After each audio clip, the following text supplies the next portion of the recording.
One stage left. No cushion, no do-overs. That is that, folks. Alcantia closed the book. Every map matters. Every second counts. Rocket is looking clean with his plays. You can't win this fight. World Finals on the line. Stockholm in sight. Just lasered. I mean, there's just nothing stopping Chronic right now. Hold W. Win. Ticket punched. The bowler just detonates everybody. Lose. GG's. Season over. In a dominant position. Oh, what? That flick was insane. The strongest will rise. The rest will watch you. What? There's no way! TK have done it! Rise as champions. OWCS Stage 3 starts now.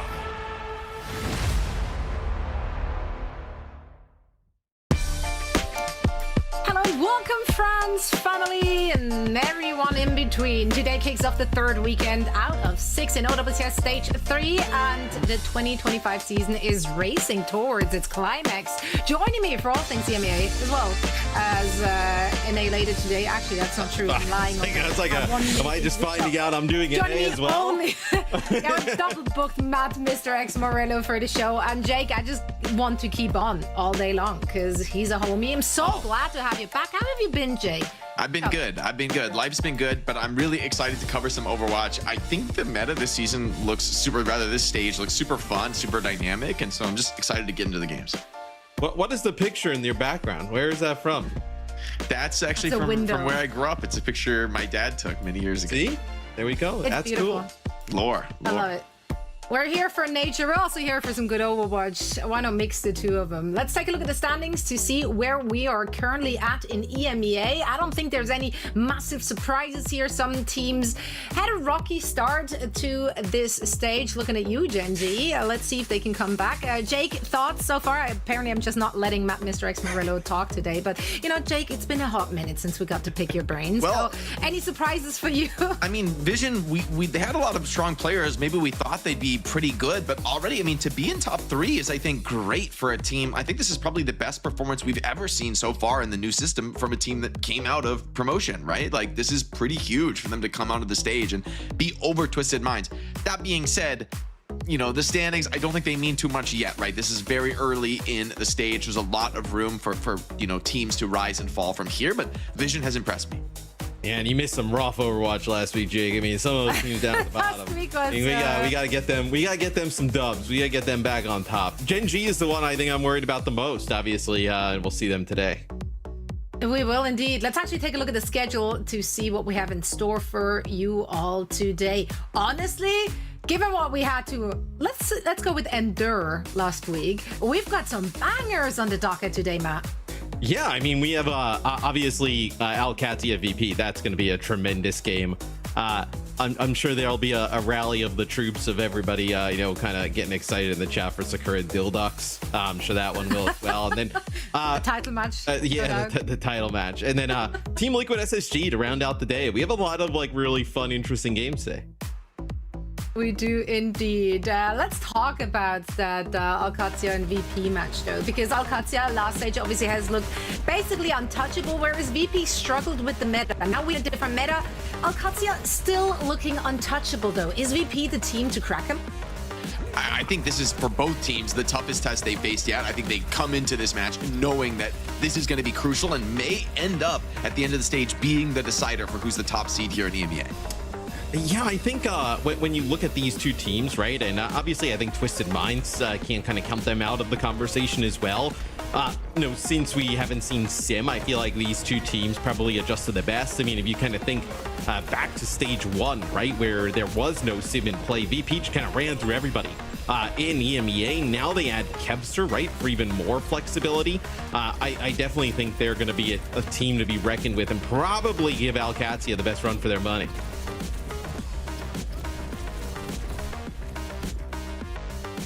Yeah, I think It's actually kind of. You go. Go ahead, Zoe. No, I was waiting for you. I was being patient. I was waiting for you. We're playing a game of chicken here. Yeah, as we've seen Kevster on your screens right now, it's actually kind of crazy to have a player like Kevster becoming available heading into this last and crucial stage. He's already made such an impact, but I do want to compare apples to apples at the very end and look at those TPS lineups for both of these teams to kind of gauge who you think has the upper hand here. Obviously, Kevster versus Checkmate. First of all, I can't believe that they're both still in the mix. They're both playing on such a high level. Who's gonna impress us more today? I mean, two absolute OGs, right? Players who've been around for a long, long time at the top of the top, right? These players have been winning world championships for years now, and to see them clash here is, I think, going to be a great treat. It's awesome to see Kevster on a team where he can really shine again. I mean, last stage, it was like, man, it just felt like the team couldn't coalesce around him, but here on VP, he's been a standout, and this has been a new look for VP, upping the tempo, playing a faster pace than, frankly, we've ever seen this team play. I think, you know, right when this new VP roster came together, it was all about the slow poke style with Vastola. Now I think they're up in the pace. Eisnom, they got Kevster, you know, diving in, doing a lot of aggressive moves, and it's great to see.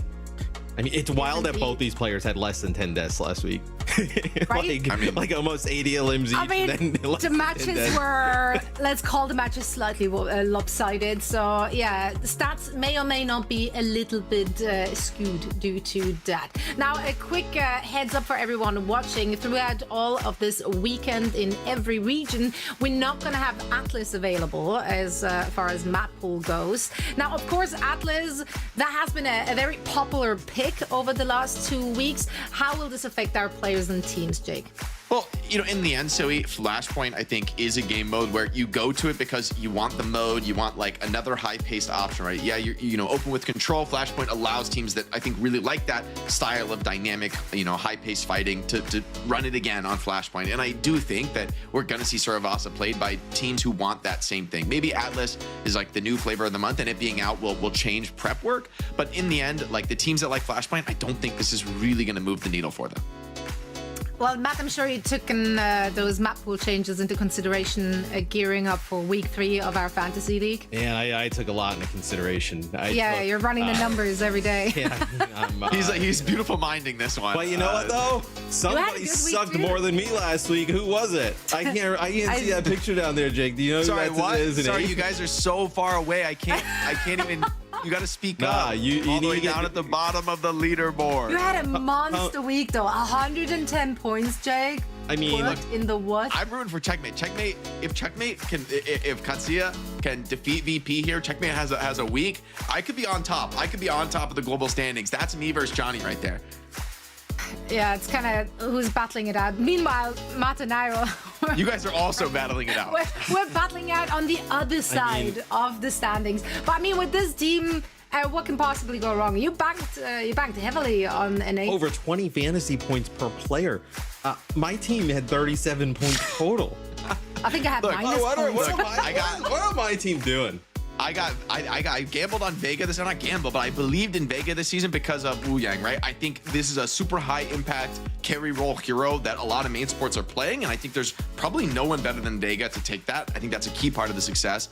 As well, Checkmate UV, you know, looking solid, and then Infected, the dive from Liquid has been insane this stage. It's been super fun to watch a team from NA set their mark on this identity of like super aggressive dive, and it's not something we've seen for a long time out of North America. I mean, frankly, given the meta, everyone should have just picked Liquid players up, and they would have probably been in a pretty good position. Speaking of good positions, Reinforced still on the top of the overall standings, but you're getting closer there, Jake. Look, I'm okay with anybody winning fantasy but Reinforce. So if we have to do some trades, I take that as a vote of your support. We have to rig this thing, and we have to make some trades and just stack one person's team. I'm in. We can't allow him to win. Jake, whatever you need. Yeah, I don't my need axe, any help. my sword, I don't need any help. I don't need any. Okay. If I can't beat Johnny, honestly, I don't deserve it. I don't deserve it. And he would say, Yeah, I made some No. changes this week. I definitely need some help. Please send some. To be fair though, it's just my DPS lineup that has sandbagged for me. You That's throwing not them a- under the bus that fast? 100%. That's how it works. That's how it works. But I think Backbone seems to be finding his footing, and Choice of One, I subbed in for Shockwave, who's just not playing. So I feel like Choi has been owning. Like, lucky. I don't know what the fantasy stats are, A but little I test he's owning. So He's I doing don't know. a little bit of owning. He's little going up bit on in against there. I think this is Twisted a good Minds sub though in. this I think week, so this is it's- going to up your points. So yeah, I think Choi coming in, if Twisted Minds can put up a decent week, like in theory, this should be a top tier backline. I think maybe just the new meta. I should have a good week. I should have a What's good going week. on here, Matt? My Just team what's going should on be- here? Okay, so week one we had a little bit of dilemma. Two of my players didn't play. I then made That is some a dilemma. changes. Then my tank that didn't play in week one played in week two and owned, but he was on the bench. And the team that I put in, the tank that I put in, got -2 points. So look, it's been a little bit of a whirlwind. You know, it takes a little bit to get going here, but this is where we start to make gains. I mean, look, I've already beaten Zoe. So now it's But you have not though. You've just. Now it's just the Let's look at the global leaderboard. And The global right leaderboard back is on like the bottom. way far behind. but if you just kind of consider last week, right? I am on an upwards trajectory, and Zoe is It's fastly not. moving down. So I'm Okay, gonna close well- this gap this week. I think I'll probably get this week. I think I can get to like 5th. I think I can get to 5th this week. Oh, okay. All right. I You mean, know there's a what? pretty big gap between 6th and 5th. Yeah, I just Like, kind of looked at the points. That's a tall maybe order. 5th is I the think stretch. 6th. All right, You could get I to think I 6th. can get I say to that. 6. Yeah, I think I get to 6. I think I get to 6. That seems. I mean, what we all want is good matches that go the distance, mostly because that means We want that fans. our players are farming points for us. But also, it means that we all get to farm some drops, and we got some new ones for you. So Oh. if you've gotten the ones for the past 2 weeks, well, here is a new batch for you. Make sure to connect your Battle.net account to your Twitch account to start earning right now. Of course, those drops are not just enabled on our stream; they will also be enabled on our coworker streams. Meep, meep, meep, meep. Hey, little Overwatch Oh, stream. Esports energy Coworkers? can. They call them coworkers? Little pizza there. Yeah, the pizza looks a little bit God. like in the calling Sweden card. It one? looks like it's got a little bit less cheese on it than it should, but you know, to each their own. You brought a cheeseless pizza, Matt. I mean, that should be That's legal. just a sandwich with tomato like on top. I don't know, man. I don't know. I know one thing for sure though. We got a stacked day ahead of us with so many good matches. Which one are you most excited for, Jake? I think for me it's EMEA, the last match of EMEA, VP versus Katsuya. I think this could easily be like a stage standing decider looking back at the end of the stage. And also I want to be on top of the fantasy leaderboard, and so I'm pulling for Checkmate Hardcore. Okay, I would love that. Absolutely. So many stakes for us in these matches. Now, speaking of stakes in matches, we do have a special guest joining us to set us up for this first match of the day, Genji versus Peps. We have Genji's very own co-streamer. It's no other than our beloved Rack Attack. Welcome back to the show. How are you doing? Good. How are you? I'm doing great. Thank you. Loving the Tiger merch deck out there. He's fully invested in Genji. And okay, listen, your team once again off to a rough start despite the changes heading into stage 3, but they looked more competitive last week. A few questions remain for us here on the desk, and maybe you as a support player extraordinaire can shed some light into this mystery. 4 support players, no Lijiang inside. What is happening with it? What are they doing with the backline? Yeah, so as someone who's, played a lot of rank, like I probably have 30 to 40 hours like just on Lijiang. I think he is very, very, very strong, but, staying away from it might be something that's like high risk, high reward, something that Genji has to pull out to, make it to the end game stage at Stockholm. I see the vision. Like there's always some value, and I think being a team that kind of stays away from the meta, does your own thing, and maybe they can find the answers and kind of deal with some of the current meta, playing more of these Lucio styles. I am curious though, where you see like the strengths of the team when you're watching them. Like who do you want to see pop off today? Who do you think is going to be like that star who gets the win today, who has a big game? Honestly, I'd say like a lot of it can come off of Backbone's shoulders. As you can see here, like a lot of the fights that we won was just down to Simwall. Like I think Simwall is a really, really good ult, and just like playing for that Sim, like niche little, you know, trickery cheese, whatever you call it, like that can win us the game very easily. Yeah, the Sim may not be as dead as I think people think, and I think Backbone obviously kind of getting back into the swing of things. I'm curious though, Rack, like we've seen Gen.G over the last 2 weeks. They use like most of their bans on supports as well, kind of like how Zoe was talking about. When you kind of like trying to almost like protect that role in that type of way, how difficult is it to kind of like swing the meta in your team's favor, you think? I think it is hard. I did notice that. I've talked to them actually a little bit, but seeing like that we're trying to defend the Lucio character forever, like we just keep banning support. I think we banned Lijiang, and then Ana, and then like Alari in a meta where I would never see an Alari. I think we should get down like a comp where like, hey, you know, if Lucio's banned, we're gonna do this, but like we need to do aggressive bans, because right now they're just banning defensively and they can never like take away something from the enemy. Yeah. It's always just defending your Lucio and hope to play that. Yeah, I mean, that seems it's a pretty straightforward strategy they're rolling out with, which other teams are obviously aware of. So let's see how that goes for the rest of this stage. Let's talk about the players individually, though, because as I said at the very beginning of the interview, Gen.G made quite a lot of changes heading into this stage. Tread is now in the mix for them. How are you feeling about Tread's performance so far? I think Tread's been pretty good. I actually played a lot of ranked with him this season, and you know, we were doing a lot of good, and I messaged him like back and forth. I think he's been pretty standout. You know, he had that time in Alcantia, and I think he's pretty, you know, seasoned player, and he'll do well for the team. Yeah, I definitely think, you know, the tank can be a strong point, you know, and maybe the enabling factor with Lucio. But I think to your point earlier, just like in the era of hero bans, it feels like you need that flexibility. However, I do think, you know, in theory, I feel like Gen.G can pull it out. Just a matter of, you know, finding that time to grind and adapt. Just, you know, before we close out, just sort of wondering, where do you think this is a team that can sort of turn the fortunes around and go to Stockholm? I feel like that's like obviously the key determinant for all these teams. I think the best thing about us is, you know, that we're kind of straying away from the meta with, you know, there's good and bad to that. You know, we're playing the cheese characters with Backbone and stuff like that. And we just hit a new patch, so we'll see how that affects everything. And by my calculations, I think the next like full season patch comes out right before playoffs.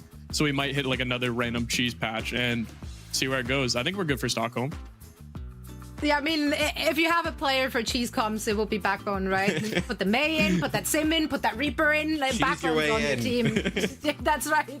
It's going to work out for you. Rakatak, thank you so much for taking the time. Best of luck streaming or whatever else you're having planned today. What are you doing today? I will be co-streaming all the matches today. Perfect. And then eat some food probably. Food and co-streaming. Some pizza and energy drinks from the drops. That's right. Exactly. It looks good. Trifecta is covered. Well, Rack, thank you so much. Everyone go follow Rack and all his socials, and of course join the stream as well. We're going to say bye for now and focus on the other side here. Bye-bye. Peps. Peps is going to be the opponent today. Peps, they had a rough one last week. They literally got nothing done. No points, no rounds, no maps against Twisted Minds last week. It was like just a complete, utter Everybody's allowed one. Shutdown. Everybody's allowed one. You know, a little bit of a rough game. This one was especially brutal to watch, though, as my bench tank absolutely dominated my starting tank. But you know, I actually am still I'm pretty positive about this Peps roster. I think obviously the support line brings some stability. I think Willie's dip are obviously a very good combination. Zoro's played well, so look, I don't think their ceiling is like do I think this team could probably like ascend to like top like, you know, 3 in EMEA? Probably not, right? But I think though, like, this team can easily get 4th and then have a puncher's chance of getting into Stockholm. I think that's kind of like where they potentially could finish and end up here in EMEA. Yeah, I think this is another team that also maybe likes the Lucio a little bit more, but I feel like have been less committed to it. You know, more happy to play that flexibility. I'm curious to see, you know, how this tank matchup goes, right? If you're trying to enable Trev with a lot of Lucio, how does that play into Willis and Dip, who want to play that really high-paced diving style that honestly really fits with the meta right now? I like this matchup against Tread a lot more for Willis though, because last week, as we said, it was rough. So it's He on was just Willis throwing and himself the into the team meat grinder Look, last. it's a twisted mind. It's twisted mind. Yeah, but, brutal. but that's the thing. Yeah, right. Against those kind of teams, everyone is bound to like look somewhat. And they were bad. playing Roadhog. Like there was a lot of Roadhog, you know, last week in the EMEA, so that kind of threw them for a loop. So just a rough week.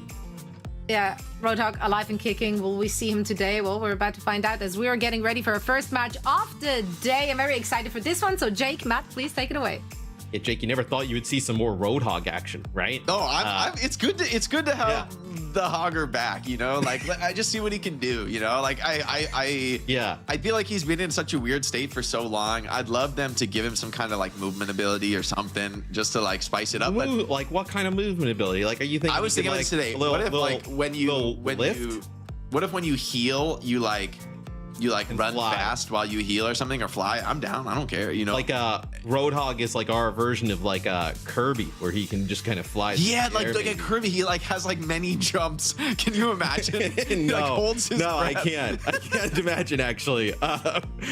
It'll be Genji's so map crazy pick. bad. They take us to Lijiang. Well, we've seen this a lot in EMEA, Jake, over the course of the first few weeks. That that Lijiang seems to be the pick. Yeah, it looks like, okay, opening bans here. Lijiang and Bastion. I like the idea of getting Bastion off the field on Lijiang. I think there's a lot of like Bastion cheeses on mid-fight on control that are just like hard to deal with. You don't know it's coming on control, and the opening fight gets super hard, and now you're out of mid and you're trying to retake, and you have to, you know, deal with some counter comp. So I actually think the Bastion ban, you're probably not going to use it later in the series, and so I kind of like it deployed here. I think that's a smart one. Yeah, and we still see again that you know, Genji going for the support bans, right? Just like constantly getting rid of supports, like trying to like protect, I guess, the Lucio in some aspect, which, you know, as we just talked about with Rack, like I think it's really tough to go that route. Lijiang, I mean, I guess this new patch, right? Maybe it's not as crucial, but I just feel like the character is really strong, has a lot of high skill playmaking potential. And I just don't see the long-term future from Genji if they never play Lijiang. I mean, I can understand wanting to stray away from it, throwing a ban at it in the series, but I just feel like there's gonna be those maps. There's gonna be those times where you gotta meet the moment and find that adaptation. But as we said before, maybe Backbone Sim doesn't quite synergize. Oh, but I mean, it's the newest hero, right? So you figure everybody's been playing it in some aspect. I mean, they have 4 supports. I feel like we've seen enough teams kind of run the Lijiang at this point that we know how strong the hero can be in the right hands, that it feels like you kind of have to potentially try and work it into some of your comps. So we'll see, at least for the start. I also think something we really didn't talk about though, Jake, like protecting that Lucio constantly also like is really awesome for Peps in this series, because they can just play FD God the entire time on the Lucio. They don't have to ever worry. I don't think Peps are sweating at all in like a Lucio mirror. They're like, sure, but that's to Rack's point, right? You didn't take something away from the other team with this ban. Nothing that Team Peps is too worried about. SimTP, though, for Backbone gets initial point presence for Genji, so they're already standing strong. Team Peps needs to find the dive in, maybe off the back of a burrow from Dip. They're playing patiently, waiting for the point to open. Yeah, I think they're going to play off of that burrow from Dip. You actually see he kind of like gets over by the point, and then also see if Zoro can get a pick at range, right? Can kind of like outrange the Cassidy in this type of situation. It's in a nice spot to disrupt, but it's actually Willis who strikes first. Everyone's worried about Imagine burrowed off the map. Backbone. Oh no, that's not a hot start for the backers. Team Peps, great patience, waiting for their moment to strike, and when they do, they hit hard. Well, you actually see when Backbone's like puts the TP down to probably try and move forward and go through it. It's a drill rush from Dip that just kind of sends him off the side. I even think if he didn't end up going off of the side, it would have ended up being a kill in favor of Peps. It's going to be a TP towards the side, a nice little flank route here from Genji as they're trying to go quick back to the point. Yeah, this is the value of the sim on this map, right? Lets you cheat across the bridge that is normally so difficult. Genji have a lot of position here, but time's against them. They gotta move fast. Team Peps kind of happy to play this one slow, but now Zoro may be in the targets. Holding strong, though, are the Peps. Losing a bit of point presence now, but they still have the health to maybe fight this one out. Don't want to give the flip over, but they do for free, and that's an expensive one. Team Peps, now it's their turn to try and find the dive.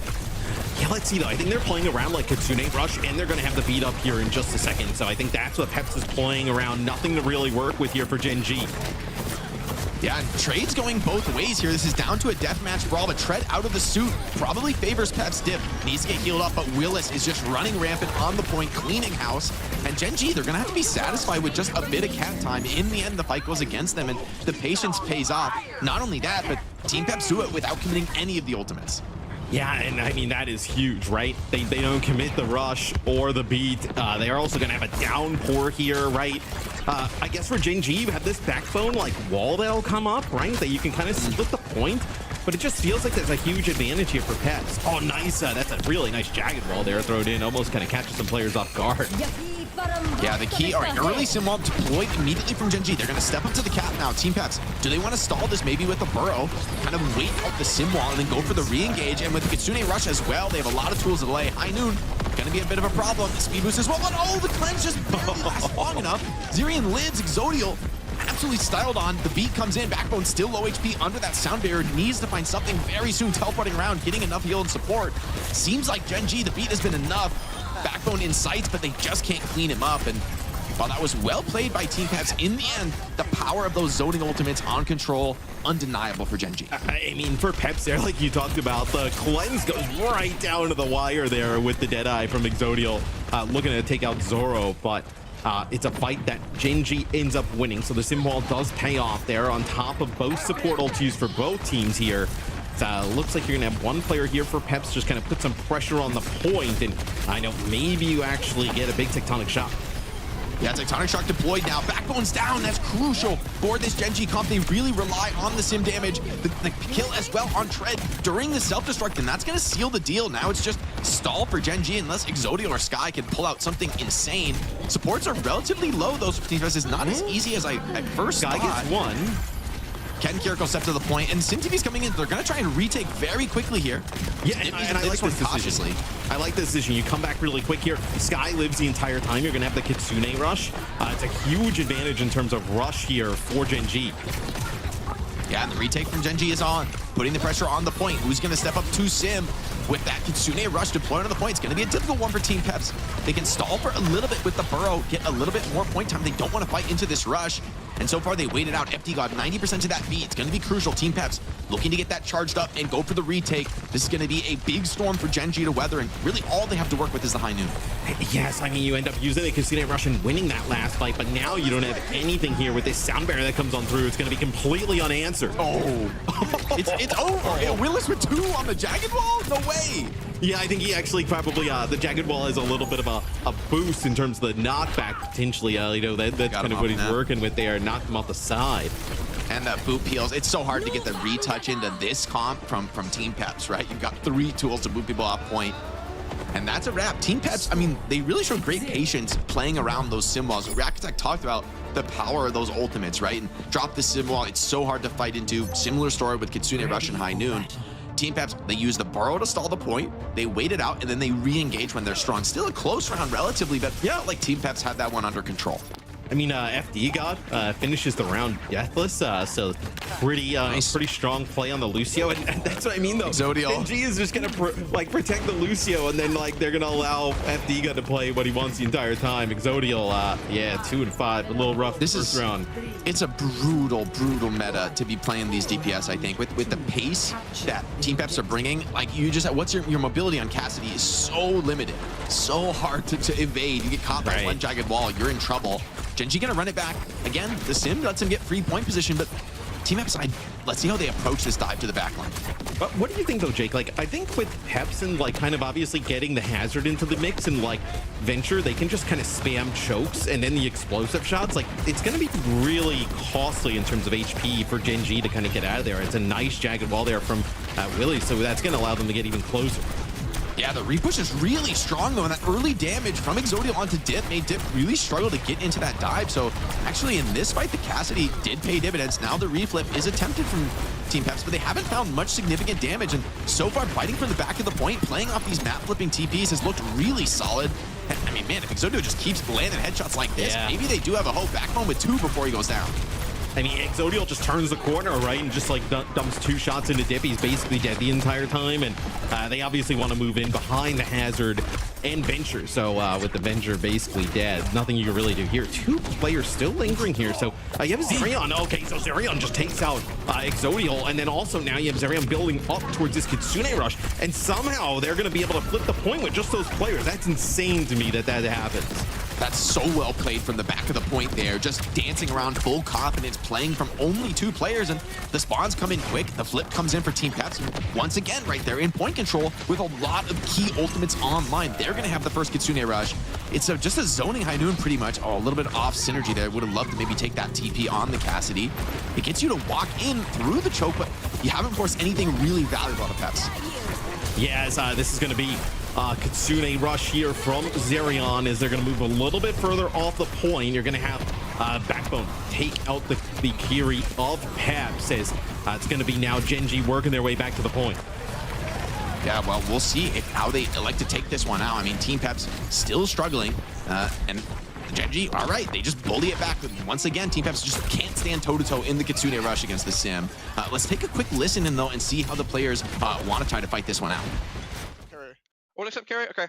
I can TP back. Yeah. Just keep pinging this one. Keep pinging the player. I can move faster. Let's play slow. We're not really flipping early this fight, I think, okay? We're probably just playing for back point and point with wall. I think I'm left. They'll take in the space, but I'm left. They're all here. Left? Okay, peek left and peek left. Beating cage back. Yeah. No, live back point with wall. We don't get flipped. Why would you do not get flipped this fight, okay? Yeah. Has right. Peak point, 2, 1, peak. Yeah, outside still alone. Venture alone, back point. Where? Yeah, look at Venture. He's one. Nice. We can beat us. Okay, we flip this fight. I do it on high. When Hazard shows, we TV flip into a window, okay? Hazard courtyard right now here. Yeah, when Hazard walks point, we go. On your right, Exo. Ready? Yeah. Ready? 2, 1, let's go. Great comms there from Backbone making the plans as another sim flip comes in. Zodiel taking the tempo this time on the Cassidy, and it pays dividends. They find Zerion before the beats are exchanged. Tread low, but still has that self-destruct, so Genji in great position to maybe close this one out. Self-destruct is void, high noon on point. Team Peps, how do they fight their way back into this one? Yeah, it's going to be extremely tough, right? You're down a support here. Dip trying to make a play on the point, but as you heard from Backbone, right? Once they kind of see Willies push up, that's when they decide to go in with the TP. Trying to keep Tread alive. Tread working his way back towards the health pack. It's getting really scrappy. That kill, though, on the Willies may be enough to seal the deal. Yeah, Backbone's torqued up on the Sim. Debo, Lucio enabling him, protecting him. You see, he has to go for that Sim call, the only way to win the round. But they can't get it done, and this time, okay, Genji, I see the vision a little bit, right? Countering the dive by flipping the map. This is a fantastic map for exactly that style. Put the TPs up in those windows. It's really hard for dive to punish that. There's so many angles that you can TP from. Going to control center, though, I am a little bit more scared. Like, it's less obvious, I think, how you get those big map flips. Right. We've also seen teams kind of experiment here, Jake. I don't think either of these teams will, but like with some Reinhardt here on this point specifically, but I don't think these are 2 teams that would kind of go and like mess with that, where I think really from what we see from Peps, this is probably what you're going to see for most of the series. I'm curious if they decide to go with the Tracer here instead of the Freya. This would mean like they just want to kind of obviously give up on the hit scan, but just put a lot of pressure onto Genji instead of maybe having some poke at range. This is going to be a tougher test for Exodio, but he instantly passes that, absolutely claps Sora out of the fight. It's such an early death, though, for Team Peps. I think they're going to be able to actually back out and get the retake. Tracer coming back in. Genji, they don't want to give him that chance to regroup. You see him pushing forward, but Team Peps are careful. Let's see if the flip comes in for free for Genji. That would be a great start to the round. Yeah, it feels like they're just getting so much value with the TP, just even like taking the space, right? Not even kind of resulting in kills like necessarily in the end, but being able to buy so much space, forcing Team Peps all the way back. Drill rush here from Dip, who finds absolutely nothing, so he's got to kind of wait for some of his cooldowns to come up. The Burrow going to come down, going to come right on top of it, but and they lose FD God, man. This is brutal here for Peps. They do find a trade, but it's going to be a fight they lose. Yeah, I think Tread is just way too healthy right now. Great fancy footwork there from Backbone, right? TPing around, just being too difficult to catch. Also, Exodial making use of that to live a little bit longer. You can see Team Peps. I mean, this is like a mission kill damage dealer. So this is a pretty scary game for Exodial and Backbone. But if they can kind of dance away and just live a little bit longer into the fight, we can see how much D.Va does. Maybe that's why Willis goes over to the Zarya. Yeah, I really like the Zarya swap. Obviously, Zarya very good into the D.Va, but then also can provide these bubbles. Let Dip and Zoro play even more aggressive, as you're kind of, I guess, all in at the moment if you're Peps. But it's going to be a rush here from Sky, and you're going to lose Dip right away as the rush drops here from Peps, so they can get nothing working right. Yeah, and the bubble's just not enough, man. Genji just confident, focus fire, going through the Zarya bubble, and just still finishing off that venture. And I mean, the Tracer just has struggled, frankly, in this round. And honestly, kind of a tough comp to play Tracer against. High Noon now from Exodial. TP deep into the spawn, all in. Super risky dive here. Genji gonna get punished off the back of that. Team Peps were ready, and Zoro over to the Reaper. I like the adaptation. Self-destruct off the map for Tread. He should be able to remake, but Team Peps can take all the position on the map right now. And Genji obviously playing pretty aggressive around those TPs. It may end up kind of coming to bite them here as Willie's using all of that energy kind of soaked up from the Deadeye. They get the kill onto Tread, which forces like a self-destruct off the side, so you don't even really kind of get it to extend the point. And that allows Peps to take the lead. Jake, here you're going to have the Tectonic Shock. You're also going to probably build it towards a grab. They can definitely run this one back. It's going to be very tight, though. Yeah, grab is going to be crucial in this fight. Simwall, though, can be a really powerful tool dealing with the grab. Zarya can sometimes struggle dealing with that. Backbone, nice TP away. Simwall is forced out. See if the flip comes in. Genji can just walk up dominantly on his point. Beat is only on 2 players, so not the best value from Empty God. Grab comes in. Beat online. They have the damage full of big hits from Tectonic Shock. They need to clean up these kills. It's a 1-for-1. That's all they get. Still scrapping out on point. Both rushes deployed. Exodial has a position on the high ground, looking to continue to find more kills, and Zoro has just suffered in this round at the hands of the Cassidy. And it feels like the Tectonic Shock into the grab needed to be the difference maker there. Puts down some damage, just not enough to finish players off as Genji looking to try and steal map number 1 here from Peps. His tread over to the Hazard. Gonna just kind of play this into that Zarya. Is gonna be a Deadeye here going through the TPs. They got Willie separated. The bubble's good enough, though. Willis is high energy. Oh, but he's pulled in. Couldn't get escape from that move. Team Peps still relatively healthy on their remaining players, and the deathmatch starts to favor these more dynamic heroes on the Peps side. So they're going to be happy to just stay alive through that one. It is a reset on the Zarya energy, and Genji running a fast comp. They're going to be quick to retake this one. And Willie's going to go onto the Hazard here. So you're going to have a swap. So these tanks just kind of counter-picking each other at the moment. Zerion, that's going to be the Suzu already wasted. So let's see if they can kind of capitalize. That big cooldown is out. Jacob also may feel like that was the fight that Genji needed to win. Now they're going to end up losing this one pretty handily. Yeah, they wanted to close it out there, but instead now walking in without ultimates, right, in those choke points, you're struggling. And, well, it felt like the Venture was punished pretty well. The Reaper Tracer, it is very all-in. You kind of have that one big shot to dive in and go for kills, but now you're going to have both a Death Blossom and the Kitsune Rush. Reaper in the Rush, man, that is like a combo as old as Kiriko.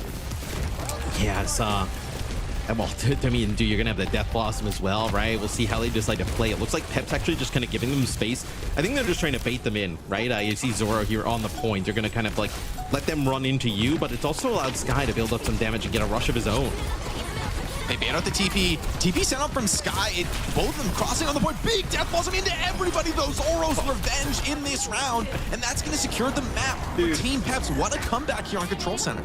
This is I mean, it's a great comeback from Peps, right? But another one where it's a pretty brutal loss here for Genji. Like, that map felt as much of a Genji win as it possibly could without winning the map, right? They looked so good in that final point until Peps kind of makes all these comp adjustments, right? They go with the Zarya, then they bring in Reaper, then they go back to the Hazard with the Reaper.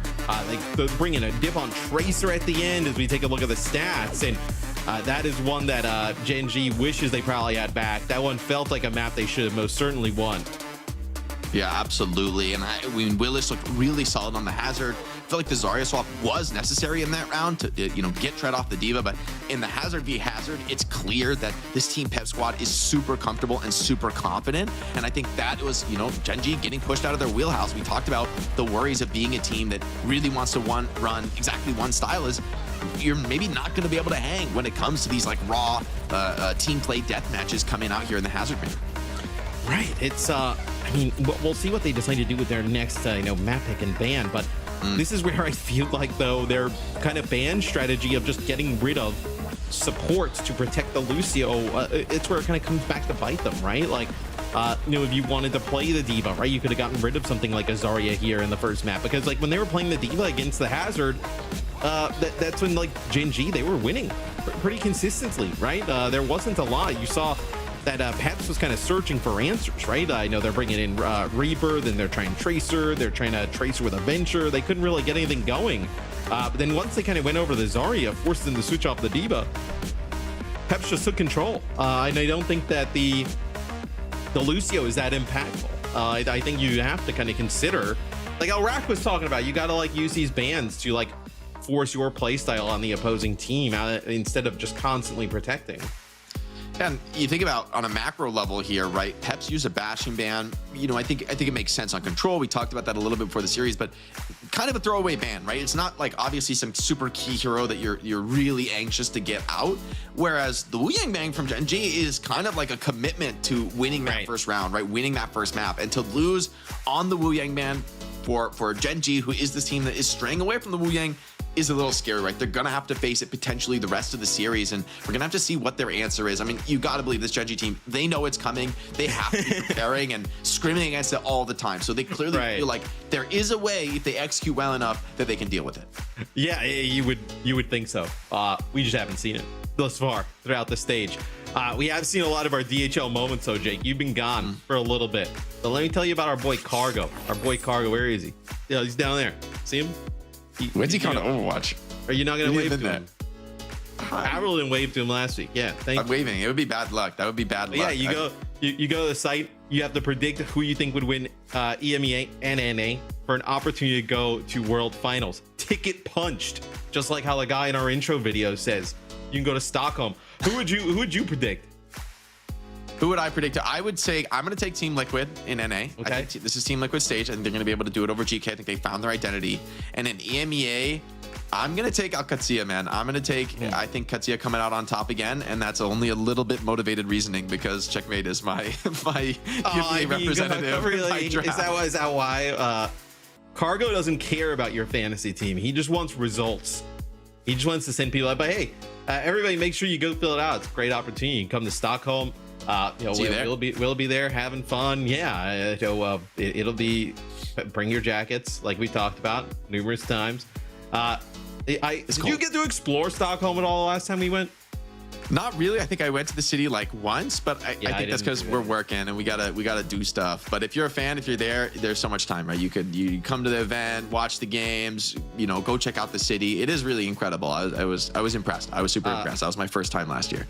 We did the most I ventured out as Kings Row will be the next map pick. I went to a place with Zoe, Johnny, a few others, and the voice actor for Hazard, who was trying to convince people for Blizzard I should be the next hero, which I was like, that goes crazy. What's your hero, Matt? That goes super hard. I don't know. We'd have to sort it out, right?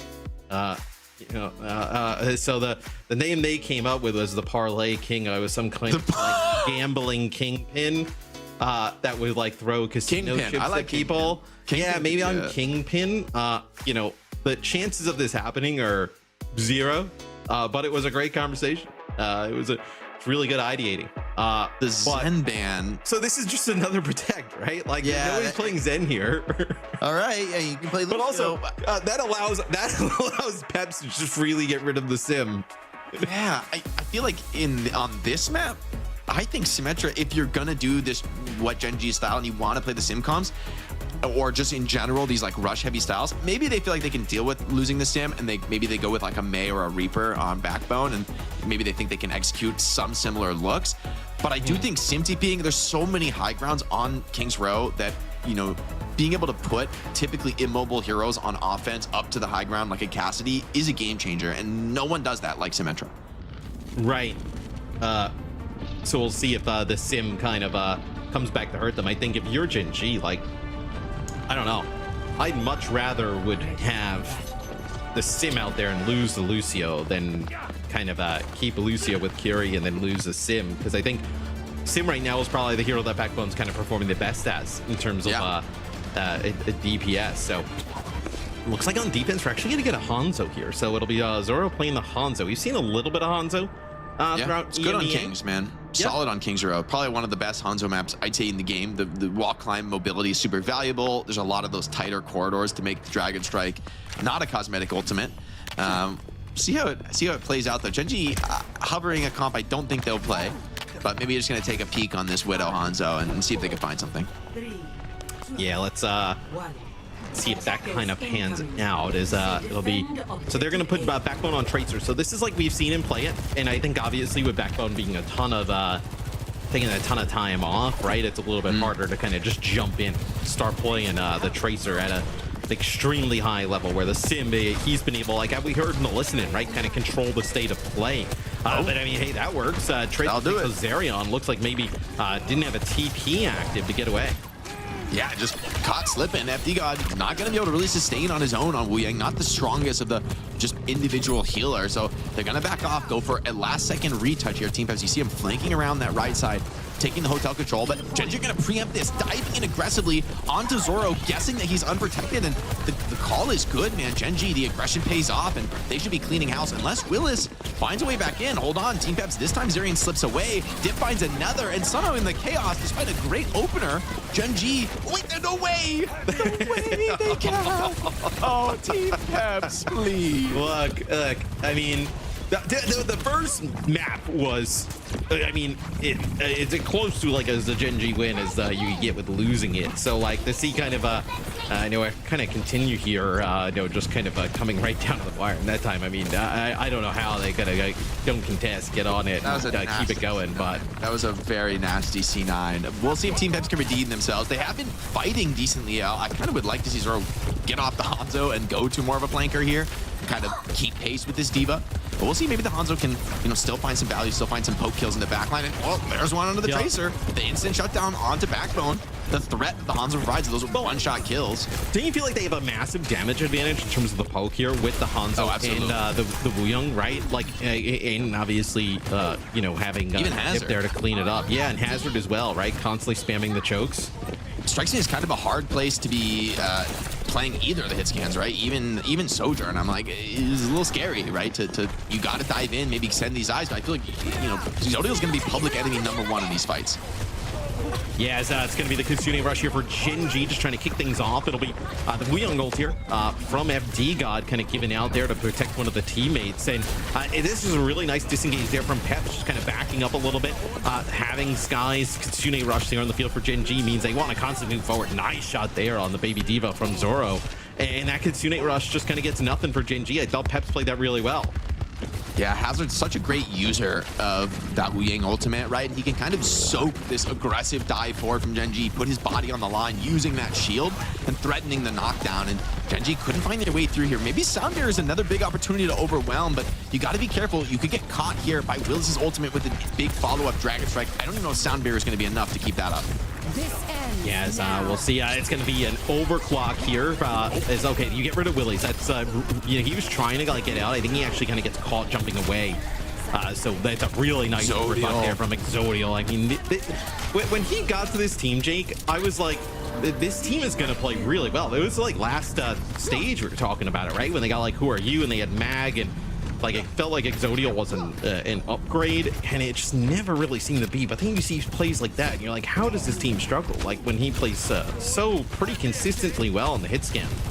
Yeah, it's a big fight. I mean, OC is just that huge power peak, and it feels like Exodial so consistent in those high-pressure moments, continuing to deliver. Could be potentially caught here, forces Sky back. Now Willis being harassed, needs a bit of team support coming in, but has that downport available if he sees the chance. Willis, though, taking big punishment. The poke so far good for Gen G. Downport comes in, but only catches Crispy in the beat, keeping them all alive. Follow-up not quite enough. And now Tread deep in the backline, snatches the Mega Way, has that self-destruct, really not afraid to put his body on the line here. And oh my god, it's another another C9. I've caught the neck for Curse, Matt. 2 brutal C9s in a row, and Gen G are on last.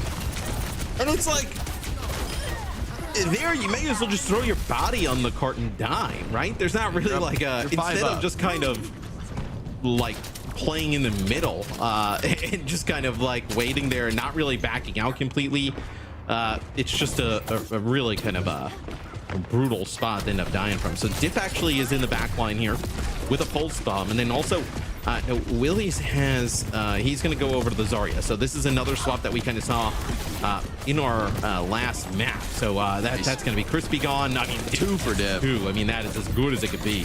And great comms there on the bubble on Dip. He takes the bubble and just immediately, you know, stops blinking, doesn't go for any dodges, gets a lot of energy there to Willis, who's now pretty torqued up, where sometimes that first fight on Zarya is the hardest. Test pass for Willis, and now Gen G facing down, I think, more of a straightforward poke comp, right? With Willis on the Zarya, they're just going to kind of sit there and try to tank through these engages from Gen G. Kitsune Rush can be a problem for Zarya, but once again, having that Lijiang ultimate is going to allow him to stay through. Tred's gonna have to use this self-destruct here right as the Kitsune Rush goes down, because he gets demeched like instantly here. So that is another Kitsune Rush here for Gen G that like doesn't really give them much of anything, right? Where, you know, you kind of use it, as soon as you use it, Tred gets demeched and you get nothing for it. Needs to find some connections here. Willis, low HP, needs quite a bit of sustain here. The bubble is just going to get him out of trouble, and this time, nothing found with the overclock. In the end, you know, walking into that Kitsune Rush, pretty scary. Zoro up here on the flank. He would love to find a connection on this backliner. Lucio in the sights. Connection is good. Damage follow-up is there, and Crispy is down. Pulse Bomb comes in, but Zoro has already found his mark. Instant burst on a backbone, and Gen G have to reset.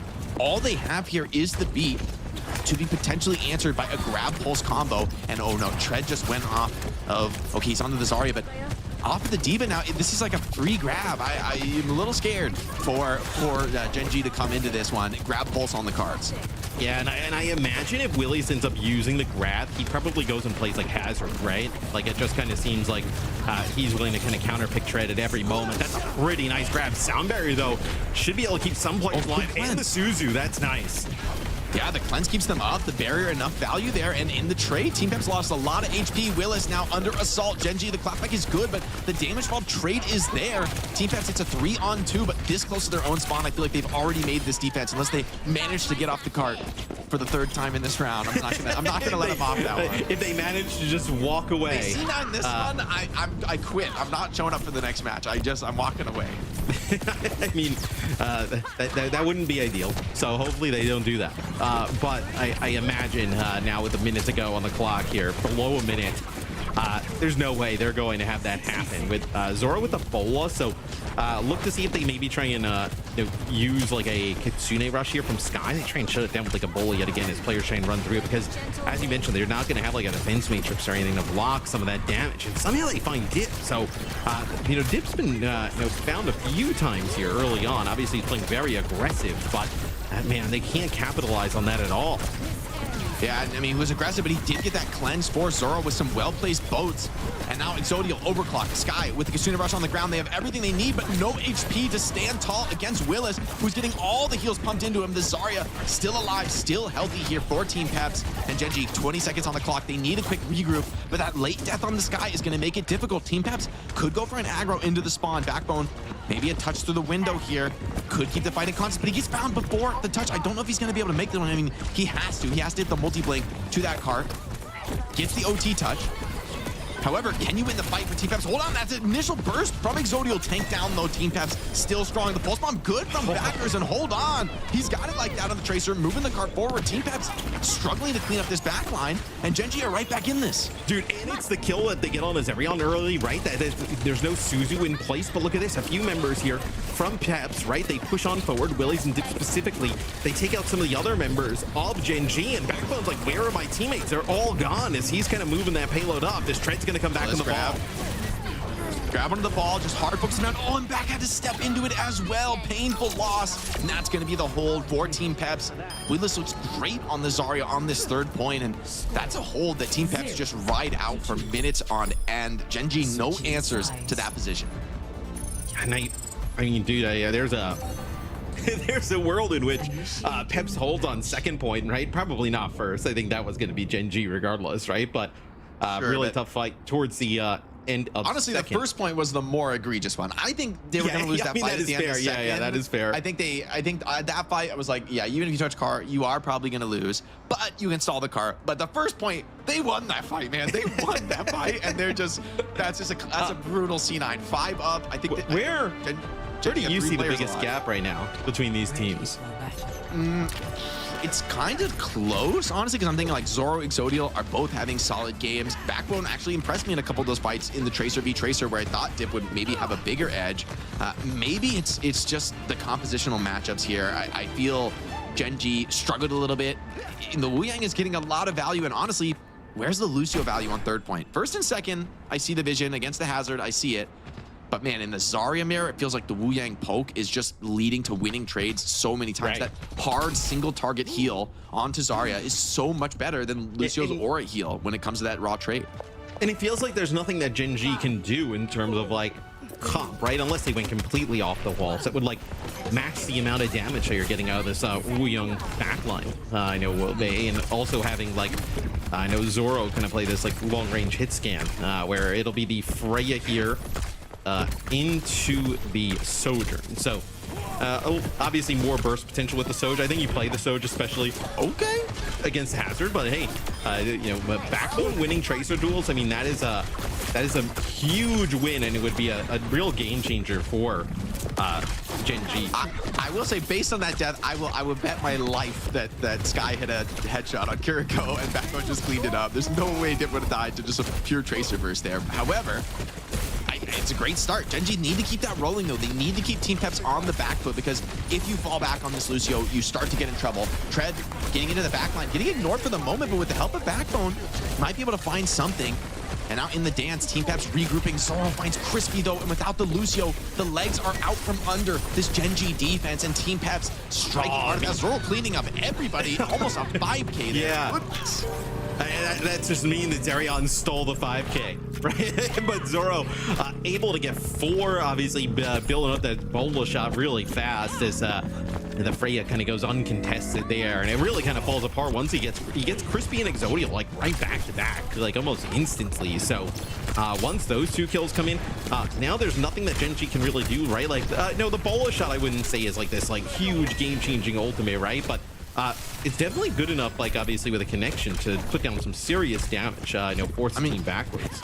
You get 1 kill with it, you're happy, honestly. Oh, yeah. And you connect onto the tank, you're feeling pretty good. Exodial, nice headshot on the Zirian. It's going to stifle this offense for the moment. I wonder if Gen.G wants to get a little tricky here. Maybe go in past the choke point. It's a big risk to take, though. For now, it seems like they're just going to be comfortable running that clock out. 4:30 on the clock, though. So Team Peps, great first point attack. They have a lot of time to work with. And see how they decide to deploy this Lijiang ultimate. It could be a big shift, sending Dip into the backline with that engage. Oh, and they're actually going to put it onto Willie's here early on as he gets to the corner, and then actually he pushes the supports back and then turns around and tries to knock Tread back into the rest of the team. That's going to be the Kitsune rush here from Sky. It's going to at least keep the rest of the team off as the bola shot lands on a Crispy, almost enough to take him out. Yeah, Backbone, though, defends the flank in the Tracer 1v1, so Dip he's not able to get in there and get that cleanup kill as he would have liked. Certainly being called for there. Willis needs to get a bit of support coming in. The beat is strong from Gen.G. They sense weakness in Team Peps. Pushing forward, needing to find connections is Exodial. Not able to find anything, and Dip, oh, the mana pulse onto the enemy Tracer. Empty God finds another, and in the chaos, Gen.G, it's 3-on-3. Tread, still pretty healthy, though. Spawn advantage is going to favor the attackers here, though, and Dip starting to find some cleanup kills. I think eventually this cart is going to start rolling forward. Tread slowing it down as much as he can, but yeah, just going to die on the cart. I think a wise choice here. Yeah, so I mean, that was just Tread was just trying to hold on, just kind of prevent any type of progress just by a few seconds, right, for Gen.G. This next fight's going to be massive. The downpours for both teams here. You're getting closer to that Lijiang ult, but let's see how Gen.G decides to attack this. I think if you are Gen.G, this is like a must-win fight, right? You don't want to allow Peps with like 4 minutes plus, and then not even have to complete the map. That would be very difficult to battle back from. Yeah, and Zoro's kind of the man of the hour, has a lot of space to work with here. Tread just being assaulted. You have to come in and save him, but so too are the backline of Gen.G, and they all come crumbling down. Peps, tons of kills, an easy cap for them, and they're on to the third point. They're only gonna have to make 54 meters, and they've got more than 4 minutes on the clock. This feels like a foregone conclusion, especially with Gen.G running this high-paced dive comp. They would have to play perfect here to win this one out. It's gonna be very hard. And I mean, with this situation, right, Gen G kind of staring down the barrel of being down 2-0 in the series is these are the types of series for Gen G, Jake, where like if they're gonna lose, they at least need to be close in terms of map differential, right? Like you start to get yourself in a really scary situation in terms of map differential. So they get the kill on the Zerion, some damage down there from Willies with the benefit of the Lijiang ult. As Tread very low as they're somehow able to keep him up. That is huge there. If you lose Tread, I think there's a world in which, like, you know, they obviously heal Willies back up here. They back out for a second, and then Peps continues to push this cart forward. Yeah, even the cleanups, right? They have to be really solid for Gen G. They can't afford to drop players late in the fight. They don't have much map position to give up at all. Dip with the pulse bomb could be an issue. You got some answers to it, right? I mean, the cleanse can be enough. Backbone dueling preemptively in the flank, but oh, that's a huge pickoff onto Sky. Exodial has to hold the line now with the overclock. Needs, I would say, at least one kill miss, and he's not gonna get it. He's gonna get a pulse bomb to the face, courtesy of Dip. Backbone now trying to find one of his own, but Tread falls, and it feels like the house of cards crumbling for Gen G. They have some support ultimates coming online very soon. Maybe there's a hope if they can get this one in OT. Dip standing tall in the flank forces that recall advantage. Rush on the point. Willis is low as well. One kill from Exodial could actually be enough to potentially turn this one around. Team Peps seems like they're falling off for now, respecting the threat of that Kitsune rush. Tread, however, out of the shoot before the beat comes down. Zerion whips the Kitsune rush, and they're healing each other up, staying alive in this small room, fighting so well on the rush. That's out to the point now. Zoro getting the heals he needs, gonna step up over the top. Gen G starting to crumble, starting to struggle. Willis dealing with those backliners. Dip cleans up, and it's all Team Peps in the feed. Gen G down 2-0 in the series. And Jake, not only are you losing in terms of like the damage and the support line by a pretty healthy margin, obviously not playing the Lijiang versus like a you know, Lucio.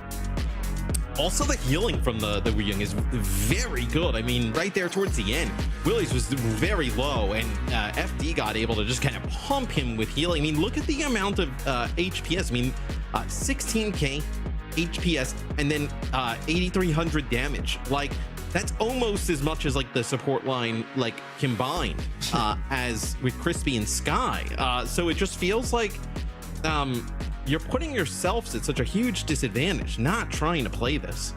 This Lijiang Kiriko, there's so much synergy here, right? You know, great single target heal. You can like heal amp for Kiriko, who sometimes struggles to like hard just heal the tank enough. And then, I mean, Lijiang just is just absolutely gross on the stat line. Oh, I didn't want to interrupt you, but Crystal put the chat predictions in here. 86% of people went with Gen G. They knew what's going on here. I mean, obviously, Peps has played pretty well, where I mean, Gen G has as well, and I think Gen G was on the up after last week.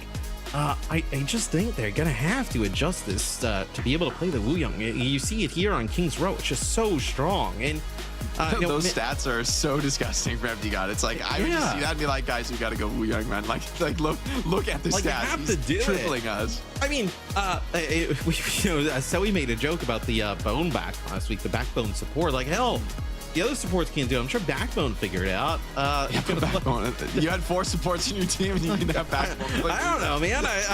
It's gotta be somebody around that can get it done. Where, because I think you see like Backbone playing well on the Tracer today, right? Like, you know, he's taking like 1v1s against Dip, who we consider a pretty decent Tracer in the region, and he's coming out on top in that. And then Exodial's coming up with some big kills on the Soj, and I think Tread has played quite well today. It's just they're taking so much damage that you're not able to answer back. Like, it's just it's really hard.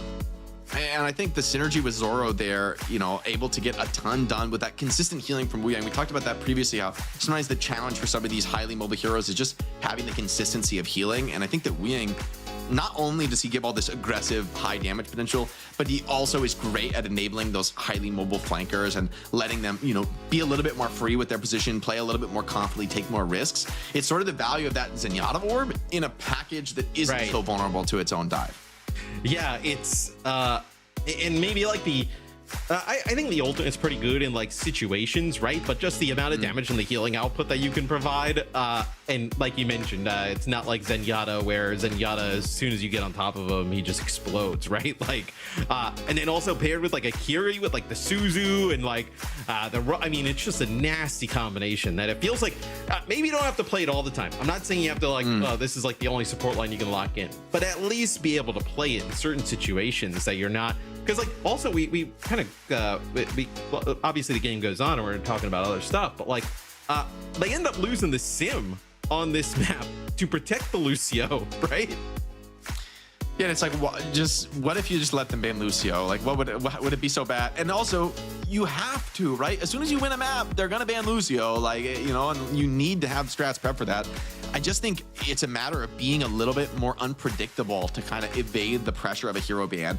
Gen G are gonna take us to Esperanza, which is, I think, a map where we can easily see, you know, maybe their style looking good. I think Lucio, this actually might be one of the maps where maybe Lucio is still better, but they go with another, I mean, in theory, this is a fine protect ban because it's not a ban you care much about. So actually, I can see the vision. This is the map to really protect ban Lucio because it is actually really important here. Peps get rid of the Diva though, then, so then you lose that's Diva. a key defensive tool, you know, to keep some of these backliners alive. It, you know, is a key aggressive tool to use that speed boost to maximum effect. And now you like Tread, I think, is looked the best by far this series, right? On Diva. Now you're going to force him to play like the Hazard head-to-head. I think that's where Willies has had the advantage, but that's how you kind of see this start to like crumble apart, right? Like you're protecting the back line, but then you're putting Backbone in a really weird spot, or you're putting Tread in a really weird spot, or, you know, they targeted and one of the heroes Exodial has, right? Like it makes it really difficult, I think, for the rest of the team to kind of play around that. I do think this is a map, speaking of Exodial, where he could really pop off, right? This is a powerful map for hit scan, whether it's like Sojourn or Cassidy. You know, this is Exodial, not that he hasn't been stepping up this series. He's had his big moments on every map, but this is a map where maybe he can be even more crucially impactful, even more consistently a threat for this Gen G side. They're gonna need it. They're gonna need a momentum turner here. I would love to see them just come out really strong on this map, make a decisive win, maybe even hit a full cap. I think they need that. I would say if this is like a knockdown drag out, even if Gen G wins, it feels so hard to make the comeback in the series. I think if you set the tone here with a really powerful win, a dominant win, maybe there's room. And it's pretty tough for Gen G because like map one, they were like in the driver's seat, I would say, for most of the time, right? Map number two felt like a pretty strong Peps performance, right? I think other than some fights we shall not mention. I'm traumatized by. Other than the moments you absolutely despised where they just didn't contest the objective. They didn't touch the point. Oh, it happens to the best of us. Little music there. Okay, we're going away from that pretty quick. Is that a rooster? Looks like it. Yeah, I know my animals. And the details on these maps never cease to amaze me. There's always stuff I've never seen before. Yeah, I was like, I don't think I've seen that. Gen G. I mean, I like it actually. Why not? I mean, no, this is big money. I think this comp genuinely is still good. Okay, maybe you don't need the Ryan actually. Maybe the Ryan. now you're less excited. No, low key, is Ryan still not good with the sim stuff? Like just having a huge shield for Bastion and sim. We've seen it on Lijiang. But really outside of that, we might have saw it on might be a little sus on Ryan. Yeah, we might have saw it on one other map. Yeah, this would be a little sus. But the Bastion is interesting. We've been seeing the Bastion get some play where like the grenade giving the reload and stuff. Obviously is a new kind of like perk addition that's been really good. The changing forms give a grenade cooldown. So like being able to spam those grenades, that's like a ton of damage. Yeah, I mean, I do think Bastion's a serious threat here. I think Willis has to be very careful, right? You get caught overextended, and you know, even the spike guard is not really going to be enough to save you from the DPS that Bastion and Sim can bring to bear. That being said, Team Peps playing super slow and not giving any engages to Gen G. I feel like this is where Sim struggles. It just doesn't feel effective. They're going to go for a big push in now, though. Flank pressure is good, and that's the form from Exodial, so you can expect Team Peps to come back with a clapback very soon. The damage is good. Exodial bursted down. Ever from Gen G just trying to cower in this room, but they're not really holding any map presence, and Team Peps are taking all of the space. And it feels like, Jake, that if they end up using like the Bastion Wheels mode and then using the TP and push on in, if they don't find Willies during that, like, it's going to be a Peps win, right? Like you mentioned, like, all those cooldowns are gone. Gen G is kind of there in the mix as Exodial go to Cassidy. And then you see just Willies and Dip just like kind of collapse on top of targets, and the Bastion obviously can't really keep himself up. Not a ton of mobility options for Bastion. So Exodial with a swap already as Peps moving the cart, the bot, into Gen G territory. Yeah, maybe you can play it more dynamically on this Cassidy, have a better response, especially to Zoro in the sky. Teleport flips the map, Cleanse already forced out, and this is a little scary. Can Tread hold on to bot control? He's getting absolutely assaulted, and they don't have many tools to keep him alive. He's so low and just gets focused down. Team Peps sets weakness in the tank line, strike hard. Exodial finds one, a second as well from this Cassidy. He's got both supports behind him. Team Peps, though, are just rolling the cart forward. Exodial needs one more kill. This would be the one to potentially seal the fight, and Crispy gets the cleanup. So I think Gen G are going to win this fight, but it doesn't feel like much of a win here, Matt. No, as Dip gets it as close to the checkpoint as possible. At least for Gen G, you don't allow them to get checkpoint, right? As Peps now comes back into this next fight, right? They'll be able to match rushes. You'll have beat and grab available here for Gen G, but Crispy, you see, gets dangerously low, getting peppered down by Dip. He needs to be able to stay alive. Yeah, high ground. Some strong position here. FD God, ooh, immediately pops that Wu Gold. Crispy forced to drop the sound barrel, see if they can get anything aggressive out of it. Downpour doesn't seem to find much of a connection. It's a big ult thump from Gen G. Can they keep back one alive? The Symmetra always so crucial. Kitsune Rush now on the cart from both teams. This is really a key fight in the map. Gen G have that grab. They have the Symbol. They want to win without them. Then it seems like maybe the greed is going to pay off. One connection, but it's traded right back now. Grab has to be deployed from Tread. He needs to secure this team fight. Bubble is good for Tread. He just absolutely shrugs off the pulse bomb, and Dip forced into retreat. So Gen G holding onto the Symbol, arguably their most important ultimate, and weathering the storm from Team Peps. That's a crucial fight to win. I mean, that is massive. Tread being able to have that bubble available when Dip comes in with the pulse bomb. It's a pretty nice grab up to the high ground. Securing a kill or two, as it looks like here. Gen G, we'll see. It's actually Dip going to get there, so it's not going to be Gen G taking the lead, as it'll be Team Peps getting control of the robot, moving it back yet again, where getting very close to taking the lead, just not yet. This would be a brutal fight to lose for Gen G, as look at this. They're on the flank, they're on the flank. Oh, Backbone's down, can't get the Symbol out. That's the only tool you had for Gen G.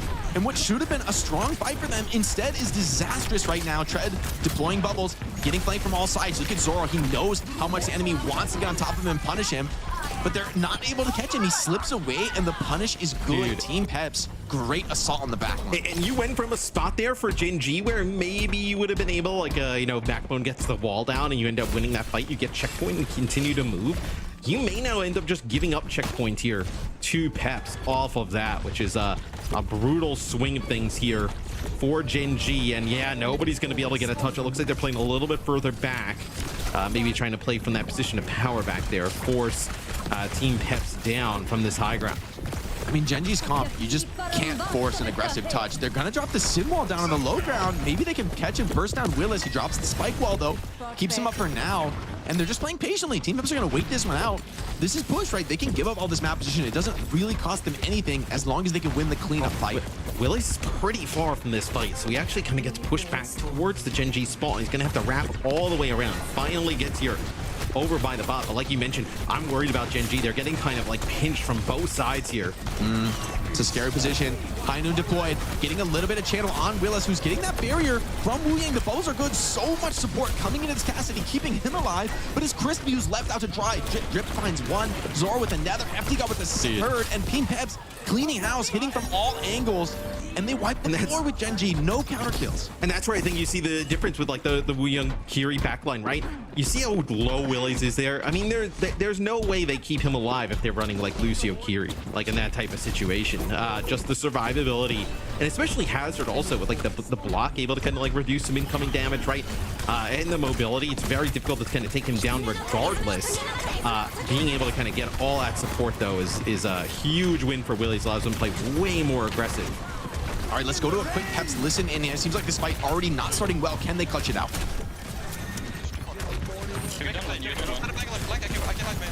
I can go. Point up on this. I can kill some point. I'm just time point. Can you guys live? Yeah, leave. We just play for our It's fine. Okay, see, I don't think we have such. Grave still. Actually, we do. Grave I know 60. Just CD trade. We do the same thing. Let me jump on the side. I can touch fine for this. Yeah, I'm chilling main.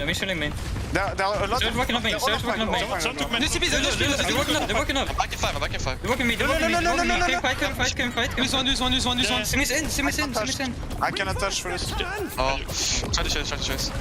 Oh, one, cast one. No climax. I'm on HP2. Poke main, I cannot. I can't. Play slow. We have to play slow. Play for. I'm playing top. I'm going top. Make a play. I'm gonna hide main. You guys flank. Can you touch for this? Walk main. Hit it. Can you flank? Kill They're working main. Simon. I'm touching. Simon. Step. I'm touching. I need care on point. Cast. I'm working Cast one. Killing on point. Yeah, Cast one. You have to touch. Hold on. Sir one. Sir this. Play life. Come touch. Cast one. And kill. Back. I'm dead now. Make it 5. Team one. Team low. I'm dead. Simmy's low. You guys win. That's not TP. I broke TP. Let's do. Have C-Mall soon. Take his space slow. I'm pushing. There is C-Mall. C'est C-Mall? Yeah, we need to blow with fuck this fight after the TP. Je vois ça va nous nothing. All top left. It wasn't the best fight there for Team Peps, but I really think they stemmed the bleeding. Only a small advantage now for Gen G, but with a lot of ultimates to get through, 2 minutes on the clock, Team Peps got to pull something out of their hat here, and they got to do it while dancing around Tread's grab. This feels like a map that almost certainly Gen G should take at this point, right? Deadeye there on the high ground, just buy some time, forces back Peps, and like you mentioned, Jake, I mean, we're below 2 minutes. They have a grab to work with. It's going to be Zerion using the Kitsune Rush. He's actually TPs to the high ground. Nice way to overlay it. So this now looks like a fight where Pep's going to come out on top. Oh, and that's a brutal one, right? This is a fight. I looked at the ult. It looks so good, and Tread's going to throw the grab in. Ooh, that's a scary one, man. I'm not sure they're winning this fight. Where's the follow-up? Tread has some energy. Support's still alive, but the bot's been snatched away, and Team Peps are going to get the lead off this one. Gen G, they stay alive for the moment, but a little bit more push. Taking the lead changes everything. No, Crispy goes down. The bleed out. Gen G are scrambling, and this is the series on the line, Matt. Yeah, I mean, you are in do or die territory here for Gen G. I mean, sound barrier coming up here, Jake, but Team Peps, I mean, you have a ton to work with. You're able to kind of use a downpour as they try and, if they want to kind of like push in with that beat.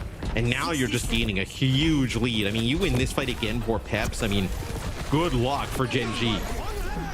Yeah, here's the beat coming in from Crispy. We'll see if it's enough to turn the tide. Team Peps with a big advantage to work with, but they win this fight. They end the series here without the Zarya, with the Lucio falling as well. That's the core of this Gen G squad on the deck. Team Peps, an incredible clutch here to bring this map back, and Gen G left scratching their heads back to the drawing board. They do have 30 seconds on the clock, but man, the lead is just yeah, the lead is brutal now. Point. I mean, especially as you just see the bot moving deeper, closer towards your spawn. I mean, sure, you have the sim wall, right? But I mean, you've essentially, after, you know, those two fights getting doubled up now by Peps, they're looking to make a statement here with a huge 3-0 over Gen G. Yeah, they need a good sim wall here, but so many times Team Peps has shown to be super adept at kiting those sim walls, and they're not giving up any point position for free. Trade, the poke is already starting to look kind of good for Team Peps, right? The clock is in their favor. I feel like you've got to do something as Gen G. Here's the rush, comes first, but already the trade is good. Team Peps falling back, getting away from that Kitsune rush, and now striking back with their own backbone. The Simwall trying to protect his team, but Team Peps looking to surge through it, surging past. Dip finds another onto the backline. He's just hunting and pecking, poking away. Sim now the last target in the sights, the one holding down this fort for Gen G, but it's just not enough. He doesn't have the teammates around him, and Team Peps 3-0 beat down NG. I thought if we were going to get a Peps, I mean, really, either way, I thought this would be a pretty close series. I thought these two teams were kind of like equal, but Peps, I mean, this was a hell of a performance today, right? They came out, played a lot of different comps. What I want to look at, I mean, look at the amount of, I mean, Sky had a really strong game. I mean, that's a ton of healing out of Sky, but I mean, you look at FD God, what that's he's got more damage there on the Lijiang than the Lucio and Kiri on the other side, right? And then that doesn't even account for the 7k that Zerion is chiming in, right? So just having a little bit extra damage there on the Pep side works out. Tracer as well for Dip was extremely strong here, right? 18-1, constantly behind Gen G at all times. He's just the thorn in their side. I was going to call about that as well. Dip's Tracer, I think, was key. His one death this game is the time, or this map rather, is the time that we see him like dying to desperately hold down the cart to prevent Gen G from getting a bigger lead, which ends up being crucial. So he basically chooses to die for the team, for the betterment of the team is the one death he takes. The rest of the time, he's just untouchable. He's just constantly hunting and pecking, finding kills and pulse bombs. I mean, dude, where do you go for Gen G now? I mean, they got to be able to play the Lijiang, I feel like, in some capacity, to rent right? and play some Lijiang and then bring it in. Honestly, Jake, when you brought no, it wasn't Jake, actually, that was Matt. When you you give Jake credit, it's okay. It's okay. You give Jake credit. To, but then I decided that I actually should give credit where credit is. Yeah, Jake said it. Yeah. I think Boneback is the hope we're waiting for. He probably one of the supports got to come and play Tracer or something. What's going on here? Honestly, it like doesn't make sense. Like, I think they just need to support the. You know what we need? We need them to get Ragatag out there. Get Ragatag out there on the field. Now that I like that idea. That's an idea I like. Honestly, I'm down with that. Can't get worse than what it is right now. That said, though, people say this often, Zoe, and I promise you, it can get worse. It can, it can be worse. So bottom hasn't. Okay, but if you're looking at the series though, like it's not like Gen G played horrendously. Well, like on map 1 control, they gotta fight themselves, man. That was so close to be their map victory. I know, but then they already used the No, I mean, again, I think this is really just coming down to them being out-healed and out-damaged, and a lot of that is a compositional difference because the Lijiang is in the mix for Peps. You just can't compete with that. I mean, Exodial on the Soj, especially here on King's Row, was pretty awesome. We talked about like where Backbone, like, obviously it's probably like the best on Sim so far. This was probably his best Tracer performance, like, in the stage thus far, right? Against, Dip, who's a pretty good Tracer in his own right. And then I thought Tread, like, when he was on the D.Va, like they had legit problems from Peps, right? They were making all different types of, like, adjustments trying to deal with it. But the issue is when you have to ban Mercy, right, to protect, like, Lucio or something like that, like, then it allows him to ban the Sim for a map. It allows him to get rid of D.Va for a map. And then you're in a lot of trouble, right? No, not necessarily because you're forcing Tread or Backbone onto one of those heroes you may not want them to play, right? But like, you're taking their strengths away.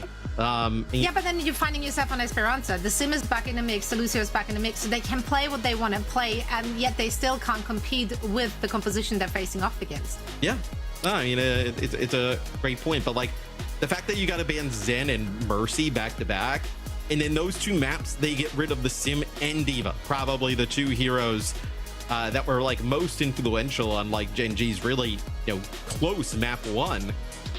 It's a tough, it's got to be a tough thing for the entire team to deal with, right? Because it's just such a glass cannon strategy. Can they continue in that fashion, Jake, or are they just forced to make a change? I'd love to see them make a change. I think Lijiang, traditionally Lucio has succeeded in these types of matchups by just catching and killing greedier options. Like the hero that does more poke damage also dies when you speed amp and drop a beat and just get on top of them and kill them for free. Lijiang is different. Lijiang not only wins the poke game, but can effectively kite the sound barrier. The whole comp they're running. Think about who do you catch with sound barrier? You're chasing a Freya, a Kiriko. It really is. I mean, I guess in theory, Lijiang's the easiest to catch, but with that rushing torrent, good luck, man. He's got great tools to back out of those engages, protect whoever does get focused by the beat with the ultimate. It's a really good matchup for Lijiang. I don't like Lucio in this meta. Yeah, I mean, Lijiang is obviously putting out a lot of damage and a lot of healing, but another person who put out an extraordinary amount of damage is Dip on that Tracer with a phenomenal performance. So let's hear it from Dip themselves. Hello and welcome to the show, Dip. Thank you so much for joining us for a quick chat. Let's talk about this series and what your preparation looked like, because it looked like you guys went under the radar. I don't know if you saw the viewer predictions. They were heavily in favor of Gen G. Do you think that's warranted? Like, what are your thoughts on being the underdog in this match? Well, I think that's funny, because I didn't think we were the underdog, but I guess we were well prepared and people were wrong. That's right. Yeah, so I mean, I just want to talk about, I guess, your guys' style as a team. You know, we've seen this from you and Willis in the past, like playing this, you know, really mobile style. And I feel like the Lijiang plays like exactly the style that you guys want to play of, you know, clutching up. We even heard some of your comms, some of those clutching fights, like holding off against the sound bear, holding off against stuff. We've been talking a ton about Gen Z's decision to play Lucio. Do you think that's like possible in this meta, or do you think they just need to like figure something out and that you guys have the right read? I think we have a good read, that's for sure, and I think it's really hard for them to just not play winning at all. I think the character is really strong. Of course, for us, that's like great, because we're good mechanically, and we love playing the sides and taking duels, so of course that's good, but I think it's really hard for them to just dodge the Lijiang every time. It looks really hard. They have to protect ban every time on support. Yeah, it's becoming increasingly hard when you have to ban Mercy and Zen and everything to try and get the Lucio in the mix. First, I want to thank you for your contribution to my fantasy team today. It's most certainly, You're welcome. But next week you guys play Alcantia. So what? Obviously, they're kind of like sitting at the top in the region with VP. What do you guys have to do to make that a close game, potentially steal a dub? It's hard. Like, they're obviously really good. I don't even really know myself yet, honestly. That's kind of the work we're gonna have to do this week to figure that out. But all I can say is that we're gonna try our hardest to figure out what we need to do and just try to make it closer than TM, for example. At the end of the day, we don't really aim at beating them in the regular seasons. That's the kind of team we want to beat once we're in playoffs, so don't really have an answer for that. Well, I'm excited what you guys have in store for us, or rather to see what you guys have in store for us for that series next week. For now, rest up. Thank you so much for joining us, and once again, congratulations. Thank you so much. Cheers. GG's indeed. Honestly, though, with that match coming up, knowing that there might be a Symmetra in the mix, I liked the way they played around the Symmetra in this match against Gen G. I really think they had a very good read on it. Yeah, but Zoe, I mean, Alcantia is not going to ban 3 supports in a row. Hey, listen, I'm just spreading some hope, some joy. Okay, yeah. No, I get you. No, they did. I think they played really well against the. I've been high on Peps and Vision. I think both of these teams can definitely make some noise. I like his perspective about, like, you know, obviously they want to beat Alcantia next week, right? But they want to beat them when it matters to go to Stockholm. Like that's when you want to beat them. Right. Nobody would remember if they beat them in week 4 and then got slaughtered in the playoffs. So obviously they're kind of going in with a let's see kind of where we're at mentality and then work from there. I mean, they definitely established themselves to be a really strong middle of the pack team and in the upper echelon of our standings. So they might be a team that you get to see playing at the World Finals, and you can grab your tickets to come and support your favorite teams, your favorite players that are making it to DreamHack in Stockholm. The tickets, as you can see, are available right now, so grab them while they're hot. And yeah, I am very excited to see how it plays out, especially with another patch, you know, potentially even another meta, and we get to see regional clashes. So those international events are always a good time. I want to see Team Liquid taking it on the global stage. I feel like they've found their identity this stage. This looked really sick for them. I think Lijiang is an awesome hero for top level play too. There is so much skill expression on this character, and there's you know, so much opening for supports, I think, to really shine, especially the main support role, which has for a long time been on the back bench and kind of been the like just do your job role. Whereas for Lijiang, I think that things changed quite a lot.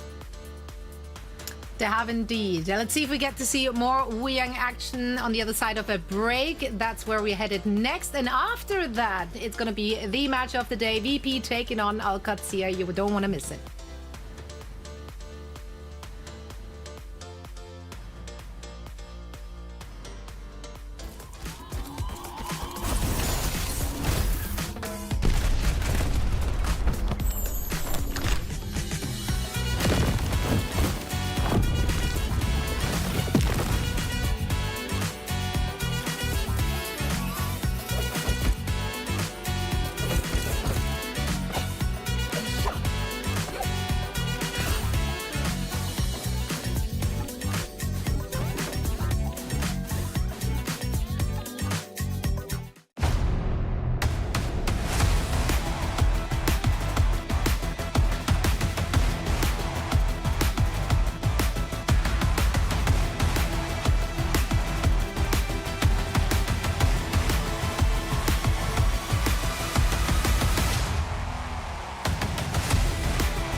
wins, and us too. Hello, welcome back, everyone.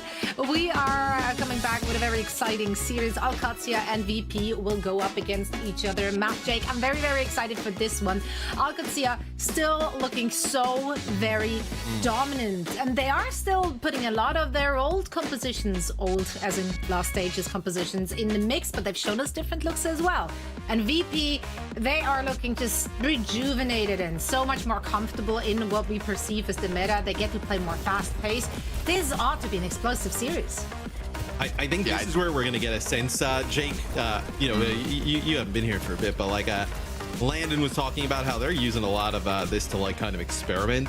I don't think we're going to see a lot of experimentation this one. I think they're going to take this one pretty seriously, and we're going to get a good idea of what Alcantia wants to play versus what they're okay with playing against, you know, some of the other teams. I forgot that this Hollywood. Jay, you need to go back and watch this game. Is this where our checkmate carried my fantasy team? This is where this is where Kelix went Mercy, Quartz went Legs. I saw Mercy Soldier in this highlight, which is yep, that's we saw two different people on the same team play Junkrat as well. Was it Katsuya? No, it was Evil and Snowdrop. Yeah, it was quick esports. They, you know, they kind of went a little out there in terms of compositions, and Alcantia, they played into that. They were having fun with it. It was a 3-0 series. It was entertaining, and today, though, I assume we're going to see a much more serious approach. Yeah, you're gonna need to, because right, Kepster and Jwoo, dynamic duo, meeting the moment in the meta, and I also think great meta for Vistola and Eisnom with, you know, the Hazard and the Zarya both looking super powerful here. The one maybe challenge, right, with having to swap your tanks in and out, maybe that becomes a problem, is Vistola maybe forced to switch to a Hazard that's a little bit less comfortable, or vice versa for Eisnom. Curious to see what the vision is. Also, if Roadhog makes an appearance in this series, I think that's sort of a question mark in the meta right now. We've seen enough teams use Roadhog at this point. It's for real. It's Doomfist as well. I think maybe there's a place in punishing some of these certain matchups. However, between these two teams, as you guys said, this is the real test, right? Like both of these teams are down to experiment. They don't necessarily need to bring their A game to win in the regular season, but this match, not that way. One thing I do want to call out, though, is we did see Chase in the starting lineup here for Alcat. So they've been definitely playing Chase a little bit more, playing some of these like more divey style comps. So big game for Chase starting off here against VP. Yeah, we've seen Chase in the mix already the last 2 weeks, so it's not super out there, but it's great to see that they are coming in with different looks. For Virtus Pro, this lineup, I mean, especially like seeing Jwoo and Kevster together is pretty sick, right? Like these guys are sort of similar in sort of their style of play, the pace they like to bring to the game, but it's the old guard and it's the young rookie, super exciting hot prospect. I just think that's sort of an awesome match made in heaven here for Virtus Pro. I mean, poor Shockwave. He can't figure his way back into the lineup now at this point once you get Kevster in, but yeah, this is a toughie to make an argument for Shockwave there. He's a go. Because these are all players with a deep hero pool as well, right? It's not like Kevster and Shockwave can't flex over to basically anything you asked him to, but Kevster has earned his spot for now. Gonna be interesting to see if we're gonna see substitutions being made. Either way, we hope for a close series. Let's take this one all the way. None of that 3-0 anymore, please. Jake, Matt, as you're taking over, please walk us through your thoughts here. Is it going to be a close match? I want scores. I want predictions. Throw yourselves out there. I'm going to say this is a 3-1 Alcantia. I think they're a team that's masterful at punishing any weakness, and I think maybe the one challenge I see for VP in the series is having to swap the tanks in and out. I think that could be a vulnerability that Katsuya could exploit, but I don't think it's going to be an easy one. My heart wants to say that VP wins, and because it just makes the region like way more interesting. Like it just kind of throws everything, you know, off a little bit.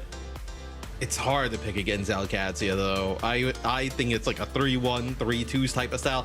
I'd be shocked if it's a blowout either way. I say that we very well, you know, could end up there, just like how I thought the last game would have been pretty close. So both those teams kind of, you know, in that 4 through like 6 range, but. These are two teams with aspirations not only to win here, Zoe, but to win at like a global stage, right? So Alcantia, Jake, they'll get that first map pick. It'll be Lijiang Tower. Yeah, Lijiang makes a ton of sense for Katsuya. I think of the two teams, they're the team that wants to get a little bit cheekier when it comes to the compositions, right? If there's a team that's going to be bringing out some sims, some cheeses here and there, it's probably going to be Katsuya. And I think the Reaper ban sort of telegraphs that just a little bit. VP have used a lot of Reaper. The stage, it fits really well. Like a Reaper Tracer style is great for Jwoo and Kevster. I think Kevster actually pretty solid on the Reaper. Jwoo as well, I'm sure could pilot it comfortably. And maybe this allows you to protect things like Bastion and Sim that could be particularly effective on Lijiang. Responsive Lucio ban from VP, I think, probably trying to mitigate some of those mid-fight cheeses. Yeah, so I think the Reaper we've definitely seen kind of we played a little bit more in this phase, this stage during more than any really. The Lucio ban, this is one we've seen from a lot of teams against LCAD, but I'm sure they're gonna have something to work around with. We've also seen Lambda play a ton of the Cassidy, so I'm curious if we'll see that one come into play. That's a scary DPS duo to go up against, right? Jwoo and Kevster, and when you go Cassidy, you put a target on your back. It is kill or be killed on the Cassidy. Your defense is your offense. It is your ability to kill those flankers before they finish you off. Sorry, it's actually not Chase in the lineup, so it's Ziad. I see. This actually makes a lot more sense on control. Yes. I feel like there's way too much tank counterpicking on control to like commit to dive, especially Lijiang Tower. It would have made sense maybe on some of the other maps, but here VP setting up, it might be a Bastion Sim. She's on mid, and honestly I kind of like it. However, Katsuya, oh wait, looks like we have the team banners swapped here. Katsuya, of course, is going to be on the left, VP on the right. Yes, we'll get that one flipped at the top of the screen. Obviously Ziad on Diva, that's kind of like where last stage he kind of cemented himself as or at least looked on the Diva as the best tank in EMEA. It's going to be tough to play that into that Zarya, especially Vistola, very good Zarya. And then there's going to be that all-out dive here from VP. This is a really bad matchup for Zarya, I will say. Sim the Bastion, yeah. You can't play Zarya into this. I don't think you can. It's just, you saw what happened that fight. I mean, you can bubble yourself, you get cleansed, you're gonna die. And Vistola immediately goes over to the Diva, but this is the value of the mid-fight cheese. Okay, yeah, you're on a good comp now, but we have mid control. We can stall the game out with our Bastion, with our Juno. Really sick Juno map as well. Being able to like dance off the edge of the map can be really hard to clean her up. And as you mentioned, right, you have to switch away from that Zarya. Like, the Bastion just doesn't even care about the Zarya bubble. Just kind of mow down through it as you're going to lose Landon. So, looks like Kellick's dangerously low as well, as he's going to be able to keep himself up for the time being, as the contest will come in here. For Alcat, it'll be Ziad just kind of jumping onto the point. I assume we're going to see some other members do as well, as Ziad ends up falling. So it's going to be 35%. For Alcantia off the rip. We'll see if they decide to make any changes to this. Do you think you can play this Bastion now that you've kind of given up control, or is it like you're just trying to TP the Bastion past and play from point? I think you can. The TP to point, though, is the moment for Jwoo to strike. I think Genji is the one who can really make the plays here. Tracer's mostly going to be stalling for time, but Genji can start to punish, maybe can get in the face of that Bastion with a cheeky deflect. Virtus Pro, though, getting very close to some of these dive ultimates, which are really going to empower them. Katsuya poking and prodding, but now they're going to make their mark, TPing straight to the point, taking the map, they're putting the pressure on. Gala immediately, though, going to respond with an ultimate of his own. Kitsune rushes traded on point, and for now, Katsuya remaining healthy. The bubble onto Jwoo, he's getting into the back line. The stun is good. It knocks down Bastion, canceling out that ultimate pulse bomb as well. And Kevster lighting up the feed. And that is the type of plays they have been getting from Kevster all stage long, as obviously last stage a little bit of a rough one for Kev, and people Fix is down. Oh, is he off? Yeah, I mean, they're turning this fight. So, yeah, they're actually going to push right on in. So Ziad's actually going to make his way to the point. The orbital rate comes in here as well, as the blade comes through from Jwoo, goes over to the top, and that should be enough though for VP to actually hold on to this. But that got scary for a little bit. Oh my god. I mean, honestly, down Fixa, I thought maybe they would lose the flip there, but Kevster nearly one-clips Landon, forces the self-cleanse, forces a very passive move. I think May is, if you're going to continue to run this cheese, May seems really solid. Brig as well, actually like this. Unconventional picks from Katsuya, but I think they match up well into what VP are bringing. Once again, TPing straight to the point, forcing the fight. Let's see what Brig can do. Probably a lot here with the May walls. Perfect. On to Vistola. The self-destruct, though, is going to keep him up for the moment. Yes, I mean, you lose Vistola. That is brutal, right? That would have been the kind of a the player needs to get in there and be as aggressive as possible for VP to kind of keep stalling it. As this will be Ziad, he'll actually get remake back. It's going to be Lambda going over to the maze. We haven't seen really a lot of May at all. It's really Hero we even thought Backbone maybe play. So we haven't seen him go to it. Fix actually takes out Lambda off the rip, and now we're going to see Kevster come back on the bar. So a lot of different heroes right off the rip, Jake. It's been a while since we've seen Far on this map, but it's traditionally quite a strong pick here, right? Able to play some of those vertical moments, especially with the players on the back foot from Katsia. The flip is good for VP, and that'll be most likely the round unless somebody pulls out an insane clutch. Checkmate still 12% away from that barrier, but it just feels too far, too difficult to get. They're stalling for now with Ziad. Heals coming in from land and delaying for the moment, but VP are so strong on this point. Jaybu playing with such confidence here, and FACEIT even has the ultimate. Maybe you can give that over to someone aggressively.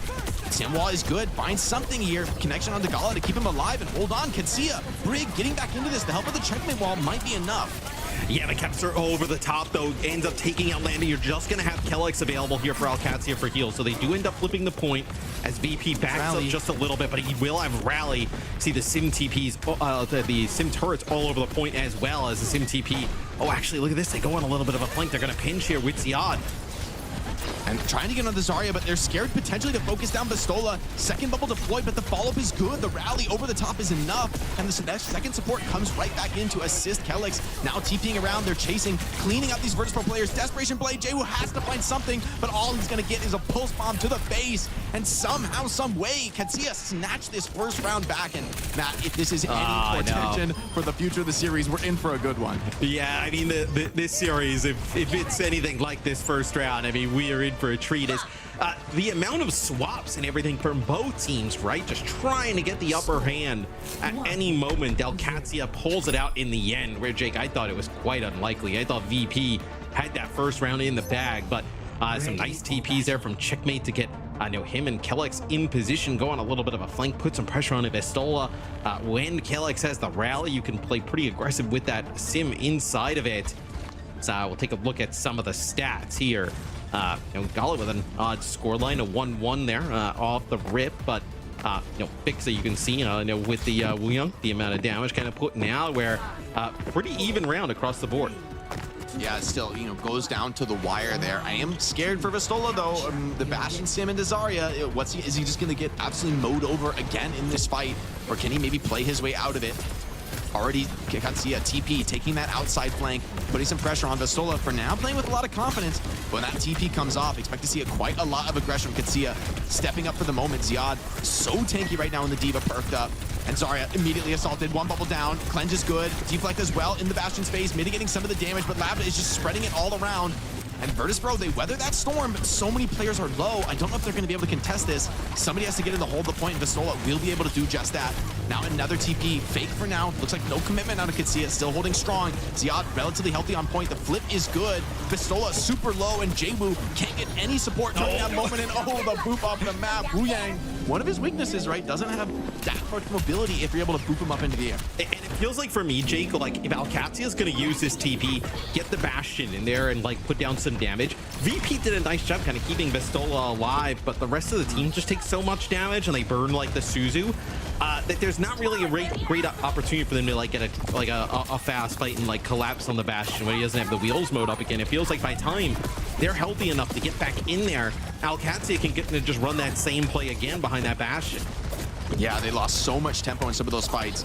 Once again, Vestola on the bridge, but he's scared to really walk in and commit. Ziad takes a bit of damage. Maybe this is an opening here. Vestola steps up, bubble onto Jaywu, who's into the backline. Bastion getting heavily pressured, but the support is so good. This health bar just not dropping. Big ultimates coming out from Katsia here. Kitsune Rush, Simwall, they're gonna wipe the floor with VP.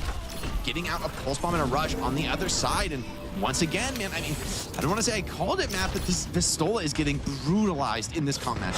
Yeah, because typically a team would care about the bubble. Yeah, they're going quite aggressive. Well, I think they play. Oh, I mean, look at how fast he's dead. I mean, there's nothing they can really even do there to keep him up. That's the orbital array used by Kellex as well. The Lijiang ult used by VP, and you used the rush previously. So man, VP just getting pushed back to their spawn here by Alcad. The Bastion really kind of preventing you from playing this Zarya, which you want to do into Ziad's Diva. Yeah, the point touch pulls Katsuya back, but they don't mind that at all. We're coming into the final fight. Jwoo, what can he get done with this blade? There's not much of a response for Katsuya. This should be a clean fight for VP. Jwoo in, immediately assaults the Bastion, right onto the next target. Sim down, and without those damage players, Katsuya just left to stall this one out. They are going to make it to 99, and that's all they ever wanted out of this fight. VP showing the experience, though. Even down 99-0, they hold on to the grab. They know that they're going to need that ultimate, maybe in combination with a pulse bomb, to actually get this through, but this is a Diva and a Sim. It's not easy to get value out of these grab. No, I mean, you're always running the risk of the grab potentially being eaten, right? You know, also the hypermobility with the Sim, like, you know, being able to kind of like TP around it is everybody here from Alcantia kind of, you know, in the hut here playing from this type of position is a bubble there onto Jwoo, just going to allow some charge here for Vestola as he's wrapping around and going to use the grab, but he's down. Pulse Bomb is good. It finds a connection. So many Katsuya players are low. Maybe there's hope for VP to get some cleanup kills, but the self-destruct from Ziad buys time for everyone to reset their HP. Vistola's going to come back on the Diva, and it's actually looks pretty Rush for Landon too. Regrouped well, but the point pressure, yeah, is going to be really strong. Labda over to the Tracer, recognizes that this last fight is going to be highly dynamic. Rush onto point, and checkmate Ziad already striking. Virtus Pro down 3 versus 4, and the healthy tank here. Ziad about to run rampant on this map. Vistola, no armor left. Diva sent out of the suit, and now Lijiang in the sights, can't really get into the fight. Ultimate force onto himself, but that's not the value you wanted here. You would have loved to use it aggressively. No chance for the turnaround, and checkmate is fully set up. The car wash on point. VP swept out of this first map for now, and just a couple players trying to delay, trying to stall for a second longer. It seems like that's all you're going to be able to get. Jwoo's dancing well. Yeah. Can't dance with death. No, as looks like Ziad just trying to block the window there. So round 1 was really fun. Back and forth, lots of different swaps. Just kind of overall chaos. Round number 2, though, for me, Jake, that is obviously all Alcantia. I think making the Bastion work in a big way there. You know, obviously kind of focusing down Vestola, who's trying to play that Zarya, just taking so much damage from that Bastion, that like with the grenade, and then obviously the wheels mode and the damage, and then that's just talking about the Bastion damage, not just everybody else. It's almost impossible to keep that Zarya up. Yeah, I mean, all right. Reality is, Katsuya, they're one of the best sim teams in the world, and so if you give them an opening like playing Zarya, they're gonna exploit it. I don't want to blame Vestola. I think he did what he could. I just think this is an unplayable matchup. It's an untenable situation to put your tank in. I would have loved to see Vestola just roll out Diva. Like, honestly, I predicted they would do this. I don't think it was that much of a genius call. I think they should have known they were going to be dealing with Bastion Sim this map, especially with that opening Reaper Bandit. Kind of telegraphed it for me, and honestly, I think they shouldn't have rolled out Zarya on either round, and maybe that would have been enough to at least put them over the line in round 1. And I just do wonder, like, now, right? Like, are you gonna have to consider banning like a Bastion? I think we'll obviously see a Sim ban at some point. Like, it feels like everybody does that against Alcantia. And I do wonder if we see some of these other tanks on both rosters come into play, right? Whether we see, you know, Chase or Ice Gnome.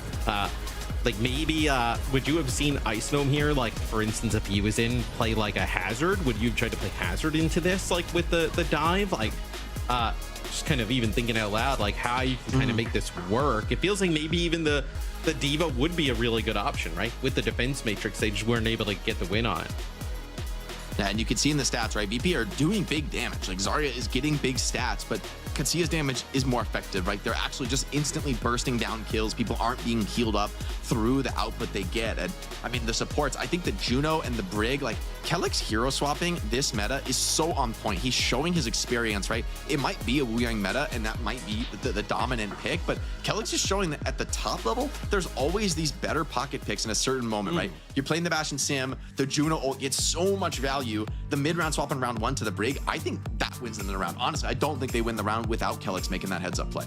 Yeah, I mean, we've seen some Juno play, but it hasn't been something we've like been like, oh, you know, this looks really good. It's something we actually kind of highlighted, like, man, it's a rough spot that you have to play the Juno, but there with like a Bastion and Sim, right, being able to use the orbital, right, that is obviously a really good shell to play that Juno in. So interesting bans off the start, and that's something we did not expect to see, that Juno coming in.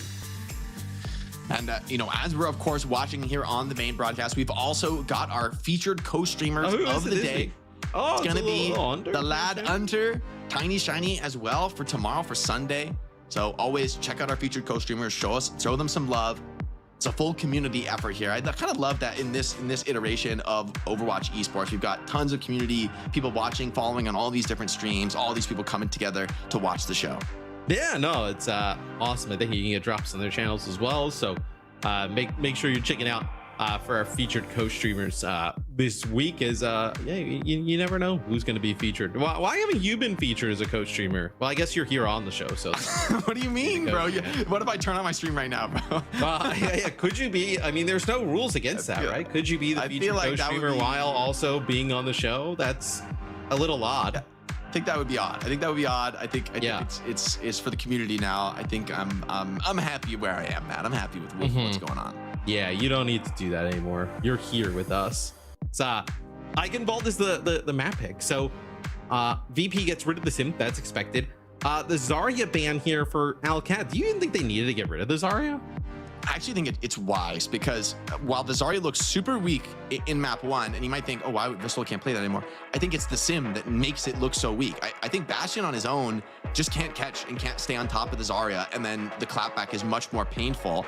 I think the Bastion gives the damage, and the sim gives, well, a lot of damage as well, and also this key mobility element that really punishes Zarya's lack of mobility. And so I think when you take away the sim from VP, it's like for Katsia, it's like that is your answer to Zarya. So you don't want that matchup. And like once again, it's like this is them really dancing on. I wasn't sure it would be this way, but my prediction is looking better and better that Katsia are attacking and punishing the tank inflexibility from VP. Yes, they can execute all the tanks, but it requires roster swaps, which puts them in a position of being more vulnerable to a team that can play anything.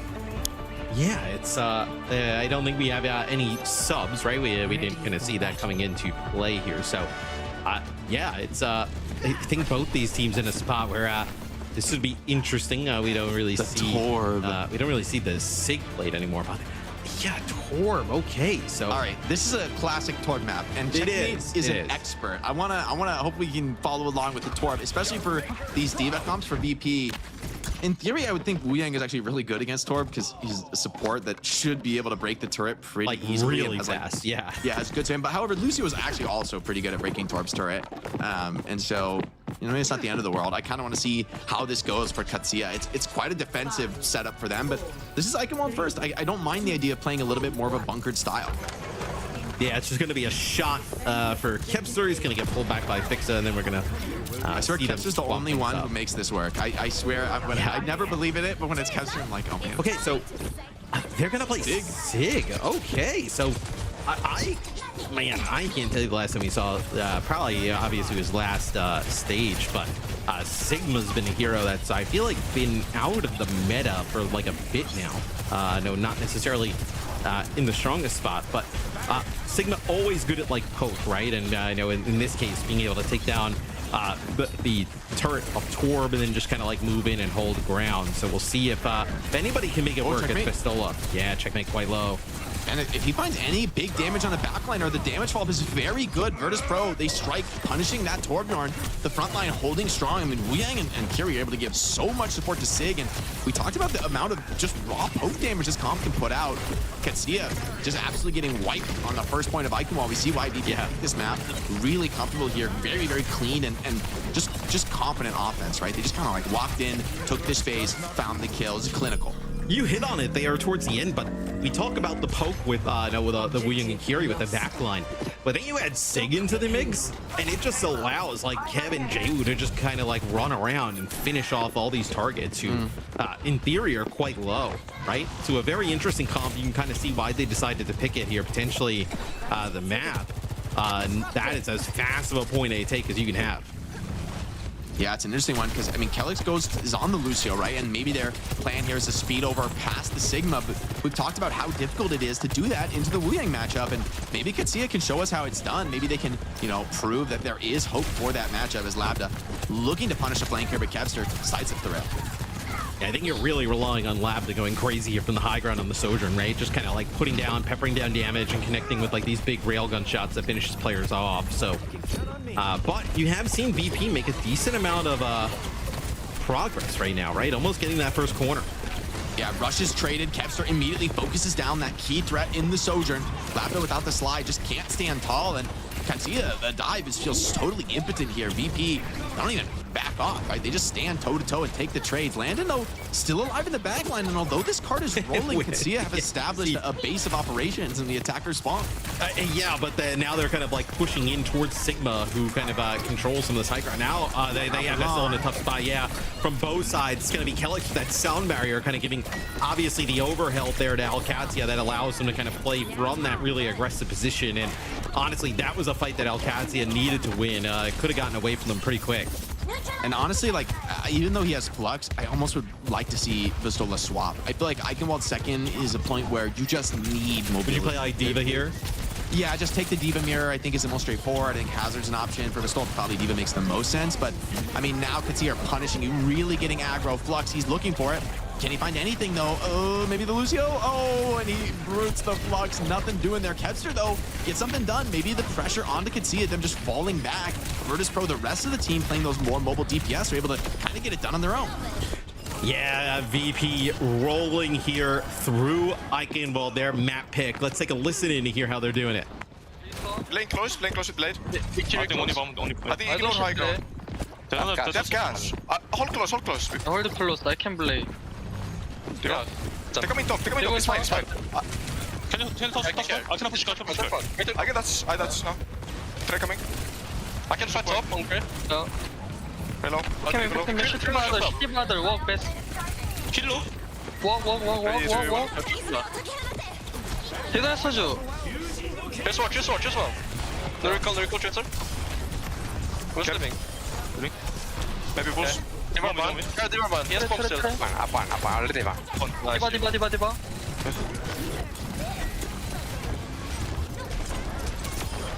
Nice. Wow, Haxel. Nothing. Close. Post coming. Use rocks. Okay. 6 bit. Better niin, että ne kan få saker dem, det går nok, okay? Yo. Close bit, 7 bit, I think. 7 bit. Not dead. Fumble. They'll come. They're all in, I think. We can just fight to talk when they come. Ready, fight. I guess we They can fight, careful. Try to shoot behind. Diva really throwing. Det var han. 아 씨발.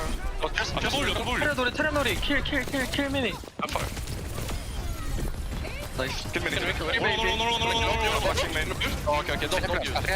Kire cross. They still have mini. Kill Kieran. Come say slow. They're a bit coming, okay? Oh man, Kevster and Jwoo, the dynamic duo on this map, and the Tracer Genji, they're getting so much out of these fights, and Katsuya with this Lucio comp finding much of the same success that Genji did, which is to say not much. I was gonna say, I don't know if you are here or if you've replaced yourself with somebody else. There was not a lot of success for Genji running this type of setup where it's gonna be a Deadeye here for Lab, I think just trying to buy them some space, right? Just allowing them to get around this corner, set up a little bit of a better defensive positioning, and you're gonna have both support ults to work with here for Alcantia, so you're not completely dead just yet. It's gonna be the rush here to kick things off. Yeah, good dive. They get all the way to the back line, but Fixa is just confidently fighting that one off. Shrugs it back. VP still fighting this one. Kelly's big beat finds a connection onto all 5 players. Just barely had the time for that one. But where's the damage? Where are the kills? They need to actually turn this around. And so far, VP are still healthy. Finally, Kevster goes down. Trades are good, though, for the defenders. But I don't know if this is enough, man. They are getting cleaned up. VP still strong. Gasola holding the position. Blade deployed. And a slight miss from Jwoo, dashed around the corner, but does clean up Kellex, and that'll be a cap with over a minute. VP in great position on Eichenwald. I kind of love this comp from VP, not gonna lie. Like when we're with the listen-in, you can hear them kind of like playing that flux around the corner, and they saw that Alcad was gonna kind of be like all in, and they just back up, right? And the kinetic grasp and the shield of the Sigma, Vesol is able to kind of keep himself up, and then the amount of poke damage that him, Fixa, and Gala are like firing back in return, it's just unanswerable, right? You know, especially like you look at the support line damage, right, and the contributions here, and then also in terms of you see like Kellex versus Siad, right? Visola versus Siad, being able to kind of like survive that long, obviously, on the Sig, but then just kind of the constant poke. that allows Jaywu to just kind of start dashing through targets, right? And that's not even accounting for what Kevster can do. So I don't know if you can run this comp on a lot of different maps. I think Eigenball maybe like one of the ones that like it obviously the map kind of plays really well for Sig at different moments, so you can get away with it. But I really like the idea.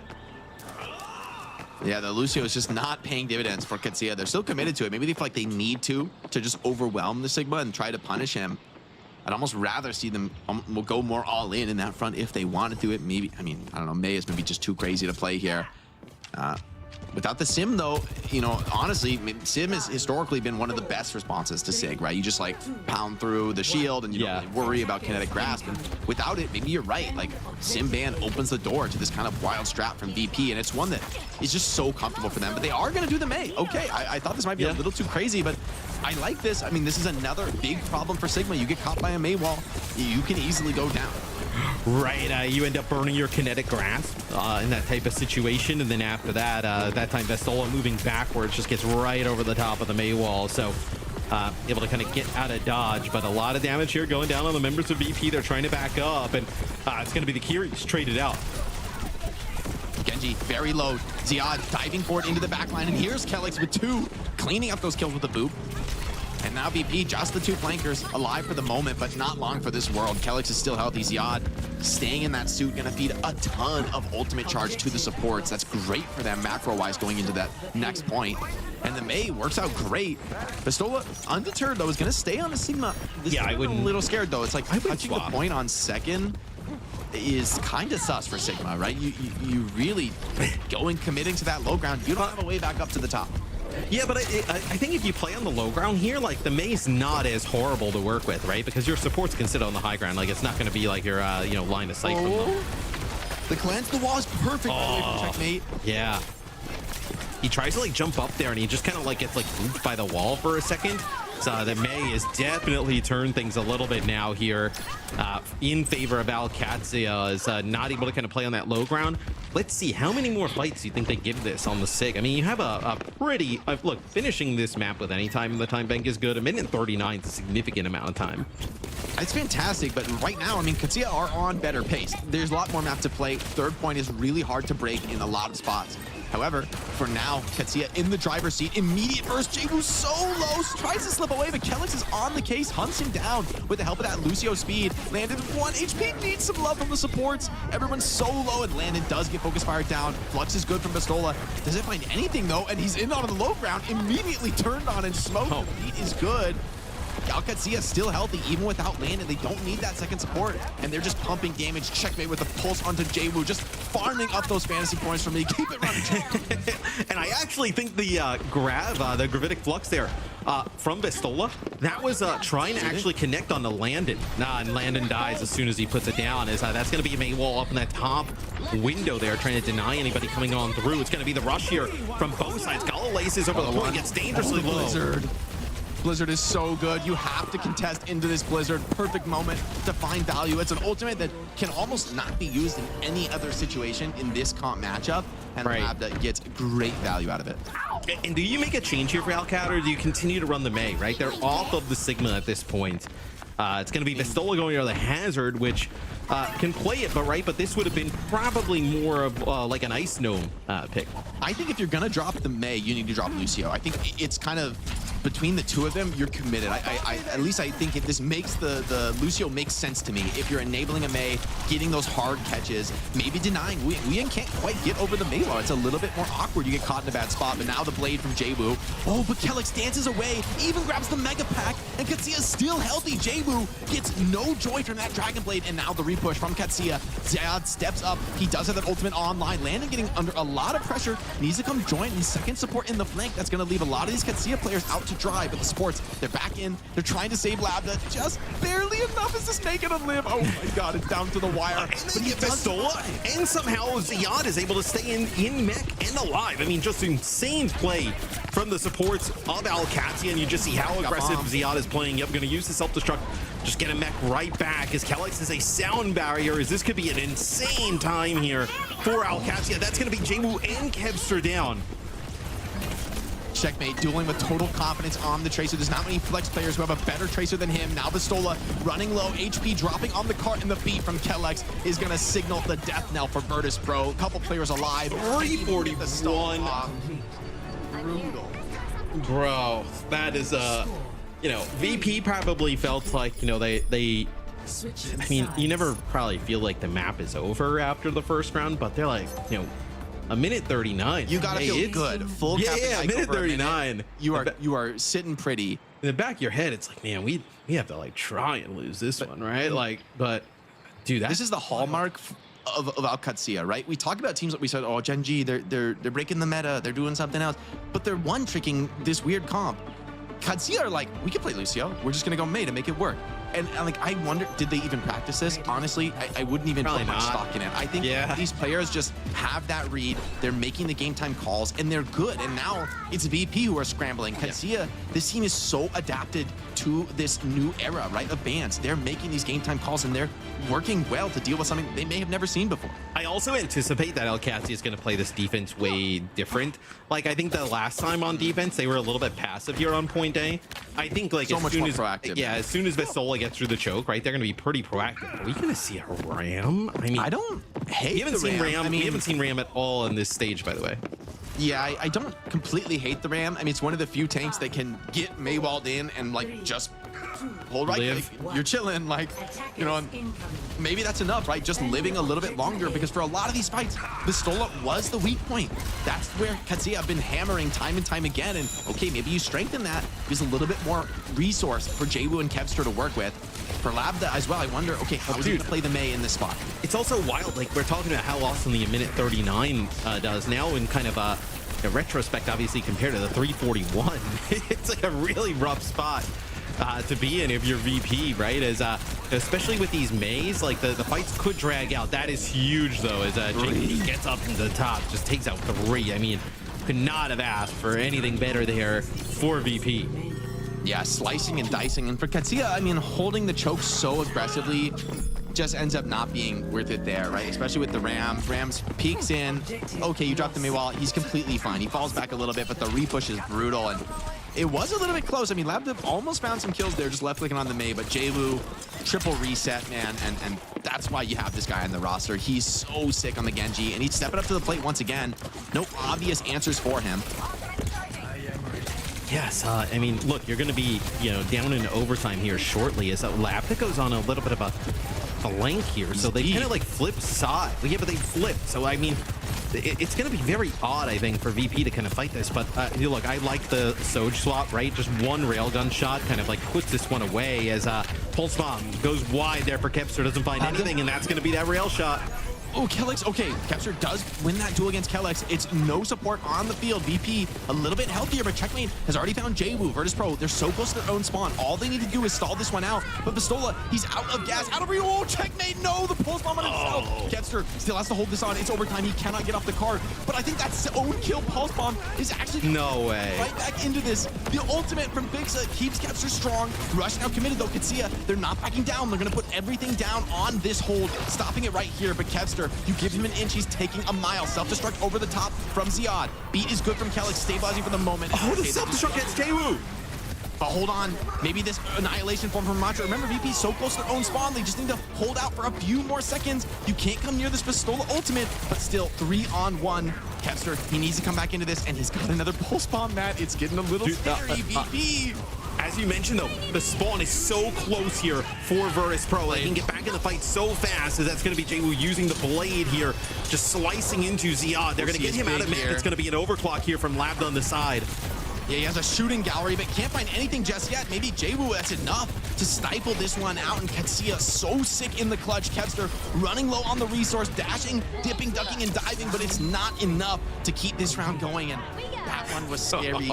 Checkmate, you made me fear. That would have been all right. What would have been just more rage-inducing for you? The kind of Pep stepping off of the payloads on King's Row from the first series, or if you know, Alcat ends up kind of like losing a significant amount of defensive hold off of that self-inflicted pulse bomb, right? Yeah, he is. He's allowed to have those. What he's been doing in this map, he is allowed to have those. And I will say, glass houses, Matt. If we're talking about pulse bombs, glass houses. Great work. Hey, keep it up. Oh man, let's see. So VP, they'll go with this SIG again on D. I think I'm a little bit more. I think I'm a little worried about it now. I'm so sus on this. I feel like they've answered this. Labs is gonna go back to spawn and go May. Yeah. You would think, right? You would think he just goes back. I like the Ram. I thought the Ram, or at least a Diva. I'm scared of this. I just don't. And I think on second point as well. Like if you go to the cart on second point on SIG, they're just gonna go take the top control from you on attack, and like Diva honestly, it's over. The Diva would have felt like the safest to me, right? But yeah, the SIG. I mean, let's see. I think this is literally Lab. They're just gonna be. He's just scouting. He's not even gonna leave spawn. He's gonna wait. They're scouting for him. Go May. Okay, what's the answer now for VP? Can they outplay this? I mean, Vistola sidestepped the wall last time. The first point honestly went as good as it could against May. This time, I'm a little more scared. Right, especially now you see kind of the speed come through. That time they're able to live though. Diva. And Vistola just baits the dive onto himself. He's up on the stairs this time, and they just run right at him. I actually think that's a mistake from Katsia. They're just so bloodthirsty for Vistola. They int on him in a pretty awkward position. Checkmate does take the opportunity to take a back flank. Now Katsia opportunity to consider the approach a little bit more carefully. Yeah, I think they kind of rushed it maybe a little bit there. Alcantia they used the point touch. Yeah, they used the wall to move on Din. Yeah, they almost get fixed there. And here's Checkmate in the back. Already forced a couple of resources. Vistola in a little bit of trouble, still healthy. Jwoo though flanked and cut down. Labda from the front, Checkmate from the back. And now Vistola has to step up to the plate, has to get this point touch. Kevster, pulse bomb coming up soon. Checkmate just dueling in the backline, needs to win that one. Kevster's pulse goes wide, no connection. Vistola running out of resource. Kellex making the call, hard chasing him down. May on the case. Gala finds one of the Checkmate. That's a big kill to find. Kevster still has a couple blinks left, still has a little bit of life, but maybe needs to actually find a kill here, and there's no support. The Maywall isolates out the respawns. You're just trying to pump all your heals into Jwoo, but he's out of resource. Dash is good, he finds one kill, but can't stand the test of time on the point. And Katsia have 2 minutes and just every opportunity to close out. I mean, Jake, even though you lose Checkmate, with both Landon Kellex out there with Zihad on the Diva and then Labdon May over by the objective, I mean, there's like no way without obviously Vistola you're going to be able to kind of like stand there and contest with those two, right? The survivability of the Diva and May on their own is crazy. Then plus both supports is okay. Kellex just Zihad just ducked the rock and it just absolutely slammed Kellex. So I can see you're gonna probably chill out without the Lucio here. But VP, all right, like this is the problem. Sigma's hard committed to the low ground. Katsia, if they ever find a time to rotate and take top control, as Checkmate's doing right now, like FACEIT won't be able to stay in this position. He's already dropping down, knowing that threat's coming. Yeah, it's going to be a concealing rush here on the low ground, right? So Flux, yeah, doesn't get anything, and you're going to lose Jwoo there. Sound barrier here, going to be good connect with everybody. Yeah, and that's the map, right? Virtus Pro just out of gas, way too close to the attacker spawn. Pulse bomb cleanup. Checkmate, get this kill, get this kill. Fantasy points, fantasy points. Get it, fight it, fight it, fight it. Kevster's running away. He's trying to deny me the fantasy points. Don't do it, Kevster. I feel brutal here for VP as it's Alcantia taking Eichenwald, their map pick. That is VP's map pick. And VP, 1 minute and 39 in the time bank. When they go on their offensive side, Alcantia is, watch this, 3 minutes plus in their time bank. And it seems like they just kind of like the Sigma, they were caught off guard a little bit early on. And it just seems like they figured it out over time. Yeah, just, I mean, making the Lucio look really solid. They just find the adjustment. Turns out to be the May. But this is, I mean, this is the intelligence from this team, right? To be one of the only teams that's like willing to bring out the Lucio here, thinks it's the right response. And instead of doubting the Lucio, which is, I would say, arguably like the more chaotic pick, instead they drop the Sojourn. They go out, pull out the May, and it all turns around. So many moments like Jwoo's Genji, which was such a big problem in the first round. Well, May has such a natural matchup there that Jwoo starts to kind of struggle in the second half. I mean, he's still getting a lot done, which is a testament to how damn good this guy is on the Genji.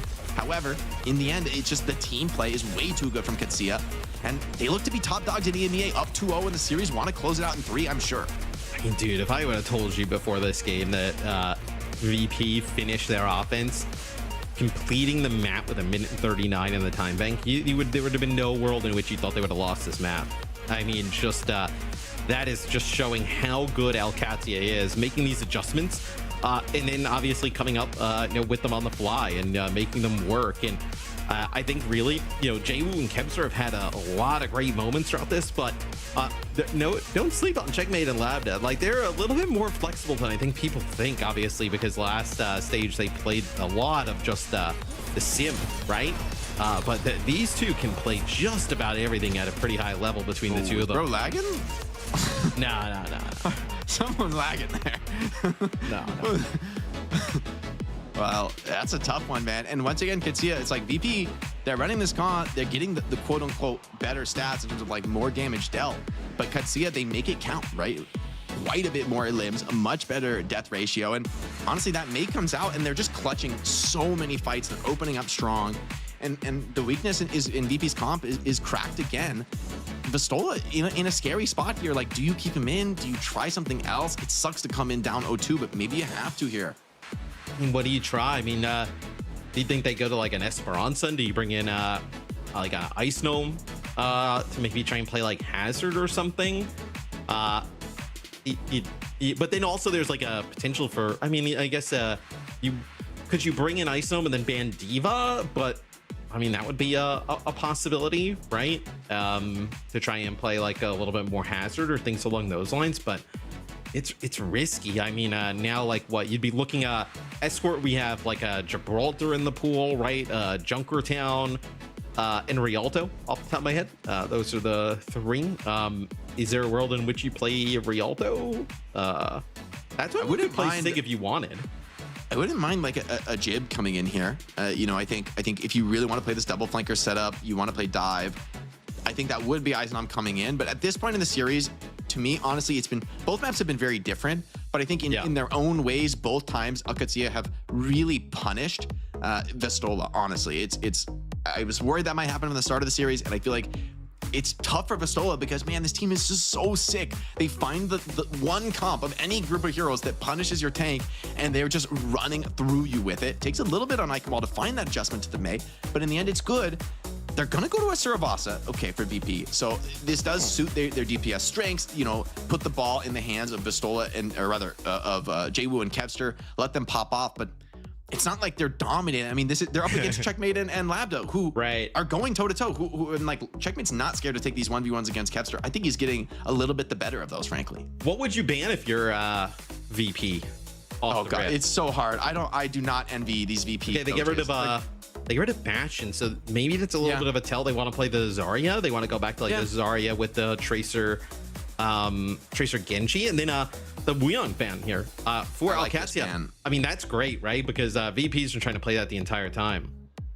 Yeah, I like this Lijiang ban. Really, I think smart here on this map, because I think Kelly's super confident on the Lucio, as we saw on the last map.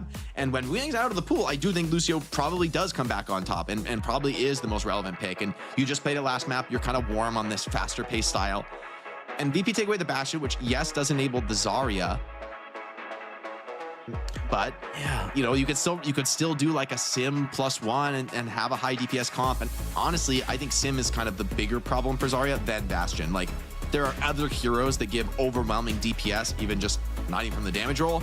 But Sim is the one where Sim Wall destroys Zarya. Like, it saves people from, you can TP people out of grab. Sim Wall saves people. Zarya just doesn't have the mobility to go back and forth through the Sim Wall.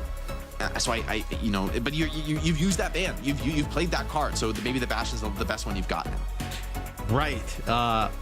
And I think like if you're gonna, I think the Lijiang ban is really gonna make VP. Like, I don't think they're gonna be like in trouble, right? It's not like FACEIT can't play the Lucio, but they've been obviously relying on the Lijiang for a lot in this series. It actually kind of puts the supports back in like an even footing, which may make the dive look a little bit more susceptible for VP if that's how they want to go.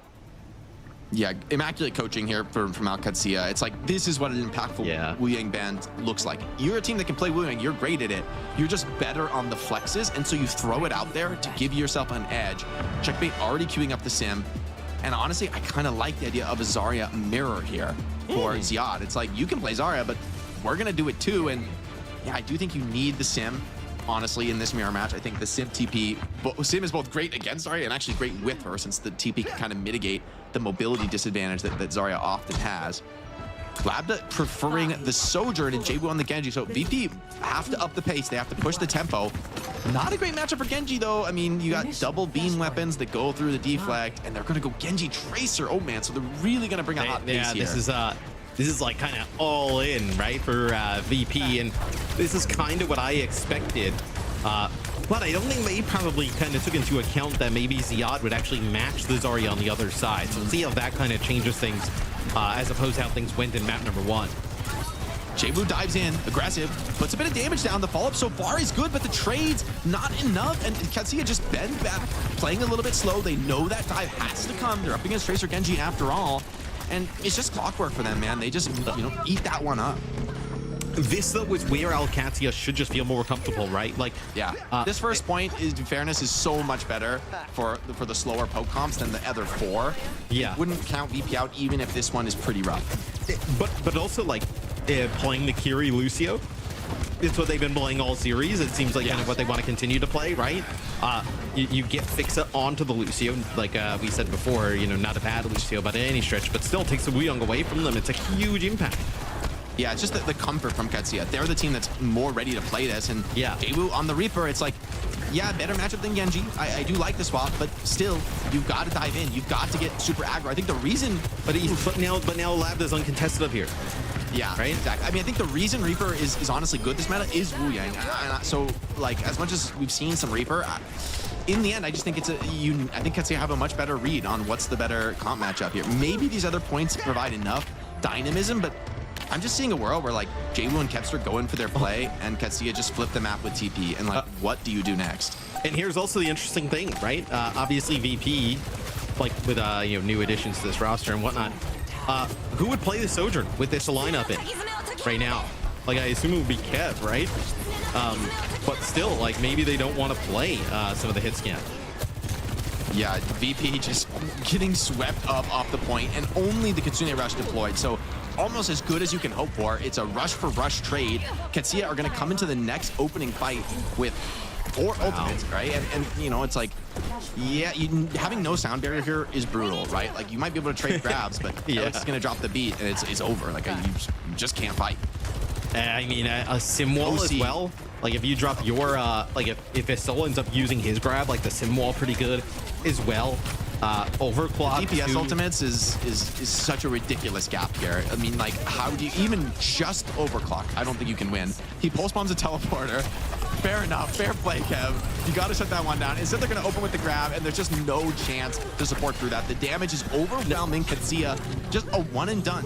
Easy fight win for them. And now, Jake, Vistol obviously holds on to the grab, great, but Kellex is going to have this beat for it, right? And then you still have the overclock. Yeah, I mean, you have sound barrier, you have a overclock as well. Like, and Sim can just outplay these grabs too. Like, TPing people out of the grab, Sim walling to protect people in the grab. You just don't have the damage. Like, and honestly, if Katsuya even high rolled, like, this is probably the best point in the map for an OC, and Labda, it's just open season for him right now.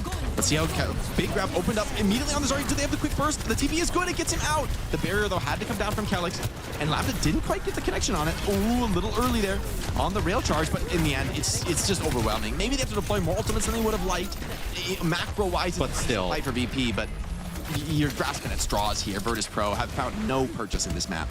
And this is like what, from Alcantia's perspective, this is what the ban process should look like, right? You get a ban that really kind of puts your team into a great spot here to fix it with this sound barrier. It's really going to be the last hope on this point for VP. Brother. Godspeed. And Jaewoo's down. You can't even beat him in this fight. You got to just take it to the next flash point. Try and make the long, salty run back. Katsuya are able to re-farm, get a couple more ults up. Finally, I mean, VP are going to have ult advantage going into the next point, but I mean, it's such a long road home. And, like, honestly, I think the comp matchup is so bad for them here that, like, I don't even see them winning this fight. I think the sim wall is going to outvalue both sound barrier and Death Blossom. I think the sim wall is just better.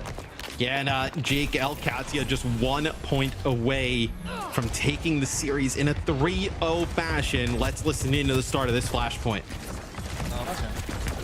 I pick main. First off. 2, 1. 차려오던. I can block B. Push area. I go blue. Oh shit. That is still one. Can maybe clutch if you're... Click that. Hit that. I kill that. Nice. Yeah, that's great. Unironically, you got this. Can you? Oh, I did actually. I spawned in 1 second, yeah. Yeah, they're gonna come. I'm coming for you, mate. I'm coming. I did ready. I'm with you, They use they use speed Reaper. I'm not to do, wait. Yeah, it's fine. They must think that it's okay, we come on. They have Kyriel. Wait, here, I can't totally glove this fight. I can't totally glove this fight. Yeah. I'm passing point. Yeah, take space. No right. I can glove. Come close. You put on your or not? Walk. Glove. Big. Up, what the fuck? Nice, that's fine. Slow. Fight. Give me. You put up it. I can walk now. Go by 3 seconds. I can walk. 3, Wait, 2, 1. I got their main. River going coast. Okay, he's made now. He's touching point. Chase him. I can big. Keep it up. Side one. I am here. No right, Reaper in corner. Half HP, 1 HP Reaper. I TB out. Oh, yeah. Support this one. I take Yeah, I'm playing coast. Yeah, 동글대가 support 80. Yeah, I'm taking damage. Ult to 10. I don't see you. I'm still touching. Okay, Ult to 3. I have now. 3, 2, 1 picking point. Yeah, I have to. Party's out. 0-1. Chase Zarya. 0-1. Blue one. 이거 위에 빛. 가있어. Kill.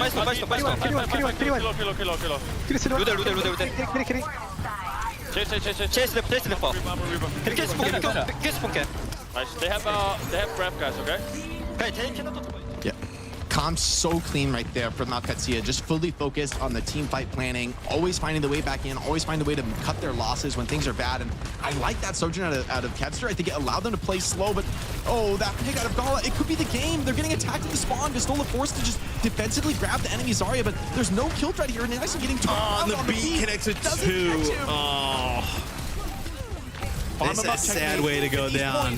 Get these points. It's a quick 3-0 for Katsia, but I want one more elim check, man. I want one more point onto Kevster, no less, and he gets it. Wow. Take that, Johnny. My fantasy team has to be on top now. 3-0 victory. Man, we thought this would be close. It was not even remotely close. There were good moments for VP. Clear that these are really strong players, but honestly, the strategic gap between these teams is enormous. Katsia, they're ready for the global stage. Well, map 1 was close. I think, map 1, round 1 was close, right? I thinking back on it, maybe round 2, not as much. Zia, 21-0, just absolutely farming here. I mean, that's only 6 kills the entire map for VP. I mean, nobody does that to VP. I think Alcantia just kind of making a little bit of a statement, right? That they're on just a different level. Yeah, this is the dream win that you were hoping for Katsia, right? VP was this rising star, this potentially threatening challenger. But honestly, I mean, after this match, they're going to be licking their wounds. This is a momentum stopper for VP. I think it's shown that there is weakness in this VP roster.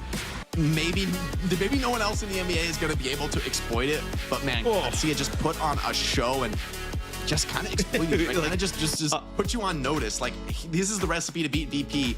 Have fun the rest of the EMEA. It's also honestly, this would make me so scared for everyone else in EMEA, because if Alcantia can, what seemed like on the fly, switch to literally heroes and compositions that we've not seen anything of, and they make it look so good, so flawless, and so strong, that does not bode well for the opposition. I'm also thinking that we just talked about how Gen G needs to play Wuyong the entire time. We just saw Alcantia just BVP playing Lucio Kiri the entire time. I was like, what does that say about Gen G? They must have played it at some point, but they barely played Wuyong. No, I don't think they played it all the entire series. Maybe Gen G's been scrimming Alcantia and they're like, even win like this. When the Lucio was gone early on, it was they were playing like Juno, and they were playing Juno Kiri, and then they played Brick, right? So they didn't even go to it the entire time. So I guess you can get it done. You just have to have all the Alcantia players. Yeah, I guess if you're Alcantia, you can make anything work. And it's not like VP played bad. It's just Alcantia played like better. they just play on a different level. If it were up to me, the DHL daily highlights would literally just Alcantia and everything they do, because man, they're playing some solid in Overwatch. Even when the compositions look a little more wonky or different, they look good. It's smooth. She's so strong. I want to be Cargo. You don't lift like Cargo does. You don't know that. I mean, the ability to just wave at that speed for that long. It's just I incredible. carry the broadcast every weekend with Matt and Co on it, so I feel like I'm pretty strong. I don't know. Damn. Hey, look. We'll give so he needs to make a joke every once in a while. Go with the low hanging good. That fruit wasn't there. a joke Let her of the day. get that one in. It's all right. It's all right. Brought to you by DHL. Brought to you by DHL. The May from Lambda, I think, was a real game changer, obviously, on Eichenwald. I mean, that completely flipped that map. Yeah. Yeah, I think key difference maker, but just even here, right? Even when, Kepster goes over to the Sojourn, they're allowed to play a little bit slower. There's just so many layers of problems when you're taking on Alcantia. They're constantly finding a strategic edge on you. And then even if you can take it away, they're so sick mechanically, they will just beat you in a mirror too. So this is that team that's kind of like a Hydra right now. Like, how do you really stop them? Where do you attack them in the bans? I honestly don't have any advice for opponents for Alcantia. Just take the L and head on to the next match. And don't waste anyone's time. Don't even. You don't have to be first. Like that's literally the vibe for every other team. Obviously, That's what Peps said, right? the end of EWC was ugly for Alcad, but But they got there. They got there. it's the best chance, obviously, since just off the top of my head, like it's the best chance an EMEA team has had on an international level. I mean, as far as I can go back, maybe ever. They're gonna come back to the World Finals with a vengeance. Like, they want to make a point, they want to make a statement, and they're certainly doing it once again in their own region. Let's hear it from one of the winners. I think Landon is ready for an interview, so let's have a quick chat with Landon. We do indeed. Hello, Landon. Welcome to the show. Congratulations on yet another W. Does that get boring for you guys? You've just been so dominant for such a long time. Like, do you even know how losing feels like in EMEA? I mean, we definitely know how losing feels like. We have not won a scrim against Virtus Pro in like 2.5 weeks. We've lost every single scrim against them. Okay. That's interesting. I guess they're well, just then scrim looking warriors at or this something. one. But you had all the answers. Like, you made such interesting adjustments on Eichenwalde specifically. Like, you made that Lucia work in response to what VP was playing. You got the May in the mix. Are these on-the-fly adjustments? Is that stuff you were scrimming and practiced? It's kind of, to be honest, it's kind of just checkmate. Like, even our Brig on Lijiang, we have never scrimmed that ever in our entire lives. And then, like we lose 2 fights. Checkmate's like, okay, Kellex, go Brig.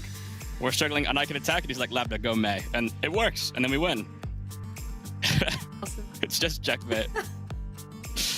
I wish he would get some fantasy points for making the sick calls. I need those. I'm trying to take over on Johnny's beating me on the leaderboard right now. But of course, this is a big win for you guys. I mean, you talked about beating a team that has been beating you in scrims always feels amazing. And VP was that rising star, right, in EMEA that was like, okay, maybe they're enough of a test. Maybe they're gonna be the problem for you guys.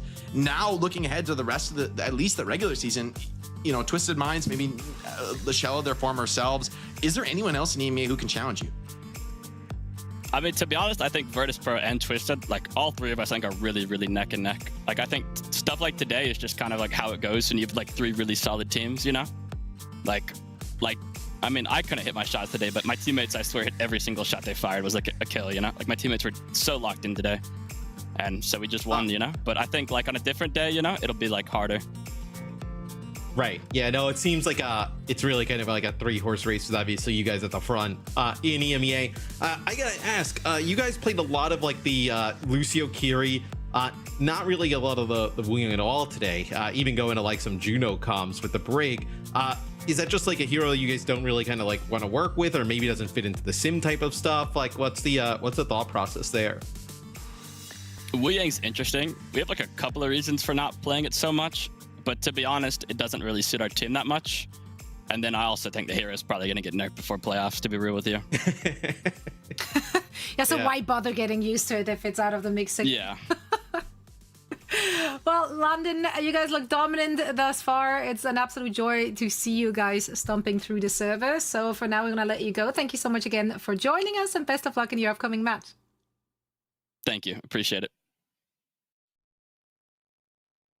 Right out. Alcantia continues to be on top with a sick map differential, may I add. Virtus Pro. They would have been the team to beat them. Twisted Minds and Virtus Pro are the only two teams who can make them sweat. It's very interesting to hear that insight that they've been. Well, they gotta go up against Peps, our number 2 team. You see that? But yeah, no, I think Alcantia in a pretty good spot. I will say for appreciate VP, the attempt there. like the pieces are there. I think this is Katsuya with like a textbook, you know, out strat. They're just so intelligent with the way they play these comps. It's just immaculate. However, like J1 and Keps are having big moments. Like these guys are popping off individually. Like people are absolutely fragging. And honestly, so I'd be like, look, yes, we took a tough L here. There's a lot of strategic issues we need to address from VP, but these are fixable issues. What isn't fixable is if your players are just getting absolutely gapped, which isn't what happened today. It was a 3-0, but it wasn't, for me at least, that especially those DPS, they were going toe-to-toe. If they can find a way to let JWoo's Genji really shine, this is another team that really can be a threat in EMEA, and I won't underrate them just from this 1-3-0 loss. I'm very interested to see what VP is going to have in store for us next week, because next week they're going to go up against Twisted Minds. Yeah, that's literally what I was going to talk about. It's like they were going to play against Twisted Minds next week, and then even Twisted plays against Vision tomorrow, right? So we'll like Vision's been a little bit of a wild card, right? I knew they got absolutely ran through by Alcantia, but maybe against Twisted Minds it's a bit closer. Yeah, well, VP gets ran through by Alcantia. Right, so it doesn't matter, right? So you just write toss off. the one out. A game's a write-off. Just take the L on your taxes and for next year. Let's take a look at next week's EMEA matches actually to see what we can look ahead. We already said Vision and Twisted Minds will be facing up against each other. Never mind, this is in fact the schedule of 2. We still have more today. We got more matches to go, Zoe. This is all you. I'm so sorry. Yeah, sure. Okay. Upcoming matches, NA. How about that? The most important match of all matches. Sakura, Dild, Dub. And they have to make an extended break to get people ready. Enough time to get ready. For this one, rally the troops. Hey, listen, for Dild and Sakura, this is actually the most important match. This is the only week where Dildox can get the dub. If you Avril, there's a lot of weeks left, so there's a lot of weeks there's left. Not that many. Not a lot of. One of them, Dildox can get the dub. That's what I'll say. Okay, you know what? Yes, sure. I love that you're a believer. Anything's possible. You sell me on it. Every map and that's matters. why I know that every map matters. Every map matters. Every round. The talent's there. Just rattle them all off, Jake. Just knock. Yeah, it's a vibes team. Dildox certainly are that, and they will open things up in NA, which does mean that I have to say goodbye to the two of you. So thank you both so much for sharing your expertise. I believe we'll see both of you again tomorrow. Yeah, that's the plan. Yes. I hope so. I don't know. I hope for me and Jake's sake, we're both. Matt, they keep on throwing other people at you. You know, since Mitch is still on a holiday. Like, how many days does that guy take off? It's crazy. Unbelievable. I mean, to be as rich as Mitch Uberchild's Leslie. Right. That's the consensus. Now, bye to you guys. So thank you so much. I'll see you again tomorrow. But the day is not over yet. We do have 3 NA matches coming our way after a quick break. So don't go anywhere. We're going to see you on the other side of this.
Was it Shifu told me?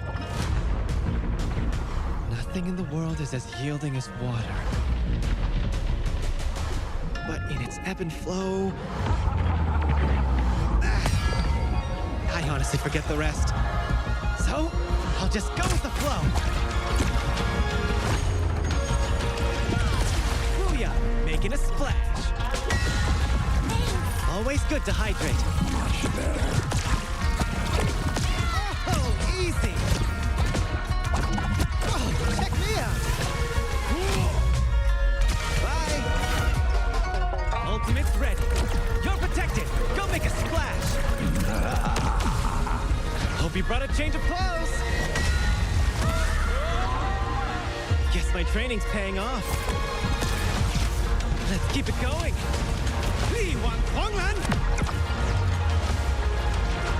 Wouldn't want to be ya.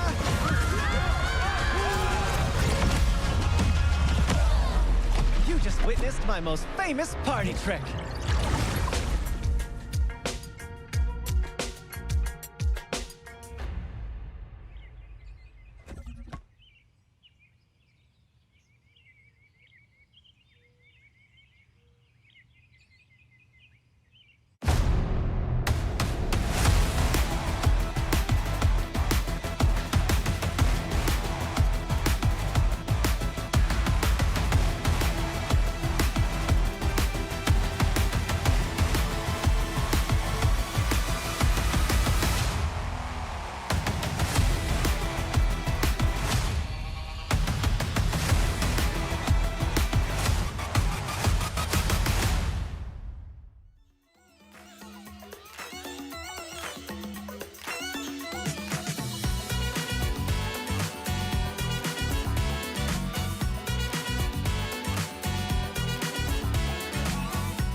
One stage left. No cushion, no do-overs. That is that, folks. Alcantia closed the book. Every map matters. Every second counts. Rocket is looking clean with his plays. You can't win this fight.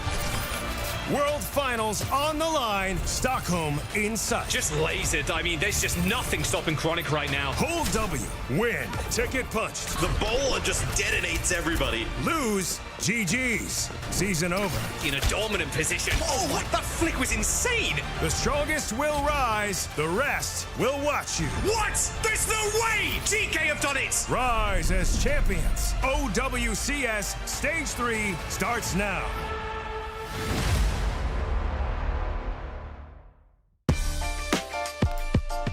Matches done, 3 more to go to close out day 1 of week 3. We're shifting gears and focus on NA now, and with me are the 2 least NA people I could find. It's Kevin and Jack. How you doing? It's so true, actually. Thinking about no American talent on the air right now. Matt left, so it's a very international broadcast. Yeah, that's right. That's right. Exactly. So obviously we have all the opinions on NA. That's how it works. No, it's great to have Avro back in the mix here today as well. We got some good matches, man. We got some good matches. But first, let's take a look at what happened thus far in NA. We're going by the numbers. This is our current standing after just 2 weeks of play. I mean, is anybody too surprised here to see this top 3? Team Liquid, GK, and Space Station, all with 0 losses. A couple of them will get losses today. Maybe not a couple, but there might only be one.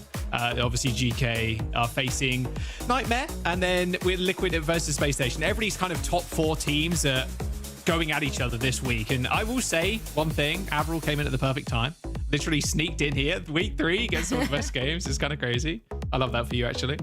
It's pretty good. It's a good week to be in North America, to be honest with you. And even the first game, somebody's got to win, right? You saw in the standings there, 0-2 Sakura and Dild Duck. Somebody's going to get their first win. We're finally going to see some of the top teams tested here. SSG currently top of the leaderboard, 3-0. But Team Liquid are looking really good as well. So, you know, we're finally going to get to see where these top teams actually stand across against each other. Yeah, people think we're trolling, but this is the most important week for Dild Ducks because they do have a double header. They're playing 2 matches this week, one today and one tomorrow, and they do play them against the only 2 opponents that we think they actually have a chance of winning against. So this is it, Dild Ducks. That's the one dub of the season. Can they get it done against Sakura? We'll find out very soon. But first, I actually want to take a look at our last match of the day and discuss the 2 teams we're going to see. Team Liquid and SSG. 2 of our top 4 teams for sure. A banger to close out our day. And the expectations for this match are extremely high. And for Team Liquid, the expectations in this meta are even higher still. Let's hear what SSG's very own Christopher had to say about their opponents today. I think if Team Liquid drop a single map, or maybe even a single team fight for the rest of the stage, that's an embarrassment. So Team Liquid don't win, like, even one round of cough is already, like, Kasora should be worried for his job if that happens.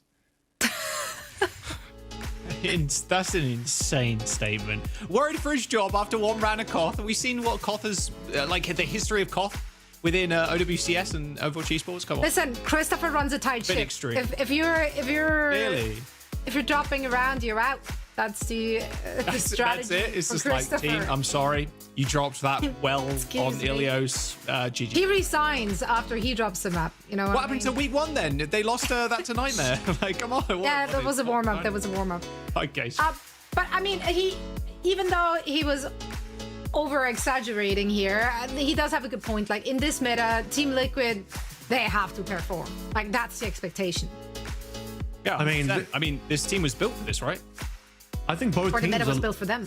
Both teams are looking really good right now. I don't know. Christopher is probably, he's definitely saying something right now, but at the same time, it's like he's putting all the pressure onto TL, onto Kasaurus, and this is the perfect strategy. No pressure on SSG. They're like, you know, we're the major underdogs here. I don't know if I fully believe that. SSG do come into this one looking really strong with Hawk, looking really strong with Chronic on the team as well. And this is a team now where I think they also need to perform. I don't think it would be acceptable for them to walk away if TL actually then get that 3-0 and then don't drop a single round. I mean, if that actually does happen, Chris, you got to ask some questions about what's happening on SSG. So I love your take on this narrative. Is Christopher just trying to manifest the underdog story to have a cop-out? Interesting take. Let's see what Kasaurus had to say after hearing what Christopher said last week. So I was watching the OWCS broadcast this weekend, and I saw that Christopher was making some European talk to NA, and I saw him say that, you know, Team Liquid shouldn't be losing a single team fight or a single round of COF, and I should be ashamed and be worried for my job if we do. And all I want to say is he must not have a whole lot of trust in his own team if he's talking like that. And we'll see in the match today.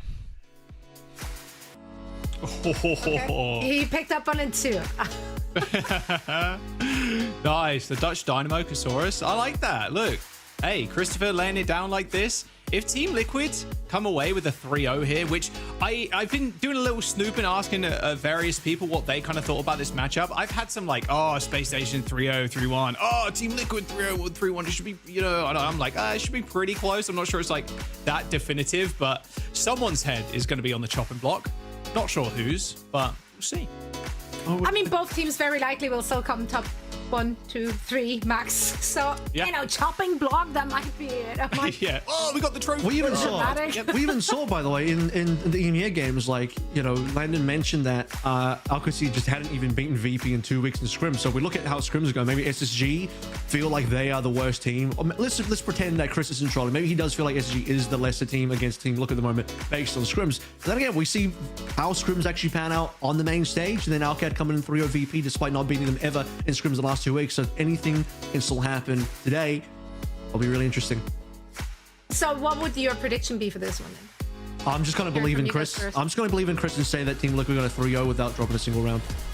Okay. Chris said it. Chris said it. I'm going to lock in the pred based on what Chris said, because if Chris believes that that's what Team Liquid's going to do, I'm going to lock in the exact that Christopher said. Yeah, man, I want it to be close, but in my heart of hearts, I do think Liquid take this. I think with the roster that they have, this meta was almost kind of built for them. I like the Zarya style from like Hawk, and even when he flexes over to D.Va as well, I think Hawk is just an unbelievable carry. But like the ball with like Zera Tree, like this kind of comp here, right, you're seeing on your screens, like I think this has much higher highs if executed to perfection. So I've got to give it to Liquid if both teams are playing at the top of their game. 3-1, I think, to Team Liquid. I'll give Space Station a map. I'll give 3-1, Andy. It's way easier to ban out a player like Hawk, because Hero Pool is going to be weaker than Infected. When you look at what Team Liquid can do with the composition in their roster, they are playing way closer to the Korean style, which is typically going to be the strongest style. So, yeah, I think they do look better going into this one. And there's also something to be said as we're looking at the gameplay of both of these teams. And if you're looking at the other side, at their opponents, neither of the teams has truly been tested yet. Their strength of schedule thus far has been on the weaker side. The strongest opponent that both of them have already gotten out of the way is Nightmare, and both of them won against Nightmare in a 3-1 fashion. So neither of them were forced to dig deep into any compositional strats. Yeah, look, Nightmare, they won on Ilios. That's just their map, okay? They won on Ilios both those series, so, you know, take that with what you will. I think Nightmare still have a lot to kind of prove, and they will kind of do that today against GK, but with SSG, like, with the bans, I think this is just going to come down to a draft, honestly. Like, whatever maps and bans are going to come through, I think that's what's really going to decide this series. I'm like fully on board with Avril here, and that Hawk can get banned out pretty easily, like the D.Va, the Zarya. And I do think, and I actually spoke to Kuffer this morning about it, Chronic's Cassidy is also something to kind of fear too. The Cassidy and the Zarya comps are pretty scary, even when you're going against like the Ball, Tracer, Genji stuff, but the bans are going to be so crucial here. So, you know, it's all about the players and the servers, but as we saw on the pre-show, it's about the backroom stuff too, Christopher and Kasaurus. I want to see what they got cooked up in terms of pick ban. Yeah, I'll ask you for scores then. Jack, give me the 3-1. 3-1 for Liquid. What about you, Avril? 3-0 Liquid, not a single round dropped, exactly as Christopher said it. No, I'm serious, exactly as Christopher said it. He predicted. Christopher's pred is the one I'm going with, his exact pred. Yeah, that's great, because if you're right, then you're still right, and if you're wrong, then it's Christopher's fault. So honestly, dude, perfect. That's actually perfect. Look at that, amazing. That's some wrinkly brain stuff. I'll blame Chris. I'll blame Chris if I'm wrong. That's how it is. That's right. Well, we have some good matches today. We got some good matches today. What a way to start week 3 in EMEA as well. Sakura, Dild, in my opinion, the title match. GK will be taking on Nightmare afterwards. It's like our top middle of the pack teams going up against each other. And then we have Team Liquid and SSG to measure up a true test, the first true test for both of these teams. So we're in for a good one. We're in for a good one. So make sure to connect your Battle.net account to your Twitch account and farm all our new sprays and goodies because they're available now as well. Let's talk about this first one. Dild Sakura. Let's start with Sakura. Also, congratulations to the Sakura Heroes Summer Season Squad. They took 3rd place. Of course, those are vastly different players, but the orc is still the orc, so we still give them that before we're digging into today's match. How do they measure up against Dild from what we've seen so far? Because they had tough opponents. They couldn't really show us that much. 3-0 in both of their previous games. Yeah, I mean, it was against SSG and GK, right? So, like, you're expecting them to lose those series. I think against Dild, this is going to be, like, how strong are they actually? I do like the kind of flex style here with Zeb on the Zarya and PDK on the Reaper. I think PDK's Reaper's been pretty impressive, actually, despite the losses, of course. Against Dild, everybody wants Dild to win, man. It's hard to predict against this team because everybody wants the team of the people. Exactly, they are. They really are. And I think with their weeks to come, it's only going to get harder. So like you said, Zoe, like picking up a win here with Dild would be massive, or even tomorrow against Team Z. Of course, Zomba's also just been a standout on the Tracer. The guy's always freaky on it. The pulse bomb attach rate for this guy must be through the roof. I actually really do like the Zarya gameplay coming through on Sakura. So I think their style looks a lot like what SSG are doing, but also we're seeing a lot of Zarya being played generally, especially if you're an off-tank player. That just seems to be where the meta is moving for these off-tank players right now. They're not going to be playing the ball, not going to be playing the Winston, so Zarya is kind of like the bread and butter at the moment. I think that's a really strong look for them.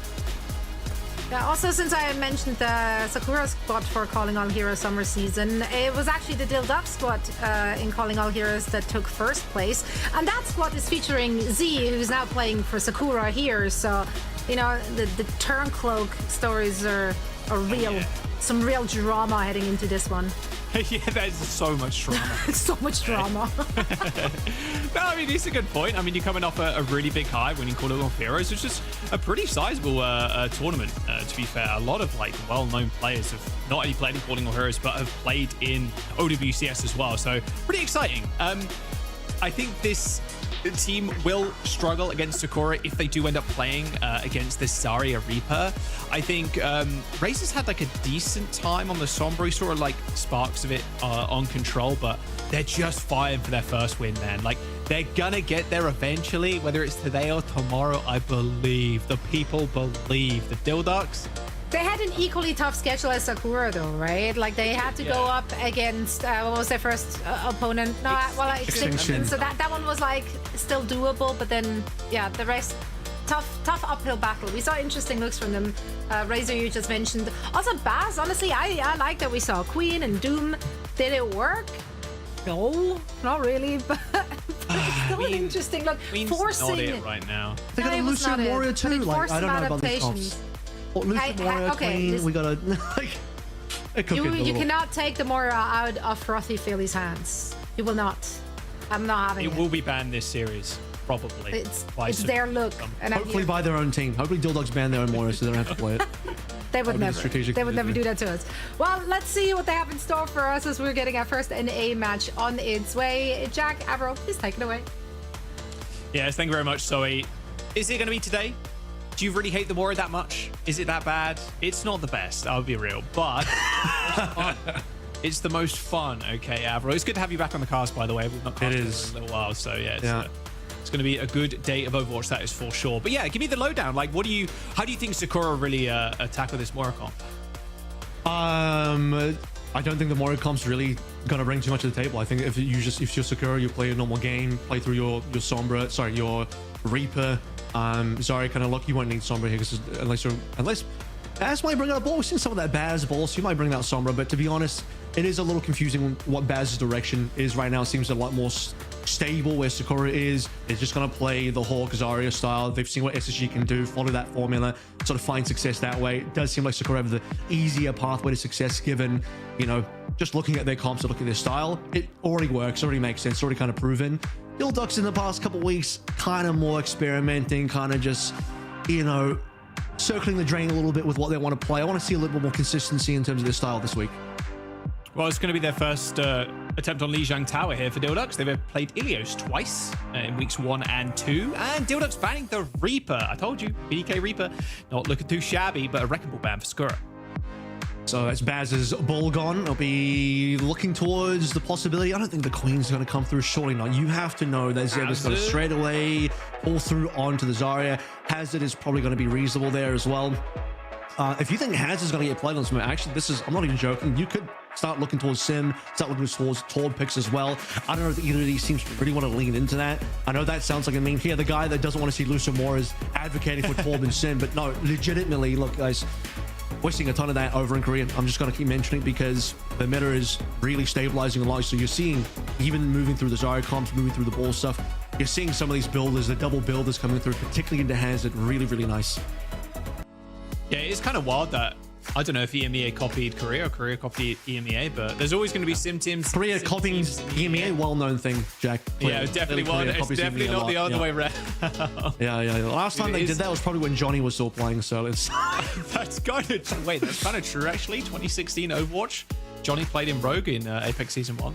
Damn, what a throwback. They were dominant, and then what happened in Apex Season 2? Oh yeah, Korea caught up in a big way, and then kind of stomped everybody. Yeah, look, we're just getting the lobby reset, by the way. We did jump in, but just quickly resetting the lobby, making sure everybody's good to go. Do you think the Torb Sim is going to make its way to NA, this Torb Sim virus? The teams that are willing to play it, I don't know. Some of the hero pools on the Sakura Dildux side of things, probably not as clear for me as whether they're going to pull something like that out or not, but yeah, I mean, I can see it on some of these other teams when we start looking towards the upper end as well. But as we wait, guys, don't forget, Overwatch League Unvault for our 4 skins: Pacific Diva, Atlantic Reinhardt, Climax Zarya, Angela Delamore, Widowmaker. I'm not going to say it as nicely as Zoe said it the other week. She knows the proper pronunciation for that one. I'm just going to NA my way through that one. Dude, I've not seen someone rock the Atlantic Reinhardt skin in a long time, so yeah, make sure you pick that up. Same with the Diva one too, to be fair, although the Mythic recently has been pretty fire. Yeah, we're getting into the game in just a moment. Sakura and Dildux. And I do want to speak about Baz real quick, because yeah, the Wrecking Ball's banned away, but Baz kind of like pivots to a ton of different tanks. Like, it's not a tank, it's like Perma been playing recently. So yeah, without the Reaper too, I don't think we're going to see the Sim Torb. I'm going to be frank with you. Maybe we'll see one of them, maybe the Torb, who got a small buff recently. Molten Core damage up, like, fantastic. Would you describe PDK as kind of a hit scan leaning player or more of a, like, yes? Yeah, nah, hit scan leaning player, like, for sure. Like, his favorite hero, or what he's mentioned to me at least, is the Sojourn. Like, just wants to play Sojourn as much as possible. Could be a play here. Could be a play here. Sojourn's potentially still viable. I'm still seeing a decent amount of Soj come through every now and then. Hitscan overall, I think, has been less popular in the current meta, so we'll see how that one sort of gets figured out. Obviously, you have on the Dildux side Juice as well. At some point, might end up looking to be subbed in for a future map, particularly the long range ones. But on Lijiang Tower, as expected, should be Zarya, but there won't be the Reaper alongside. And Baz is going to lock in the Zarya's also. We're going to get a straight up mirror out the gate, and they're even going to go with a potential Bastion. Also going to talk about the fact that X10 has been subbed in for Sakura. I don't think X10's played yet. Am I wrong on that? No, the X10 not subbed in just yet, so PDK taking a back seat. Obviously, we all know X10 from her insane, like, Freya performance last stage. So it's good to see her back in the lineup. Rocking the Bastion, though. I mean, this Bastion sim stuff has been working in EMEA to the point where people are banning it. So, you know, a little bit of odd reviewing for the broadcast today. This Bastion on Control Center. Already forcing the Suzu. Carmes is also going to be rocking the Bastion too, but Zeb dies to turret. Okay, a lot of spam damage, not enough healing there from Z and Natsuki. That is Sakura losing the first fight. Of course, you have to talk about the fact that most of the reason why teams are going to play Bash is because of that minor perk that allows you to get a free grenade refresh every time you switch modes. So it's able to get that spam damage in, but also in these kind of brawl mirrors, it's basically how it's going to go. Symmetra, TPing, the Bastion around. It's not Reaper available here, even though the fact that, look, PDK's not even subbed in, so maybe wasted the Reaper ban a little bit early. Have to see how that one goes for Dildux. Later on, PDK returns.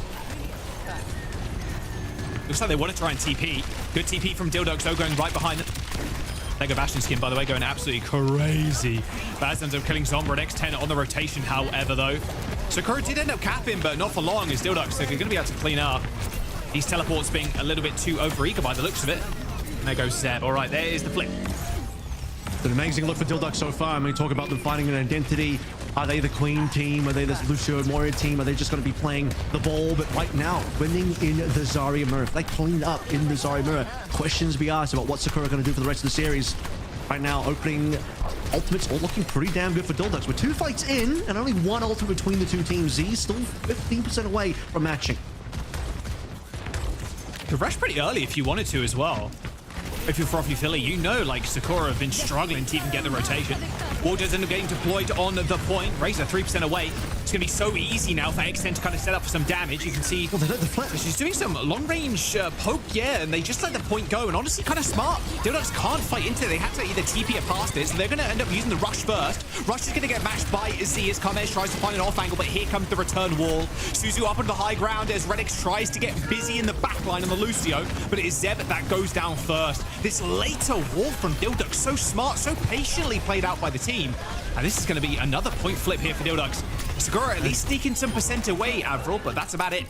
I don't even know that Dildux needed to give the cap away. I think they already had the capability to fight into the wall. They had the rush early. Maybe it was the case that Frothy Philly and Dildux didn't believe they had an advantage in terms of the rush, and they're thinking, okay, rush on both sides, we'll wait out the wall, let the cap go through, and then play both the wall and the rush at the same time. Still win that way. We'll see how things go now, because Zeb is really far behind. We're very far deep into our opening control round. Zeb's still only at 66. Grabs this fight now. Grab, double bubble already been used. You saw the Suzu being tossed in there as well. X10 takes out the majority of the damage, though, Dildux can provide with that Bastion kill. So both sound barriers deployed on the point as well, but Sakura backing all the way up by the looks of things. I mean, maybe X10 can create some space with the mortar barrage, but here comes one of them, and it's Carmez actually all the way from spawn. Couple on the TP, X10 targeted, and unfortunately you're a little bit too slow in that Bastion mobility form. That's going to be a couple of free kills there for Dildux. Look like they're going to take this round as well. Zeb struggling in this round. Look at that, 98%. Yeah. It's not even going to get out, and the round's over. No ult, unfortunately for Zeb, for the entirety of the opening control center round. That is really, really unfortunate. We're looking at 1 to 4 in terms of elims to deaths, only 2,000 damage done. It's just not enough. Baz out here doing double on 4K, so just some early stat reading in terms of where Zeb is confirmed here, that you'll see it on the tab. And this is even considering the fact that Baz's grab wasn't amazing when we did see it. It was a 1-for-1 trade, which is kind of want a little bit more out of that grab. We're not really seeing the grab artillery combo come through either in that sort of position. Sakura, they didn't combo. Yeah, well, we're not playing Sigma these days, so you got to set up the Bastion artillery somehow.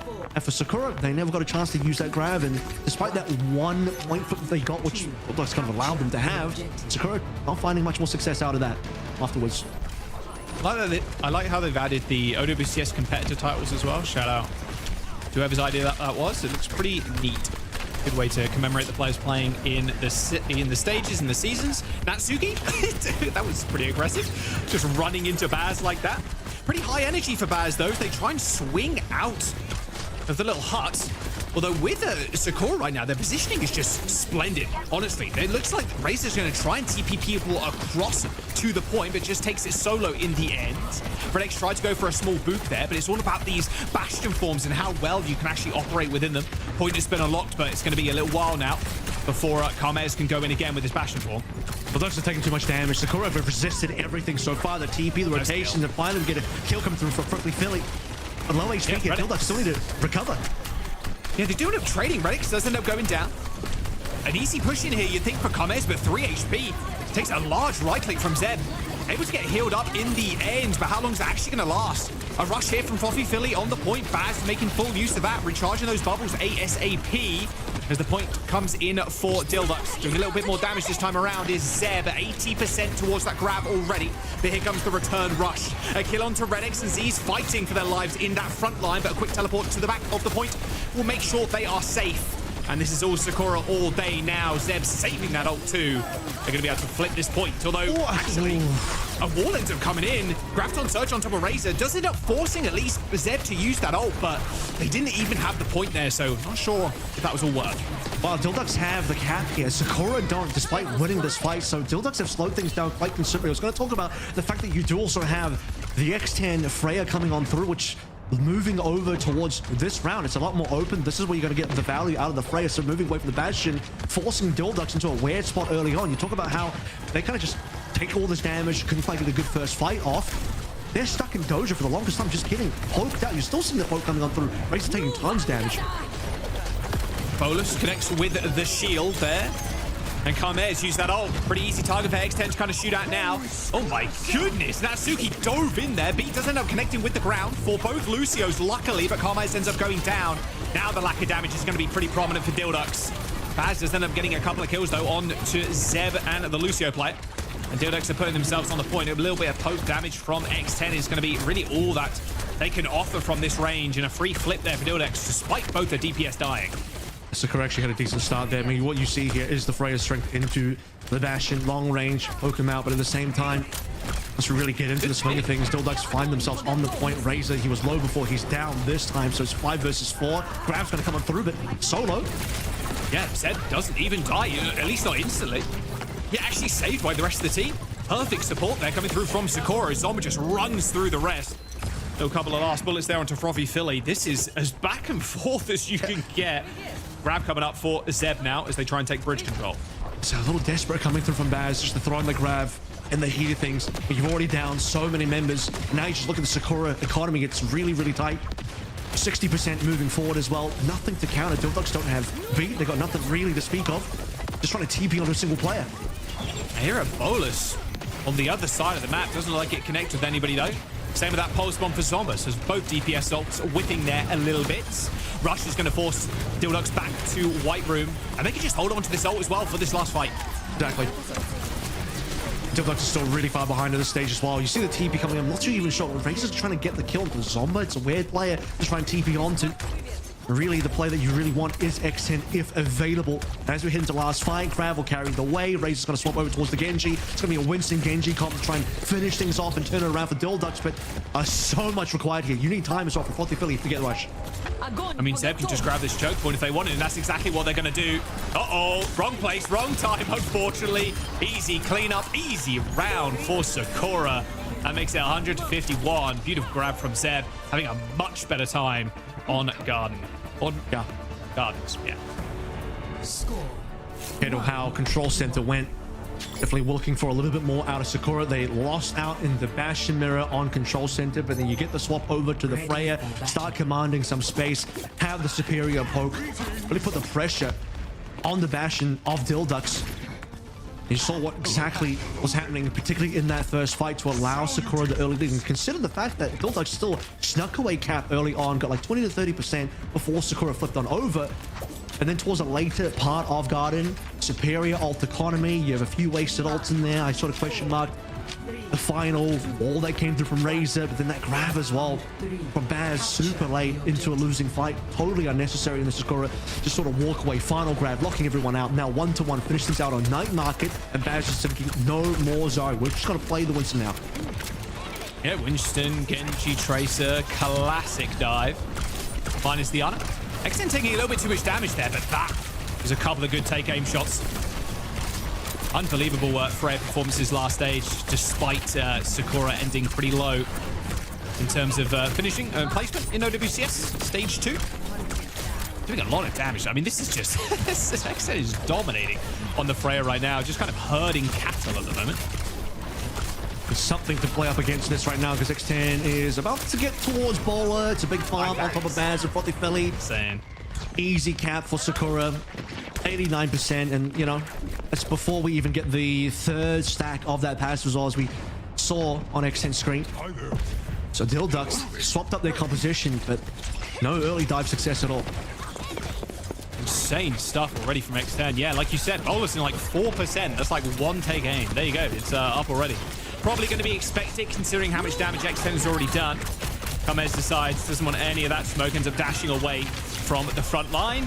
And this should be pretty trivial cleanup now for Sakura, you've got to imagine. Although with X10 dead, it might be a little bit harder than I'm anticipating, but Baz just not even really able to get position in main. Bucks nearly have ults coming online though. Fluffy Philly just needs to hold out for a little bit longer. It's 50% on the point though. This is the big problem. Sakura really far ahead in terms of the actual objective. Rush ends up connecting with the point there. They know this Tracer's already used this pulse. And as well as that recall, they might just get this cap for free. They do indeed, yeah. So an ult for a cap. But Sakura are just going to march on in. I mean, Z is 2% away from this rush already. So you're looking at them just going for another really quick engage. There's the heals coming on to the Lucio to keep him alive. And Frothy Philly's already dead. And to be honest with you, you might even not needed that ult. But it's going to make sure this fight's very easy. At the very least, the Steel Ducks, they only get 19. The fact that Z's was only on 98 or 97, whatever the ult charge was, the reason why Sakura had to pull out of that previous fight. Let the cap go over, give the 18 over to Dild Ducks. But then they were sitting on double support ultimates. Asuki gets the hold. They'll be able to finish off. Probably very similar to what we saw before. Grab, once again, it's going to be available. Karmez on the other side of Dild Ducks is what we need to look out for in terms of play. But playing to Natsuki with being available means that unlikely to see too much out of it. In fact, already taking tons of poke damage from X10. See if Karmez can just force the beats. Well, there's the blade, there's the sound barrier. Okay, they forced it. Now they can maybe just wait for their own. Karmez still taking a large chunk out of Zomba, but a good grab connects with two. Sound barrier comes in, Pulse Bomb on top is going to chunk down that Winston and the Genji that was caught up in it. But Zeb just getting bullied in the backline there. Both Karmez and Razor just hot on Zeb's heels, trying to just force the Zarya to use the bubbles aggressively. Good kills from Dild Ducks. They will get a cap, but Sakura sitting at 99. Man, you would love to see Zeb get a little bit more of that grab. 2 plays, but 1 prime one. I believe Karmez might have been deflecting as well, so pretty tough days. I did see the pulse come down. I think there might have been a Suzu in either case. The pulse didn't quite deliver the combo they were looking for. Classic grab, pulse combo, but doesn't result in anything for the team in terms of kills. So Sakura, they have the ability to close out there. Perfect counter to the Dragon Blade. Grab for the finisher. No cap, no finish, no 100. Until Ducks, they're the ones that actually get to sit on rush. Sakura, no response. Razor already kind of chased away, unfortunately, by Zomba. Has got the pulse bomb, but a slower push here for Dild Ducks, knowing Razor is off on the flank currently. There's the rush through the center of the map now, trying to split off Zeb from the rest of the team. They've done so quite successfully as well. Look at those assists pile on through on top of Zeb. Beautiful stuff there, using that bubble to isolate the heals too, coming through onto Zeb. Dild Ducks control the point still. This needs to be a similar fight now. Sakura playing over onto Z's rush onto point again, similar to how we saw the flip last time around, except for Dild Ducks, if they play this well, they can actually go for a little bit of a minus spawn camp here, put the pressure on Sakura early on. We're going to rotate through upper, but you want Z's to be forced to use rush in a poor location. That would be the win condition for Dild Ducks right now. Oh, Razor narrowly avoiding pulse bomb there on the Lucio. Stem pretty low, but here's the rush on the point now. Perfect position to use it too. You can see Dild Ducks already kind of scattering. Are they going to be able to get a retouch? They aren't. The flip comes in, Redx dies, and now it's up to Baz to try and force his way in, but there's just so many ults available from Sakura in a couple of moments. A pulse bomb already connects. That damage did end up going through despite the Suzu hitting the ground, and still Sakura have got the bolus to use. They've even got a B in 5. I mean, Sombra and the rest of the gang is just going to be able to hold this one down. Baz close to Primal Rage, but unlikely to get it despite tessering like 4 or 5 people. Sakura 2-1 on Lijiang to start off the series. And Dild Ducks really gave it a go towards the end, but they needed to be able to win on the rotation. They needed to be able to win before Zeb and the rest of the team were in position for Sakura to actually rush towards the point.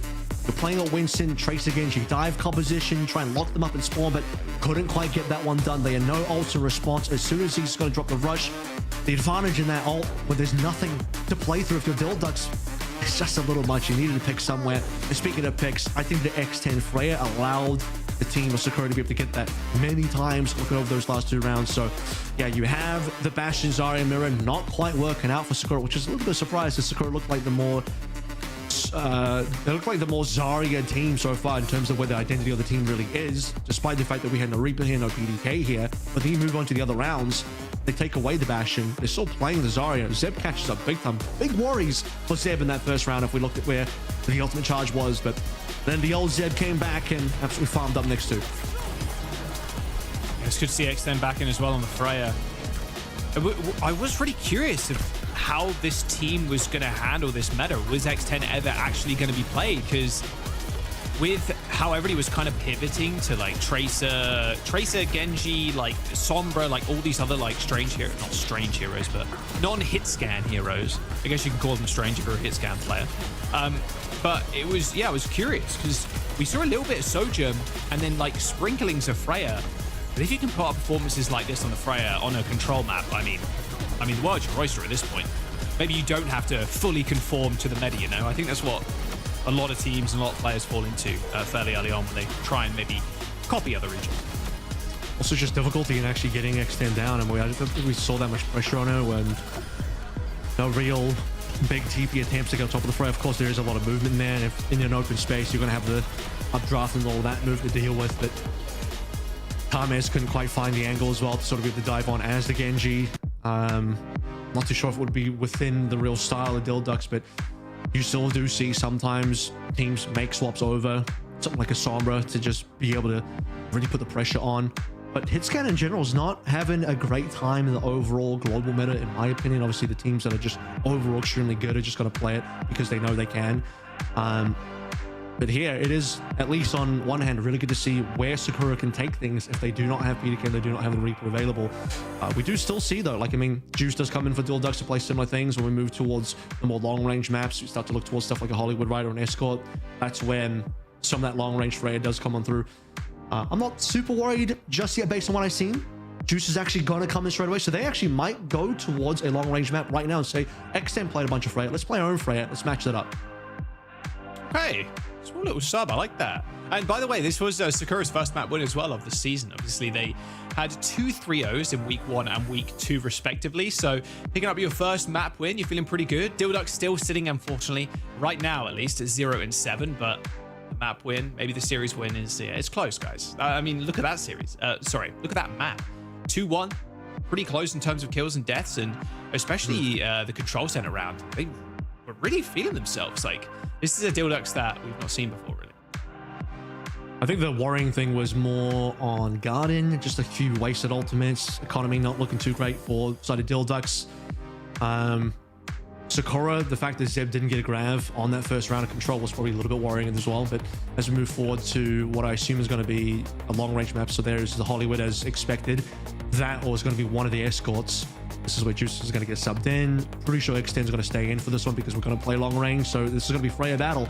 I would be maybe a little shocked if somebody decided to ban Freya here, although that would be kind of funny. At this point, I think Ball was banned last map, correct? So yeah, might be time to get rid of the Winston. Oh, we are going to ban Freya. We're going to ban Freya. Hilarious. All right. Freya banned by Deluxe, and Sakura respond with a Lucio ban. Okay, so maybe just see, yeah, maybe a little bit of Lijiang. For the hit scan, I mean, maybe you just see the Sojourn come out.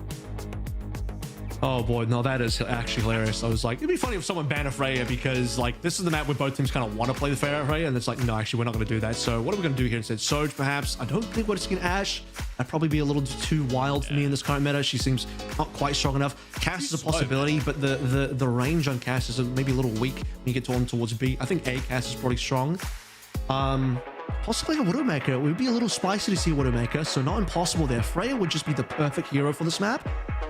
And now that perfect hero has been taken out. If we see a Widow on second, my day has been made. I've not seen a Widow, or like a hard Widow play in a long time, unfortunately.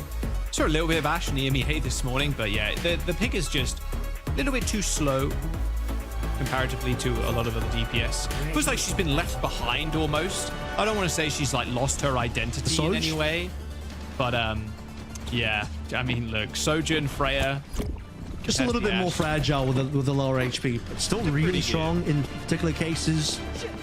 I mean, the burst damage is still unbelievably good, and is going to be a natural fallback choice when things like Freya aren't available for a very long range map like this Hollywood here. So Dildux are like, we're going to bring Juice in, we're going to remove the Freya, we're going to force us into a Soj matchup instead. Az is going to be thinking about what the pick here is going to be, and we don't really know what Baz is going to play until we actually roll out. I was thinking a Winston ban from Sakura would be quite nice, because I don't think Zeb is going to end up playing the Winston, but Baz probably will, which is what exactly is going to get locked in. Zeb Plastic, though, with the Orisa. And yeah, as expected, obviously, with Lucio ban. There will be a little bit more Lijiang. It's going to be tough, though. I mean, look, these nades are going to hurt.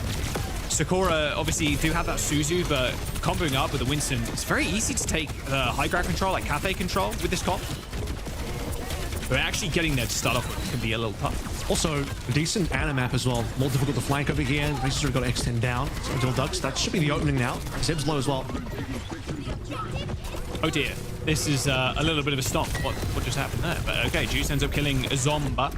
Natsuki can't quite get the kill on Juice. Should be a fairly trivial kill for Razor. There it is. And this should be a cap for Dildux. Pretty quick, honestly. Just 2 picks like that. Not expecting X10 to go down that early.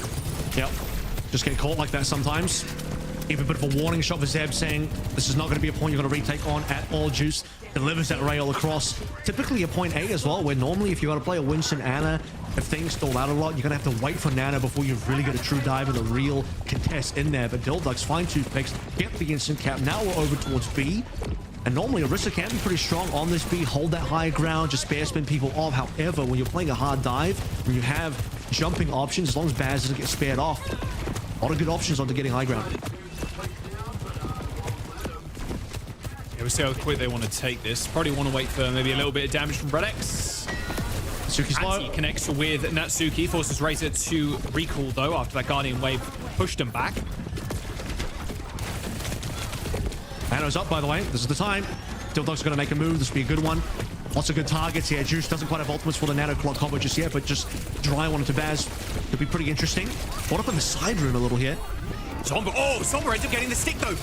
Zomba kills Redex though, regardless. The stick connected with Razor, but ended up recalling, dropping the pulse, and bada bing, bada boom. That's 1 free kill there onto Redex. Little unfortunate. Good stick from Zomba though. So Dildug's finally losing a fight here. We'll see how they do on the recontest with a nice little listening. Alright, tell me it might know when we're in room, by the way. Ready to overclock. Trey's in here, yeah, we can try and walk now. Yeah. Top, we could go top. Trey car. Yeah, I'm gonna jump high in a sec. You ready to go, Juice? Are you ready for Nana? Really hard, man. They're shooting me really fucking. Did you shoot Trey first, actually? Yeah, need to force Trey out. They're gonna look like nice. Ready? 3, 2, 1, Nana. Hold the trail to Trey. Oh, I cut it. Oh, I just... Carry one. Okay. Carry one. Dead. Nice. I'm dead. Winning one. I'll try Nice. Get trades. We can go fast. Come on, Jack. No worry. Run. I'm almost here. That's okay, yeah, they just put our backline, that's fine. Yeah, no, that's my fault. I just hesitated, it's all. Okay. We have Soja. I'm walking bottom right. Probably. They're shooting me so fucking much on cart, by the way, and I need to just let me step. I'm bottom right. It's hard for me to flip. Ori's sitting top. Ori's just sitting top, waiting for you to go top, and she's gonna. Can I? I'm pulsing. Going up the elevator, Baz. I'm no sign, they're gonna look to go me with 3, 2, 1. Ori. We pull through. I'm down. I'm 1. Okay, I reset. I just got bugged out. We have to go here. I have to OC somehow, but I just don't know how I can. Like, I just can't. I think we need to go listen, if our problem is we're taking too much poke on the thing, help me fight the Tracer. Man, you heard the calls there. Zeb, we got to go for the Orisa. We got to kill. And then Terra Surge, and Zeb kills 3. And then Juice also kind of noting that it's really tough right now for me to actually use OC. I don't know how to use it against this comp right now. We've got the swap as well from Frothy Philly on towards Kiriko to sort of match where Z's is at, but unfortunately Z's just has a huge rush ahead, and we also saw an early fight Zomba completely crushing the dive out of Baz. Nano finally being used, but the backline just falls, and speaking of that, here comes the OC. Juice finally popping that one and finding success. Yeah, jumping to the high ground, perfect place to use it, honestly. Nice kill on to Juice, though. All good, should be cleaned up in just a moment. Natsuki dies, and now the push can continue, but what a stall out there from Sakura on that. Even just first section, that's a crazy amount of time gone. There's 2 very convincing fights from Sakura as well, so and Dildux post listening, finally getting able to get themselves across the board. I mean, they had some good trades we heard in the comms as well. I think we lost an initial first fight, but some decent trades to maybe work through with. Now they're about to cap. And this time it'll be X10 and Z's popping through their ultimates. OC from X10 soon, and actually before the... Oh, okay, just died. Never mind. Oh, yeah. Got pushed off of this rush, too. Really nice primal rage from Baz so far. Just retaking control of this high ground. Basically nullifying this rush usage, too. They're still pushing the payload, mind you, and they're actually all split up right now, but it looks like Zeb's trying to regain position but a Tidal Blast, Redx manages to connect with 2 people, and that is the cap for Dildux. Oh, X10. What is X10? Swap, maybe? What is this? Yeah, maybe. Well, Zeb swapped certainly already. Zarya 4C doesn't make a lot of sense, but what is X10 going to do about that? Because I don't know about the OC Reaper. that late into the day. Classic Sakura, Zarya Reaper composition again. No PDK, but no problems. X10's thinking, I can do the exact same here. Let me show what the Reaper can perform on this part of the map. There will still be some range differential. We look towards that very long sight line over towards the end, but otherwise, lots of corners to play, lots of brawl scenarios. Bubble up available for Natsuki here as well. Onto Zomba. Tidal Blast onto Zomba. Straight to the backline, trying to get some knockdowns. Perfectly connects with Frothy Philly. Didn't have a chance to Suzu themselves. They were mid, getting back up to their feet, before they ended up falling down again. Ready for rush from Frothy Philly. The opening used early here. Decent amount of space for Sakura to back out front. Might start to find the Winston value will get maybe a little low as we progress through this as well, depending on how much damage Poke takes, specifically now that there's a Reaper there as well. I really like that. TP onto the Winston, hit the rush. Pulse Bomb connects with Zeb 2. No bubbles as they had to use them to escape the incoming damage from that rush. Dildux kind of running at home now. There's a minute and 30 to go. No ults in the bank, unfortunately. They're going to have to withstand this rush from Sakura and a Pulse Bomb from Zomba, who's been still lights out with connections. Just perfect amount of time to put the cap with time available as well. Dildux can just clean up this next fight. Just as we're trading these rushes, I feel like that's been the story of these games so far. Aziz will have a rush, and then Frothy Philly won't, the opposite will happen. And the team that typically has a Kasuna rush is the team that has been able to perform in these fights.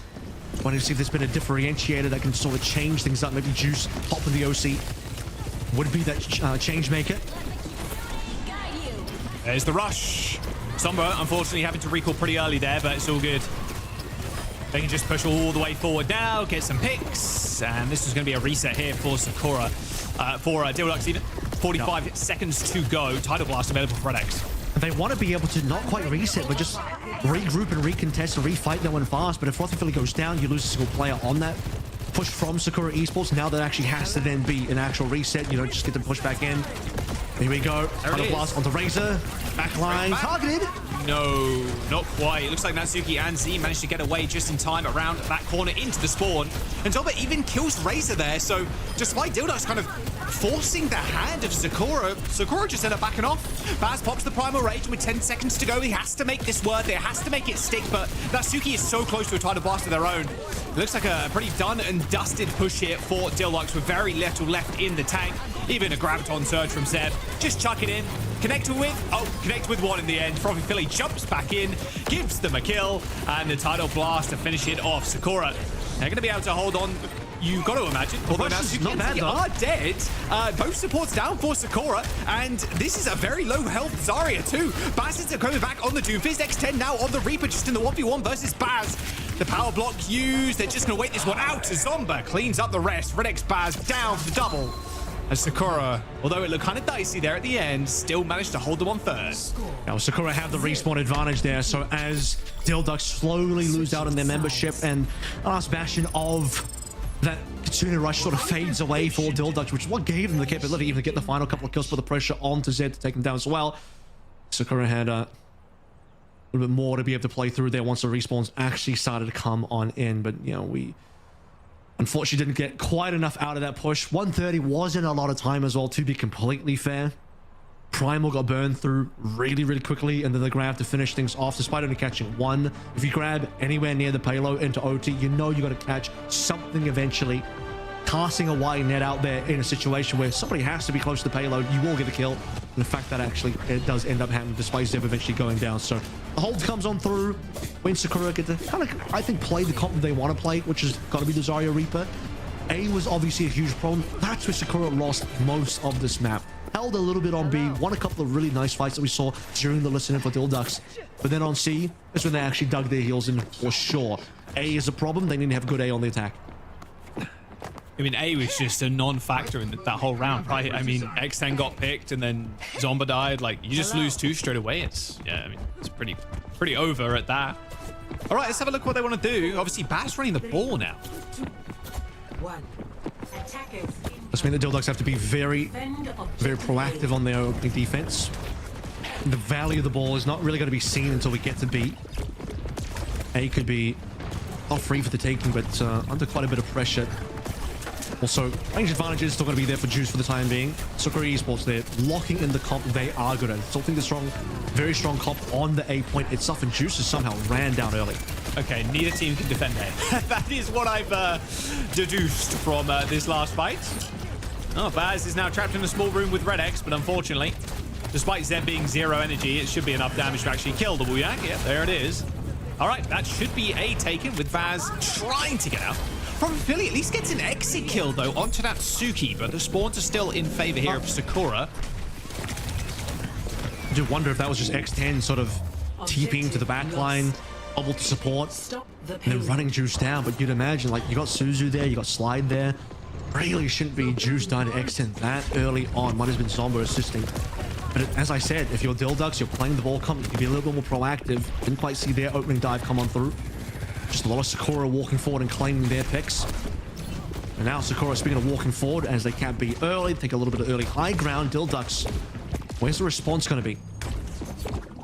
I really like this pressure X10's putting on the team too. Just standing on this high ground. You can receive the bubble from the Zarya, who's across the way if you really need it. And then you're just taking that position away from Baz, away from the rest of the team. And Dildux, and especially Juice, is going to have a hard time getting an angle on this high ground. There it is. It's just starting to be able to boop some players off. This is what you need. Losing high ground this early as the defensive team really does suck, but that's nice boop to get 2 plays off. It does indeed, although Frothy Philly Steelers are going down. Nice little boot there again onto Zeb, but Quiddy just snags away that mega health pack. And Baz just gets chased. Beautiful stuff there from Zeb. Thinking on their feet, take the mega away. Baz dies, and that's the push for Sakura. Yeah. Probably would have been a different story if Baz saw the health pack first, and Zeb probably goes down there. Might be a swing of things. But even with Dildux being able to boop Zeb, and maybe I think it was X10 off the top of the map as well, onto the low ground for a fight to happen. Sakura had the damage there. Zeb ready to go, energied up, now looking for grab the next fight. Dildux still yet to really be able to stabilize here on their defense. And it's nearly over on B. Both rushes now on the point, actually directly on top of the cap. Tidal Blast in the back line. There's the knockdown. Oh, and the stick 2 from Zomba. Although saying that, Frothy Philly almost killed Zomba there with his own pulse bomb. Nice little kill from Frothy Philly, but unfortunately, the fight that was on the point there is already over. And yeah, this is a speed run from Sakura. 5 minutes in the bank. They just never found the fight. They never found a fight to actually engage on. They lost control of B very early on because of how dominant their A take was. So you never had a situation, if you remember, where Sakura's defense was. They lost A early, yes, but they've regrouped really early as a team. As we see Razor go down here in the early stages of C, and then Sakura got to sit on top of high ground with their Orisa. And just completely stopping the push early on onto B. It took a while for Dildux to make a move forward here. Dildux had nothing to play through on B, and we speed ran through to the point where I believe it was something like 5 minutes and 15 seconds going to match. Just a monstrous time back. Well, at least Zomba goes down. Okay, Juice picks up 1. But still, the high ground control from Sakura is just sublime. Just constantly pressuring out Dildux. Natsuki finds a little wave there onto Juice and a couple of left clicks, and that's 1 kill. Catch and a half. It's a way to turn things around. I mean, Juice just grab the Zarya here. Yeah, absolutely. 100%. Just grab the Zarya. That's 2 of them. You got 1 for free there. Baz ends up using both bubbles, and they just walk up, basically. This is Zarya economics 101. This is a bit of a stomp. Juice is going to use this overclock, but that's it. Sakura, lightning speed. They're what, they're -3 seconds, Avril? What was that, 3:57 in the time bank? So -3 overall from where they started at. Wow, what a flattening there. Sakura with match point. I don't think they lost a single fight. Correct me if I'm wrong, but I'm pretty sure they ran through A, no issues there. Ran through B, no issues there. Ran through C, didn't see them lose a fight. So that is a 100% fight win rate on the attacking side. Monstrous performance in terms of Zarya Reaper strength. And you would look at this comp and you would think as well, where yeah, that's how early we ended. We ended this map so early, didn't even get the major perk out. And you would normally think as well, if you're Zeb, you're playing the Zarya, probably not as strong of a choice on that B push. However, when you just get full control of all the rooftops on B straight away, because the respawns on Dildux aren't quite there yet, and you control all that space. I mean, you saw how much of a struggle there was in the one time that you had Zeb booped off from the high ground, still ended up living, stealing the health pack, stealing the mega, surviving, building up energy, building up grab, and then just capping B more than 5 minutes walking on to C point. I mean, even if Dildos won a couple of fights there, 5+ minutes on C is so insane of a time back to not even finish the map, by the way. Get to the end, but not quite having to finish the map. You know it's overwhelming. You know at that stage, Sakura's win percentage for actually being able to take this map away is so damn high. And control was looking pretty close as well. Will Dildux get their day? Yet to be seen. Oh, that was so close. Sombra was dying to his own pulse. It would have been kind of funny, but yeah. Bit of a flattening on Hollywood. I mean, where do you now, though, if you're Dildux? This is a little bit like I said, though, earlier on, Jules, where, like, to me, Sakura come in as the more defined team in terms of what their style is, where their place in the meta is. They get to look at teams like SSG, not quite copy them, but say, hey, we can be a similar sort of team. This is the conversation I had with Matt last week, talking about, like, what is Gen G's identity in the current meta in their region? And I called them, maybe they could be the Alcantia little bro. Maybe Sakura could be the SSG little bro, right? Because you do actually want to be a team that has an identity here. And I still, like, don't feel that I know what Dildux identity in the current meta is. They're sort of moving around a few different styles, a few different comps. And yes, we saw some interesting things come through, particularly on that Lijiang, but that was for that one round. And the next 2 rounds, but a little bit less competitive. Still did have some back and forth. But once you get to see this sort of Zarya Reaper lock in and Zeb gets to have a good game, so we kind of ignore that open control center where Zeb didn't even get a grab as a bit of an outlier. That was a kind of a uniquely poor performance coming out of Zeb, just bullied the entire control center. Beyond that, Zeb came through, played the Zarya as we expected, dominated on Zarya as we expected, and made it work even on positions where you would think the Zarya is probably not that strong, but they blasted through B so quickly, didn't even matter. Yeah, maybe that identity or the lack thereof is their big problem coming in. Like you said, playing a little bit of the ball, they put a little Hazard, a little Zarya, like it's a bit all over the place, yet to find their kind of groove and then hopefully find a win off of that. Dildux still yet to find a map win in stage 3, though. Sakura taking 2 and maybe their first series win here as well. Looks like we're going to Suravasa. Okay. Flashpoint map good ball picked. Map. And it is, really yeah, good ball map. 100%.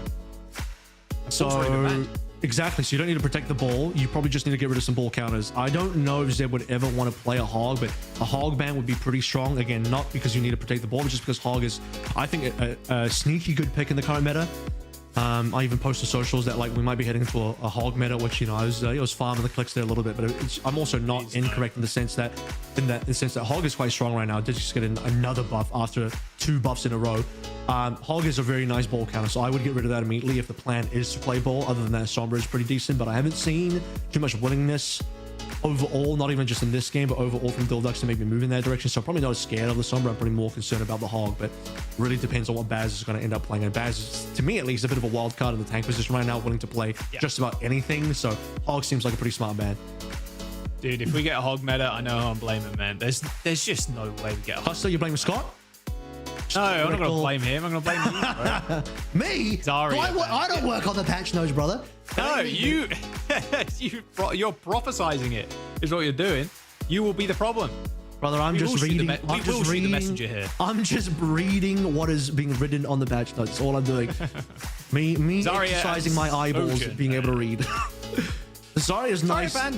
It's a nice like target ban, but the problem is if you, I don't know that they want to play ball. It just seems like if you are going to this map and you have a ball player, most teams would play ball here. But even if you want to play Winston, Hog kind of plays super well into Winston as well. So I think the Hog ban is maybe a little stronger, but at the same time, I think they're just struggling to deal with Zeb. So they're thinking, this is what we're going to do against Zeb. This guy, he's really trying to push this Hog narrative. I mean, look, I don't argue. I'm not arguing with you. There's decent into the Wrecking Ball. Do I want to see a Hog meta? Not really. I'd rather see Wrecking Ball, to be honest. But hey, maybe I'm against the people. Anyone who watched Crazy Raccoon last night knows exactly what I'm talking about in terms of the Hog coming in. It's it's doing numbers. It's doing some numbers. I have not caught up on those games yet. Okay, well, that's going to be an interesting watch. Oh god. I mean, to be fair, he had one of the most legendary performances on the Hog. Do you remember Dallas finals last year? Pulling it's out not just him though. Crazy Raccoon. A lot of players are doing it currently. Yeah. All right. It's going to be Diva. It's going to be Diva the option here. Zeb's not even got it. Zeb's completely shifted gears. No Winston, no ball, no dive. just straight up brawl look early on, although the Symmetra's gone. Symmetra is actually sneaky good on this first point as well, particularly into the Diva, although don't know the Zomba would have been able to identify what the matchup was going to be. So again, it's at least I think Dilduk's comp actually makes a lot more sense going into point 1. Yeah, a lot more comfortable on the Tracer as well, you've got to imagine, for Zomba. And X10 is going to be great on this Freya. I mean, look what she was doing on control, actually dominating. And Freya is insane on this point as well. Being able to get up to the high ground basically for free is so nice. Although Baz is going to be a bit of thorn on the side with the Matrix, of course, but as with all sort of asses, it's all about this first pick, and X10 going so low. Baz ends up backing out though with the final hour there. Going, yeah, I'd sub 200 HP, and that's going to be Sakura with the cap. Well, really what's going to happen is, X-Team will take the first kill onto Redix. I was going to say, you'll never land a bowler with a Diva on the other side, but you might not have to if Dildux just lose one as Sakura up now 2 players. Oh, okay. Watching Zomba play Tracer inspires me, I will say. Yeah. Play of the match for me so far, me personally. Yeah. Just ridiculous. I want another replay of that pulse bomb where he hit it and they hit the recall and the pulse bomb was handily dropped for another player to pick up and die. So the player that Sakura, they've already got Bowler here as well. I mean, like you said, it's going to be tough to get on versus Baz, but Baz has to play up. They have to contest it, but against the Arista, it's just so hard. Suzu there as well is going to cause some problems for the ball to come on in, but it's the first ultimate. Supports are not that far off at the moment, both Zeke and Frothy Philly. And as we saw in the last map, Rush and the lack thereof did make a huge difference in these engages. Now's a good time to go. Tanks are sort of low here. He's... Oh, coming out for Juice this time instead as X10 glides through the air and got her wings clipped by Frothy Philly's kunais. Nice little rush there from Frothy Philly, but Zay is going to also match. So really the shot from Frothy Philly landing on X10 making the big difference there, but also Zeb low HP. So is Baz. That's the really tricky thing. Both tanks not in a position to really go, so the hesitation. Both teams want to say, hey, rush available. Now's the time to push forward. Both tanks below half HP. Really curious and really unfortunate of the situation where they just don't want to be able to push in, but it's Zomba again. Just in raw neutral. Nothing to really talk about there. A 1v1 on the side of the map. Zomba wins it. And Sakura now advantaged.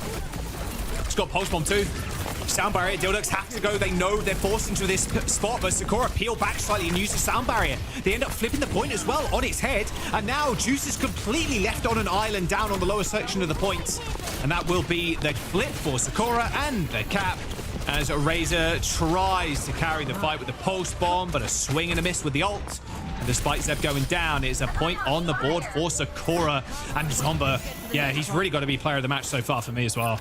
8-0-1 right now on the scoreboard. Unbelievable. Yeah. So just out of nowhere, 1v1 solo kill the Razor, and they get to win that basically without having to really use ultimates. We did see the beat come through, obviously, but then you look at the fact that they have 3 farmed up now. See where the next pulse bomb lands. Those have been really hitting the mark so far. Obviously, playing into both Matrix and Suzu could be a bit tricky, but Zomba's been finding the angles. Frothy Philly just trying not to go down to the take aim shots from the Freya. We'll see if Razor can at least kind of team up here with Baz to try and force them off this high ground position. It looks like they've done that successfully, although Baz extremely low, yeah. Suzu actually thrown out by Frothy Philly. Pulse bomb, Zomba. It was a free one, but unfortunately ended up whiffing. However, Sakura still capped. Yeah, I mean, Baz can't contest. Dildux in the 4th spot here. Sakura have the map control. Zomba, despite missing, will just put some pressure extra onto Juice. Would have been nice to get that kill. Opportunity now, both of the supports. Frothy Philly low HP, but Rush is coming in. They both need it. Yep, Z uses hers instantly. Frothy Philly the same. Had to use the Suzu pretty early, though, as Zeb tries to force them off this angle.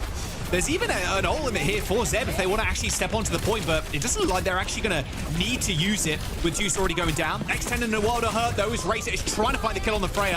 Eventually, X10 is felled, but Razor, without a recall on the point, pretty low, manages to get it off, but how long could they really stay around?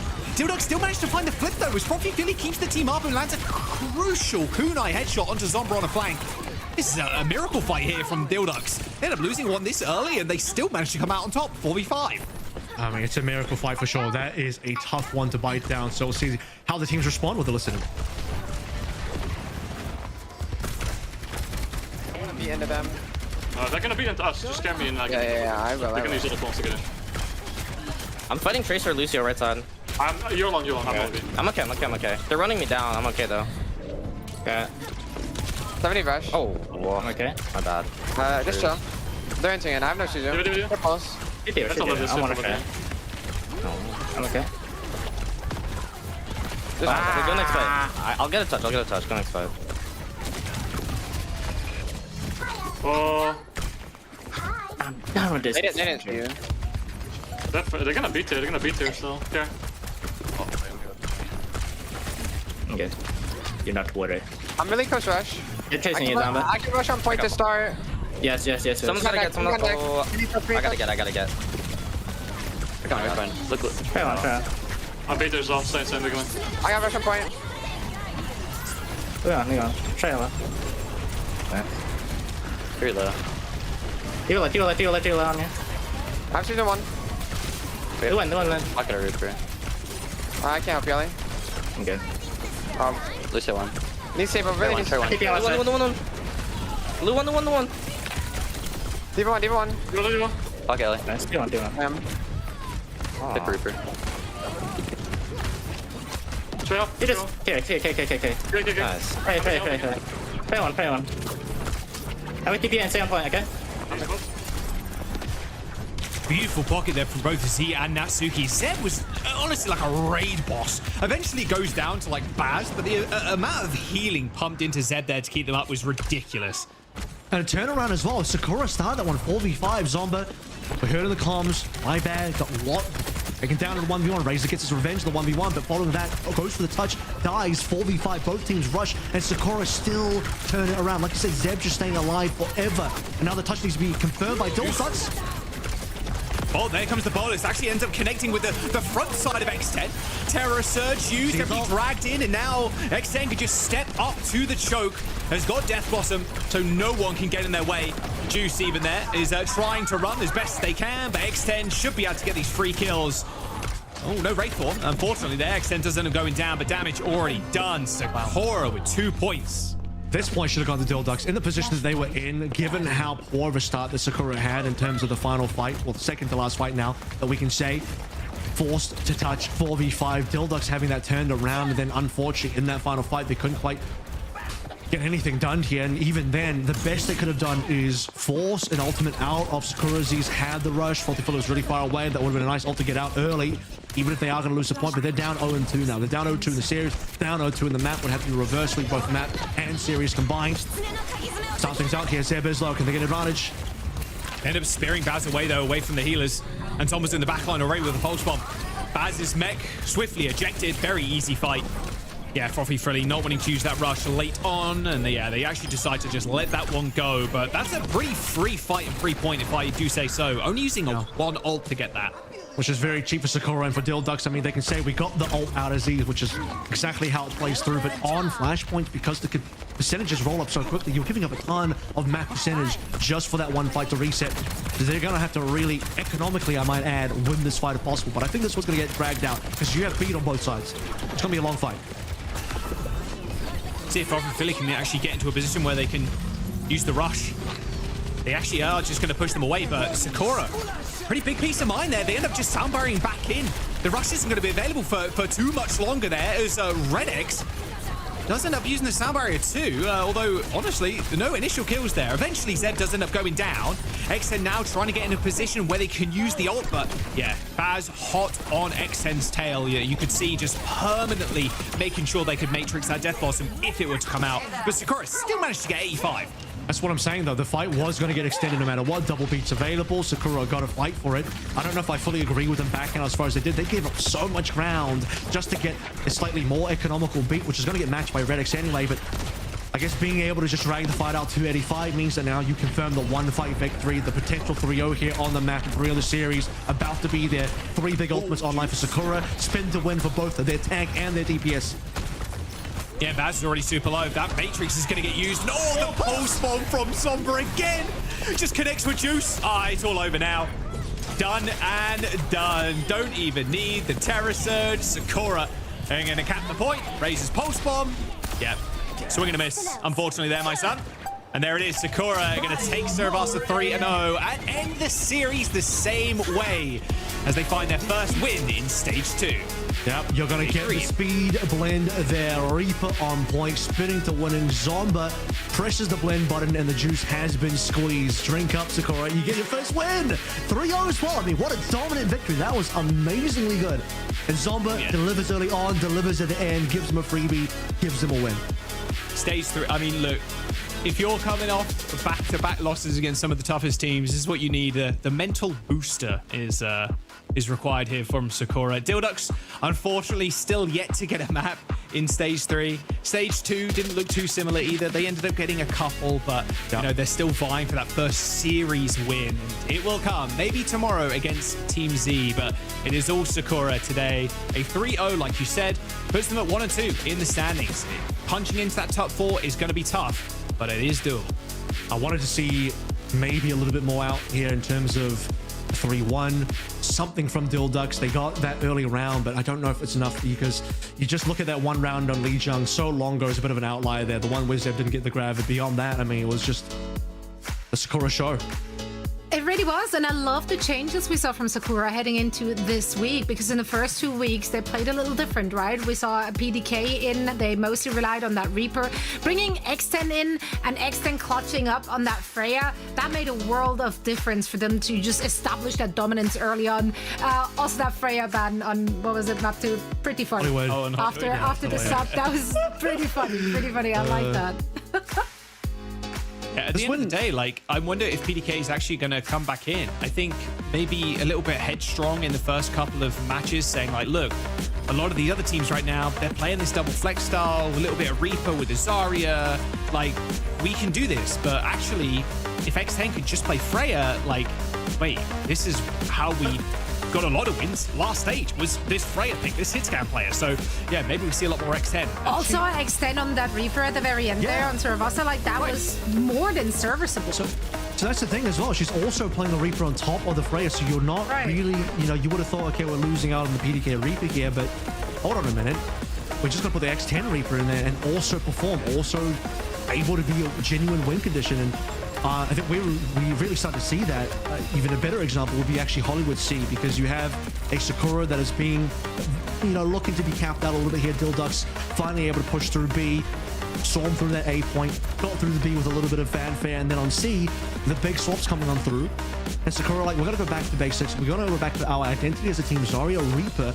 And that's how they were able to hold C and just lock in that defense to eventually be a win condition on their attacking side of Hollywood. So yeah, massive stuff there. I mean, Sakura, with this win, they've basically at minimum forced a 3-way tiebreaker in the bottom 3 to escape relegation. So they're more likely than some of the other teams now to escape 7th and 8th from relegation. Even if the other teams sort of go 1-1 here, Sakura at least put themselves into tiebreaker to escape that.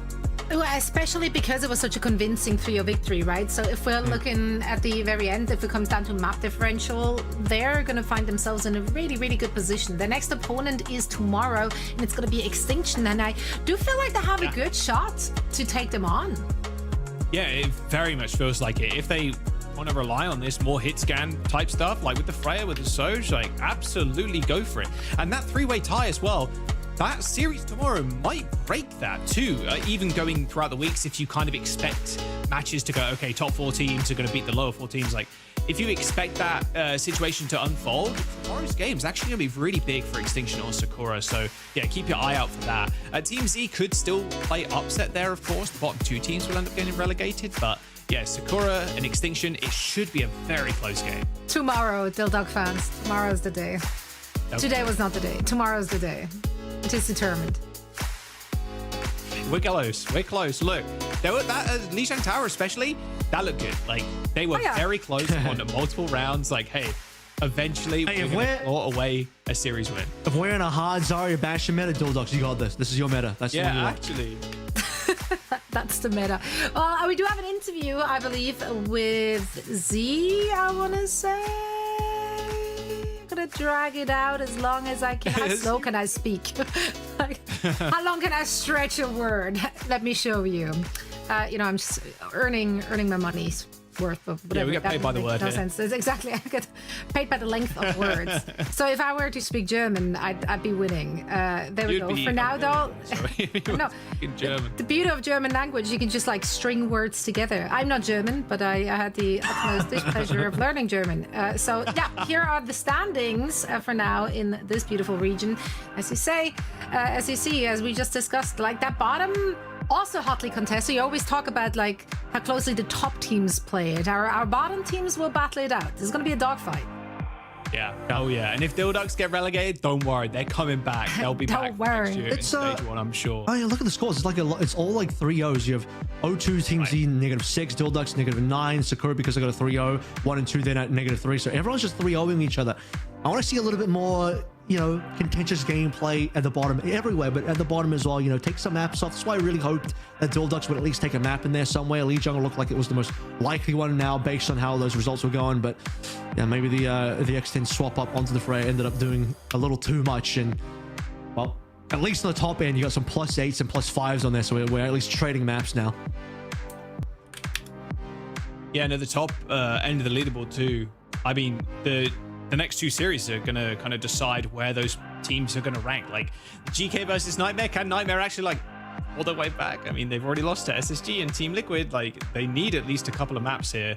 I mean, they're going to be like stuck in 4th and maybe even overthrown there too. So today it does kind of a lot of things and a lot of scenarios kind of hinge on today's games and tomorrow's. Which is good since we're midway through, right? There's just 3 more weeks to play after this. So the teams have to figure it out by now. Like they have to establish themselves somewhere in those standings. Now we do have, in fact, an interview for realsies this time. It's going to be Z in full screen, 4K, HD, Dolby surround sound.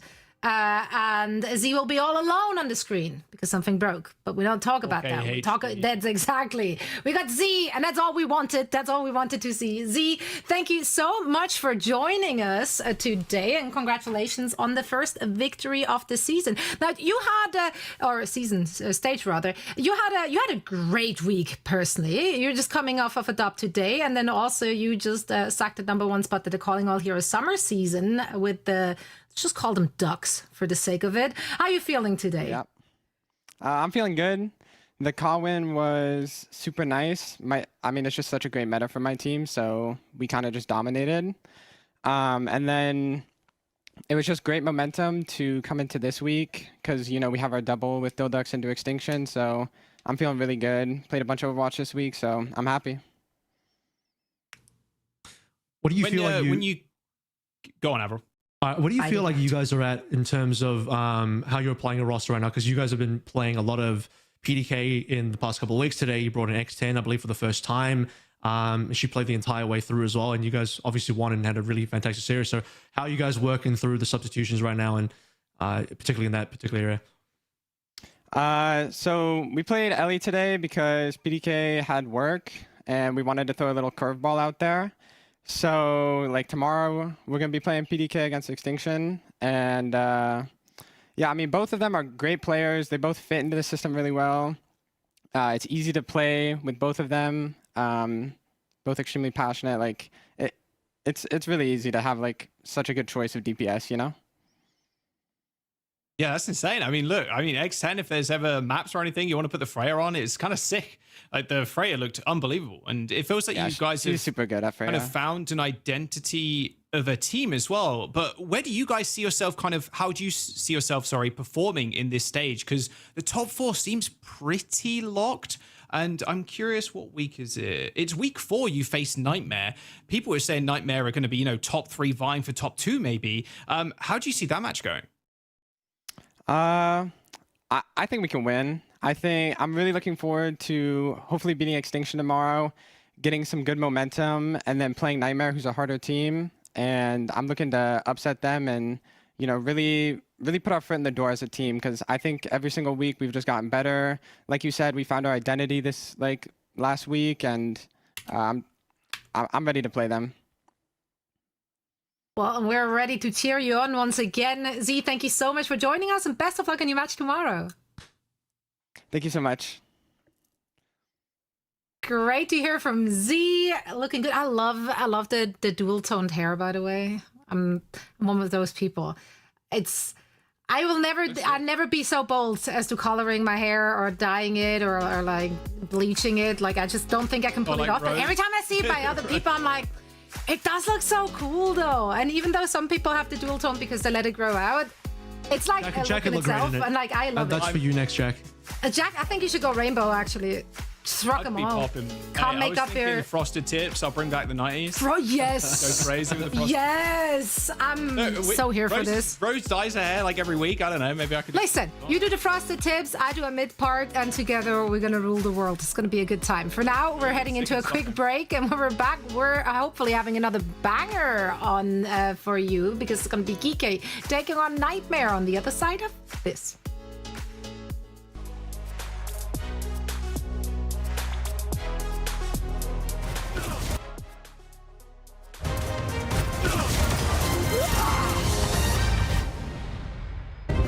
Winston reporting in. My research shows big changes coming to Stadium.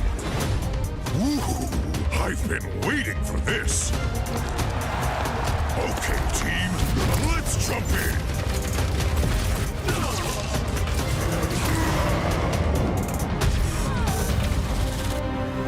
Two payloads? My mind is racing with possibilities. Time to roll up my sleeves.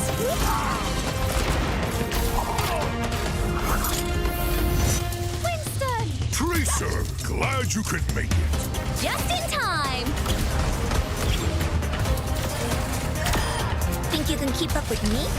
Such confidence. Shall we go another round? Wow, they're making waves. One day, that'll be me. Until then, time to dive back into training.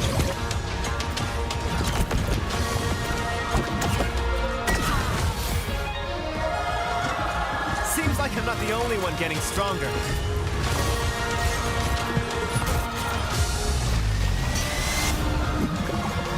Here we go!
Hello and welcome back, friends. So we are getting ready for Geeky going up against Nightmare. This ought to be a good one. I feel like every time I say that, I gotta curse the series to go 3-0.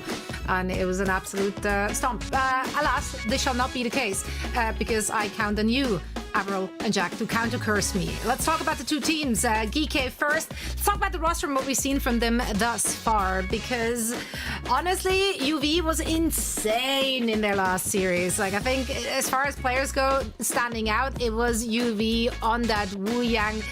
That's something you want to get out of his hands. Dude, he's just a beast. Like, there's a reason why people have been calling him, and himself, to be fair, the best Lijiang in NA. Like, the guy's just unbelievable. The amount of damage he's doing, topping the charts right now. And who said it in EMEA? Was it Landon? I think it was Landon in the interview saying that, you know, it's probably going to get nerfed at some point before Stockholm. Honestly, if they're just watching, if they're just watching the POV or UV right now, I wouldn't be surprised if they hit it with the damage nerf or something, because, yeah, the guy's a menace on it. But even if they do that, like, UV can play so much different stuff to such a high level too. Like, it's not even like they need the Lijiang. And just farm it for now. Like, before, assuming a nerf does come through, get as many wins, farming the Lijiang as you can, which is exactly what GK are doing. They're looking like top dogs in the region right now as well. Super flexible on the team. We were seeing Kuffer bring the ball back, which has been on my wish list for a while, because he used to be like a ball player. He played a long time ago. You know, Kuffer and I, we go back. You played at Contenders Australia back in the day, you know what I'm saying? But he hasn't played the ball for a long time. Like, dude, he needs to start bringing that back, because we're kind of like, I don't want to say we're in a ball meta, but ball's one of the super viable heroes in the meta, so you got to be looking towards that. And Kuffer is a player that has the capability of flexing his hero pool. So I think Infected does win out in the flexibility, but when Kuffer sort of is able to sort of flex around a bit more, play the ball, then GK have that in their cards as well, on top of everything else that they're doing so well.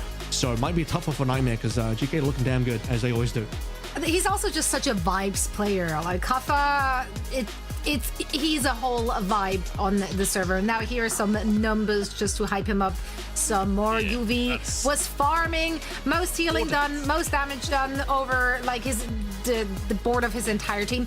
Now, to put that a little bit into context though, they did play against Team Z in week 1 and then against Sakura week 2. They won both those matches 3-0, so naturally inflated numbers to some extent. But still, 4 deaths in a... Oh yeah, no, it was insane. It was filthy. Oh, he's so good. Yeah, but you are wrong, Zoe. They haven't really been tested as... Seldomly are. Up until now. I mean, but then on the other flip side of things, it's like Nightmare have been rather disappointing. The only maps they've taken so far against top teams have been Ilios, which has been good. That was against SSG and TL, of course. They did win against Dild very convincingly.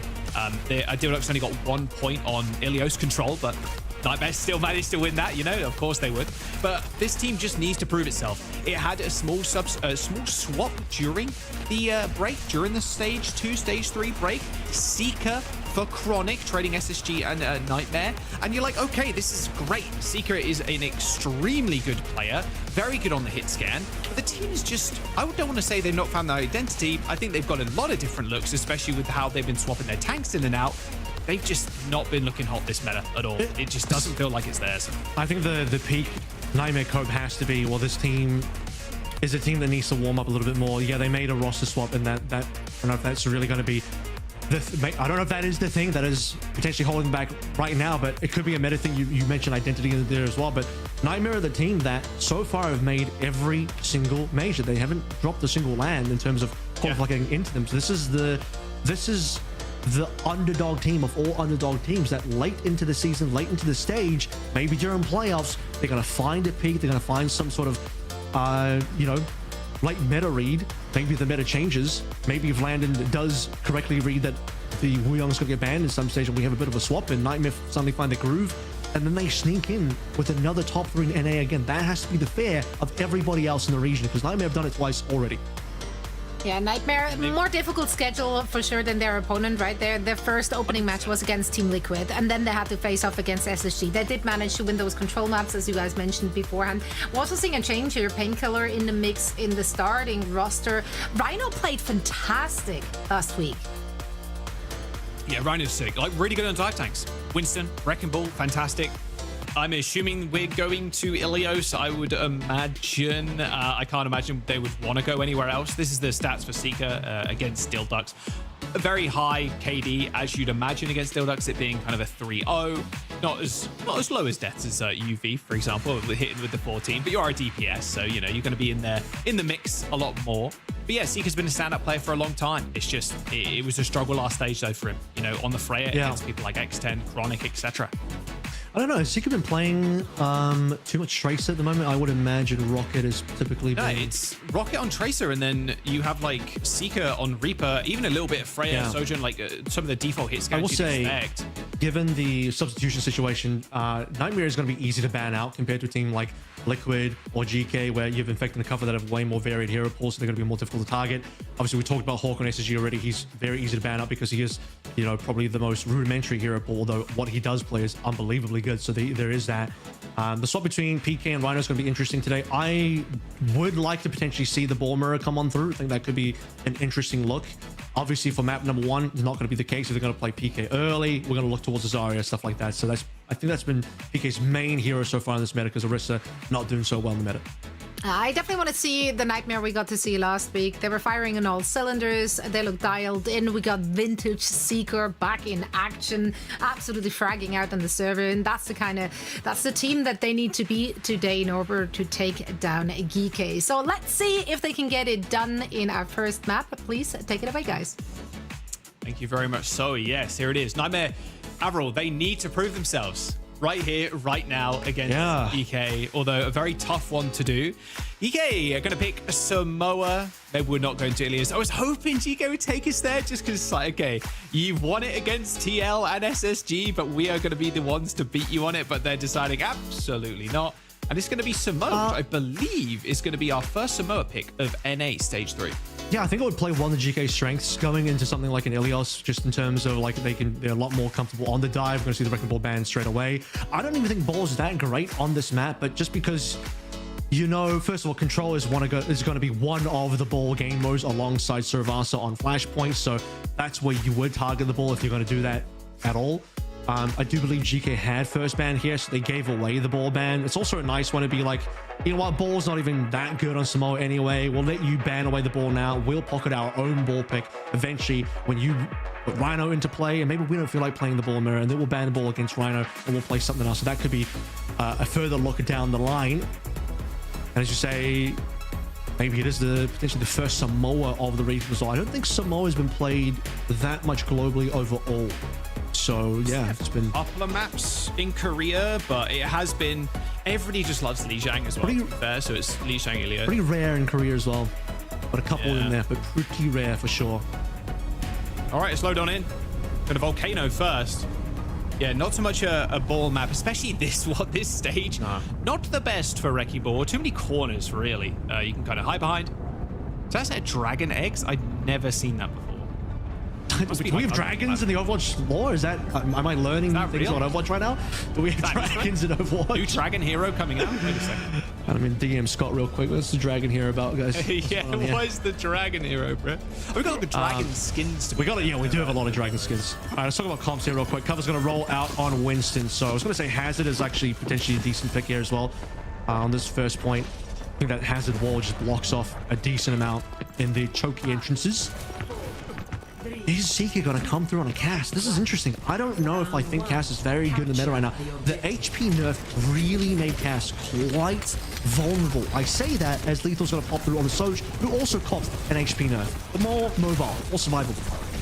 The cast is so good on this map, though, to be fair. How close range it is, and also Cover running Winston. One flashbang away from death. And yeah, Cover died. Quick pause, guys. Yeah, that's not correct. That's not right. That's not right. Not what we expected. Restart the map. Cover die first, restart the map, fellas. That's not right. That's unlucky. Yeah, real quick pause here. We'll get back into the game in a moment. But I mean, I like the cast personally, especially on this map. Very close range. It's not like when you go to like downtown, where you have the point, which is obviously kind of recessed in the middle, where the Sojourns, your Freyas, your Ashes have like a bit more of a range to them. The casting on this one is good. Against the Zarya comp's pretty rough, but against Winston, it's perfect. Update here in terms of what this is about. We had a disconnect from Lethal, who was on the Soj, so they lost the fight anyway, so he'll reconnect, he'll respawn the team. Ult charge, his team basically doesn't have ult charge anyway, so it's whatever. So if there is a disconnect, this is one of the better times where a player is going to end up dropping out. It is what it is. So it is an interesting comp in the fact that we have a Symmetra here from my Moan on top of a Winston comp. It's like if you remove the Winston and you play Tracer's not banned, you play like a Tracer, it looks like a pretty normal Soj, Tracer, Winston kind of dive makes a lot of sense. Obviously, Yuvi's going to play the Lijiang because that's his hero right now. The Symmetra is a little bit weird. I wonder if they were considering... Surely PK wouldn't have rolled out on Diva here. I think Sim... I don't think Sim is amazing into the Zarya, so that is a little curious as well. But the Sim on Rocket makes a lot more sense because you are playing a Brawl comp. You're playing Seeker as well. You want to TP around the Deadeyes. You want to be able to have a situation where you can have some more survivability on the cast. They're even playing Lucio back. I mean, this is very classic Brawl from the side of Nightmare.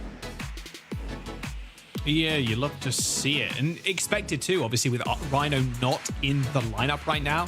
And it's worth mentioning too, GK come into this stage with a static 5, so like no substitutions can be had, whereas Nightmare, they've got a wealth of them. I mean, not only do you have obviously the 2 tanks, you have Rhino and Painkiller, but you've also got Squid as well, and then White and Lucamino for support. So they've been very willing to kind of sub people in and out, especially Rhino and Painkiller, when it kind of suits the map and the game type. Whereas GK, you're going to be pretty happy running the same 5 you've done for quite a while now. I mean, look, it's under the Nightmare banner in stage 1 in China. They ended up being Crazy Raccoons. So you're pretty pumped with yourselves moving on with that same roster.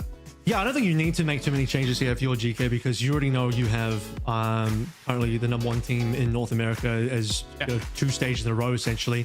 Every player is very capable. I think the only weakness here is I don't think Ammo really flexes on the flex support side of things. So have we seen Admiral on a Kiriko so far this stage? Do you remember? It's mainly the Lucio. Like Lucio. Only Lucio? So that you can, like, if Lucio's banned, obviously they'll start flexing, but it's more like the Lucio and the Lijiang, and it's yeah. So I think that's maybe the one area where, like, if you target ban Admiral, it could be a problem, because he's gonna have to go into Lijiang or Kiriko if Lucio's banned, because I don't know if you can do, you know, the whole situation that we have on EMEA where like Crispy gets a Lucio ban and it's like Juno time. I don't think that would be a good look for GK. But we're back into play. Lethal obviously reconnecting, 0 ult charge, there's a reset anyway, so we're chilling. Yeah, we're chilling. Like you said, yeah, the ult charge really a non-factor. It's not like they had ult, so all good. Quick recontest, of course, for GK, but the likelihood of you touching this point, especially against the Simcast, is going to be so tough. Like, Cuppa has got the weight of his world onto his shoulders right now. He's went to a long flank as well. He's leaving the rest of the team a little vulnerable. I'm dead. Of that, he just loses a play. Lethal's next. Okay. Seeker just walks forward, kills 2. That is vintage Seeker. All right, Cuppa does manage to get the kill though, but unlikely is that going to be a fight win. I mean, I saw Cuppa just jump across the backside of the map in that bottom right area, and as soon as he jumps, Nightmare makes the call, push now, go in right now. Cuppa can't respond, and that's exactly where Nightmare found their success. So 2 fights in a row now. First fight, I don't know, maybe Lethal's AFK disconnected. This fight around, Maimon down, Lethal next. No real response except for Cuppa getting 1 in return. And now Ultra online for Nightmare. Yeah, you can just window up on this high ground, beg GK to even peek you. Shift there from Lucamina, getting a large amount of value. High noon. Seeker looking to teleport. Oh, almost nearly to click Admiral there. Little flank pressure from Lethal, but it's not going to result in all too much. Seeker actually just double body shots Admiral. Sorry, Lethal ends up backing all the way up, and out. Extended these team fights now with the window. Cuppa at the exit fight as well, so Window's going to play through. And what is GK going to do? This is where you might just want to bubble Cuppa in and make a play happen, because you can't just stay passive. Booped. It got booped away. And a nice little teleport as well, just sends him to the back line, and Painkiller's already killed 2. Cuppa, with the engagement of his lifetime there, with a bubble, the Tidal Blast attached to him, and Nightmare just TP away. GK capped the point for 8%, but that's it.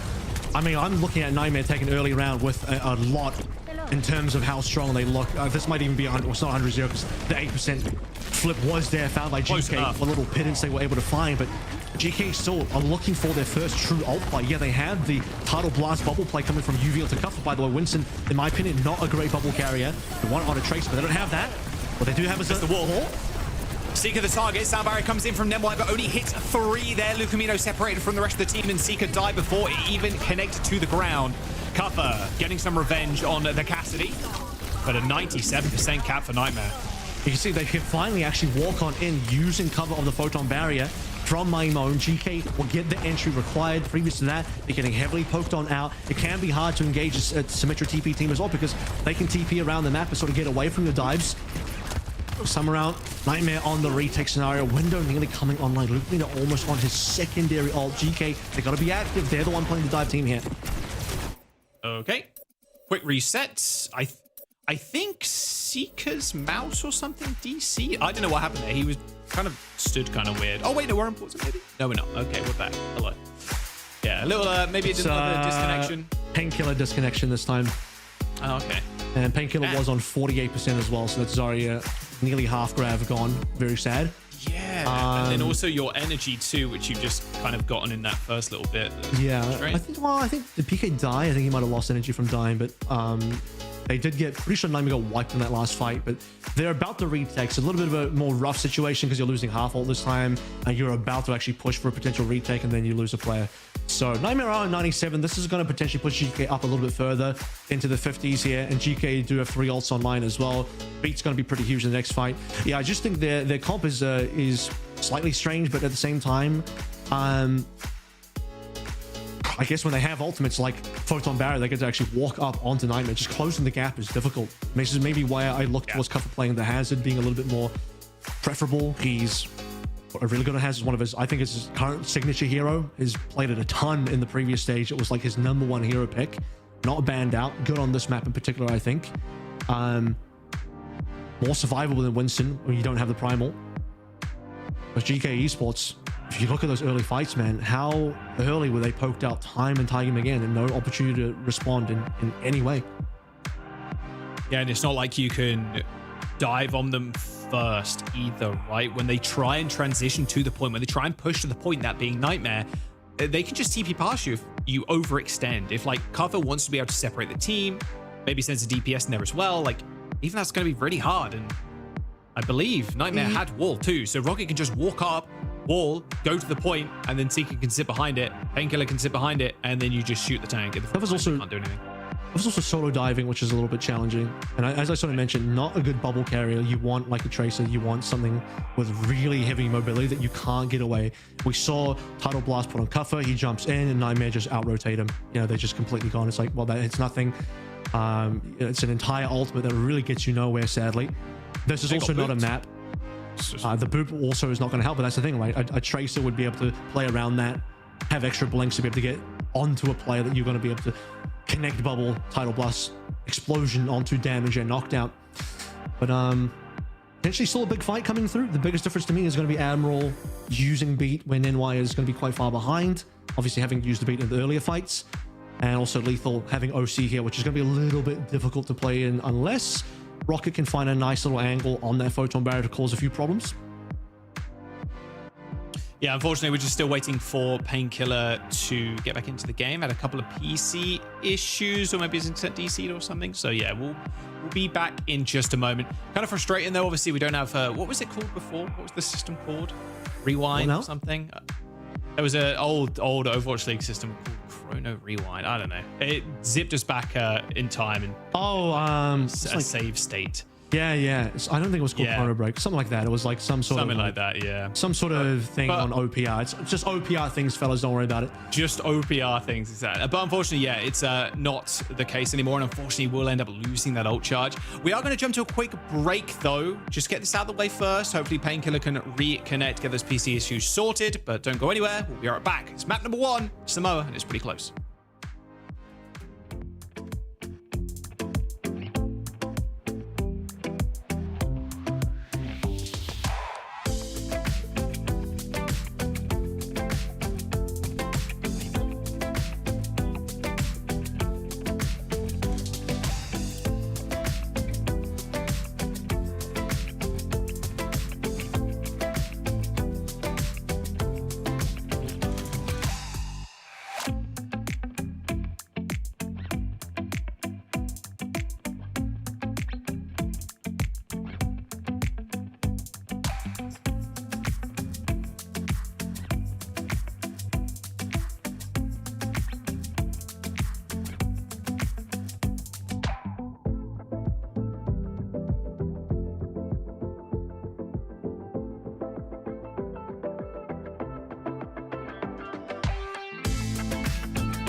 Hey, we're back.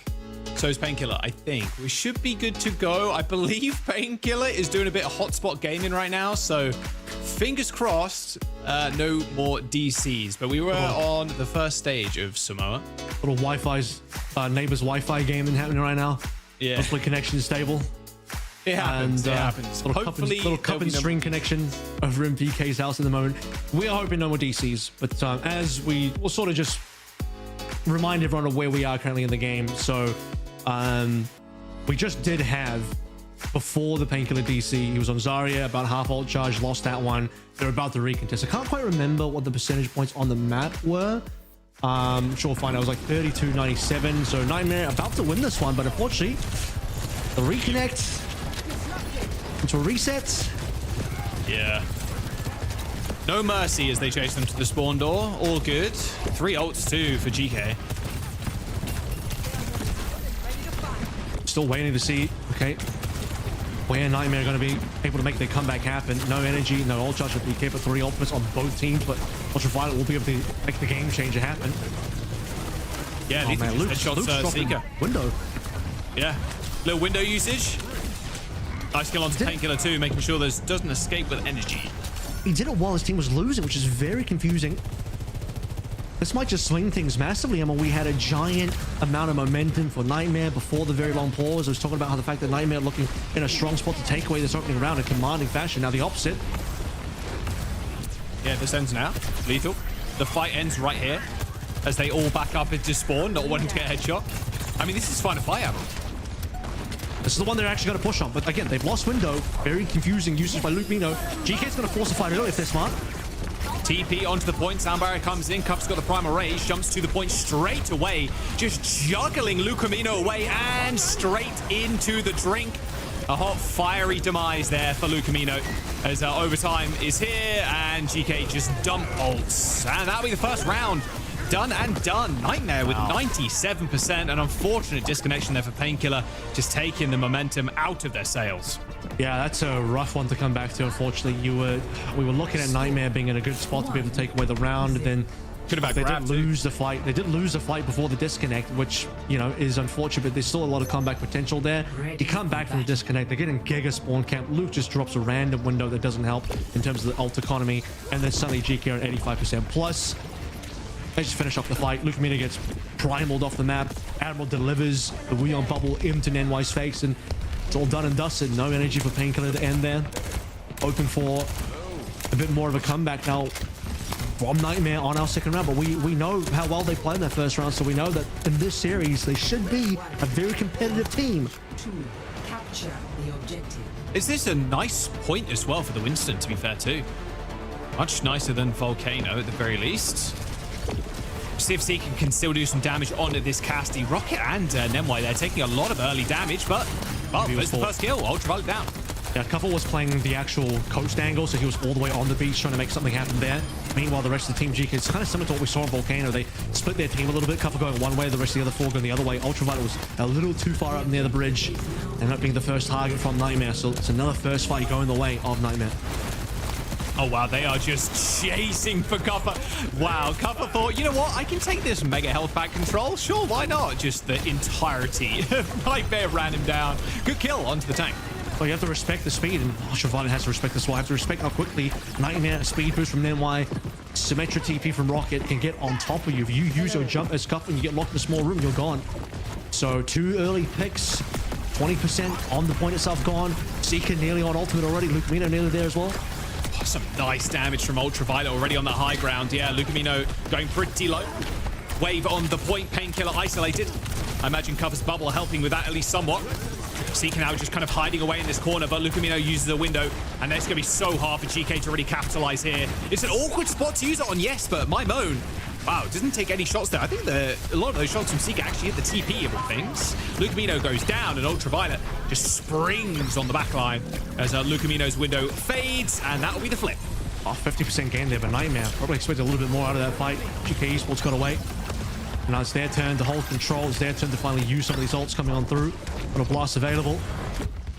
We know Ultraviolet's been farming up the damage. No issues. This is going to be a little bit better for Cuppa now, as we saw earlier on him getting chased down, trying to work those angles. Now he gets to hold space with his team. Let's jump on board with the Wi-Fi gaming. Painkiller closing in on this grab as well, just trying to push up, but having to use those bubbles so early as well, Admiral, considering how much damage UV is doing. High noon on the high ground there for Seeker. Teleports all the way back. Beautifully placed there by Rocket, helping Seeker secure the kill. Both sound barriers come in, but lack of healing now for GK really starting to hurt. As Admiral's going to get chased away, and that overclock from Lethal, not enough to help turn the tide of the fight. And that'll be the reflip. If UV goes down early, you got no Tidal Blast, you got no amp heals as well in terms of using that wave, and Admiral by himself not going to be enough. So Nightmare going to be able to get something nice with that one. Seeker TPing his Deadeye will set up the necessary kill to give Nightmare back control, 60% and counting. And I'll see if they can win the round that they were hoping for in the previous good grab. Ultraviolet just stepping up way too early. You kind of, did you see how Nightmare were kind of coaxing him in? How much damage he was doing? They end up backing up a little bit. Ultraviolet goes for another aggressive left click, and he just gets caught. Dude, did the bubble get on? I don't know. It disappeared quickly, though. That green HP is gone. UV didn't get to save anyone or himself with that one. Now time's running out. No grab is one thing. GK still have Maul to play through. There it is. Really good split there. Seeker in trouble. Ends up rolling away mid-air. There's a window on the point, but this Primal Rage is going to make it impossible for anybody to use it. Never getting chased away. Ends up apping the heals, taking the mini as well. On the other side of the map, though, Rocket does end up going down. Good flashbang initially onto Cuffer, but still he stays alive on the point. There's going to be decent high ground control here from Lucamino, but I think fight's already done. Nightmare, they end up going down. That's going to be the Photon Barrier coming through my moan, countering Lucamino's window. Damage being mitigated. Cuffer then used that opportunity as well to Primal into the backline, further disrupting that window placement. And what a Primal that was as well, staying alive, pushing Nightmare around, forcing the team fight into GK's favor, and 99% confirmed for Nightmare, but it's GK in command at the moment. They have point control. No more Sim TP to get Seeker around the map, which could cause some problems. Rocket's going for the back out. Peps going to force rotations already. You can see Admiral poking his head on the point. High noon for Seeker. Teleport, not available anymore, sadly. It's how they got kills first, or last time around. Nice headshot onto Ultraviolet though, but the wave is going to send him packing for the time being. Tidal Blast connects with Admiral there as Seeker and the rest of the gang are just trying to cower in fear. But that Tidal Blast going on to Admiral connects with at least 3. Sound Barrier for Nemwai only hits 2. And that will be the flip. And that might just be the map as well. 80%. It's going to be a final touch here for Nightmare, but it's going to be a rapid one. It's a rough one. Nemwai just pops a double sound barrier. That's actually going to delay the respawns for the team. I think that was a big mistake there. GK Esports should be able to lock this one up 2-0. Rocket's dead. No touch. Surely there's no touch. There's a window in the spawn. It's going to get bubbled at the very least, but Lethal's already killed 2. And look who's waiting on the points. Admiral with the boop onto Nenwai as Lethal digs Nightmare a grave in their own spawn. GK, take the map. Yeah, I mean, you got about nearly 80% left, or rather 20% left. You hit 80%. And GK, you're thinking, okay, they're about to be on last fight, but you're doing a 2-man beat as Nenwai, and I think your chance of winning that is unbelievably. That was a 2v4, 2v5 even. 2-man beat is not only going to be a waste of a beat, but it also delays your own reset. Those 2 members, Nenwai included, who get the actual beat HP, the green HP, it's going to take longer for you to die and reset, which means your recontest is going to be slower as 5. Massive mistake in my eyes. You could argue maybe there wasn't a lot of time left anyway. If they full respawn as 5, it would be tough. I would say to that, Rocket can still go as Tracer, find a potential touch, enable it somehow. But if you just kind of like 2-man beat it, I think it's done. I think it's GG. Then you got to talk about the Lucamino weird window that he used on this early Volcano as well. I think we can maybe give Nightmare a little bit more leeway, given that they had the whole DC situation, which didn't help. But even when they came back from the DC, PK was back in, they were just mega spawn camped, random window and spawn, doesn't do anything for you. And then, yeah, it's just a complete roll through onto the next round. And this is 2 rounds, Jack, by the way, if you remember correctly. Both times, Nightmare have the early lead. Both times, they're getting early picks, punishing Cuffer early. The TP into the side hut on Coast, taking Cuffer down. That's after they had a first fight pick against UV. 2 early picks that just give Nightmare so much momentum, and then it flips as soon as Cuffer and the rest of GK get advantage. Yeah, this title surge here was crazy. Admiral ended up was like backing off too. And then Ultraviolet pops the tidal surge on him. Admiral just 180s, it jumps into the back line, gets a couple of knockdowns. They don't respect how fast it goes. Yeah, seriously. There's a nice couple of kills there at the end for Lethal. Good stuff from GK to start off with. But in all honesty, like, despite obviously the Elims and the KD, Nightmare still look good. They still look better than their week 1 games against TL and SSG. Obviously the kind of the momentum hit of losing Painkiller, and then obviously the early pause as well. Like, that's really rough, I'd imagine, on the mental of the team. But, you know, just reset for map number 2. We'll see if they can do even more, because everybody's been wanting Nightmare to do well. Like, we're expecting them to take maps off good teams, and they've only ever taken the Controls, the Ilioses, but now's their big chance to kind of prove that they are not to be messed with here in Stage 3. I want to remind people as well in terms of where those stats were. I'm pretty sure on this, I'm not 100%, but I'm pretty sure as well that unfortunately, because Painkiller disconnected, his earlier stats from before he disconnected don't count towards the end stats, because it's obviously when you reconnect, all your stats are reset to 0. So we lost all of the extra KD and the eliminations and the extra damage from PK earlier on. So the stats are going to look a little bit more one-sided, because I don't think the game was as one-sided as the stats would tell you, given the actual percentage points that we ended on for both of those rounds, particularly the first one, which was, I believe, it ended 99 to 99. Nightmare were in the lead 99, and you know, maybe without the DC, they could have had a bit of recontest with the Zarya still in play. But we do, at least from my opinion, I expect GK to be the much stronger team here. They are slowly proving that one, but Nightmare, the scoreline doesn't reflect it, are putting up a very good fight at the moment. And don't forget, all the teams are vying for that spot at the World Finals, which is getting pretty close, I would say. The year has flown very, very fast. It's kind of crazy. Every single stage, every single season, I feel like I say that. But yeah, we're in Stage 3. So make sure you go pick up your Worlds tickets, which is just around the corner. Of course, we've got the 1 3-day pass. We've got the VIP and some exclusive merch packages as well. So yeah, go pick those up. It's going to be a blast. Stockholm's a load of fun. Get to see cargo as well, which is going to be even better. And we're all going to be there too. So yeah, make sure you come on by. George said that he would give every single VIP a nice tour. Yeah, I didn't say that. I said Johnny's going to do that. Yeah. Not me. I'm not. You can choose if you prefer Jaws. You can make sure you choose Jaws to give you the tour when he's casting, so he has to come off the cast and give you this, like, oh, somebody asked for the tour, I guess. Sorry, Rose, this is how it is, you know. I just got yeah, solo cars from here on out. Takes priority, unfortunately. But yeah, it's going to be a good time regardless. And yeah, GK well on their way almost. I mean, they're already 3-0. They've lost 1 map so far in this stage. So are they going to be tip of the top of North America? It looks like it so far. Small substitution though. Rhino's in. So more dive tanks, Painkiller taking a backseat. I think this is also just given that even regardless of map, Painkiller's internet connection might be a little bit fuzzy at the moment, so you might just want to have Rhino in. Generally, I would not be surprised if, unless PK sorts out his internet, Rhino's going to be in for the rest of the series, which is going to be a little impactful in terms of what you can see out of this Nightmare squad. Squid's going to come in as well. It might be a long-range map. It might be like a Junkertown or something like that, given that Squid is in. I think Squid would probably only play if it's a double flex support sort of situation. Although Kiriko and Lijiang is like playable every map, so that might not be entirely true. We might not be going in Escort, but maybe Servasa Ball, new Queen Street Ball is maybe viable here. Otherwise, what is Rhino going to play? I guess Winston, he's been playing a lot of that. If you're GK, I think you target Rhino's hero pool immediately. If you're Nightmare, I guess you get first ban. You probably want to protect tank, so I wouldn't be surprised if it's tank ban first, just to protect Rhino's hero pool. I mean, to be fair though, if GK ban Ball, it's like, okay, Rhino picks Winston, so it's kind of chill. I think Winston's Lucio like ban for Nightmare, more vulnerable. I think this map is really good for potential Reaper play. And as you sort of see there, it's going to be Tracer into the Lucio. Tracer being banned means we're probably going to be looking at what we've had a My Moan Venture before. Could be more Sim, actually. I think teams are looking towards Sim. Wouldn't be a bad choice here with this Tracer ban coming on in.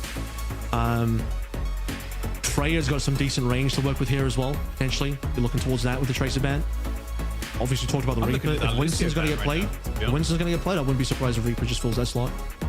You kind of picked up on it at the very start of the series too. This Lucio ban for Nightmare first. It does leave Admiral to play flex support. Yeah, so targeting Admiral, knowing that Squid and Lucamina can just play that double flex. So yeah, Admiral wants to rock because it has been mainly the Lucio, although can play the flex if required. And we've seen a little bit of Lifeweaver from GK last stage. Like, yeah, so we'll see what Admiral ends up kind of pivoting towards. There's surely no Lifeweaver this stage. I think this stage is a different look entirely, but we've not seen Admiral play anything but Lucio so far, so this is going to be the first non-Lucio. I'm surprised the other teams didn't even exercise Lucio ban against GK, knowing that is hella live, because he's going to actually just roll through. So no Lucio Baptist. So the here thing, This would have been the GK special last stage with the Lucio BAP included, and then maybe the Cuffer has it on top of that. We know what that comp looks like. But with the Lijiang, not too sure what we're going to do here, because you don't have the double emote with the pull, the grip, and also the lap. Oh dear. Oh dear. Oh dear 2x. Okay, Lethal dies to the Torp turret, and then Seeker dies to a little damage there from Seeker. Okay. You saw Admiral kind of like half healing. We're just trying to heal UV there, but yeah, that wasn't even a fight. That was just 2 picks. I know Admiral is currently like the life weaver player, but I consider this to be a huge gamble, a huge risk in this current meta. The Nightmare, they come in strong as sort of expected with the picks here. I did mention Freya, pretty long range, good sight lines on this particular map.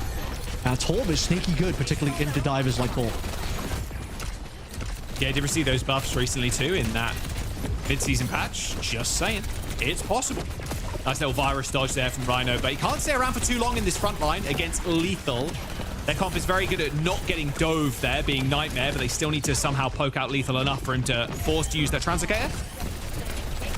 And the question becomes, like, how do you really get maximum value out of your Symmetra here as my mode? I mentioned Symmetra is playable, but I think Symmetra is playable if you want to play more of a brawl style and into the Zarya or into maybe even the Hazard. Here, it's like almost a pure dive with Sombra and Bolt at the same time. The Symmetra is kind of existing, maybe playing some off angle, throwing some orbs in there. Speaking of throwing damage, it's just Seeker already on the bowler. Yeah, cover close to these mines too. Both him and Rhino were ignoring each other there for a brief moment. Seeker taking a lot of damage actually from those miniature turrets as Lucamino falls. So yeah, GK up a player now. There is a Tidal Blast actually on UV. Hello, what's going on in the back here? Squid ends up going super aggressive, trying to back up all the way back, but wow, Nightmare over eager as Squid also uses Tidal Blast. Both Lijiang's kind of trading that one out, but it's GK that come out on top and take the lead. Yeah, Squid wanted to go deep. He Tidal Blasted himself. He put the bubble on himself, ran to the back line, and I guess it didn't really do too much as UV just uses Tidal Blast of his own. Ends up being the only ult that GK used. They get the flip now on the point. 4 more ultimates to play through, one of which used now. Double EMP, but so far no kills. Rule. The one. I mean, that's good enough, right? Like a one-man EMP, as long as you get the kill, you're happy with that. Cover ends up just rolling away, and this whole time GK have also been pushing the bot. You can't really touch it if you're Rhino. Like maybe you go for a slam and hit the mines, like, but you can't stay around long. Mines end up coming out, but good luck against the Sim. The Tuna rush from Lucamino should be the game changer here. Admiral still making his way back from respawn. Cuppa's low. This is GK having to back on out, I believe, just before Kappa's engaged. So despite using the photon barrier, it doesn't look like it's enough. No, the Cap actually got engaged there, so Cap complete. Okay. There's one big hurdle out of the way. Rush on the bot, but this is merely just a push GK off of it. So Nightmare now down and all. Here comes the tree. Molten Core's going to help deal with that one, though. A little bit of deforestation now from Rocket. Trees come into play as well. GK really using absolutely everything, and Molten Core will be the thing that actually burns down that tree. Still, though, payload in possession of GK on the side of the map that they prefer. UV, I don't know where that actually went. You see where the bubble Tidal Blast. Ended up actually connecting with Squid there, but Cover couldn't quite end up getting the kill. Bolus, though, connects with UV, who was staying around a little bit too long near that mega health bag. Eventually now, Nightmare are going to be able to take control, but it's been tough. I mean, having to use that many ults just to get off of the checkpoint is not a good look. They're going to come back in with a Tidal Blast, but that's about it. Very close game so far. Hard to call this one. 57-21. Nightmare still have a lot to play through. Squid's turn to pop in that Tidal Blast is just ball versus ball in the 1v1. Yeah, really nice act there from Lethal too. Just kind of saving cover. Rhino very much could have run up. Eating orbs. Him?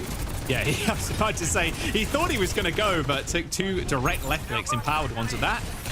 Now the manual hack, I mean, this is the problem with this Wrecking Ball into the Sombra. It's just so tough to get stuff done, but luckily though, Cover delivered Rhino a free kill. Lethal's finding it hard to find an angle onto the ball at the moment. Here comes a rush from Lucamino to try and force his cap in. Squid to back this one up. The Tidal Blast, you'd imagine, should be pretty well used here. GK's just going to respect the rush. Not going to contest until the final moment. Yeah, Cover's going to be back as well. Tidal Blast Seeker. actually onto Seeker of all people. Yeah, so there's no knockdowns at all. EMP does connect with one, but it's onto the Torp. And Rocket had already placed that overload, so he's just running backward, just holding S. As GK End up using 2 ults there with the mines included. Now Lethal just trying to find an avenue into the backline to try and kill Seeker. Eventually, Virus and a hack connects. And with the help of cover, they manage to kill off the Freya. This high ground control is going to be good, but for how much longer do Nightmare have it? The answer to that question is about half a second. Yeah, Seeker's done with the Freya as well. He knows he's getting hacked a lot. Sombra, good value into the ball, but really good value to the Freya as well. And Seeker knows he's been targeted. Cast now, try and play the flashbang into cover, see if that helps a little bit, also into Lethal. But Nightmare, that was their chance to cap. Look, still plenty on the map to play through, 54 to 57, but they really would have wanted cap on that fight. Yeah, all good for GK though. Now just getting even more progress on the bot. There's the Tidal Blast. Seeker picks up the kill onto Maimon, who's trying to take a cheeky angle with that teleport. High ground control is great for them. They get Tidal Blast out of GK at least. Speaking of which, right, the previous one from Squid used on a Seeker when he was in mid-air Freya. Not too sure if he was low HP or something, but that wasn't really what you wanted. Kuffer couldn't deliver the explosion onto anybody, and now he'll finally go down to Seeker. This is the value of the cast being found at the moment. Yeah, but the Torb as well, right? I mean, it's so hard to dive that Torb. Balls both, I mean, man, it feels so... Wait, what? Just long-range rivets. Don't mind that. A little bit of classic Torb gameplay. Yeah, just spam down the corridor and hope someone dies, and yeah, UV. Connection with the kill. Got the molten core for the tree again, by the way. There's the tree. Where's the molten core? There it is. Night Elves with tears in their eyes now. A lot of history behind those trees burning down, sadly, and wow. Nightmare end up getting halted for the time being. This wall's going to be a bit of a pain in the ass, but hey, Tidal Blast onto Seeker. This time, yeah, he connects. He connects with the Wrecking Ball as well. Honestly, perfect target to go for too, especially with Rhino back in the action. The High Noon is going to get swiftly shut down there by UV as the EMP connects with a couple there as Lethal just kind of lays waste to them. They're not going to be able to get this cap as well by the looks of it. Look how close it is. It's literally like a meter away from cap, by the way. Yeah, I think it's like 57.18 or something is the actual cap itself. So they're just actually under a meter. It's really critical that they need this cap. Lethal would deliver the final blow there. Well, the finality of the EMP was actually Ultraviolet dropping in the final blows. He was hitting those Orbeez. And Seeker cop one to the face. That's despite the fact that you took Cuffer down early to tank advantage, and not enough for GK. The tree's not finding any value because Rocket's holding these molten cores for them, dropping them on top of the tree. I mean, the tree actually, GK still win the fight, but the tree seems to be the only thing not actually getting anything done as GK will continue to win fights. Yeah, just easy pickoffs onto Rocket. Seeker dies. Like, you saw Rhino try to go for a slam kill on UV, just didn't end up working out at all. It's just too much healing too from Avril. Tidal Blast, where's the connection? Doesn't end up getting it, but Squid still goes down. Bold straight into the line of sight of Maimon. They're even going to try and rush this. I mean, but they're just still losing this fight. There's just so much healing on the side of GK. No one is dying. Another pause. No. This is where we have to consider the fact that this was a really important fight for Nightmare to win. We don't know what's going on here. Maybe someone disconnected or hopefully we don't even have a painkiller anymore. Unfortunately, we do have Lethal disconnected at the very beginning of Samoa, if people remember that one. No, I was going to mention the rush being used there. If they don't contest that, we're looking at the potential for GK to look at triple digits. The first triple digit we find, which would, by the way, that's not where the theory is. It's not when you just get to 100. You have to get a 100 meter gap between the two teams, which I don't think you can find anymore because that would require you to finish the entire map. So point being, prevent triple digits from being confirmed by GK. And so the rush ends up working. It's being respected. GK back on out. And no one's left the lobby yet. So maybe it's something else that's going on. Yeah, it's getting word it's potentially another disconnect from Nightmare. Sometimes you can disconnect and you remain in the lobby. It's like a ghost for a little while. So we'll see if that does end up being the case. But yeah, we'll have to wait and see. We'll get back in the game hopefully in just a moment. Unfortunate for Nightmare. I mean, talk about taking the wind out yourselves. If it's on their side again, like, man, having Painkiller DC that much in the first round and then, yeah, come into the second, you're like, ugh. We got a little bit of time. Too good. Let's give a shout out to FACEIT rewards. See if we get a bit of a graphic to help me out here. But make sure you're connected to FACEIT. Of course, plenty of rewards from them. You get little FACEIT coins and all of that, all the good stuff. So there it is. Create an account. FACEIT.com. You can get yourself a laptop as well if you get enough points. These are a lot of stuff you can. I believe there's still skins that you can buy with the coins as well in the FACEIT client. So look out for all of that. Make sure you play. Get yourself a FACEIT Masters. Yeah, I mean, you can form teams on there, and obviously you can compete, and even maybe you compete in OWCS. I mean, that's how teams like Dild got here. So maybe you can get a guy like Matt on your team who barrages the ground. That can also happen. So also, that look out for that. Very possible. Look out for that. Or Avril on Wrecking Ball. So I wasn't even on the team. Why is Zoe chipping in about like Dude, 5 the Avril years? Ball is legendary. Zoe continues to not admit that she was right next to the payload. She blames me for the C9. She was literally on. Take the screenshot. She's standing on the payload. For some reason, it didn't count as a touch. But I can't remember who was it. Johnny that decided Johnny cut me from the FACEIT team, and then you guys played with Matt barraging the ground, and I'm like, you cut me from the team for this. Seriously, like, come on. You're bored in the talent takedown, though. That was the legendary. I was Sojin and I was Sojin pretty hard in Casters to Masters, and I was getting in the talent takedown. I was ball, but I got that 5K as Sojin in the Casters to Masters. Anyway, we're back. Let's go. Okay, hopefully that's not taking too much of the wind out of the sails of Nightmare. Speaking of Wrecking Ball, yeah, there we go. Kuffer and Rhino. Not quite near the ult, but we're going to have the tree Molten Core combo again. Waiting for Rocket to spot the Molten Core. He sees the tree, but deciding, oh, there we go. Okay, one on the turret, a bit on the back line, and on the petal. Doesn't actually hit the tree in the end. Okay, a little unfortunate there. The tree's going to get a little bit more value for a brief moment at the very least. Here comes the Thunder Blast, though. Actually, Squid going in again, by the way. But ends up just getting booped away. Ultraviolet uses the Guardian Wave, just gets Squid out of there. EMP, again, from Lethal is going to find value. Rocket gets slammed into the dirt as GK continue their march forward. Eventually, the spawns will come into effect here for Nightmare, so they're going to get control of the bot, but this is a scrappy fight. Like, someone needs to be able to win definitively here, otherwise this is just GK all the way. We're about to have 1 minute left, and under that now as we head into OT. Ultimates start to lean towards the GK side of things. We haven't seen too many successful bubble pops so far. The explosion of the Tidal Blast haven't really delivered for the most part, but delivering will be covered to Seeker. So GK are going to win this one. They're about to have player advantage going into OT. Yeah, they will. Carpet just kind of rolling around there, splitting off Seeker with the mines and with the wall from My Moan. They're just continuing to gain more and more lead. Lucamino's 1 HP. Oh man, this is looking rough, to say the very least. Tidal Blast into the spawn. Seeker takes care of Lethal, but still, an advantage here for GK as they move up the hill. It's confirmed. 10 seconds left to play through. Nightmare on the wrong side of the map. They have to win this fight and then push the payload all the way to the other end and then double their distance. They've at least got the 1 kill onto UV. This is where you have to start getting really economical with your ultimates on Nightmare. Multiple fights ahead. I will stress, it is winnable. This is not 100-0. This is 56.101. Cap has not been confirmed. I talked about this earlier, Jack. They didn't get the cap, which is going to delay them a little bit in this OT. Yeah, they really have to just be perfect. GK looking at a 2-0 right now. There's the mines on the point. Tree deployed too. Never seen the tree under the high ground like that before, but Seeker with a nice flank Deadeye. Avril goes down. Seeker got the Thunder Blast on him as well. He's going to try and hit somebody, but the Guardian Wave, well, it's not enough to stand in the way of Seeker's Peacekeeper. Nice double headshot on Ultraviolet, and one from downtown as well. God, he's still got it. Seeker with 3 kills on the Cassidy in OT, grants them a team kill and an extra life. And the most important part is no one on Nightmare went down, so they don't have to regroup. They get the full 5K. They've now finally confirmed this cap. However, you have to wait for the delay now. GK are going to get a full wave of respawns. There's still minimum 1 fight. Might be one more there. It's EMP versus Katuno Rush. Rush for Lucamino used first, trying to buy them space. Cover ends up going down too. Final fight here again for Nightmare. They need to be perfect. Luckily though, Suzu used to help save Seeker, but they cannot afford a single death. Here we go, double DPS ult. Lethal on My Moan. Could be a big one.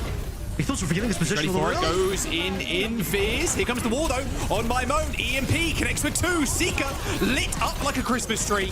Enter going down, Suzu TP for Lucamino, pretty vulnerable as Rhino trying as he must to stick on the payload against the Molten Core, against the mines, against the just riddling of bullets that Lethal is setting out towards him. There's just no way they touch now. Not even a hope in hell, unfortunately. A Tidal Blast even attached to the sim of all people as GK roll away with the win on New Queen Street. As a rather up and down game and a very scrappy one when GK was grabbing that lead.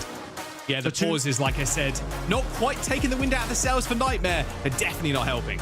2 really important moments. I'll get to that in a second. Take a look at Ultraviolet's damage on his team, by the way, ahead of both of his DPSs. Now, throughout this, though, it is Sombra. You're going to be invisible a lot. You're not just hard spamming damage. And you are playing Sim into a ball comp. You're not sitting there just hard beaming down in a Ressa or a Diva or somebody. So you are not going to get as much farm on the damage for your Sombra and your Sim. But it still just speaks volumes, man. Like ultra violence damage in this game on a long range map. We can just pop the orbs on people's faces. It's quite unbelievable. But I was going to mention the two important moments for me that happened here was one, the denial of the initial cap from Nightmare. They ended what on 56-54 or something like that, where they couldn't quite hit the 57-118.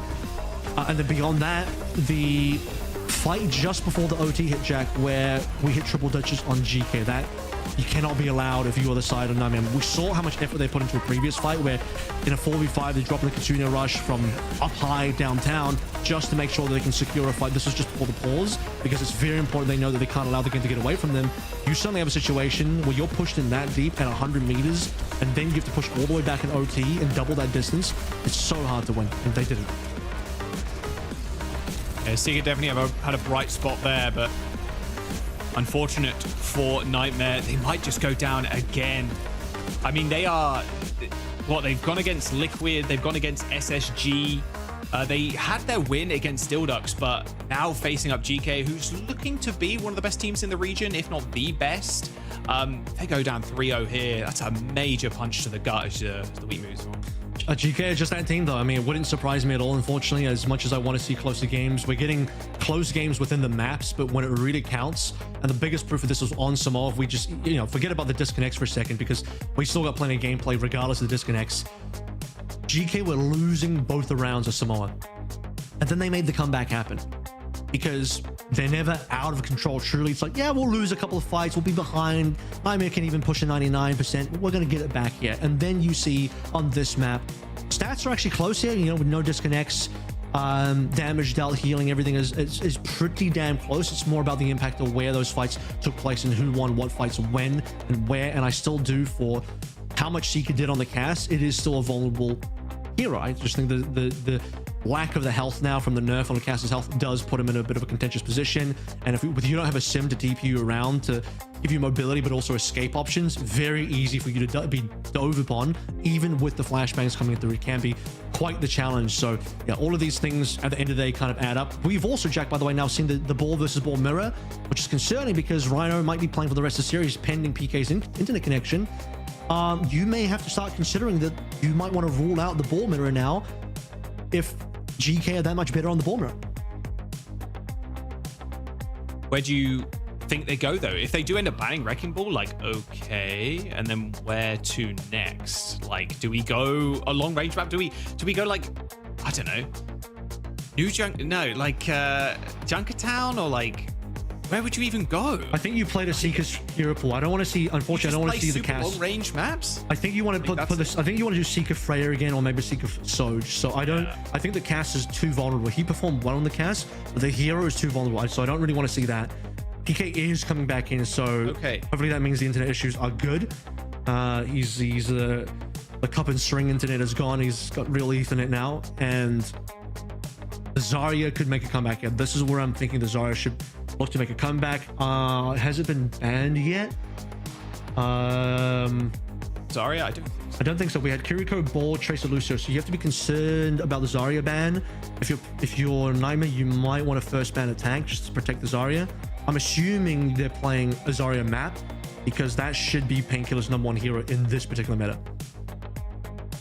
I don't have that Lucio banned either now on Nightmare side of things, so you're gonna have Admiral back on Lucio, and it just feels like we're not, well, I guess technically we're halfway through the series, right? If we do end up going to a map number 5, but we're seeing NY come back in, so it's going to be hard Lucio, I'd imagine. I didn't even think the Life Weaver was doing that much. The trees were consistently being counted. I didn't see any like hyper clutch pulls like, wow, that grip was crazy. I just, maybe it really just was a heal bot game from Admiral on that one.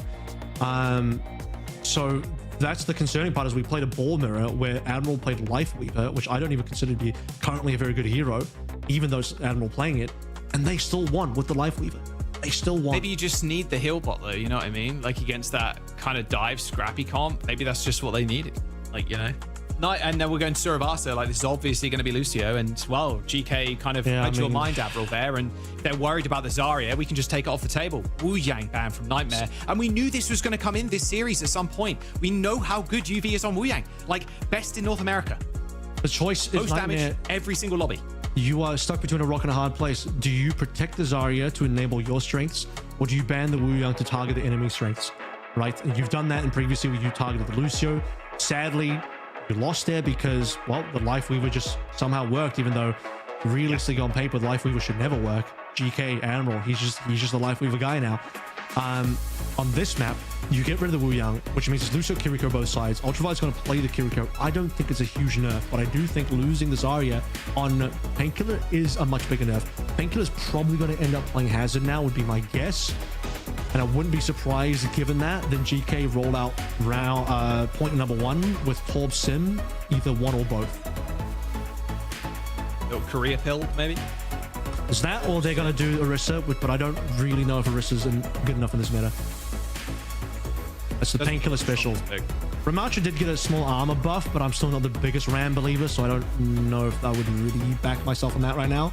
I think Hazard is probably the safest pick for Painkiller's hero pool. But it is, I wouldn't say easily counted, but there are certain things that GK can and probably will do against that. All right, we'll see. Zarya ban, a bit concerning here. But yeah, like you said, for GK, it is just like an easy default back. It was like before Lijiang was released, like this is kind of what they played anyway, right? They played, well, they also played the Ana if they needed to, but it was Kiri, Lucio.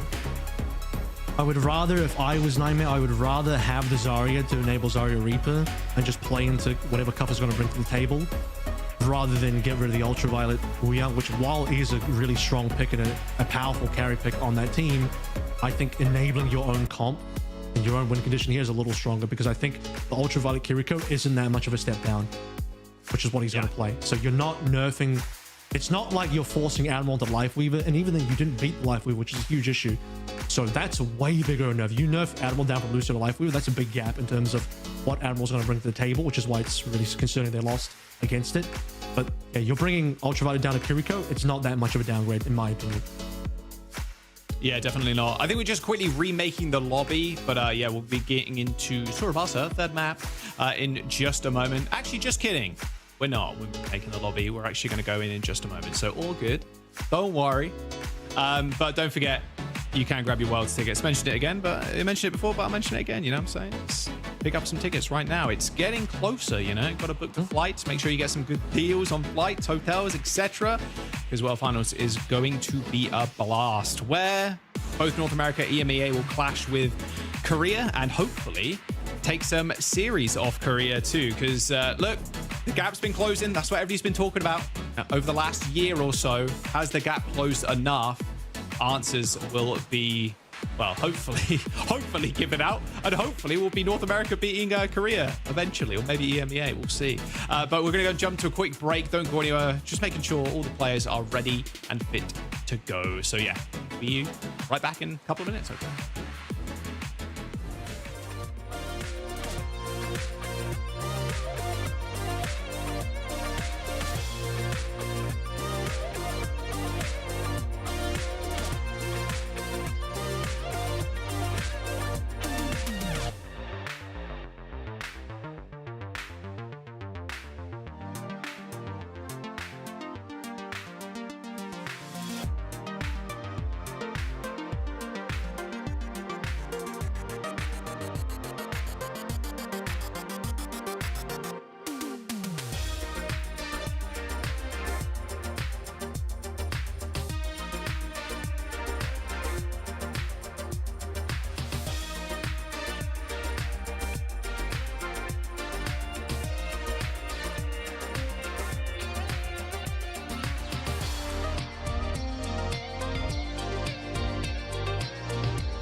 Welcome back. Yes, sorry about the tech pause again, but I think Painkiller internet Wi-Fi hotspot neighbor's internet was, no, it was messing up, man. I don't know what's going on, but we should be good to go.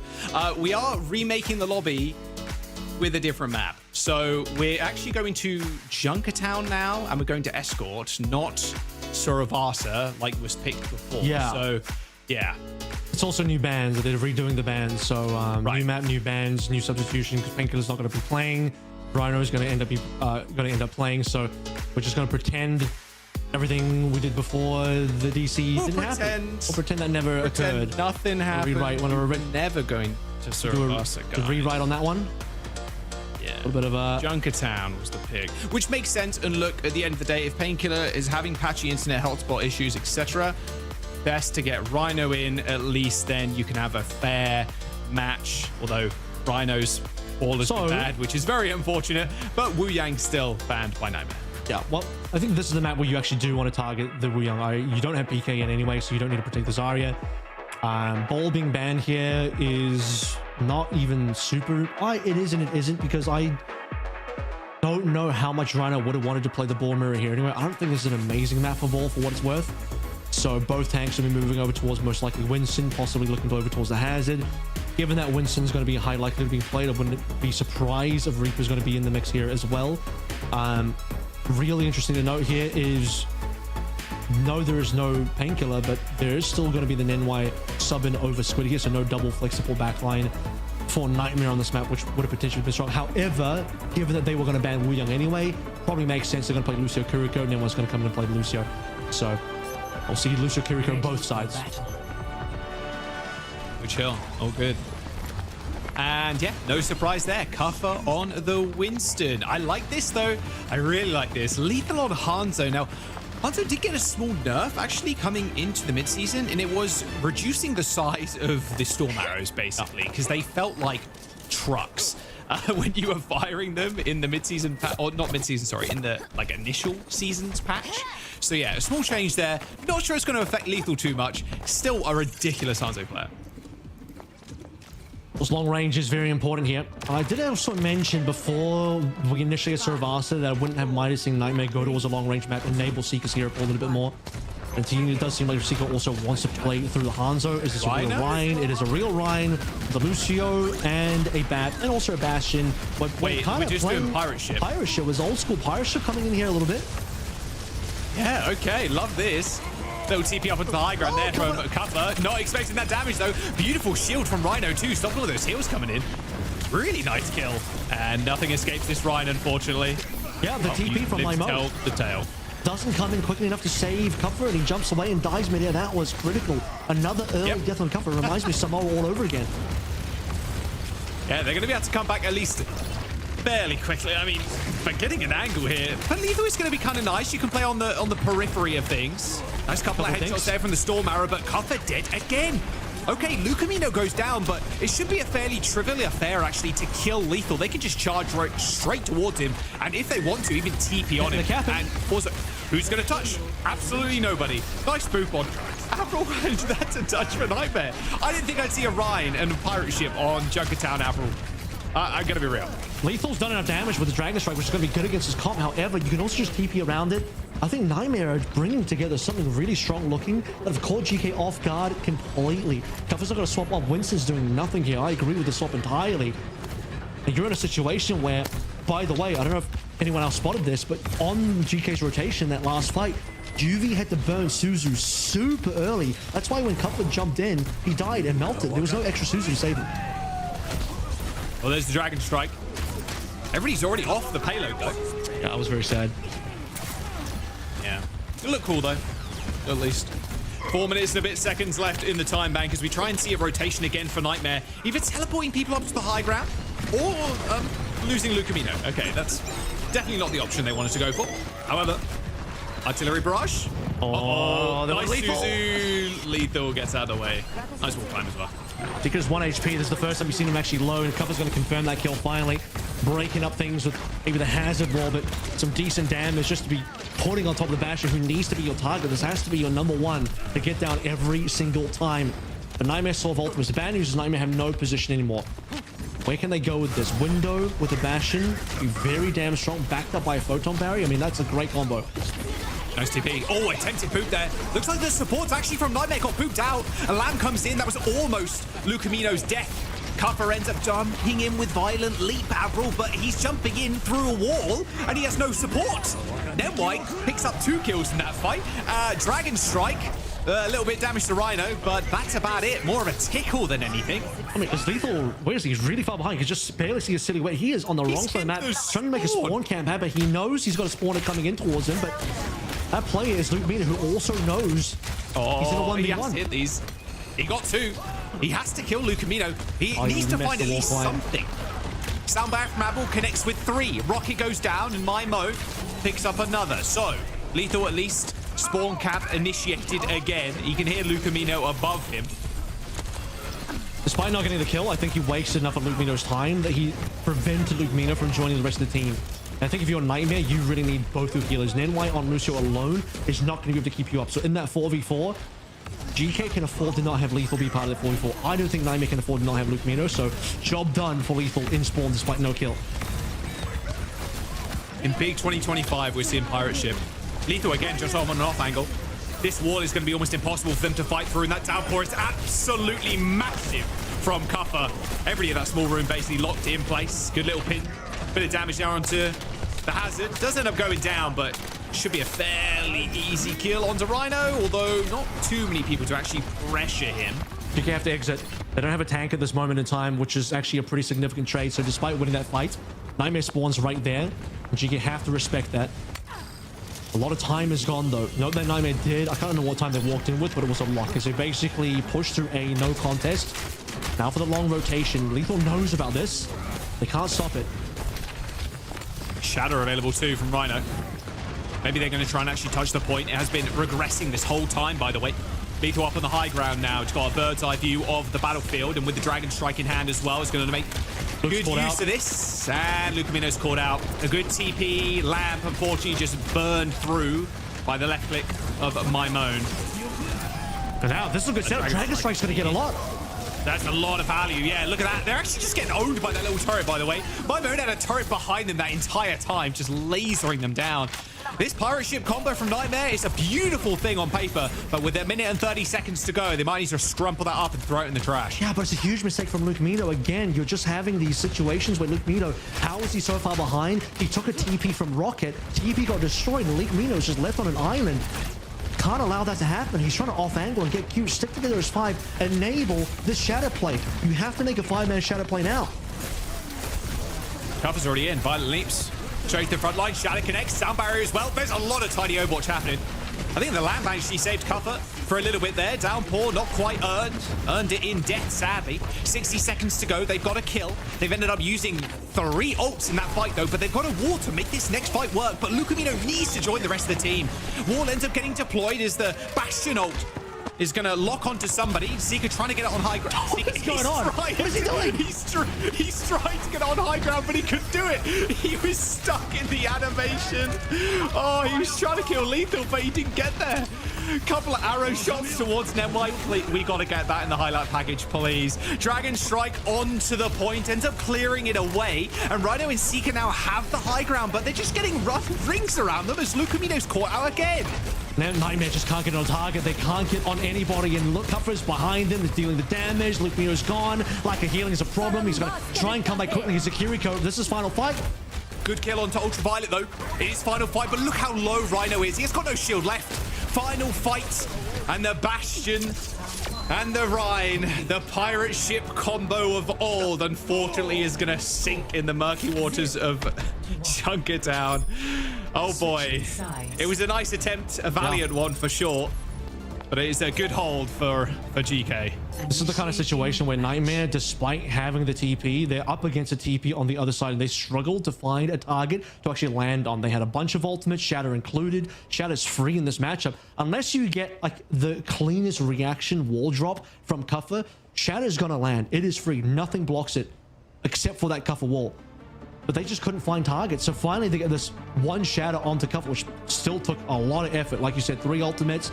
Lamp coming in, delaying, and then after that, they couldn't find the next target. They couldn't transfer that onto payload, get some distance, find a secondary kill and convert.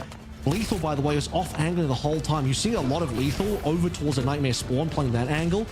He's baiting attention over, playing behind the shield where Rhino's pointing the shield, and every time Nightmare wanted to turn around and deal with that, you saw what happened. Lucamino tries to take a rocket TP, then he just dies in the off angle because the TP gets broken and you do nothing. You can't catch Lethal at all. So yeah, some potential missed opportunities there. Nightmare, some big ult leads, but they just couldn't quite convert. They got the initial surprise on A.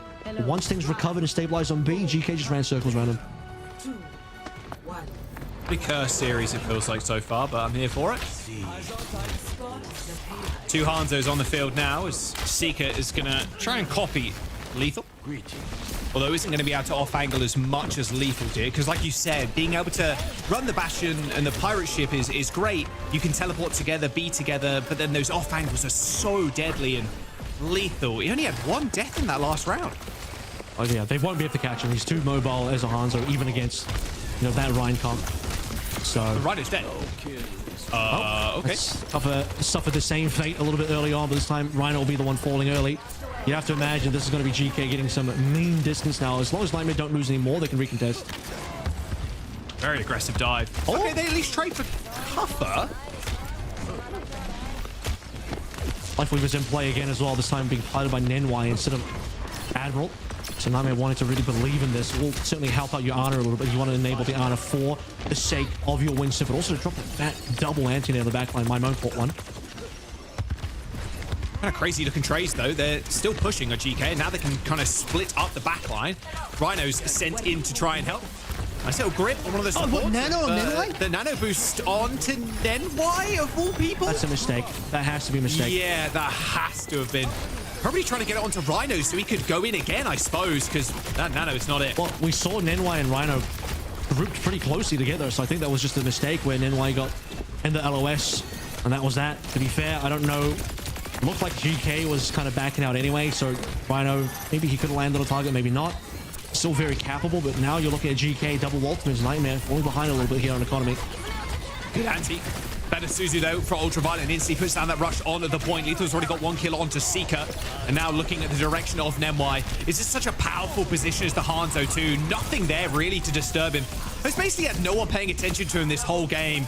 And a Dragon Strike kill to finish Lucamino off on the exit. 4.5 minutes, Avril. Lethal tried, or rather Seeker tried. He went to the Freya afterwards after Hanzo wasn't getting him much work, and he's back over towards the Hanzo now. As the Dragon Strike will enable the Camp GK push on through 4 minutes to Camp B. And they don't have to cap the entire way through just to get towards the end, and that is it, done and dusted. Waiting to see what Nemwai does with Tree. Yeah, Cover doesn't want to stay around too long. Sonar perk there picked up by Lethal by the looks of it. Hacking those health packs with the Sonic Arrow. Pretty powerful. We'll put a pause in things with GK now. A bit of time for Nightmare to find themselves a primal for Rhino. Still really far away from the nano boost, which again, they want to actually put on the right person. There's so much time for GK Esports. I mean, even this little delay, GK, just a little bit, will allow you to get this Animal beat online. Oh, that sleep come out, and yeah, that's go time for Cover. As soon as you hear that one, you're going straight towards that Arna's location. Gonna try and juggle the supports around. A nice little life grip to, well, delay the inevitable by the looks of it. Cover's juggling just too good, and followed up with the damage from Maimone. Maimone picking up 2 kills on the backline, and Avril, I think this is just about it. Unfortunately, Nightmare going out with a little bit of a whimper here with 3 minutes to go. It's all up to Seeker to try and be the difference that Nightmare need, but unfortunately shut down by Lethal. And then a boost onto Rhino, though, is at least going to buy some extra time. A pulse bomb from Maimone could just end it, though, but yeah, there's nobody really left to follow up. Nemwai and Rhino do end up coming out with kills as Maimone fights over the point. Cover also 1 HP, so actually, it's Rhino that comes in to save the day. Him and Nenwai end up just fragging out that nano boost deployed in the nick of time as Rhino kills 3 in that fight. Yeah, it seems like GK just ended up lacking the damage to burst through the rest of the nano, and a fadeaway nano from Luke Mino onto Rhino, coupled with Nenwai, who actually did a decent amount of damage and got a couple of kills there as well, allows Nightmare to stay in the game. That was surprising. GK looked like they had it locked in. Sport advantage slightly in Nightmare's favor, will also be able to help in that regard. But a Dragon Strike, you'd imagine, this time around onto Payload should certainly be a difference maker. Seeker can respond on the other side. I really like Lethal just firing that Sonic Arrow, taking that Mega Health Pack away from Nightmare. That hack really does help out this push. Like you said, the Dragon Strike on this high ground could be used to kind of clear people off, and that's exactly what it's going to do. Oh, Seeker's going to respond with that one in kind, seeing where that original one came from. That's actually Cover split off the team. Okay, another fight available here for Nightmare as they kill 2. Okay, I have to be a little bit concerned here. GK are losing a lot of time. Remember, they came with 5 minutes now. Less than half that remains. Next big fight will come through from Kitsune Rush again. Put that one on towards the point. GK will have a pretty large advantage. But if Nightmare somehow survive this, you're looking at Primal, you're looking at Nano, you're looking at stall tools. With this payload as pushed up as it is, as close to Nightmare spawn as it is, anything like Primal Nano will just allow you to get more respawners. You're going to just be able to survive in a war of attrition against GK. Lethal now over towards the Freya. Done with that Hanzo. Yeah, just wants to end it here and now. Nano boost, though, built up by Lucamino for this fight. One big nade, one big nano could be the end of it. Ultraviolet, though, on the high ground. This is an aggressive rush. They're going straight for Lucamino's location. Cover now trying to split off people, but look at the nano. Actually went on to Seeker. Seeker just jumps down, punishes Cover, just fills him full of arrows. Just pops the storm arrows, and that's basically it. There's 50 seconds to go now. They might have fumbled. Nightmare holding on. GK may have fumbled this one. That was a high ground Kitsune Rush. They wanted the backline instantly fall away. Too difficult for Cover to dive in. It's not like he has Primal to just get multiple jumps in. Very low rooftop on that right side angle, and he just can't quite follow through and follow in. And then on the back end, Nightmare get counter trade. Seeker goes down. This is an opportunity now. GK, final shot. Mymo's got Pulse as well, looking for a target. Ultraviolet looking rather tasty right now. He's got to get it, and he gets the stick. Lucamino down, Nemoi to follow as Mymone gets 2. There you go, 10 seconds left in the time bank. Rocket at least gets the kill, and now it's up to Cuff to push. Admiral's going to come back with a sound barrier, but this Primal Rage is going to stall for an additional couple of moments for Nightmare. Lucamino switching over to Kiriko to get back to the point in time as they just juggle the point. Rocket and Rhino taking it in turns to touch. Ringman beat, 4-man rather than NY, 6% off. Needs to be. They gotta get this 2%. Has to get this sound barrier off. Lucamino's trapped in this room, but he gets moved away. A solo sound barrier. Wait, a lick of it actually hit Rhino in the end. The Dragon Strike's gonna clear people off the payload, and Rocket ends up getting shut down. OT still in session here, so Cover has to stick on this point. Seeker goes extremely low, booped away his Cover briefly, but still they contest. Ultraviolet takes care of Seeker, and now Rhino on his last limb as Lethal steps up to the plate, and Mymone takes down the rest. An OT push for GK on what looked like it was going to be a fumble, but they come out with a win regardless. A 3-0 in what has been a slobber knocker of a series. 5 minutes, just over that in the time back for GK to push towards the end of B. Not even a full B completion, and they used every damn second of that. You nearly saw Nenway AJ right at the end. A huge pressure from Cuffer, jump on top of Nenway, but it was like a 1 HP beat, only hitting Nenway and Rhino, the two saviors of the day in a previous fight, like a few fights ago, where really they should have lost at that point, and able to just hold on, praying for the respawners, but Nenway just barely being off of that beat charge, and Animal being ahead by enough in terms of using the tempo beat. 4-man beat for Admiral to put their players on position to win. But you also have to talk about the fact that before that, Jack, players pushed up really far. We saw Luke Mino exposed as Anna, and he got stuck by Tracy. He was so far up. You had this Nightmare team that wanted to just be really aggressive in their defense, and they got caught out by that. And I think that was a pivotal moment where they lost. Yeah, what a way to end the series. Felt like GK, whichever you want to pick of these two, dropping the spaghetti. Alas, they did not, because the spaghetti was dropped harder or more on the other side. Honestly, I struggle to really have a clean takeaway because it was such a scrappy series. Obviously, the disconnect's not really helping. Clearly, Nightmare was not able to play what they intended to play, having Painkiller in the mix, having to make those adjustments, and we have to remake the maps. Like, all the odds stacked against them. It was low-key, but actually high-key cursed. Just a curse. No, this was a cursed series, like you said. We then go to Junkertown because we can't go to Survasa because of DCs and stuff, and then we have Pirate Ship, and it almost ends up working out. Oh, what a headshot! Wow. My word.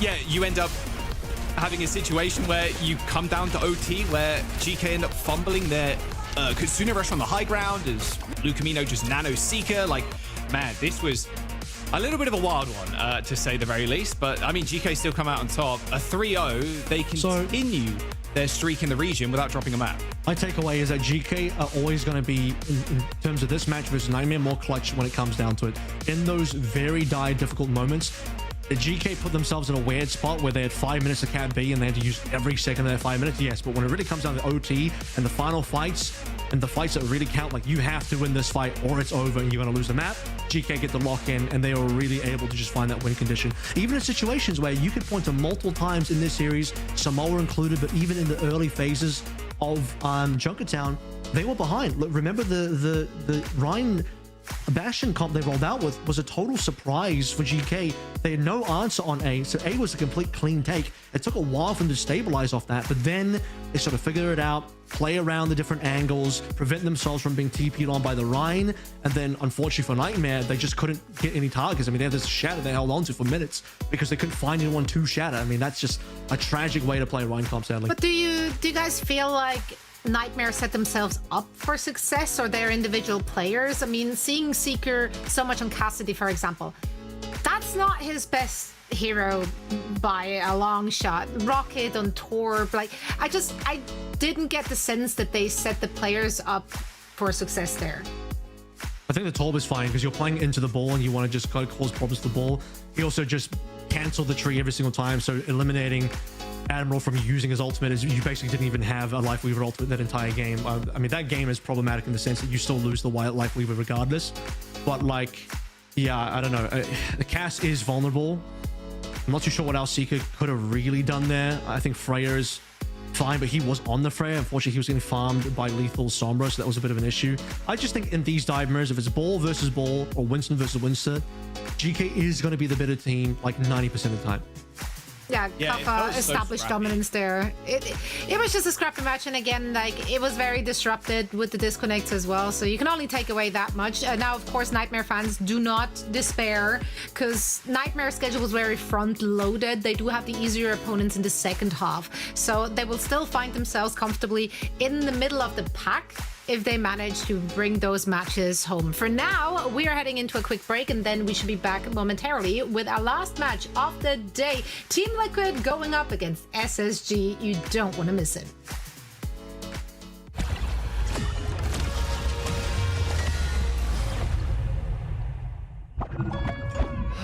What was it Shifu told me?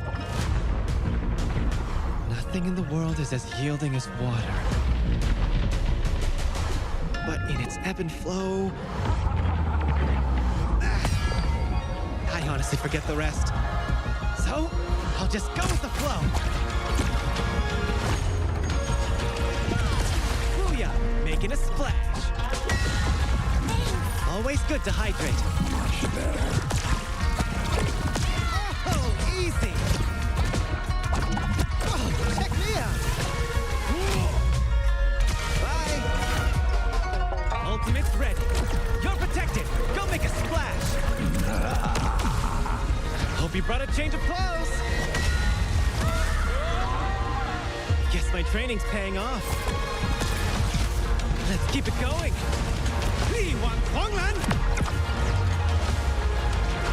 Wouldn't want to be ya.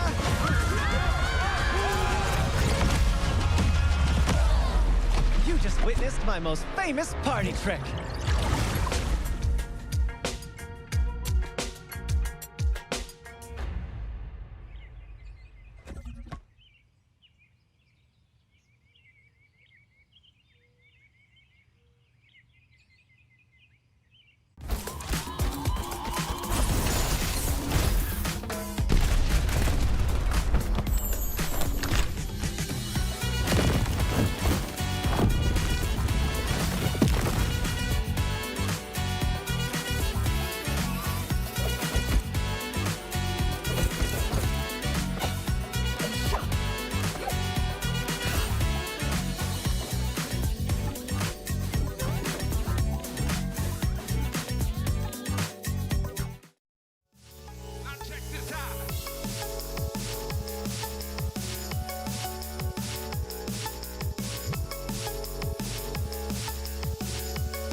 Welcome back, one and all, and thank you so much for sticking around. Let's set the table for our last match of the day to close out day one of week 3 here in stage 3. It's going to be Team Liquid and Space Station Gaming. Jack, Kevin, these is going to be the match in NA. We are trying to establish which is the top dog or horse in our case here, because Team Liquid is making a really strong case for themselves thus far. This is the first real test for both of these teams. Who's going to come out on top? Let's discuss, starting with Team Liquid.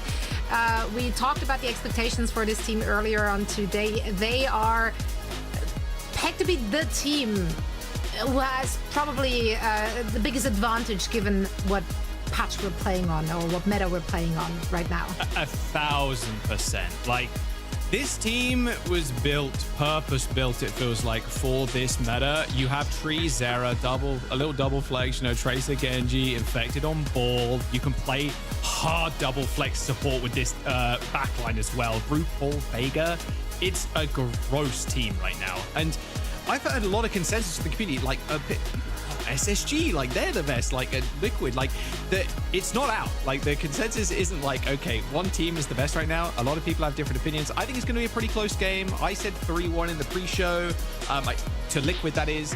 I still think they've got what it takes to do it. I think this meta, as long as it doesn't change going into even the World Finals, they're in with a good shot of doing it. Doing really well though too. You saw Zero, Zero's the best tracer at the moment. I still think Infected on ball is going to be a massive factor. Expect the ball ban to come on through. It's basically going to be required. Vega's been sneaky good on that Lijiang as well. People have to remember, this is the guy that can play the Alara. This is the guy that can go onto the Zen as well. We saw him do that last year. He's a main support player that has a decent amount of chops and aiming mechanics to actually jump on a flex support. So people talking a lot about where Ultraviolet is currently in this meta, how good he is on Lijiang. The fact that you have RuPaul, Vega that can play Kiriko Lijiang together, which I think for a lot of teams they struggle on that because it requires both of your supports, including especially your main support, to be a decent aimer on those mechanics to be able to execute. This is one of the few things that Team Liquid have an advantage over a lot of the other teams. Then the fact that Tree is flexible enough to move between flex DPS and also the hit scan as well. I don't think, again, hit scan is super relevant in this current meta. Most teams will just play because they kind of have to based on who's in your roster. For Tree, you can move across. We've seen it on the Genji. We've seen him play the Reaper. You can go back on any of the hit scans he needs as well. So a very flexible team that just plays exactly what they need to in the meta. Yeah, now of course SSG, it's difficult to really gauge their strength given the performance they had last week against Team Z. Team Z just completely folded. It was like shearing up the dominance. I think the only player who died like on map 2 was Hawk, absolute feeder, with like 1 death or something. That was well. But yeah, it's like you can't really take away too much from those kind of matches, which also means that Team Liquid can't take away too much from those matches. So I guess that is good. But this is the first true test for both. Yeah, 100%. And I will repeat what I said in the pre-show, which was this is going to come down to map picks and bans because Avril picked up on it earlier on. SSG, they're going to be very vulnerable in the tank department there. Hawk is exceptional what he does. D.Va off tanks, Zarya, etc. But if we go to maps where like, okay, D.Va, Zarya may not be able to be played. If one of them could be like hard played, then hey, we're just going to ban that away. My mind goes to like Watchpoint Gibraltar. If we go there and then they ban Hawk's D.Va, like it's going to be a little bit of a problem for them. Whereas like Infected, he's a little bit more flexible on across the board. But this is where you really have to put your eyes. Zera, yes, best tracer player in North America currently. Sugar Free too. Dude, he is still just destroying. Like, even back on, like, Vancouver Titans back in Overwatch League as well. He's got a real far back. Guy's just... Yeah, seriously. But the guy is just an absolute menace. Like, him and Zera going into a head-to-head here on the Tracers is going to be just a show to watch. It's going to be a fun series, and I just want it to be close. Sugar Free would like the crown back of being best flex DPS in the region because I think Zera has basically sniped that. This has been kind of a bit of a royal road for Zera this year in terms of he was an up-and-coming player that was good. I remember last year seeing him in finals like, this is a good upcoming player, and this year exploded on the scene, is now by far, I think, the unanimous #1 flex DPS play in the current region. But in this particular match, you also have to consider, I don't know what the status of Scissors is. I know he posted an LFT, but I don't think he's actually off the team. So I believe he is available to be subbed in. I'll have to get confirmation on that. But he did play for SSG in some of the earlier matches. He was in that Nightmare match as well, because you do want to see potentially Space Station play double flex DPS in some situations. Chronic has been a really good pickup on this team over Seeker. However, just like Seeker, there are going to be some hero pool limitations, and I think that's where it's really going to come down to. Hawk has hero pool limitations.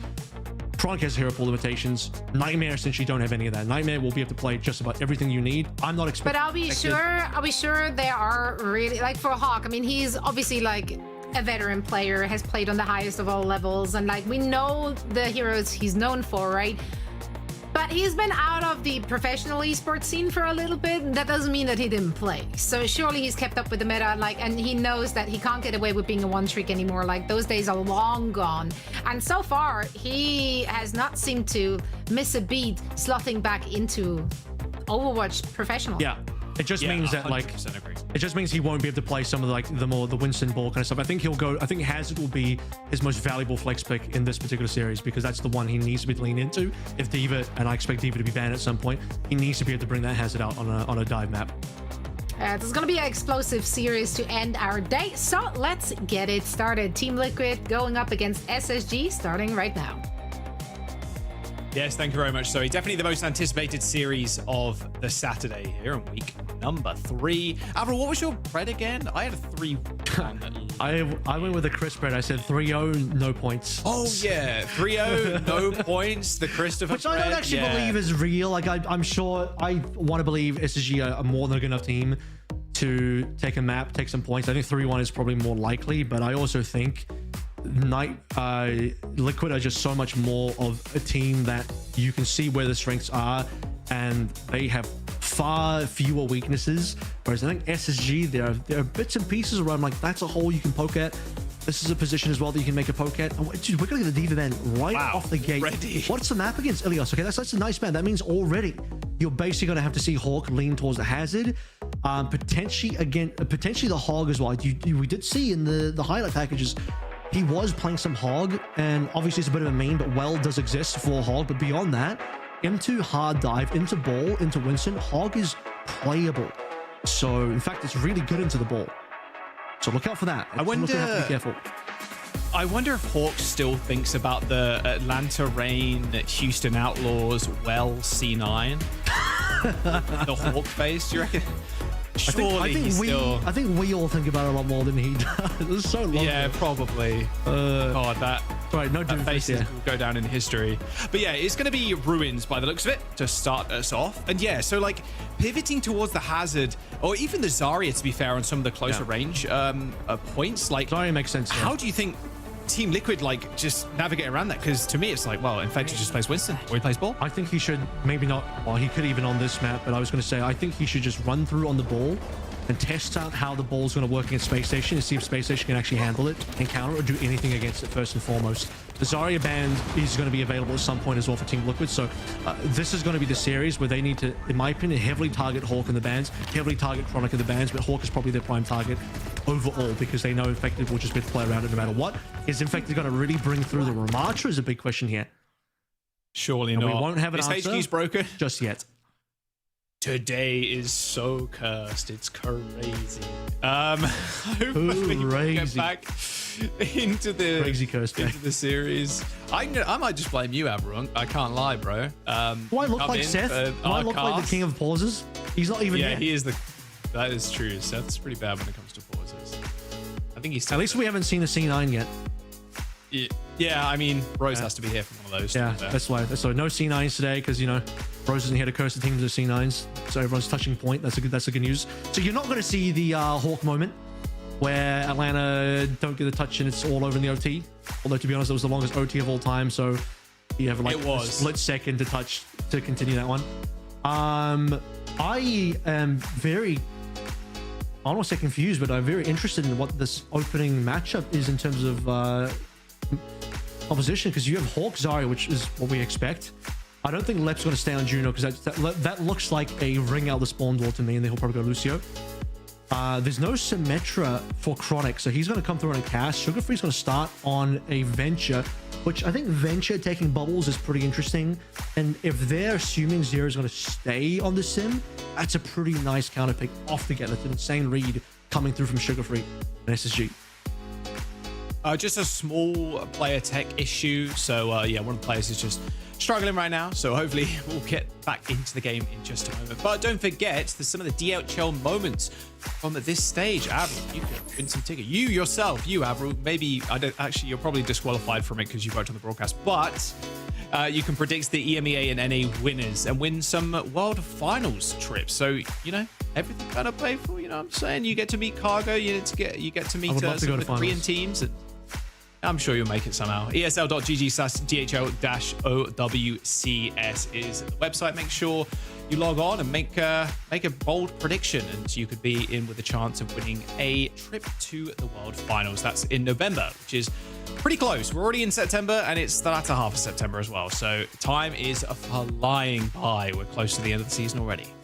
Yeah, so like I said before, we're just waiting for the players to sort out their tech issues, and then we'll be in. But hopefully this is going to be the last pause, and it will be at the top of this series. So yeah, and also don't forget, if you don't end up winning through the DHL moments, you can still pick up some tickets as well. Day 1, 3-day VIP and some exclusive merch packages available. I'm just getting word, it's just Zera having some audio issues, so that shouldn't be too long to sort out. I believe he's going to reconnect as well, so thankfully this at least happens before we've actually had gameplay, so we're not getting a disconnect, losing any ults or anything like that. But I think the gates literally just opened and no confirmation. So what do you think of this Ram then? I believe that Infected is actually going to run through on this. I think Ram did get a buff, but I don't know if that's enough to make him relevant. He's playing Ram and Zarya as well. Don't have any particular insights on that particular matchup, but Tree looks like he's sticking on the Hanzo for a bit of range. Everything on the side of Liquid so far is slightly confusing me. Obviously, Weyoung is banned, so Vega doesn't get to play that. They're just going to play Lucio Kiriko. I would have assumed they would play Dai, but I think they also know they have a high likelihood of running into the Zarya here. And the response to Zarya is going to end up playing Ram, which maybe some interesting shield play, some Ram Nemesis blocking will make Orc's gameplay a little bit worse.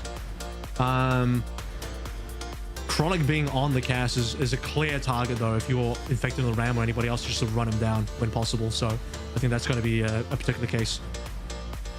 Don't forget as well, Overwatch 2's anniversary is coming up, or is kind of in session right now. And also, isn't it almost like 10 years of Overwatch is a franchise too? I'm pretty sure it's close. It's going to be, what, next year? Next year will be 10 years, yeah. I wouldn't know the exact date. I couldn't remember off the top of my head. But yeah, so that's going to be a big one. But Overwatch 2 anniversary is happening right now as well with some fan favorite classics. I know they released some of the old metas they did before, and they're just re-releasing them. So you know what? Double Shield can be enjoyed yet again. Let's go.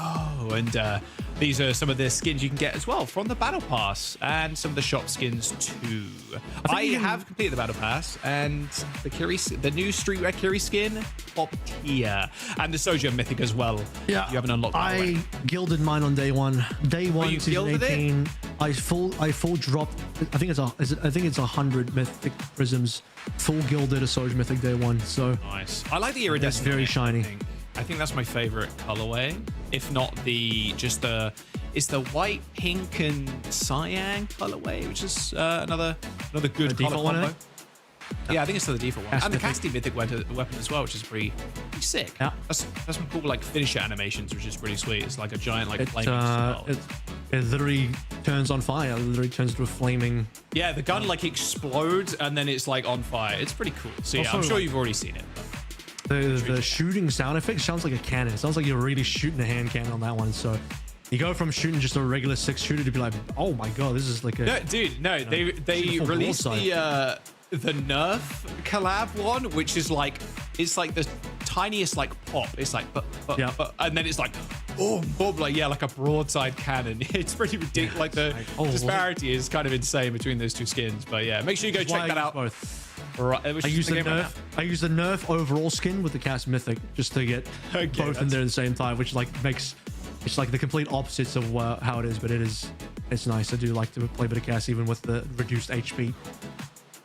We'll get an ETA for you guys in a moment, but I do think we're just going to throw to a break quickly while Zera sorts out his audio issues. Again, apologize, but we're just to make sure everything is all good and ready for the players to go. And then hopefully no more pauses as we get into one of the most hype matches of week 3. So yeah, don't go anywhere. We'll see you in a bit.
We're back.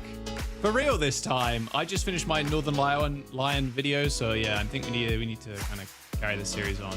Or even start the series. Avril, I'm going to be honest with you, this day is pretty cursed. But we are getting into the third series of the day. It is SSG versus Team Liquid. We're going to Ilios. It is going to be Ruins. And Infected was hovering the RAM. And I do believe now Zera has sorted the audio issues. So yeah, I do apologize for obviously all the pauses today. Tech issues happen. We're playing online. So yeah, there it is, really. Yeah, let's get into it. Big day of overpause as we hopefully gonna get in. Not an internet issue this time, more of a different, like I said, audio issue. But we got a sneak peek of what we want to get. I assume the teams will play the same thing. The ruling on that one is, I think, I don't know if they're forced to play the same thing. Maybe they'll change something now that a lot of time has passed. Maybe they'll change up the comps a little bit. I'm not too sure if I really like what TL's bringing out straight away for Ruins.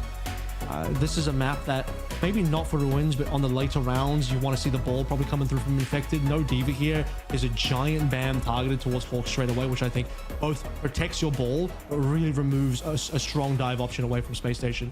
So this would be the important round. If you're Space Station, you get to play Zarya right now when Zarya's not going to be good the other 2 rounds.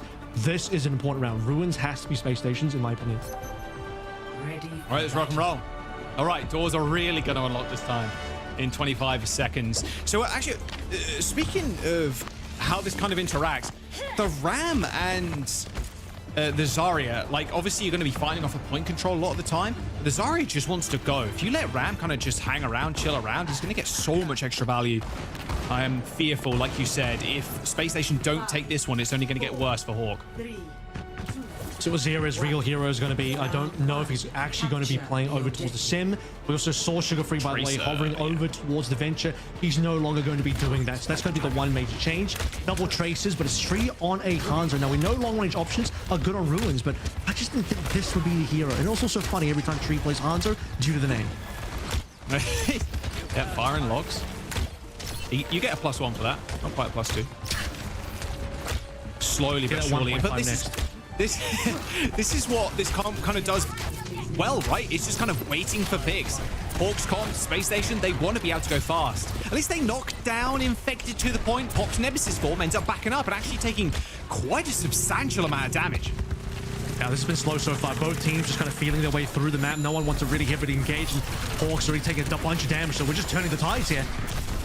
Yeah, Nemesis form is going to get bobbed. 3 players from Space Station who carrying in that corner, and it's Zera that picks up the kill onto Chronic.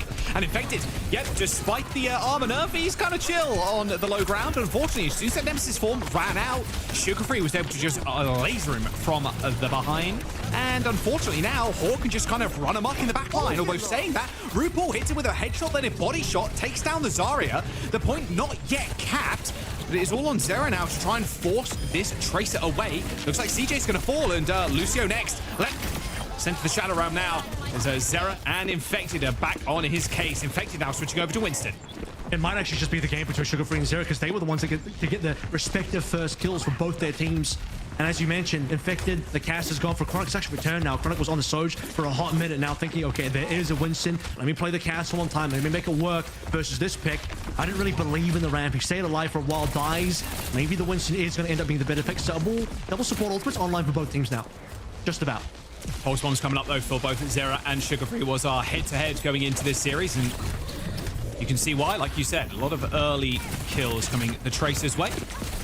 Hawk looking at Zera. Same with Sugar Free, though. Both Tracers kind of keeping each other in check, but there is the log. Tree connects with Chronic, and this slow style of play from Team Liquid really working out with that kill onto the Cass. Yeah, I mean, it's just that range advantage there as well, Zera. Discipline holding onto Pulse, doesn't want to use it a little too early. This buys time for Liquid to catch Vega up in terms of ult charge, just slightly behind his compatriots as other Lucio on the other team. Walking, working his way over towards the Gravidon Surge. I mean, Team Liquid, you know, all of this, all the slowdown, there's 60% on the actual map itself. I'd be so scared if I was left right now. Kind of peeking your head on the high ground. Tree's going to connect with another headshot. And Pin, both rushes used on the points. Sound barrier's available for Vega and Lev. Infect's going dangerously low, but I mean, fight's already done. DPS down. Space Station needs to make a move. They need kills right this second. Otherwise, this fight is just going to fall apart for them. Hawk, no bubbles left to survive. And that double DPS kill, and then the sound barrier coming in late for Lev is going to be their demise, and maybe the demise of this round too. The round's over. I mean, the late kills call everything. Hawk can't. And they've still got beat. He wants to go something fast, but he's got to grab it. The beat's been saved for the grab, and that just shows the confidence. Vega didn't even counter beat Lev because he knows he'll save it for the grab. Can't touch. Sugar Free couldn't touch. 26 HP, forced a recall, hoping someone else could get there. 100-0 for Team Liquid. And Avril, I'm just gonna put this out there right now. Remember what Christopher said: if they lose any point, they should be ashamed. So yeah, Liquid starting off with a bang. I've attached myself to Christopher's cred here as well. I got the same cred as Christopher for both memes, and you know, we'll see what happens. If I get it wrong, then it's a meme. If I get it right, then clearly I'm Nostradamus. You know how it works. So That kill, by the way, from Tree, that one headshot onto Chronic really set the stage in the later part of that map. You see how hard it was for Hawk to walk forward as well. I mean, the spam damage from Tree was quite immense. He's basically leaving the lobby right now, next to Zero in damage. Now the Hazard comes through. As I sort of mentioned, Hazard now has to be, with the absence of Diva, the most important flex pick. Sugar Free moving in towards the fire, but Tree's pick on the Freya is going to cause some problems for that. Cronic's also going to be playing Freya. So no trace. Yeah, keeping Tree kind of in check here is going to be very important. High ground control, going to be pretty easy for Space Station to take. Here's the kill. Yeah, Sugar Free onto Tree, not the other way around. Point unlocked. Been getting a couple of mid-air shots. Good direct, yeah. From Sugar Free. Really nice from Sugar Free. Actually dominating Infected there as Chronic picks up the kill in the end. What you don't want to see is, I mean, Zero is probably thinking about it. He's like, do I need to go Echo for this problem right now? But you don't want to see that because Zero can carry pretty hard on Tracer. He's uncontested essentially on the ground as a Tracer. There's no opposing Tracer at all. But this far is problematic. Oh.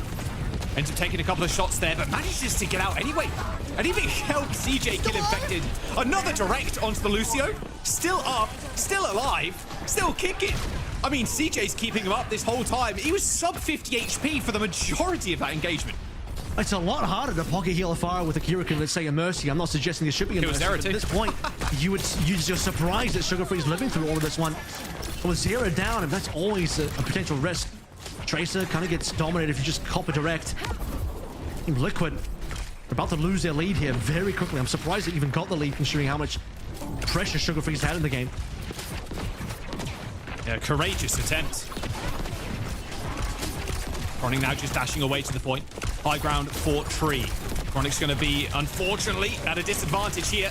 And he's really feeling the pain now. Suzu comes in just in time to save him. But Tree ends up going down again. The one target they need to focus, and they're doing it so perfectly. Zera and Infected do end up trading, though, as CJ falls. Hawk's on the point, though, full HP. Infected, so low, has to back off. Slowing down the tempo of the fight again, enabling Space Station to just culminate on the point and just take over.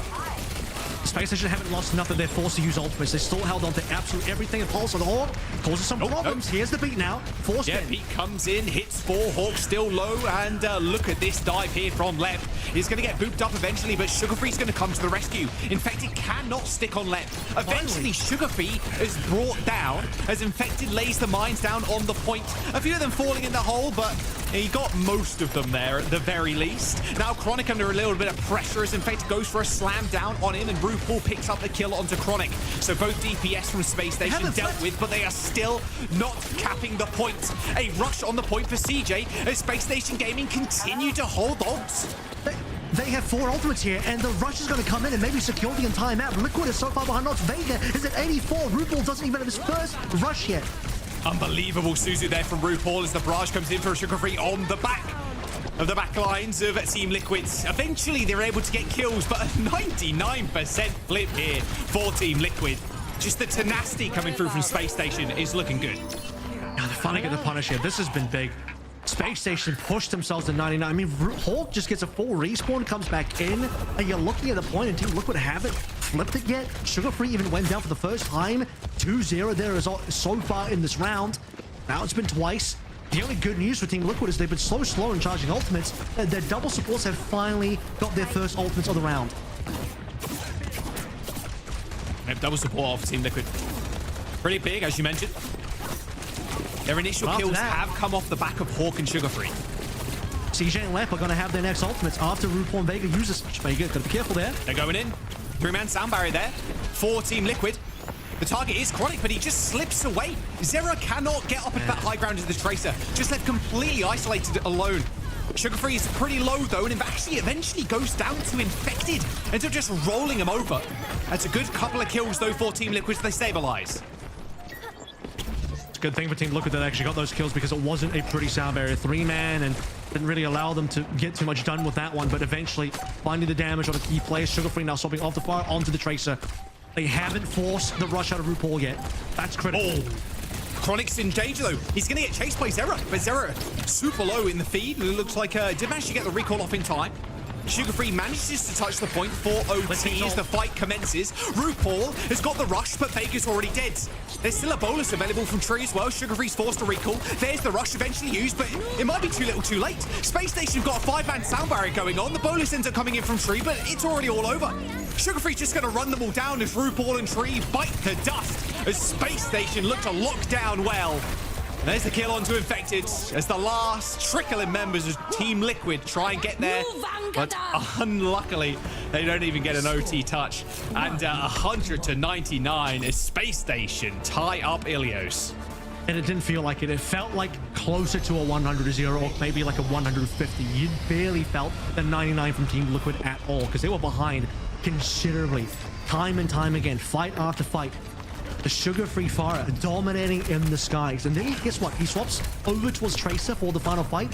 First kill instantly melts down Vega, then converts onto a couple of other members. You're already 5v4. Now you have double support ultimate advantage. RuPaul, he milked that rush for so long. He just holds on to it until his team only has 3 players left. It's a 3v5 now. Then he uses rush. But what he really needed, Vega to be alive there, both their players to be closer towards getting ultimates, because as I mentioned, CJ and Lep, they use their double ultimates. RuPaul Vega will finally get theirs. When we get to the final fight, it's CJ and Lep that once again will get their secondary ultimates when Team Liquid are barely using their first. This is a comp and a half here. Oh, left, CJ. Oh, okay, well, fight's done, unfortunately. This is a comp and a half here. Look at this. Sigma, Torb, Sim. They end up TPing to the point, and Infected just rolls through 5 and gets a double. This is kind of like, I don't want to say poor man's Rhine, but like we've seen this. It kind of is. But just the Rhine version. Yeah. You TP to the point with the Rhine, and you set up all your turrets in there, and you just hold up shield and say, let's brawl. Except it's a Sigma version because it's an off-tank play. Look, Sigma is the signature hero of Hawk. If you were to ask him, I don't know if he still agrees with it now, but certainly in his career history, Sigma's been his #1 hero. I just don't think Sigma's good in the meta. That's the problem right now. Oh, and he goes for it again, and he gets the boop onto Sugar Free. Dude, he's just setting up for this over and over and over again. It feels like they know the exact way they want to play, and it's kind of obvious as well, right? You know this team wants to teleport to the point, so Infected just hangs around in the grapple, waits for the TP, and then bowls through as soon as he sees it happen. Because you can't fakey TP either. He's waiting for the call from his team. He can just like hang on the grapple and the scaling. His team will say TP on this side, and he'll just get ready and just perfect timing straight on the exit of the TP. Sugar Free off the map. Hawk's like, okay, we're done. We can't do this anymore. We've attempted this TP shenanigan twice in a row. We've punished twice in a row to the point where Team Liquid have 3 ultimates now, and their supports have barely had time to heal, so they don't have those ultimates. The Space Station are essentially just on a brand new comp now, aside from the supports. He's got mines already. Slamming down. Good slam onto left. Has to use Ampit up there, but the stick is gorgeous from Zera. Left down, rush on the point, but mines are going to match there. They at least kill RuPaul, sure, but Infected. He's spinning. And there is the bolus, and now guess who's in trouble? It's CJ, just trapped in a corner, nowhere to go, nowhere to teleport, and no Suzu in hand. Vega does end up falling, that is correct, but Space Station's still kind of limping in this fight. They're taking permanent damage now as Lep and CJ need to come back. Hawk is just so low, but somehow kept alive. He's 1 HP! Someone finish him off! Sugar Free ends up saving the day with 4 kills, and maybe even make that 5. Doesn't want to test RuPaul's mental there, but my goodness, Hawk survived through thick and thin, through 2 like world wars almost. It was Sugar Free though. He not only got the 4 kills that we saw at the end, but he got more kills before that. So in terms of kills, that was like maybe 5 or 6. You're gonna have to check the tape on that one. It was ridiculous. Double support spell. Both RuPaul and Vega gone. So as I sort of mentioned there, Space Station are like quote unquote losing the fight, but the war of attrition goes the way to them because they have supports and Hawk lives. Sound barrier to match the rush. Vegas so low, can't use the beat right now. He's 1 HP. He's like heading towards the mega health pack. Beat comes in, connects with 5, and Chronic falls. The latest sound barrier here for Team Liquid working out a treat. And remember, they're 82% as well. Space Station Gaming, who are on the Sigma TP, like bunker down comp for most of this round, are now having to touch in OT. Yep, they lost their first 50% because of that one. It'll be Sugar Free, but potentially Lep. Sugar Free just respawns a little late, so Lep's going to find looking. He's been marked. He's been marked. He has to get to the point in time, but look who's standing right in front of her right now. Vega looking for this boop. Sugar Free manages to get there, though. The savior of SSG once more comes in clutch. Now Hawk can just sit on the point. He has got the downpour in a couple of moments, but he needs to anchor here, and his team needs to come up with kills. Looks like they're going to try and reconvene on the point, but overtime is ticking. A slam down, a pulse bomb from Zera connects with the Raw, but Chronica left end up going down. A pulse bomb from Sugar Free connects with Tree, and they at least find one kill, but the downpour found absolutely nobody on the side of Team Liquid's. And now Infected could just lay the mines on the point, and they can do the rest as Team Liquid find the map win. I'll tell you what, one round has in fact gone the way of SSG no matter which way you slice it. So I don't know if Christopher's feeling happy about that one, but what he can't be too happy about is the fact that, man, that loss on Lighthouse really does hurt. And this is maybe a Christopher strat, because remember, what was the team that was most well known for these types of plays, these kind of bunker plays on Ilios, potentially on Lighthouse as well? It's the London Spitfire, TP onto point, set up your turret, set up your bunker, Hardy on Ryan, swing it away, and you just get that fortress in there. Christopher's trying to make it work with the Hawk version, with the Sigma in there, not quite the same. Up against Ball, Infected read that so well. Look at these highlights. He just plays it beautifully, perfectly. And if it wasn't for some heroics from Sugar Free, and also some clutch healing on the Hawk to keep him alive in those 1 HP moments, I don't know how much percentage points we really would have seen out of SSG at all. But still, look at Sugar Free here. Have to admit, it was a big push from SSG to really force the distance and make Team Liquid work for it. The surprising loss for me was 100-0 against the Zarya comp. I expected it more out of the Zarya comp from SSG on that one, on Lewis. Yeah, Sugar Free killed literal 5 people there. You saw at the very end, I think RuPaul TP to Vega. My goodness. I mean, Sugar Free is the carry for SSG. Kind of has been for a little while now, worth pointing out. Oh, what an absolute menace. And yeah, like you said, he was the savior there, but because the comp stuck on for so long, they were just such a big disadvantage. Control, it is a momentum game type. You could say that about most game types in Overwatch, but Control is a big one. The percentage chance that you win after capping first is very high. 113 limbs to 53. TL with the lead in the series, taking it early. I mean, a 100-0 on Ruins will certainly be bolstering your stats by a lot. I think the one part to look at for TL is they're losing to the Pharah. They might need to consider that. Although the Pharah, I doubt would come back at any other map for this series. That was probably just an Ilios strat where it is a pretty decent Pharah opening. Good news is D.Va's available now. Can't be banned again.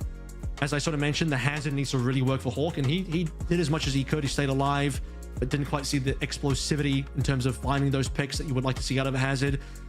Beyond that, though, they struggled with the ball. There needs to be a ball ban at some stage. The next ball map we get to, you could potentially see SSG themselves maybe going to a Survasa, picking it out from underneath TL, because you know TL are going to want to go to Survasa to play ball. You pick it first, you have first ban, you instantly ban ball. That would be a good strat for SSG at some point. In fact, that could be the next map pick right now. They might want to do that right now. But they might just want to go to a more of a Zarya Reaper type of map where they can play on the ground, go to like a push map and just make that work right now. Have that Zarya be protected straight away. Or Kings. Okay, yeah, there you go. Kings That's Row a good, for SSG. great Zarya map. Amazing Zarya map. All right. Then they can save the Wrecking Ball ban as well for later on, or like any kind of ban that Liquid kind of bring out. You can save the Wrecking Ball ban, but unless you deploy it on the correct map, it doesn't matter. Like, you're not going to see, you probably not going to see Wrecking Ball on, say, like a Junket down. So, oh, we saved the ban, but now we're on the wrong map. They're not going to play it anyway. Obviously, the Winston ban comes on through. It's targeting Infected here, simultaneously going to be protecting the Zarya. The Lucio ban is going to be enabling the Wuyang. So, what I've sort of noticed between these two teams, TL really wants to play the Wuyang. They kind of like, as we just sort of saw in the previous game there with Ultraviolet on GK wanting to always play the Wuyang. Vega really wants to play that. But the opposite is true. SSG don't want to play the Wuyang. Their Wuyang player so far has been Left, and Left is more comfortable than Lucio. Basically, every single game for SSG has been Lucio Kiriko. So removing the Lucio here is a pretty big deal. More than that, knowing that SSG is probably going to play Zarya, taking away the Lucio in what would be a brawl comp is a pretty big deal as well. Infected, happy to run the Wrecking Ball. For this setup from Team Liquid, we've seen, I mean, even in the opening highlights, we saw Tree with that crazy flick on the Hanzo. No stranger to the Hanzo on King's Row defense. And this setup is going to be such a pain to actually break as well. RuPaul on Ana, and then Vega can just play the opposite high ground, play with the with the Lijiang, it's going to be so hard to actually get it in there and separate the team. Honor is really nice on the defense here as well, even on the offense. I think this is a great Honor map. Much more difficult to flank. We'll see what Sugar Free ends up playing here. Ironically, I think a Fire would actually be pretty good for Sugar Free, and Fire is a little viable on King's Row, definitely on A. It's going to be a Diva start for Hawk. I was thinking the Zarya, but he's going to go Diva instead. Oh, they're going to sim TP. That's how they're going to deal with this Ana. A TP Diva, yeah. So Ana is pretty vulnerable to this. You can just rush down to Ana right now with this play, if you can find the Ana, or you can force in the low ground. Yeah, RuPaul instantly went choke. They know where the Ana is, though. You can see the shots coming off. Currently in Hotel. They flip the map. Waiting for the TP again, but RuPaul's waiting for a nade. As soon as they drop, he can sneak it past this. He's going to go for a big nade here. Well, I don't know where everybody went. I don't think RuPaul knew either. And it looks like, well, they're in trees. LOS. Sugar Free ends up teleporting the rest of the team onto tree and killing the Hanto. RuPaul needs to run. He's super vulnerable to TPs here. I mean, yes, he can splash a nade, but it doesn't matter if he's just going to run down, which he's now been run down. So they've been hunting RuPaul the entire time. They got trees of constellation players who now returns on a Genji. We'll see what RuPaul returns on. Maybe a Kiriko instead. Team Liquid might just shift into full dive here. There it is. Yeah, the Kiriko. Yeah, makes the most sense here. You're just going to get chased around like this. Chronic in a nice spot, though. Waiting for Infected around the corner. Hello, we can hear you. Yeah, I've got audio. Don't worry. Do note that Lep has stayed on the Juno here, so sort of talked about the fact that Lucio being banned, what you sort of play here. And, well, we've seen on the EMEA side, Crispy goes Juno, Lep agrees. Now Chronic will just follow through with Space Station half point control. Juno definitely feels like a fairly safe pick for Lep here, like you said. Nice A take, though, and Infected off the ball. Yeah, ball really not good on point B. Going to the Ram instead. Which is a great matchup into the Diva. So well played on that one. The Hawks now too committed on the Diva to swap for the time being. So Ram and a Diva is very classic. Punching through Matrix is going to be there. Also holding ground in King's Row, and a map where you're not going to have to worry too much about what's happening behind you. Just focus front to back gameplay. Front to back is so good for Ram. But the ultimate's starting to come online for Space Station. Note, because of some of these swaps, only Zero and Vega have ult charge. And of that, Vega's really far behind. Zero, the Hawks bomb in hand. You're going to have to get it past Hawks mech first. I'll be fairly easy, though, as the rush gets laid out for Space Station on the streets. Zero's going to just touch the point for a brief moment there, stopping Space Station from pushing, but they're toe split. It's a 2-3 split right now with Team Liquid. They're playing this main street, but Infected cannot stand up to this duress. Oh, nice pulse bomb, though. Ends up getting Suzu'd. Oh, Chronic. Straight in the face of Infected. And that is one dead Ramatra. That was a nice stick. Zero, though, ends up getting the Tidal Blast, killing Chronic.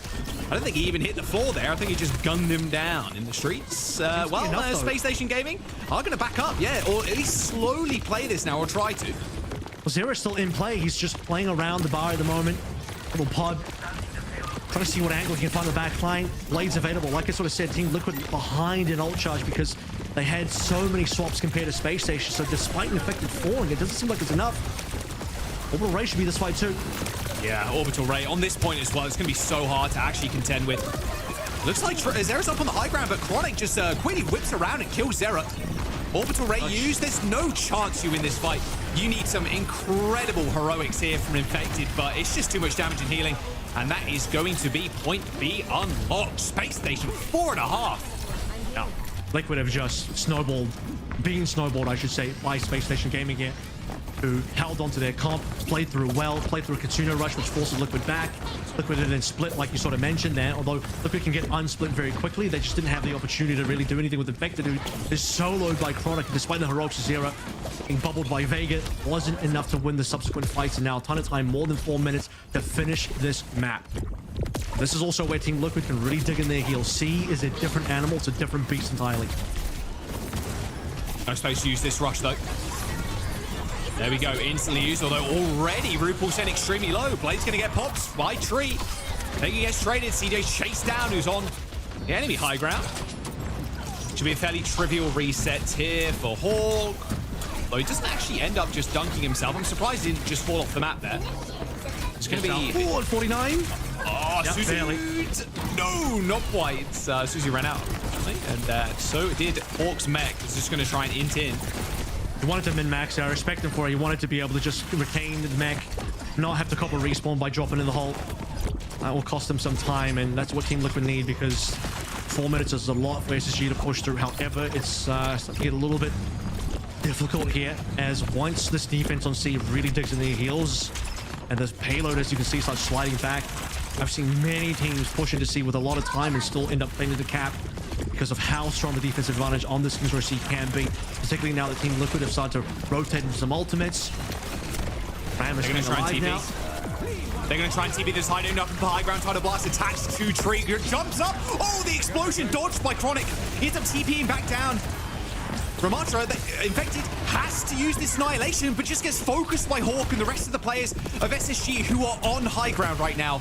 Space Station Gaming, they've managed to split Team Liquid too, split the focus entirely. RuPaul couldn't teleport away as Chronic now just hunkers down in the Mega Health Pack room as Team Liquid, Admiral, they're circling the drain.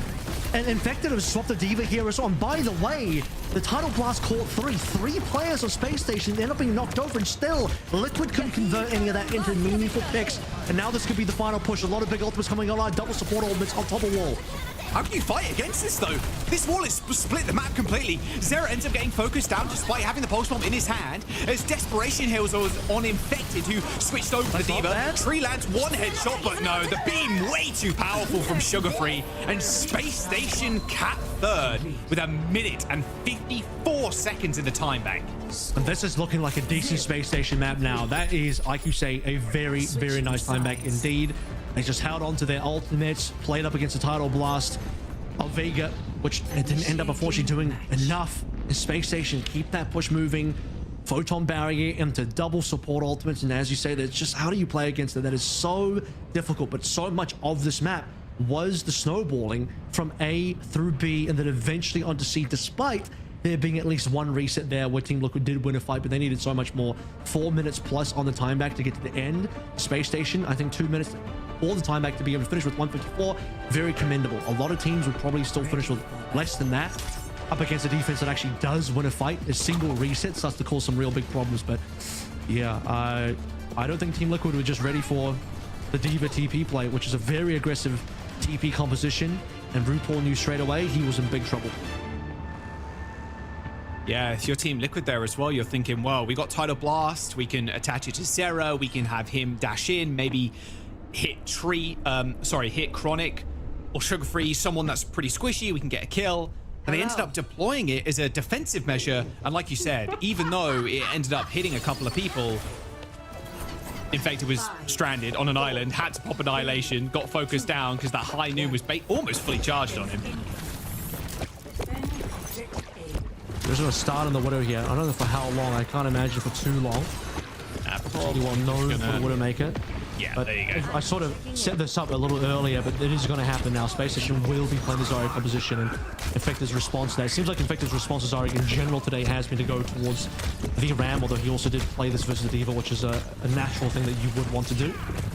Chronic also playing over towards the Soj is an interesting choice. Really like the Hanzo from Tree. Yeah, he's just kind of keeping Chronic in check right now, although still with a charged railgun, something to fear. Hanzo particularly strong on Kings Row, given how narrow all the points are, all the geometry is, but even on A, Alderworth Hotel, instant clear. Point, very fast clear. Archway, very fast clear on Dragon Strike alone. Very important here is to take a look at where Hawk's positioning is, because if he falls down, it's very hard to keep high ground again. Okay, Sugar Free goes down. Off screen. And now the flank can commence. Oh, Zera's one. He seals. He's going to get a little bit. Probably going to pick up the health back. Slowly but surely they're making their way to the high ground, but it's taking a while and they're not actually putting any pressure on the point. Eventually Zera steps up. I think this is going to come down first on the Chronic slate, by the way. Is that a possibility of a kill? We have to find out. The CJ is going to get first ult here. That's going to be where this really breaks open for Space Station or anybody. Liquid's finally getting a pick. SSG need to act. They might just get a second one here. Maybe Hawk jumps down. Here's the rush available now. The touch ends up coming in, but not for too long. CJ ends up using the rush on the high ground, though. Actually uses it backwards. It's going to make good use of it for himself, but is it actually enough? Well, Infected's just going to run everybody down now with that ult and, well, with the nano boost applied. And yeah, that high ground rush not really working out for Space Station at all. Not even used on the point there, Ab. No, that's confusing to me. I think that he wanted to, and by the way, using it backwards means maybe he's expecting that Liquid got to push in and they can just backtrack into the ult. I'm not too sure. Like, that one is strange. Using it on top of Hawk to allow Hawk to rush in, but unless there's no further follow-up. I mean, you see Team Liquid, they just go downstairs from the high ground, turn the corner. Hawk follows into his death. No further support. Katsuna Rush doesn't go down there. So Space Station were waiting. They lose 2 ticks, waiting for first ultimate, which was Rush, and the Rush just doesn't give them any value. Dragon Strike available from Tree now to clear out these tight angles, like you were mentioning before. Packed health pack too. The Sonic health pack is kind of crazy. Oh, trying to blast straight on top of RuPaul and knocks him down. Freeze stick, and Sugar Free does it again. RuPaul dead, and Annihilation is going to get popped by Infected here as well as Zero popping that blade. And yeah, wrong place, wrong time, Hawk, unfortunately. Zero with 1 reset, looking for a second. Just kind of dancing around everybody now, just drawing the ire of Space Station Gaming as a team kill comes through and the point moves through second. Vega also popped Tidal Blaster as well, allowing Team Liquid to just trade entirely. And with the extra Dragon Blade in there, Team Liquid will get the clean up. Space Station now making some swaps. Now moving over towards the Juno. Now Lep really doesn't want to play the Wuyang, as previously discussed here by me. It's just based on his previous games, he's moved away from it. I suppose with the lack of the Lucio, having some speed boost for the Zarya may be useful. That said, Infected, he's on a raw hero as well. Doesn't really care about the speed. They got grab. Dragon Strike creates from space. Faker goes down. Look at this flank right now from Chronic. Oh, perfectly timed though by Tree. Had the Sonic Arrow on the corner. Chronic revealed, instantly headshots. There's a rush on the point as well, as now Hawk can just play as close as he wants to Infected. He's got infinite bubbles pretty much. They're going to be able to hold on for the time being, and they save their grab. Although Lep ends up going down to Zera, who's into spawn right away. A nice little hint today, but can he actually come up with the kill? He does! Wow. Zera just solos 2 people in Space Station spawn. They've got the grabs on Surge, but Hawk, this is going to be a desperation play if he used it, and he's not even going to. Space Station just run over there. Heroics from Zera on the Genji. As you see Hawk's POV, he couldn't find a grab opportunity at all, and now Team Liquid, they do have less time, but still enough. Let's see how they do with the listening. You want Nana Genji or Lijiang Genji first? Oh, let's look at Lijiang Genji first. Ring first. I know Lijiang, yeah. Alright. Yeah, you'll get it. We're gonna take it slow. They TP top. Zarya.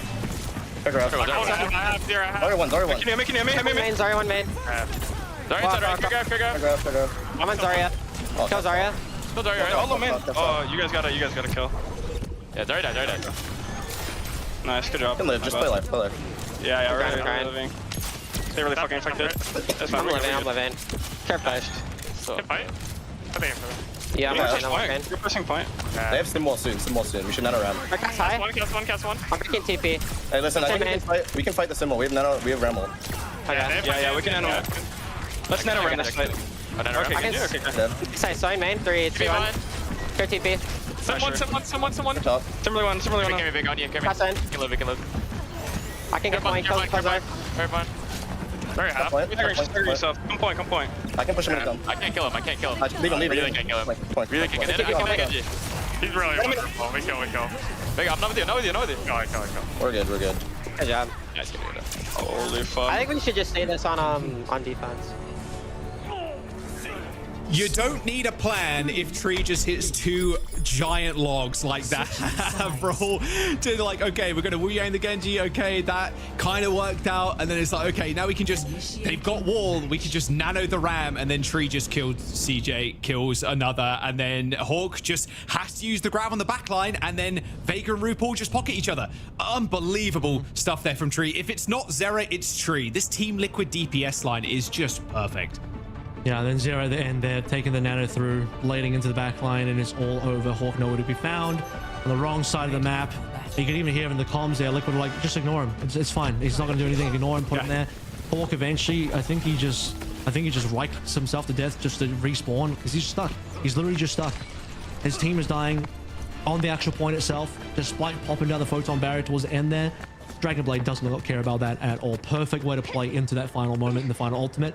And we have now a slightly greater time bank for Liquid. It's not by a lot, but both teams have managed to speed their way through the entirety of the offense. But I think if you're Space Station, you're more upset about this in terms of how your defense went than Team Liquid. Team Liquid defense was pretty rough. The Space Station, the way that ended on C was extremely rough.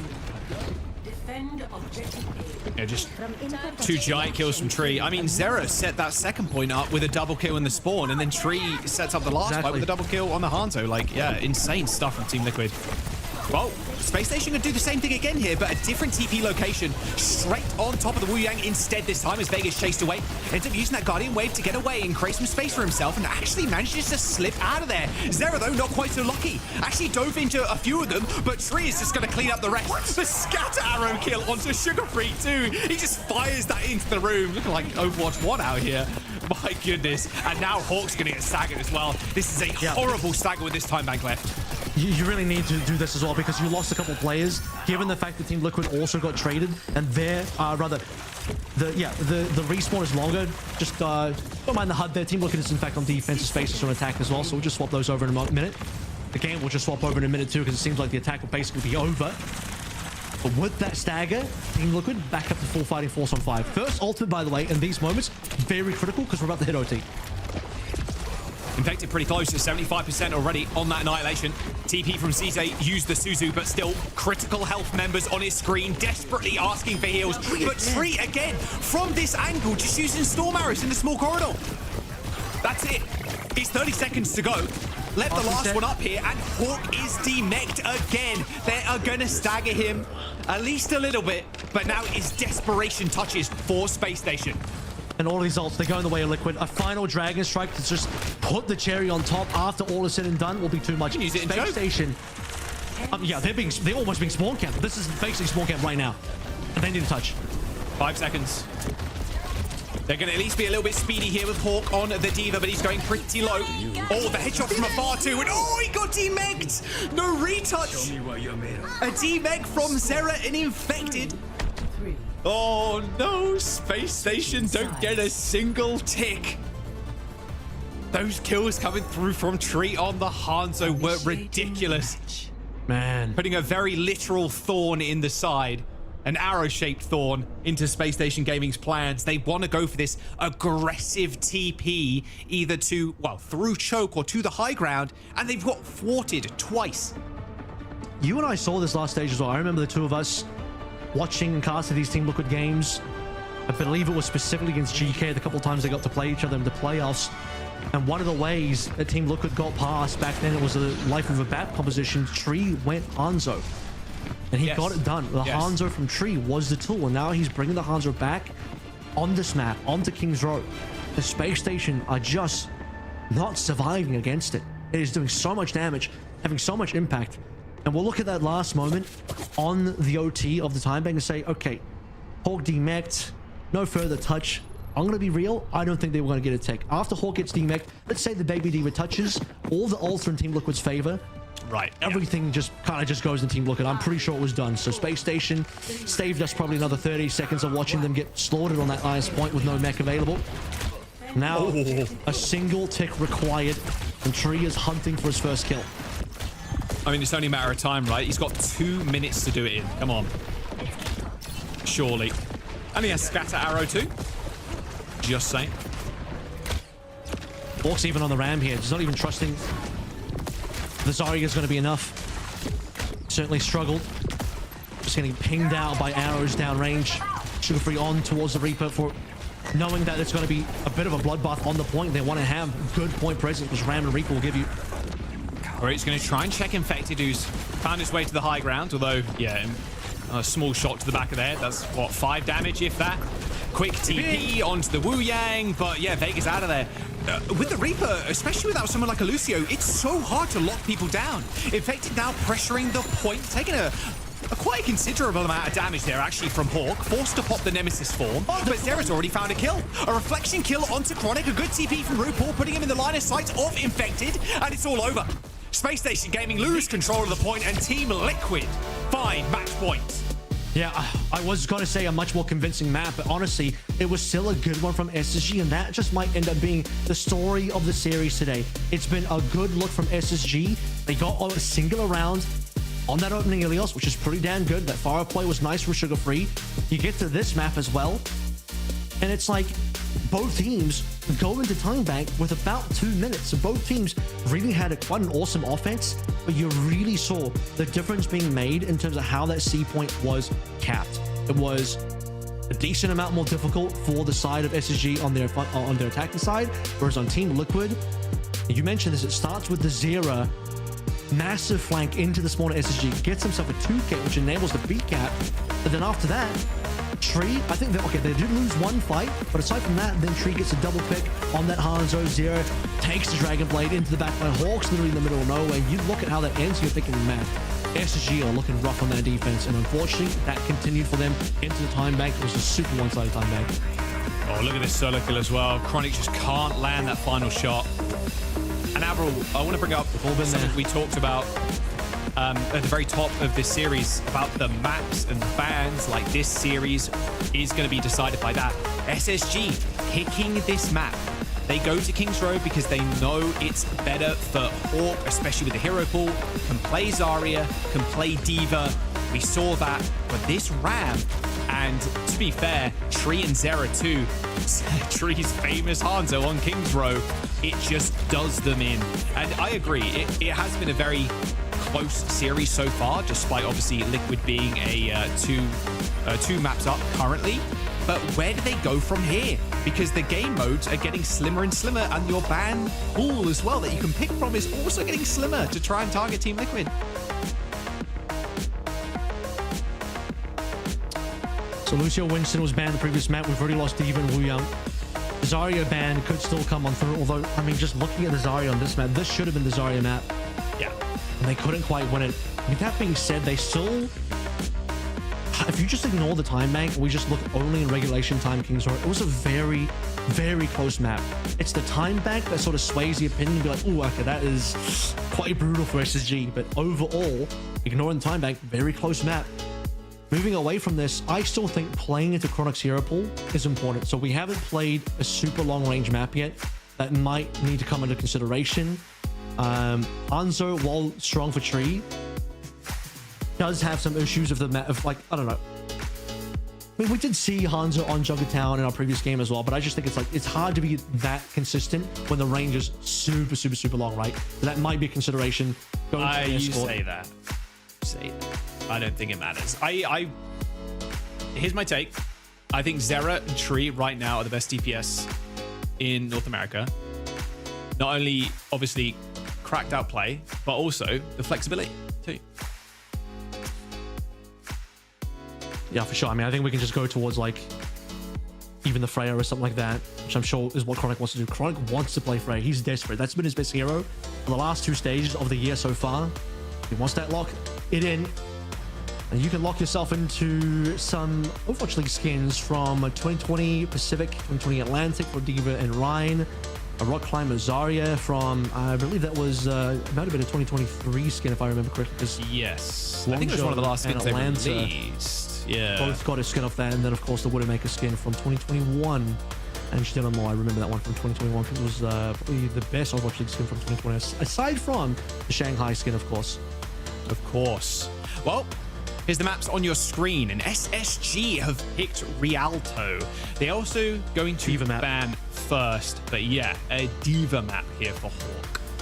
D.Va's safe because D.Va's already been banned earlier, so you don't need to worry about that. Oh, Widow ban the ball ban. The ball ban and Widow man. So Widow is just going to be here to make sure that Chronic's not going to try anything funny. Make sure that Chronic is in fact going to be playing the Freya, which I think is going to be the more safe pick here, or potentially even a Soj, depending on where we are. Yeah. But Winston is going to end up being the game plan for Infected here. This is interesting because ball ban would have been more useful on a Sorvasa, but I think SSG, they're concerned about whether they can make it deeper in the series. So they're looking for a good map win right now, and they're thinking this is it. I wouldn't have hated a Hanzo ban here. Just like, it's time to just target Tree because he did too much. He did a little too much, so I wouldn't have hated that either. All right, let's load in. Could be the third and final map here. It's Team Liquid taking SSG to maybe only 3. SSG want to take it all the way to 5, and maybe the predictions of Team Liquid's strength are coming to fruition. But it is the defensive Winston, and again, this is the kind of stuff we saw on Kings, right? RuPaul can just play the Ana so far back. Like, this flex support lineup too is just so clean. You can't get TP'd upon. If it's a Diva TP strat again, that is true. RuPaul is in trouble. So that is always going to be the consideration. The Space Station have attack advantage where they can change comps and counter comp any way they want to. And of course, Tree is going to stick on to the Hanzo, which has just been working out so well, which is why I'm saying like the Hanzo ban literally might be warranted given his level of performance. And the TP Diva strat straight away, RuPaul now needs to have to be extremely careful. The TP, yeah, like you said. It's going to make Infected's life a little bit of a pain as well, taking those right clicks, but we'll see it where Sugar Free wants to place the team. Tree, though, can get some early information with the Sonic. Oh, don't do it to him again, surely. He almost got that kill, actually, onto Sugar Free as he tried to make his way towards that low ground. The first TP been used. Oh, they're looking for a play, but it's actually... Oh, they got him. Yeah, Vega in trouble now as well as Hawk chases after him. RuPaul, though, kills CJ. Bit of a mess, but they're all hanging around that teleporter. A quick escape button can be pressed, but Hawk chasing up. That is a really nice TP. There's some late deaths here as well. RuPaul's going to stay on the Ana for now. Halfway towards a nano boost would be very important for enabling your Winston, which Infected wants to play in. Without the ball, this is going to have to be it. So one last contest to play into it. CJ and Lepo more close to their ultimates, which will be very important. Yeah, about to reach first ultimate. Tree hasn't done enough damage so far to really put himself in a position to Dragon Strike to save this one. But this is such a good spot, actually, for the Hanzo and the Ana, to be fair. The Ana can sit so far back. Well, Tree's on a nice little off angle, but Infected's already dead. Okay. The 5-mana Space Station just run at the Winston and pick up the kill, and there goes the cap. So despite having a nice positional advantage for Team Liquid, Infected just gets blown up.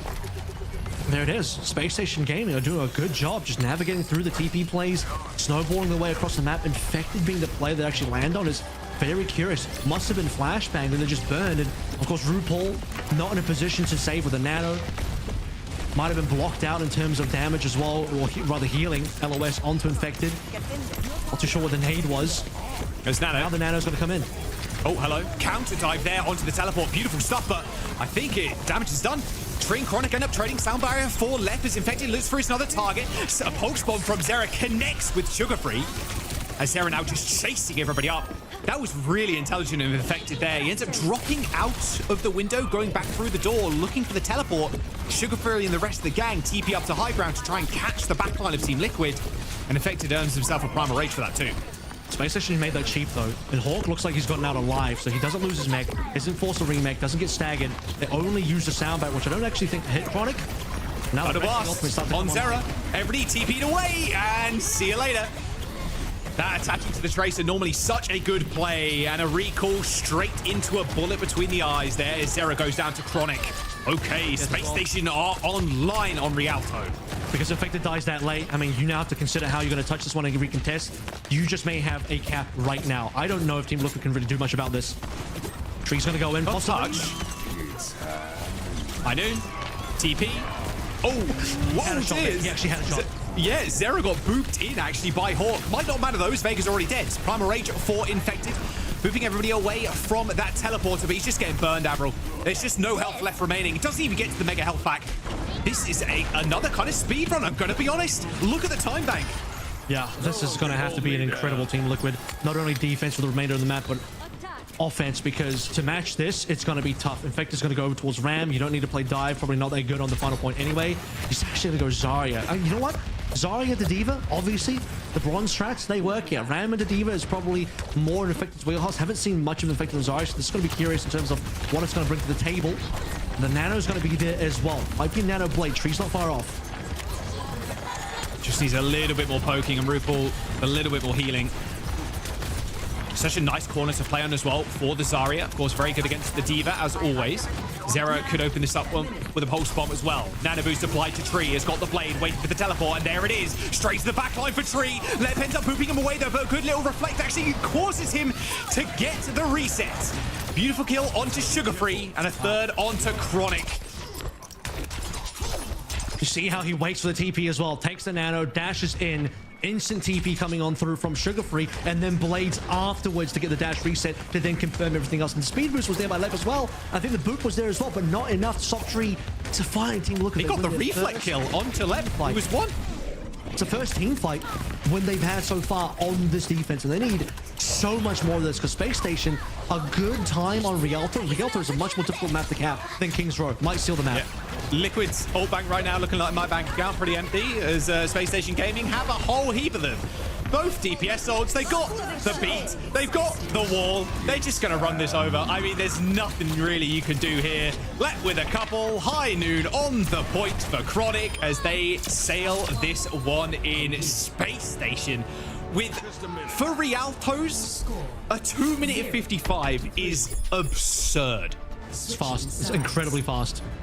I think, like, you know, if anyone that's seen a lot of Rialto, anyone that's played a lot of Rialto, to get this time back on Rialto, you are very much speeding your way through the entire map. And considering that Space Station only lost one fight as well, I mean, Jesus, Team Liquid have to do something special here.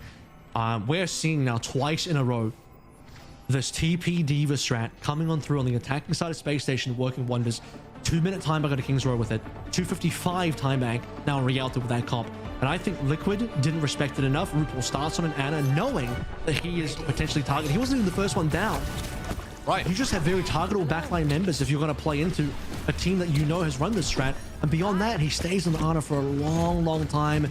Infector's getting melted there as well. The Nano is super delayed. Team Liquid never get a tempo fight on their terms. Tree's not really delivering the shots. I think if you have a situation where Tree can just find a random headshot on a TP exit, that might alleviate any pressure for Liquid to turn things around. Didn't happen. Has to stop the Genji. Made the Nano Blade work, but that was only one fight. Yeah, getting those tempo nades, I think, is kind of an important factor in this matchup. And with the teleport, it's classic, you know, Ana nades the TP as people come through, but Hawk's holding Matrix perma as soon as he goes through that teleporter. So any kind of incoming fire, sleep darts, nades, or whatever, completely eaten up. We'll see how they do now. Is Tree kind of deciding what he wants to play? Hovering the Echo. Okay, back to the Hanzo. Yeah, scouting report to see what's on the other scene. See if he needs to potentially look towards Echo. Fire is like playable here, so if you consider that, although head scan is strong, so maybe not. Knowing that Chronic is on the Freya, he's got a challenge with the Hanzo, of which he's delivered on that multiple times. Not on that last defense. Can he do it now on the offense on A? Yeah, both the Hanzo and the Freya just kind of exchanging arrows and bolts. Got a good little bit of wall hacks there. Oh my god! He does it again! Man, that's the second time Chronic's been caught midair by Tree. I'm pissed if I'm Chronic. That's I'd be... Oh, you know what? The difference is... That was a nice shot on left too. You get a Sonic and the Freya doesn't get a Sonic. So you know what angle you can put the arrow in when they peak. That's the difference. And I think if you're Freya, if you're Chronic, you have to respect the Sonic. He's respecting it so much, he's just not even going to play Freya anymore. This is rough for Chronic because that's his best hero. He wants to use the Freya as much as possible. He's not going to be allowed to. Dude, Tree is a monster. Highlight reel worthy on this hero, seriously. Yeah, good luck against Tree here, especially at that range. CJ's got ult, so does RuPaul, just about. Timing on this is going to be important. And in he's hunting for a pick. Area of the archway as well, Tree dropping in a Dragon Strike might be what is required to cap. He's just hunting for a pick. There's the rush, return one, as Chronic rolls away, but look at Hawk's mech already dead. Yep. And it's just going to go from bad to worse here. Asuzu onto Chronic, but there's the Dragon Strike. Going to split the team. And CJ teleports into his demise. You could say that Tree was even considering holding it. He's like, we would have got the D-Mech. Surely we win off the D-Mech itself, but for safety, doesn't want to waste too much time. Drop in the Dragon Strike. You want to make sure you maximize your time bank here, which I think is very important considering the 255 speed run that Space Station got. And Tree's hitting enough shots, and I'm sure he'll be able to farm that one up. Or considering a flank, but we'll consider better. It kind of goes back to what we were talking about at the top of this map, Avro, as well. You were like, you know, Hanzo ban might not be too bad, actually. Like, I said it. Seeing the case for it right here. Yeah, he's doing too much on it. You know, you got at some point, you got to target something that's just doing a little too much. That's a very early TP from CJ. And Ledwick just takes like 2 body shots from Storm Arrows. Oh, he's going to hit this one, surely, isn't he? Whoa, Sugar Free. He's so scared of this guy right now. Well, the Primal Rage is going to deal with it. All the meanwhile, they were looking at Tree, the unkillable demon on the Hanzo. Even a self-destruct thrown in by Hawk, thinking maybe it can actually continue this fight on. This fight's done. Space Station don't have a good opening here. It's not like they have a blade. It's not like they have a Kitsune Rush, which was used in the last fight. You don't want a tempo beat either. Not that Lep has it yet, because you want to save it for the blade from Zera. So what do? You will open with Deadeye. Doesn't seem that good. Seems pretty vulnerable. You don't have a TP this time to TP your Deadeye around. You can get deflected. Tree can just headshot you. So there's no good opening. Good beat. They just have to take neutrals. Beat Blade, and Zera saves the dash there as they just walk on to Space Station Gaming's backline. And look at the time bank again. This is ridiculous. No one can defend this map. That was 99. That is tragic, dude. He needed the beat for the blade. Now he's got a tempo. This is it. Space Station have got to win this fight. Tempo beat in, depending on what RuPaul's timing as well. But Space Station can't just sit there idle, waiting for Liquid to make the move. Both Kings Row and now Rialto. It is both teams fumbling defenses, but being absolutely monstrous on the attack. Oh, there's the beat by Lep. Okay, I was waiting for Tree to headshot him. I'm going to be honest. That would have been Rush and the Dragon Strike. A pulse bomb ends up killing Tree. Finally, Demon slain there. As Team Liquid make it a 4-on-4. Lep also falling though for Space Station. This is going to make it rather dicey. Chronic spawning in, going Reaper, but Sugar Free still looking for another opening kill. Team Liquid are still pushing the point, by the way. Someone needs to touch. Luckily though, Chronic's in the spawn, but meanwhile the action across the map actually is going the way of Team Liquid. Sugar Free, CJ down. RuPaul now marching the troops down this stretch. They've got Chronic to deal with on the point, but where they got the numbers and they got the health, and they don't even need the ult, I don't think. Well, CJ's going to rip the rush on the point, and actually, it's going to be a back off now. Team Liquid are respecting the rush. Yeah, Infected's not here, so Team Liquid have done enough. They got the most they could have gone out of that one. They lose Infected, but they keep the pressure on, knowing, look, if we push a little bit more without dying, we're going to force an ultimate, and now CJ doesn't have his rush. That's massive. Team Liquid can, well, wait for the next ultimate to come online. They've got 3 of them going in, and that's a big advantage. Yeah, they can tempo beat as well, knowing Space Station used theirs in the previous fight. Vegas 10% away. All they need to do, take a little bit of poke damage, wait. It's just under 255 now. Space Station have already capped the Team Liquid.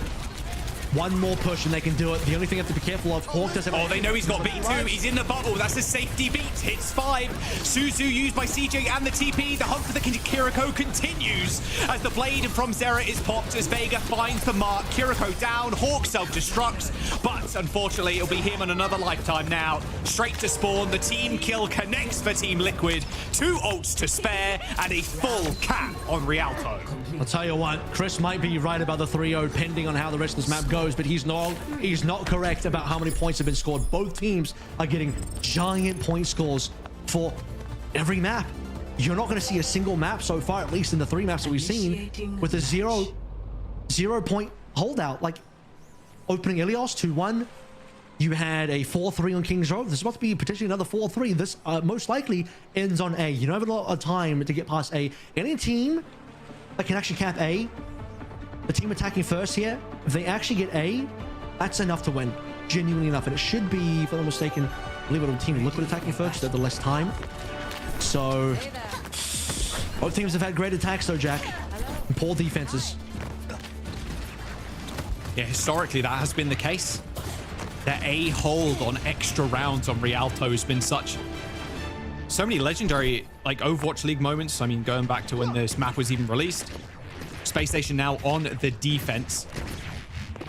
See if Tree just continues this Hanzo. If he gets another opening pick, I mean, that's how they ended up snowballing. And I'm going to be honest, that's how they end up snowballing all the time, is Tree getting picks on this Hanzo. So again, to confirm, is on the attack here. Space Station is on the defense here. So as Icon swapped in, I do suspect a little bit later on, I would be very surprised if RuPaul starts on the Ana again for their defense. But first of all, got to worry about how Liquid attacks this one. Chronic's going to start, as mentioned, on the Freya. Tree's going to run it back onto this Hanzo once more. But can he find that opening shot? Because that's what kind of opened up the map before. They are not going to give it to him this time. No one is playing around that statue. You see? Anybody on the X-ray? No, absolutely not. I mean, Chronic's not even trying him now.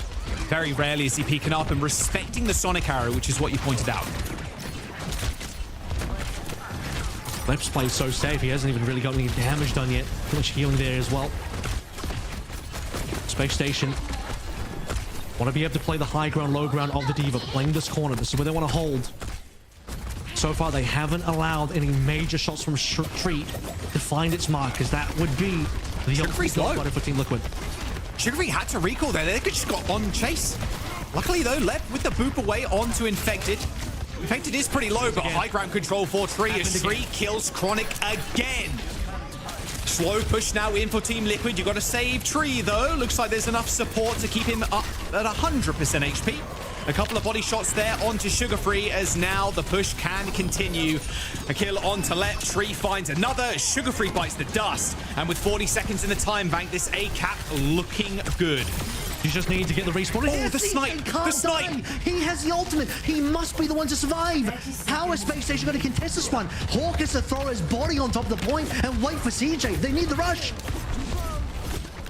They're going to get their touch. Hawk's going to go up. They're going to let the cap go through, but CJ is here.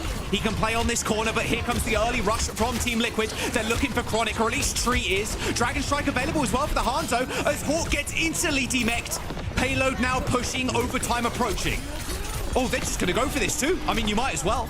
Dragon Strike through is going to split people up. Left ends up going down, but a full reset is required. Quick go again for Space Station. But it's not going to be quick because we're in OT spawns now, and that means you have to wait so long for each individual member. No wave respawns. Everyone's going to respawn individually. And you're in a situation where Liquid don't mind throwing ultimates here. Their goal is to get as much progress as possible. Like I said, all you need to do on this time is cap A. They've already done that. Everything now after A is bonus. Primal Rage used by Infected. Again, buying time, like you said. Making sure they can get as much payload push as possible. Pulse Bomb in the hands of Sugarfree, but instantly hits the recall just as Tree whips around for the 180. Pulse Bomb, though, is not going to be as effective now. Beat Blade into the backline. Chronic taken out of thin air, but they get off the point.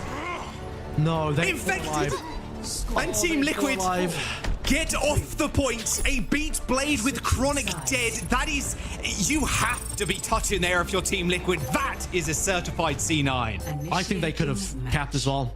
Not guaranteed. The 3 alive on Space Station. Hawks with a remake in there, assuming he actually gets back in the mech, which is questionable at this level of gameplay because of how fast the baby divas die. But there is a real chance. I'm pretty sure Liquid had a good shot at actually finishing B, and at that point, it's over. You call it. A is usually enough. You cap B here, you're also not just capping B, you're getting a decent distance on C, again, just based on OT respawns being slow. Now Space Station have such an incredible amount of distance to be able to push, to do anything, to push us to a map, or they have slightly more time than Team Liquid, but you already look at the Liquid defense. RuPaul, again, having to learn his lesson. You start Ana, it's going to be a problem. TP Diva is going to catch you out. Can't afford to do that anymore. Now, the key target for Tree is Tree. Assuming Space Station play the same TP Diva strat, Tree has to be the target. But right now, we're not seeing the TP yet. We're not seeing the Sim being hovered just yet by Space Station, but that was their biggest success so far on the attacking side. Are they going to be able to do that again? And RuPaul is not on the Ana this time around either, who was one of their other targets for that. He's on the Kiriko, a much slipperier support to go for. Sugarfree, I was hoping to see the Sugarfree Hanzo, but is the Pharah. The Pharah is actually pretty clutch here as well. Unless Tree may be able to do so because he is Tree and just land these shots, nothing challenges Pharah here. This is a very good point that if the enemy team doesn't have anything to play against you, we already saw what Sugarfree did with Pharah on well. He essentially got that round done for the team off the Pharah alone. The problem is it's slow because you're waiting for the Pharah rockets and this is not going to be fast. Slowly but surely, chip damage, both from Chronic and Sugarfree. Yeah, it's like mortar barrages, basically. You're just softening people up. And then maybe even Hawk can slide in with a kill. You're really gonna try and push around this corner. Taking a lot of damage to it, though, is Zera. Had to use that deflect, as Sugarfree also sent pretty low. Infect's doing a good job, actually, of holding down the fort on this corner. Quick teleport away, though. Now Sugarfree's chance to strike. 40 HP. Ends up getting away, but for how much longer? RuPaul, though, first to fall for Team Liquids, as Sugarfree does the dirty work on Zera, who went for an aggressive push. So what Zera does here, Echo might be an option. You're going up against a decent amount of aerial targets here. Tree's just going to go off the Hanzo entirely. They're going to double down into the dive. Again, nothing touches the fire here. Sugarfree is still getting a lot done. There is a bit of high ground more to play through on B that could be interesting, but we're still not done with A yet. So a final recontest is going to cost Team Liquid ultimates, if nothing else. Hawk's got a remake though in a couple of moments, so he's going to be pretty safe in contesting this for quite a while, you've got to imagine. RuPaul though first online with the rush. CJ not too far behind, now has it online. Zera steps up to the plate, but unfortunately he's on his lonesome right now. Bolus goes wide for Chronic, but they've already killed Zera. Infected jump to the sky, so buys team a little bit more time as Vega holds on to this sound barrier. It connects with the backline as well. Tree though is in, but can he actually come up with kills? Barrage does end up connecting with a couple as Vega dances forward on top of the point, gets absolutely decimated. A Primal Rager infected buys more time, but Sugar Free still is flanking this Farah.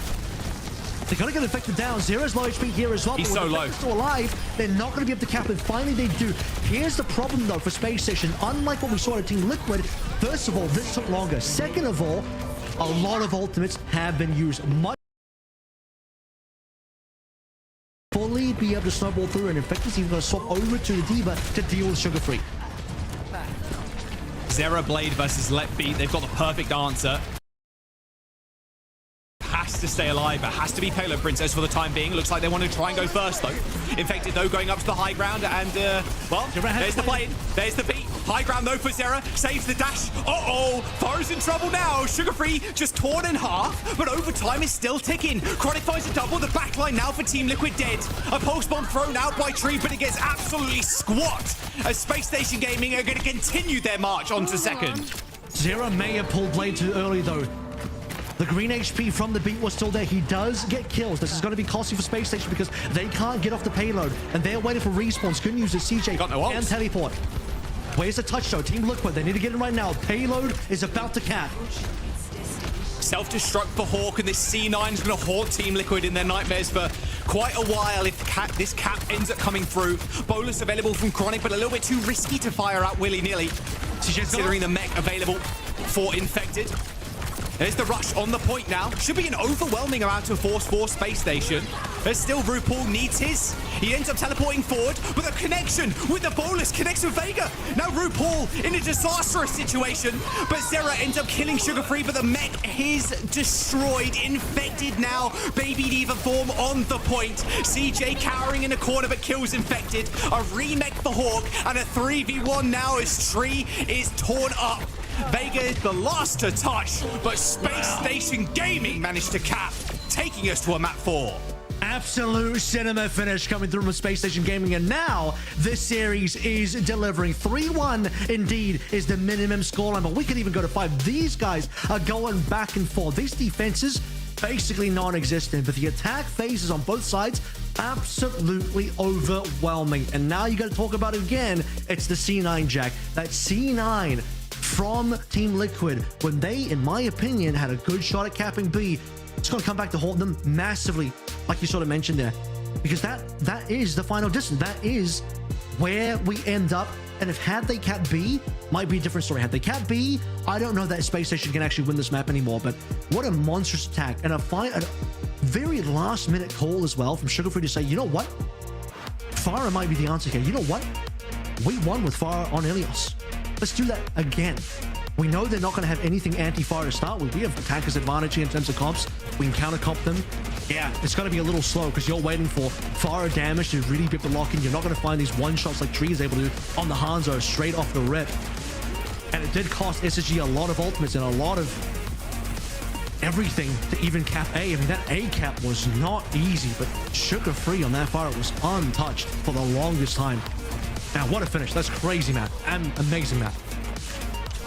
A C9 to end it all. I mean, look, I can imagine Kasaurus right now consoling the team a little bit, because you got to get coming back from a head scratcher like that when 4 players are alive and you end up just stepping off the point in OT. But now, if we look forward, we go to a map 4 where it's now Team Liquid's chance to pick the map and then also ban first. Survasa Ball would be a strong contender. I believe it is Push and Survasa left. Push is... Have we banned Zari yet? Because Push Zari ban could also be strong. Although, I think... It's got to be a Survasa. I think SSG's moved away from Zari. They look like this series is way more defined by Hawk D.Va than anything else. D.Va's already been banned. That's out of question already. Zari has not been banned. But I don't know that Hawk even needs to do that anymore, because I think the D.Va is right now, I mean, given that Rialto is a Diva map, I will admit that's like, it should be favored to Hawk. It is the map you want to play Diva on. But Survasa Ball is very strong. Ball has been banned by SSG already, so you don't need to worry. There is a real question. I think if you want to min-max your Kasaurus, I don't think you go Survasa. Here's the reason why. Because you have options for going to push. You don't. Survasa is the only choice. So you know if this goes to 5, it's guaranteed Survasa. You don't need to pick that one. It's guaranteed for you. And Ball cannot be banned. So you're not scared of them having a ban. You're not scared of what map it is. You have the choice now to go to a push that favors you the most, where you get first ban. I think that's a much stronger strategic option for Kasaurus and TL. Yeah, that makes a lot more sense. Yeah, because then, hey, if we go to a map 5, yeah, like you said, we just play ball. We just play like we normally do.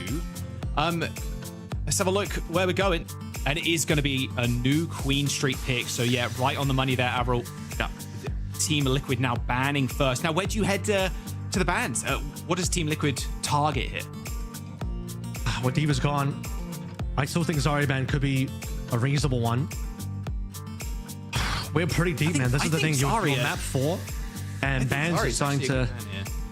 Yeah, it's not a bad one. It definitely means you're guaranteed it's going to be Diva on the other side. Maybe a Hazard, probably more likely to be Diva.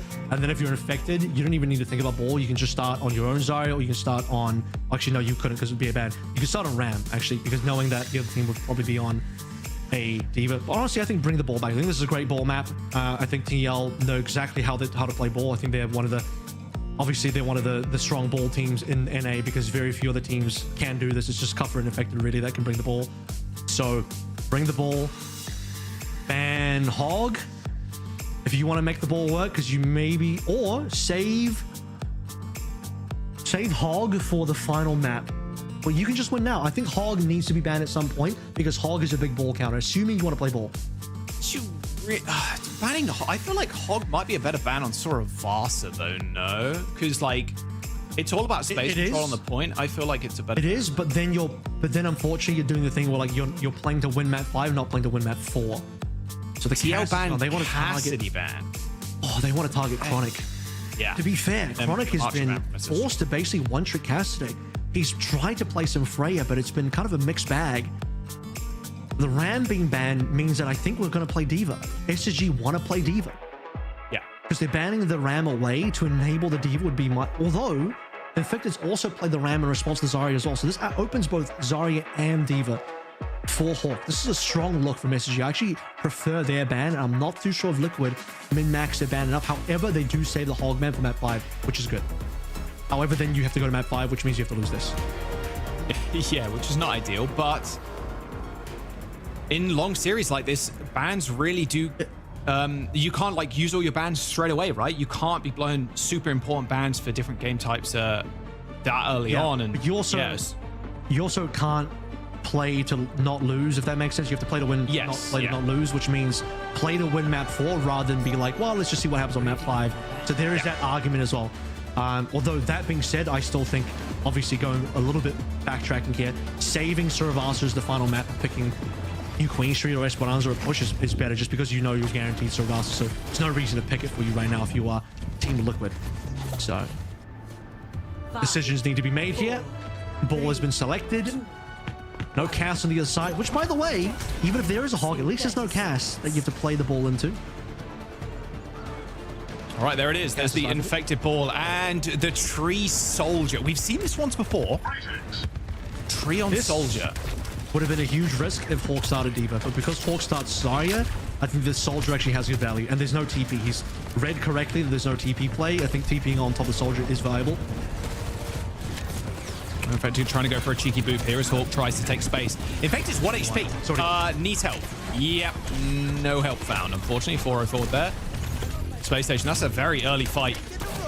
But what do you think about this Soldier against this comp, though? I mean, it's great that you're doing a lot of chip damage, right? You want to be able to get on off angles, but Sugar Free's there to check you. I mean, Chronic, you're going to get only Sugar Free, though. Chronic's not going to check him except for throwing rails down range. It's only going to be Sugar Free. So that's the thing. If you're up against a Diva, this is really risky.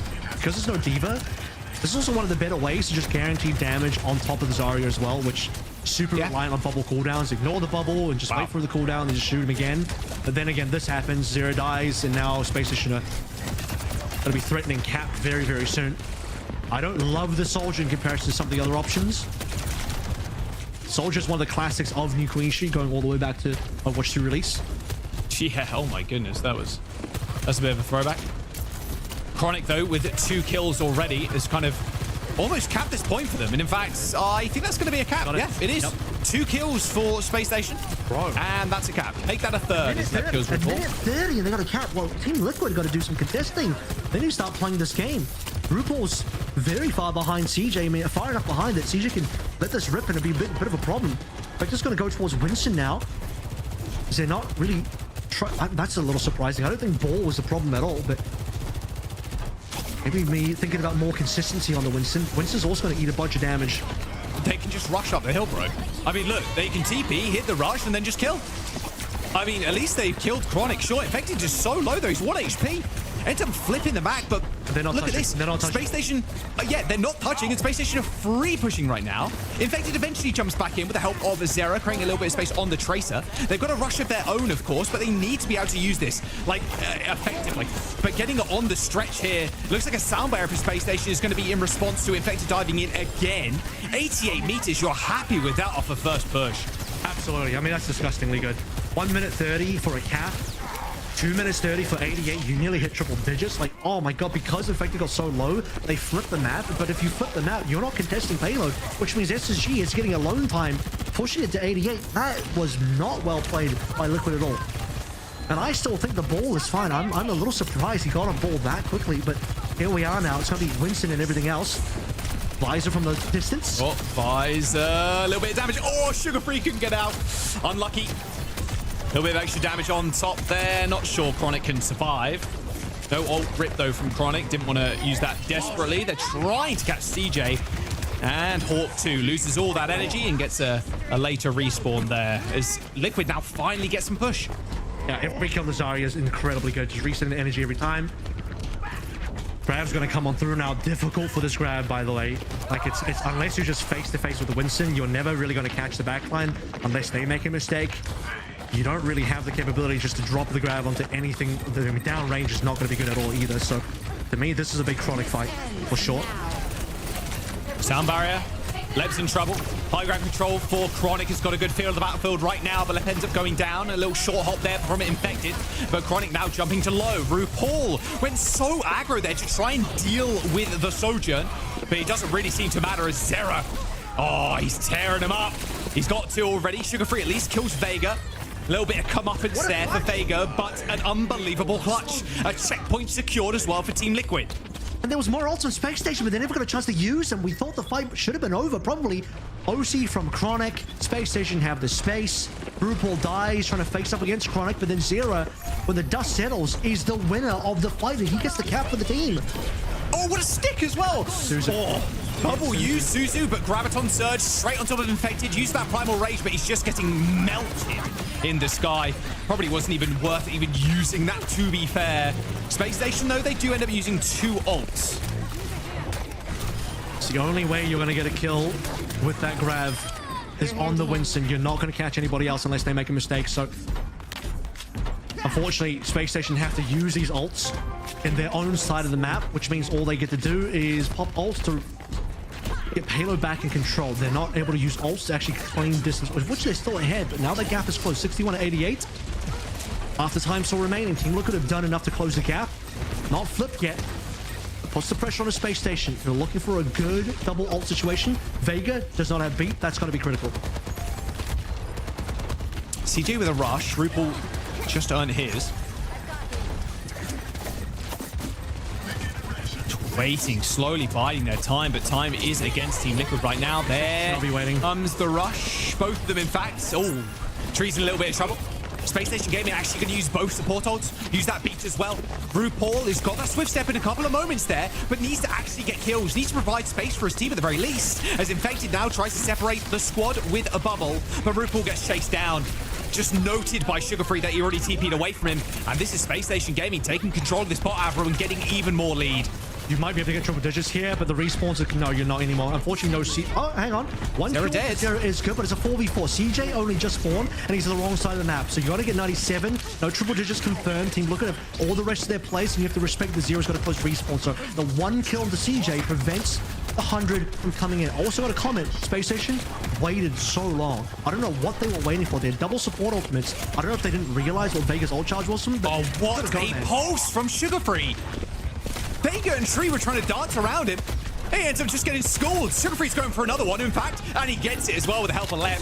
Sugar Free is just dominating right now on this Tracer, and Infected's alone on the point. Infected is super low, ends up dashing out with the leap, but RuPaul just desperately trying to heal him up, and there's the triple digits. Yeah, if Infected dies there, this could be map. I mean, it wouldn't be a full cap. The Space Station would push so hard. They got Grav. Might not have a comeback. Grav, Vega needs the speed. Visor used, buying some time.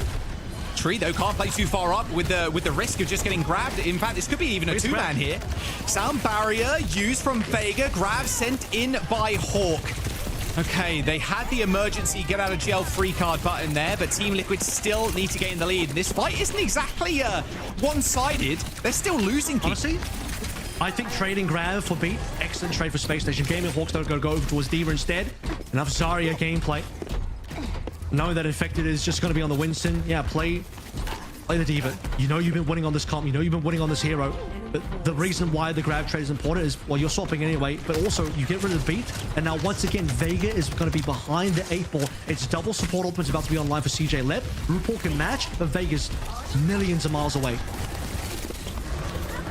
Peps has at least got this primal rage. He's actually going to pop it really early here. Oh, another stick from Sugar Free. Zera's at least going to match him there with a stick onto Lep.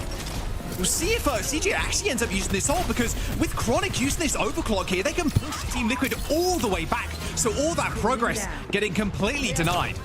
Yeah, it doesn't look good, the fact that he didn't really get anything out of the OC, but what he does get is the intangibles of forcing Liquid back. Liquid are just going to respect the OC entirely after the pulse for pulse trade. And because you put the payload on the other side of the map, you at least gain the space trade. And now you just got tempo beat, okay. Yeah, tempo beat in, but where are the kills? Later rush here from CJ, and Infected is so low. RuPaul isn't really in LOS. I think that bot was actually blocking a lot of those off-of-the healings. And that's a clean fight too. Trin and RuPaul are going to go down. A team kill for Space Station. And now, when Vega does get beat, he's going to be forced to use it in his own spawn. So once again, it's going to end up being a low-value beat. And this is exactly if he even gets it. Push if you're Space Station. You're going to not necessarily get the full cap here, but you're going to push hard enough that Team Liquid are going to start the OT on the wrong side of the map, which basically is a death sentence for push. Self-destruct for Hawk as well. He can play for as long as he wants in this spawn. He's going to use it. Bomb on the floor. Get a few more meters. Everybody from Team Liquid scatters. And he gets a free remake. No ults on the ball for either side, but Team Liquid are coming up on a couple of them. That sound barrier and that pulse bomb. But Vega cannot go down. He Ajaxes! Oh, Hawk runs him over. The Ajax to the sentry there for Hawk as he just rolls over Tree as well. The double kill for Space Station as they full cap New Queen Street and take us to a map 5. Oh my god. Look, even without the AJ, even if Liquid win that fight, as I teed it up just before we even got in that fight, they're starting OT on the wrong side of the map and they have to push like 140. The really smart play that Hawk did there, massive props to Hawk, is the fact that he used the self-destruct just for AoE, just for zoning. It's a bit of a meme. Yeah, zoning self-destruct for now. We're in bronze again, except in this position, he trades self-destruct a whole ass ultimate that is useful for remake just to get like 3, 4, or 5 extra meters. But in that moment in time, at that level of push on the map itself, 100% worth. You can get another 3 to 5 meters, trading your self-destruct for it. Your goal isn't necessarily cap through the whole map. Your goal is to extend the lead so far that it's impossible for Team Liquid on their repush, on the OT, to win. And I do believe it was impossible. I think this map was done. So even without the AJ sealed, I mean, that was just cherry on top. That sealed the deal. But even without it, I don't think Liquid win this map, just based on the difference going into OT, but specifically because Team Liquid is starting OT on the wrong side of the map. This series is delivering. Hey, some people calling this a 3-0 for Liquid. Some people calling this a 3-0 for Space Station. But we're getting to a map 5. And look at the timeline as well of this series, with Team Liquid taking the first couple of maps and then a C9 on Rialto costing them the map.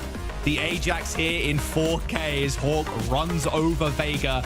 This couldn't be looking any better for Space Station right now. I mean, not only Do they win a couple of maps here? But the mentals are going to be through the roof for Space Station Gaming. I'm wondering what it's like in the Team Liquid camp right now, because especially after that Rialto, getting your head back into that is going to be a tough one. A lot of veteran players on that team, but it cannot be understated. Going to a map 5 like this is going to do a little bit of something to you. And it's like I said as well, I don't think the cast ban was ultimately that useful. I think it was an okay ban. I think the Ramatra ban was really clean. You got rid of the one here that in fact really wants to play up against either the Diva or the Zarya, and Hawk played both. And he finished off with the Diva. In fact, the Zarya ended up being, in terms of win percentage, less good. I think once he saw the Diva, their win rate actually improved. The really curious part was Infected got off ball. He wasn't feeling it anymore. He's like, this isn't working for me anymore, which is concerning because we're about to go to like one of the ball maps. It's like this and Ilios are two of like the ball maps. So are we going to see the ball? I think we are, but confidence is, you're going to start shaking the confidence a little bit, knowing that right, New Queen Street is like not as good as Serverless for a ball map, but a reasonable ball map. I mean, you guys got off that. I think that, I don't know how you feel about Soldier Pick, but it's like okay, but I don't, part of me feels like, is it not a better hero for Tree that he could have played instead? Asura Vasa, the only flashpoint left, and like you kind of alluded to as well before we got into New Queen Street, New Queen Street was a nice pick because now we're defaulting to Asura Vasa, the only flashpoint available right now in our pool of maps. So the bans, obviously Wrecking Ball can't be banned now, so you're guaranteed at least that. Yeah, like I said, I think Hog ban is super powerful here, even though I think what Hawk really wants to do is the Diva. What we have seen is he has also flexed a Hog. But the real question is, how badly does Infected still want to play ball after New Queen Street? After what we saw there, how shaken is the ball confidence? Do they want to do that again? If they do ban Hog, get rid of that option, you know it's going to be Hawk on Diva or Zarya, most likely Diva, given how things have gone. Have to be careful for the first point Sigma as well. That is a potential first point only type of pick that he can do, and is pretty reasonable. I mean, what else do you... I think Hog makes the most sense. What else is I'm going to be honest. What is? If you really want to get rid of the ball counters, like Hog would make the most sense. But yeah, like you're reaching the end of the series where like you can't what else really can you target really much target else. Here? I don't think the Zarya is worth targeting anymore because Hawk has got a better win rate on the Diva anyway. Yeah. Of course, you'll play the Ram and the Diva. Are they banned Freya? What else is a problem? I don't think Freya is a problem. I don't think Freya is a threat right now. I think Chronic's performance on Freya today has not been enough to be warranted as a threat. I also don't think Servas is a massive Freya map. I don't think it's like, wow, Freya's so good here. Probably not bad, but like, yeah, I think there's a higher percentage chance that Cass is being played. Yeah. Man, yeah. You're running. This is the problem. You're map 5. You're running out of bans. You're running out of good bans. And then you have to start considering other bans that hurt you. Like if you start targeting, you know, like Sugar Free's Tracer, you remove Zero's Tracer. If you like, you need to be looking for asymmetrical bans, not super symmetrical bans that also screw your team over. And it can be, that's why the best way to do it is if you have a main tank player, the other team is off tank player, that's the best way you get asymmetrical bans that benefit you and negatively impact the other team. But like, it's getting hard, man, because Diva, probably the biggest ban, is gone, and we've discovered through the series that Zarya is not going to be the problem. Diva's going to be the problem. We look towards Hawk. I mean, regardless of how this outcome comes in, oh wow, a Tracer ban from TL and a Kiriko ban from SSG. And I'll finish my point. Regardless how this series actually ends, I think we've had breakfast, lunch, and dinner here. Map number 5, reverse sweep on the cards. We've had an Ajax last map, a C9 as well on Rialto to get us all this way. Team Liquid ban one of their strongest heroes in Tracer. So Zera's not picking that one up, but a Kiriko ban for SSG. What do you make of this? Who do you think is the better Tracer? Because I actually think Zera has been the better Tracer so far. Sugar Free's had some moments. Zera is ridiculous. I think he's the best Tracer in the region. So this hurts Team Liquid more, in my honest opinion. What it does say is we might move over towards Genji. We might move over towards Reaper. But I think Reaper would benefit SSG. That's more their style, the Zarya Reaper style. I don't think that's really as much Liquid style, although we could just be playing Brawl. It could be Ram into Diva or Zarya, and then we're just playing a Reaper on both teams. I think Chronic is more likely to play the Cass here. Genji is obviously the choice if you want to play Winston or any sort of dive. Torb and Sim are still on there as well. I don't think Fire is amazing, so I don't think Sugar Free should go towards that. He's going to start Sim, but I don't... let's see if he stays Sim. Are we really going to play Lucio Moira? Because Kiriko is banned, and so Lucio Wuyang is an option. Kiriko's out. Honor's too risky. And so teams are going to go to Moira. Wow. That is a pick of all time. Looking like Dilduk's out here, and I'm not complaining. But Wuyang is still available, though. Yeah, surely Wuyang gets played by somebody. And Sugar Free does go to Pharah. Okay, so Genji, Reaper, Winston dive versus the Pharah and Chronic on the Freya. This is heavy poke versus very fast dive. The ceiling is too low on this opening market point. The good news Does it matter? Yeah, you can play up across these high grounds. I mean, for Pharah, you can. Against this comp, abuse geometry. Against this comp, to be fair, the Genji can get to you with the low ceiling. Yeah, I guess so. Get to you as well. Uh-oh. Well, in trouble is Mr. Left. Does end up dashing away on that Lucio. But Tree forced to use that Wraith Form. Infected's 1 HP. Hawk just hounds him down. A very definitive first fight here by Space Station. They lose CJ, but, I mean, the rest is history, really. Space Station get the first cap. It's a lot of chronic damage as well. Look at that 51 full round of swaps. Now, RuPaul even going to play over towards the Ana. And I think, honestly, as much as I said Ana's a risk, here's what we have guaranteed. You know there's no Genji, and Trace is banned. That actually enables the Ana. So, good news for RuPaul. He might get to make this Ana work now. He might be a little bit more free. Wrecking Ball as well is going to cause some havoc in the skies. As, like you mentioned, the sky hitbox here pretty low. Sugar Free getting mad pocketed by CJ, luckily for him. But actually getting onto the backline here is going to be quite a challenge. Oh, what a shot from 0-2. Good fight. Okay, well, fight might be done now. Chronix Freya 2, still world class. Yep. Worth kind of keeping in mind.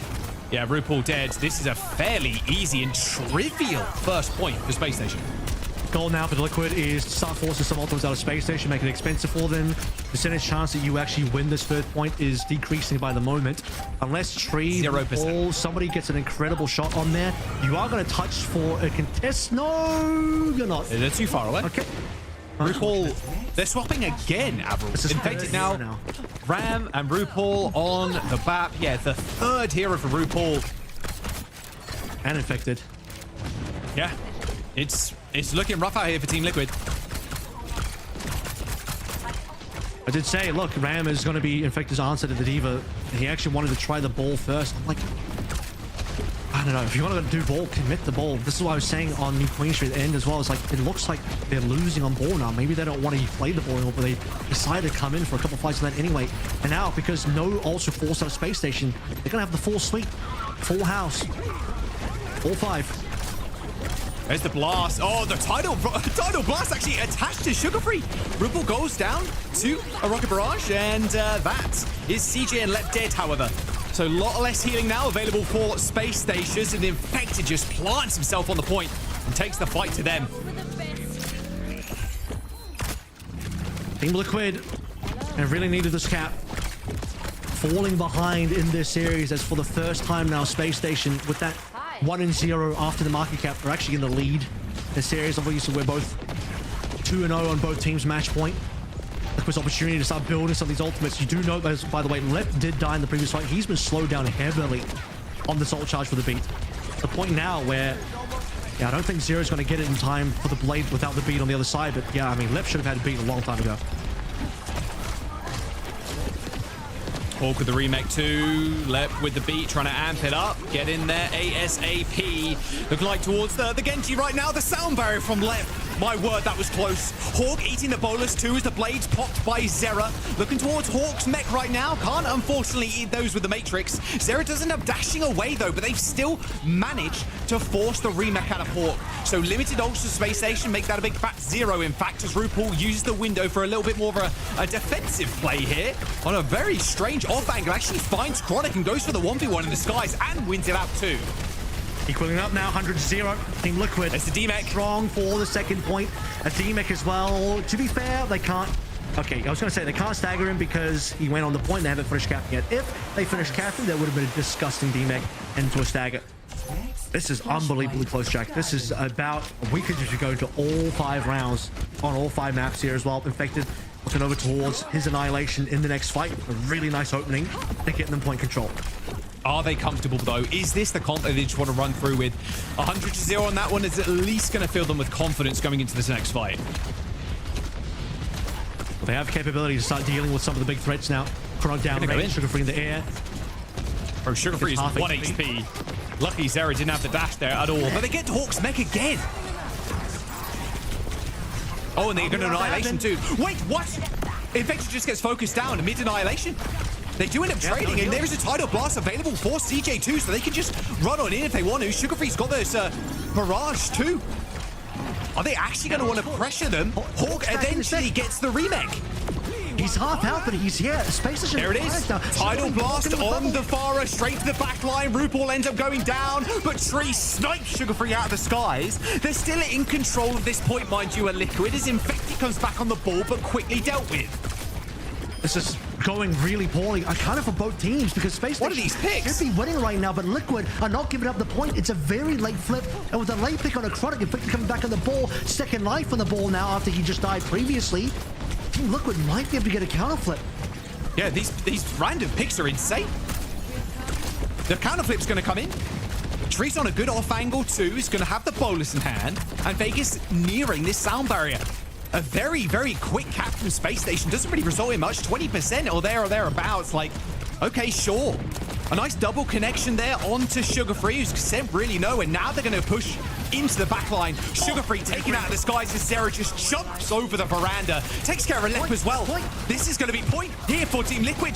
Zera sacrifices himself, but it's all good.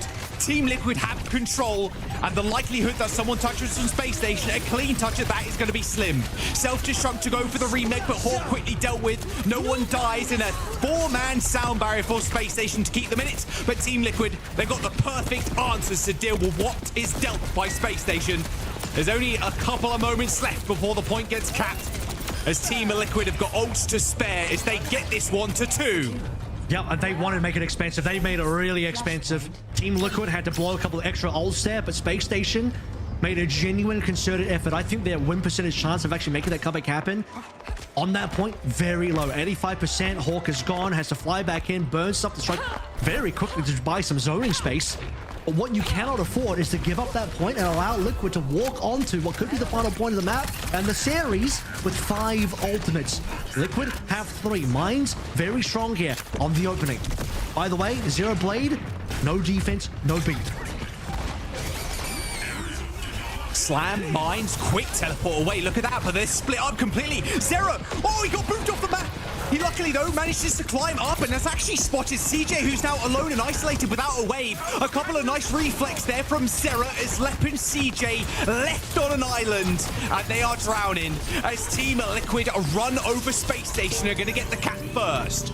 You feel the momentum here. It has shifted so drastically after what we saw in that first point where things look dire for Team Liquid. Multiple hero choice swaps. RuPaul affected on 3 different types of heroes. Infected now finally back up the ball.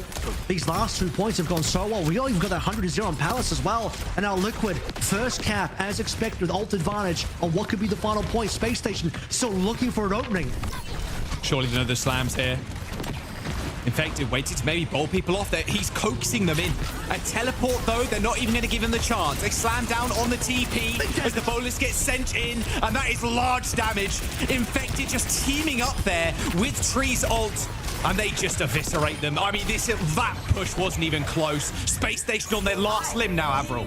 Yeah, and what can they do now? They still are waiting for ultimates. CJ swapped heroes. He's going to be behind. RuPaul's going to have window. You desperately need Chronic, but particularly Sugar Free. Wall could be massive here. It'll block out RuPaul's window, and for Space Station, buy them much needed time. But I feel like they're just running out. They're going for a flank. Tree's on like a nasty flank here. They do teleport to the point. Luckily, they actually just get the flip.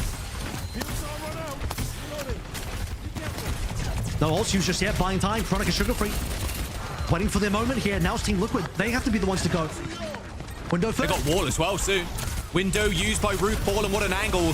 Oh, he just ended up flipping, though. A little wall, though, is going to come in. Actually ends RuPaul's life. Vega now trying to escape the fray as Chronic was in hot pursuit. A nice little flip there from Space Station is going to net them some extra percent. RuPaul swapping now over to the Lijiang. Team Liquid, this is where they're starting to find a little bit more in terms of ult charge as well, but still barely behind. Vega not quite there. Zero not quite there. Not going to be a clean blade situation. You have to play into the beat. Lep's beat here needs to carry. This has to be an insanely good beat. I think this is final fight for this point. You're about to hit 80% for Space Station Gaming, 92 for Liquid already. SSG want to push us to 5 points. Liquid, they're about to finish this entire series if they get this. They need a beat of their own. They're going to start off with a high noon, a little teleport there from Chronic looking for heads, but everybody's scattered already, and they know exactly where he is. Mine's on the point, sound barrier for Lep connects. Team Liquid not too far away, but they're all split, so no initial kills as 99% hits. Infected though ends up going down first, so a retouch has to come through for Liquid, and they're going to beat Blade into the back line, and Zera, he's found them, he dashes back in, but a perfect boot from Lep. CJ ends up going down though as Chronic lands it, Zera with a right hook to the face. Space Station Gaming still in this with Hawk alive, and Sugar Free giving them the bag on the points. Infected last alive here will end up getting taken down, and we're going all the way Avril. Oh my god, Infected just dies too early.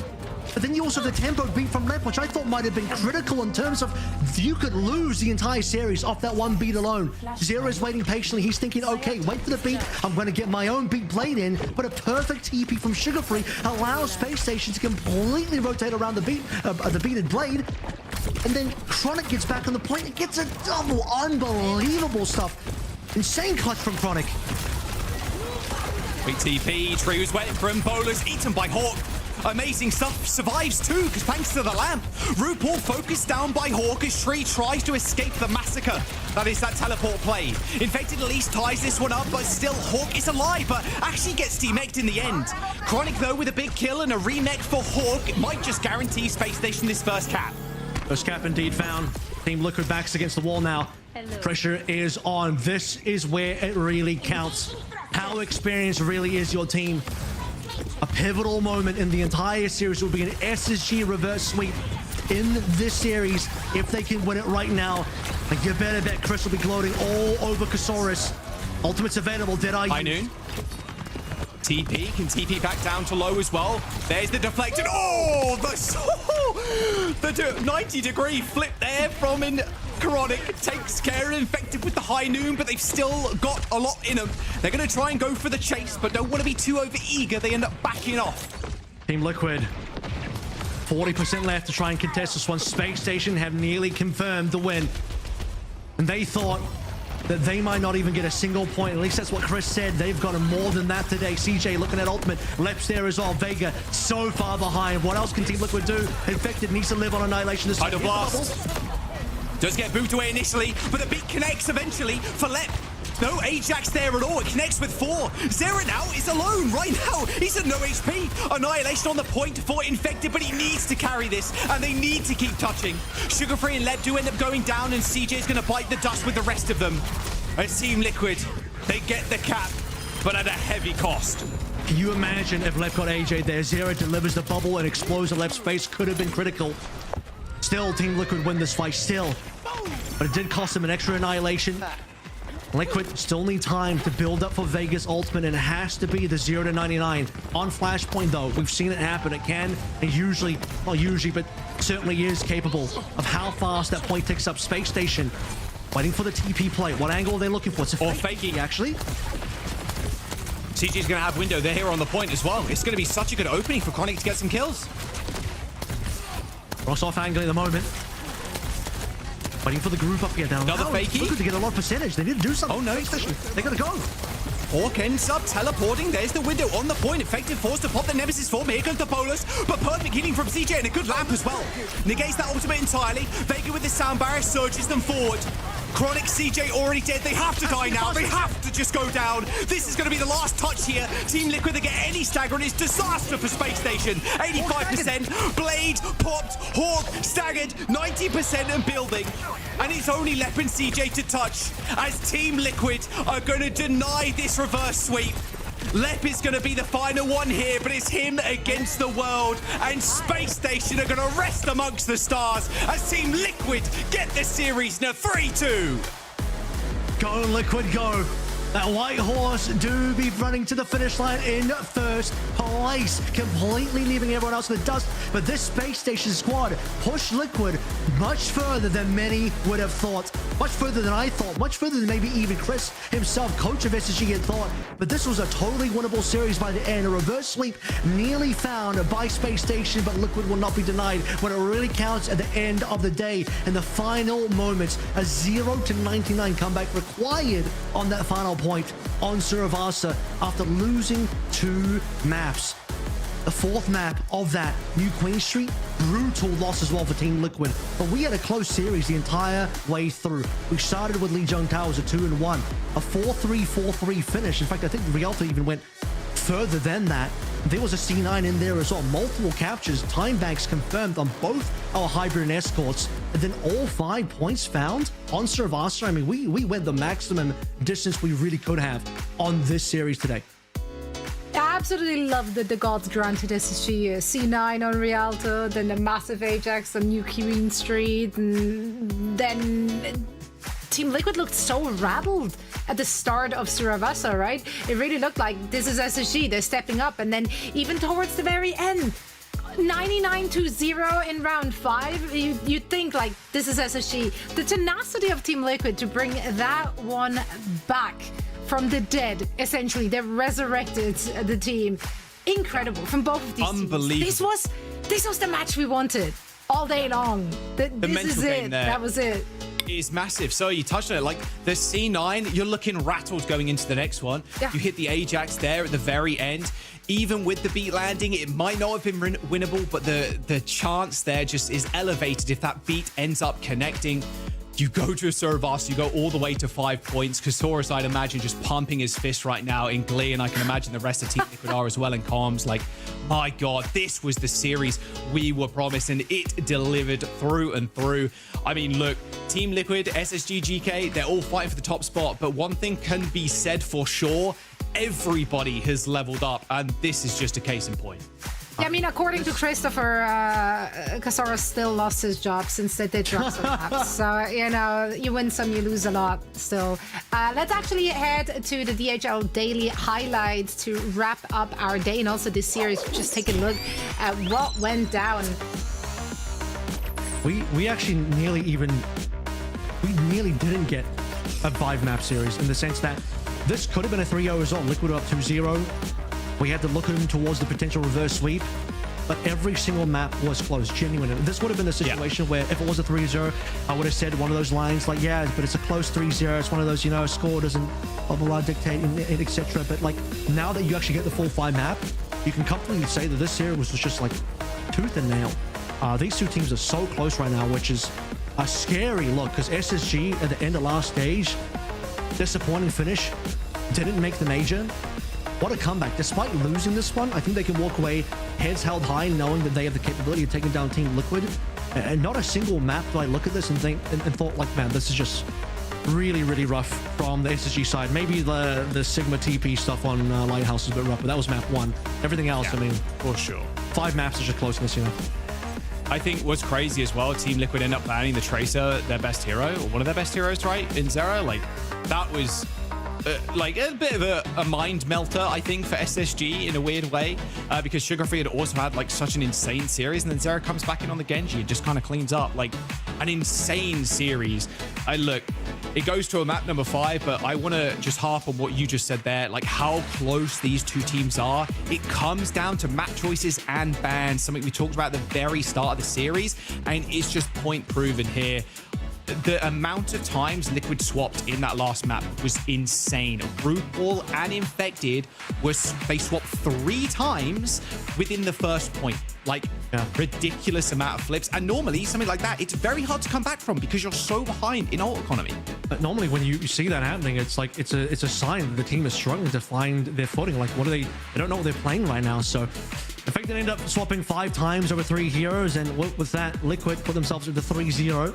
But I think map score-wise, given how close this one was, they didn't quite get the map score to go over the top of GK. I mean, if you want to put a positive spin on the swapping, you can also look at it from the lens of they are confident enough to try out different things without feeling like, you know, with a team like Team Liquid, it's not necessarily always desperation swap. They just they can admit that what they're doing is not working, so they feel confident and willing to swap to something else. Whereas we see a lot of other teams, things are not working out and they just run into a wall over and over and over again. They do not make those swaps because they're not comfortable enough to do so. Team Liquid obviously not running into the same issues there. Absolutely phenomenal performance. We wanted to see them, or we were convinced we were going to see them succeed in this meta, and they did, but that was a hard-fought victory. Like, they made them work for it. I'm exhausted. I wonder how the players must feel after that, because, man, they really pulled through. And they showed some new stuff they hadn't done before. In terms of the fact that I didn't realize that SSG were going to be this much leaning into Symmetra. But like Symmetra Diva has always been a thing. I mean, we've seen Alcantia sort of play that one. Chris has a lot of experience as a coach dealing with Symmetra type of strategies from London Spitfire, so and be injecting some of that play in there. I thought Hawk was going to play a lot more Zarya, but Diva ended up being his best hero of the day. And then on the opposite end, Team Liquid relying a lot less on the ball. In fact, the ball ended up being probably the most inconsistent hero for the day for Team Liquid, and they ended up winning across a multitude of other things, namely Ramatra and some Winston in there as well. Tree playing like so much Hanzo, and that being the hero of both Rialto and King's Row. I mean, that was the carry here for those two maps, no doubt. Yeah, let's actually hear it from the inside source. Vega will be joining us for a quick winners interview after this never-ending series. Thank you so much for taking the time. It's been a long day for you guys, and I'm sure you're eager to get some rest, but please walk us through this, because you denied them the reverse sweep, but holy, we had a C9, an Ajax, which I'm sure is going to live rent-free in your head for a few days. Oh my gosh. Can you maybe... Let's revisit those moments. What went right for your team? What went wrong? How did you rally to deny that reverse sweep? So I think like a lot of what went wrong is we're just playing the worst comps in the world. Like we made a lot of bad hero swaps. I think a lot of people made some mistakes. Like people would get picked before the fight started, etc. In general, it's like we would lose when we were 5v5 and like playing the game normally. But whenever we made a mistake, we would win when we were playing like 5v5. But when we were making mistakes, like it was just impossible to win. And we made like too many mistakes, I feel. I want to ask you about the last ban, the Tracer ban, because me and Avra were talking about it. We're like, oh, you know, they could ban the Hog or something like that if they really want to counter this kind of Wrecking Ball stuff that we thought you'd bring out. But Zera had been kind of farming on the Tracer. Obviously, the Genji, he's not a slouch on that either. But yeah, what was the thought process around that? So personally, I was like one of the biggest reasons why I banned Tracer. I just thought Lenny was playing pretty good on Tracer. I was like, I don't know, if we ban Tracer, then we could play like Genji Reaper and like Brawl a lot. And we ended up swapping, but I think we should expect to lose first point and then expect to win the next 4 points. Because the next 4 points on Sarvasa are like, they're super brawly, I guess, really like close corners. And that's why we ended up swapping like the Ramatra. Like people wanted to play like Ball, Freya, and like something else and like Poke. But I think I knew that we needed to win by playing like a Brawl style on Sarvasa. Speaking of styles here, how do you guys feel about SSG's style right now? They're mostly playing a lot of this Diva Sim stuff, a lot less of the Zarya. I feel like that was kind of something that was working against you guys. We look at King's Row, we look at Rialto. RuPaul started a lot on Ana. I felt like he was definitely the easy target for the Diva TPs, and you guys had to adjust from that a couple times. Yeah, like how do you feel going up against something like that against SSG? Because that didn't seem like that was going to be their style, but that's what they revealed today. Ended up working quite well. Yeah, I think their style is pretty unique. It's like an Alcantia in Europe, but because like none of the other NA teams really play that style, Nightmare does play it, but they play like different variants of it. So we're pretty unprepared, but I think they actually are finding like a good style with the Diva Lucio Kiri and even like Symmetra, or like they were playing like a lot of Pharah Freya. Right on. Well, coming up, of course, you have easier week 4, and in week 5, you'll be going up against GK. What are your thoughts on that team? How do you think you're going to stack up against him? Oh, I think GK is pretty good, but based on all our practices, like we've been doing really good. I think we've been in a really good form. I think we really should win as long as we're confident and we play our style and we don't play bad in a match. I really think today was a bad showing for us, even though we did win. Well, it made for an exciting game, so we're grateful for that. We kind of needed that after the previous series, so thanks a lot. We all farmed our sprays and rewards thanks to you guys, so we can appreciate that. Vega, thank you so much for joining us. Yeah. Thank you, and then can I say thank you to the people who watched my stream, and yeah, I love those people. And shout out my mom and dad. And they love you. Always shout out to the mom and dads. Parents rock. I say that with every bias I have as a parent. Vega, thank you so much. Yeah, big congrats to Team Liquid. Interesting to hear that the Heroes Force were really just, yeah, what he said, right? But great to get that insight. Yeah. Whew. I feel like I need a breather now. Yeah, I like what he said about the Suravasa, because the Suravasa straight on first is like, it is a lot of poke, like a heavy poke, like Sugarfree was playing the Pharah, the Chronic was playing the Freya. Like, you're going to get poked out, you're eventually just going to get picked off, and then you play for the latter half of the map where, like, yeah, it's way more brawly, and they can just kind of run over you from there. Like, with the Ram, it really did work out. I didn't know we were going to see so much Ram today, to be honest. It hasn't really been the flavor of a lot of teams, but it worked super well for him, I think. He did say he felt like his team played a lot of wrong comps and wrong heroes today, and I think maybe Suravasa is like one of those situations just based on how many swaps they did.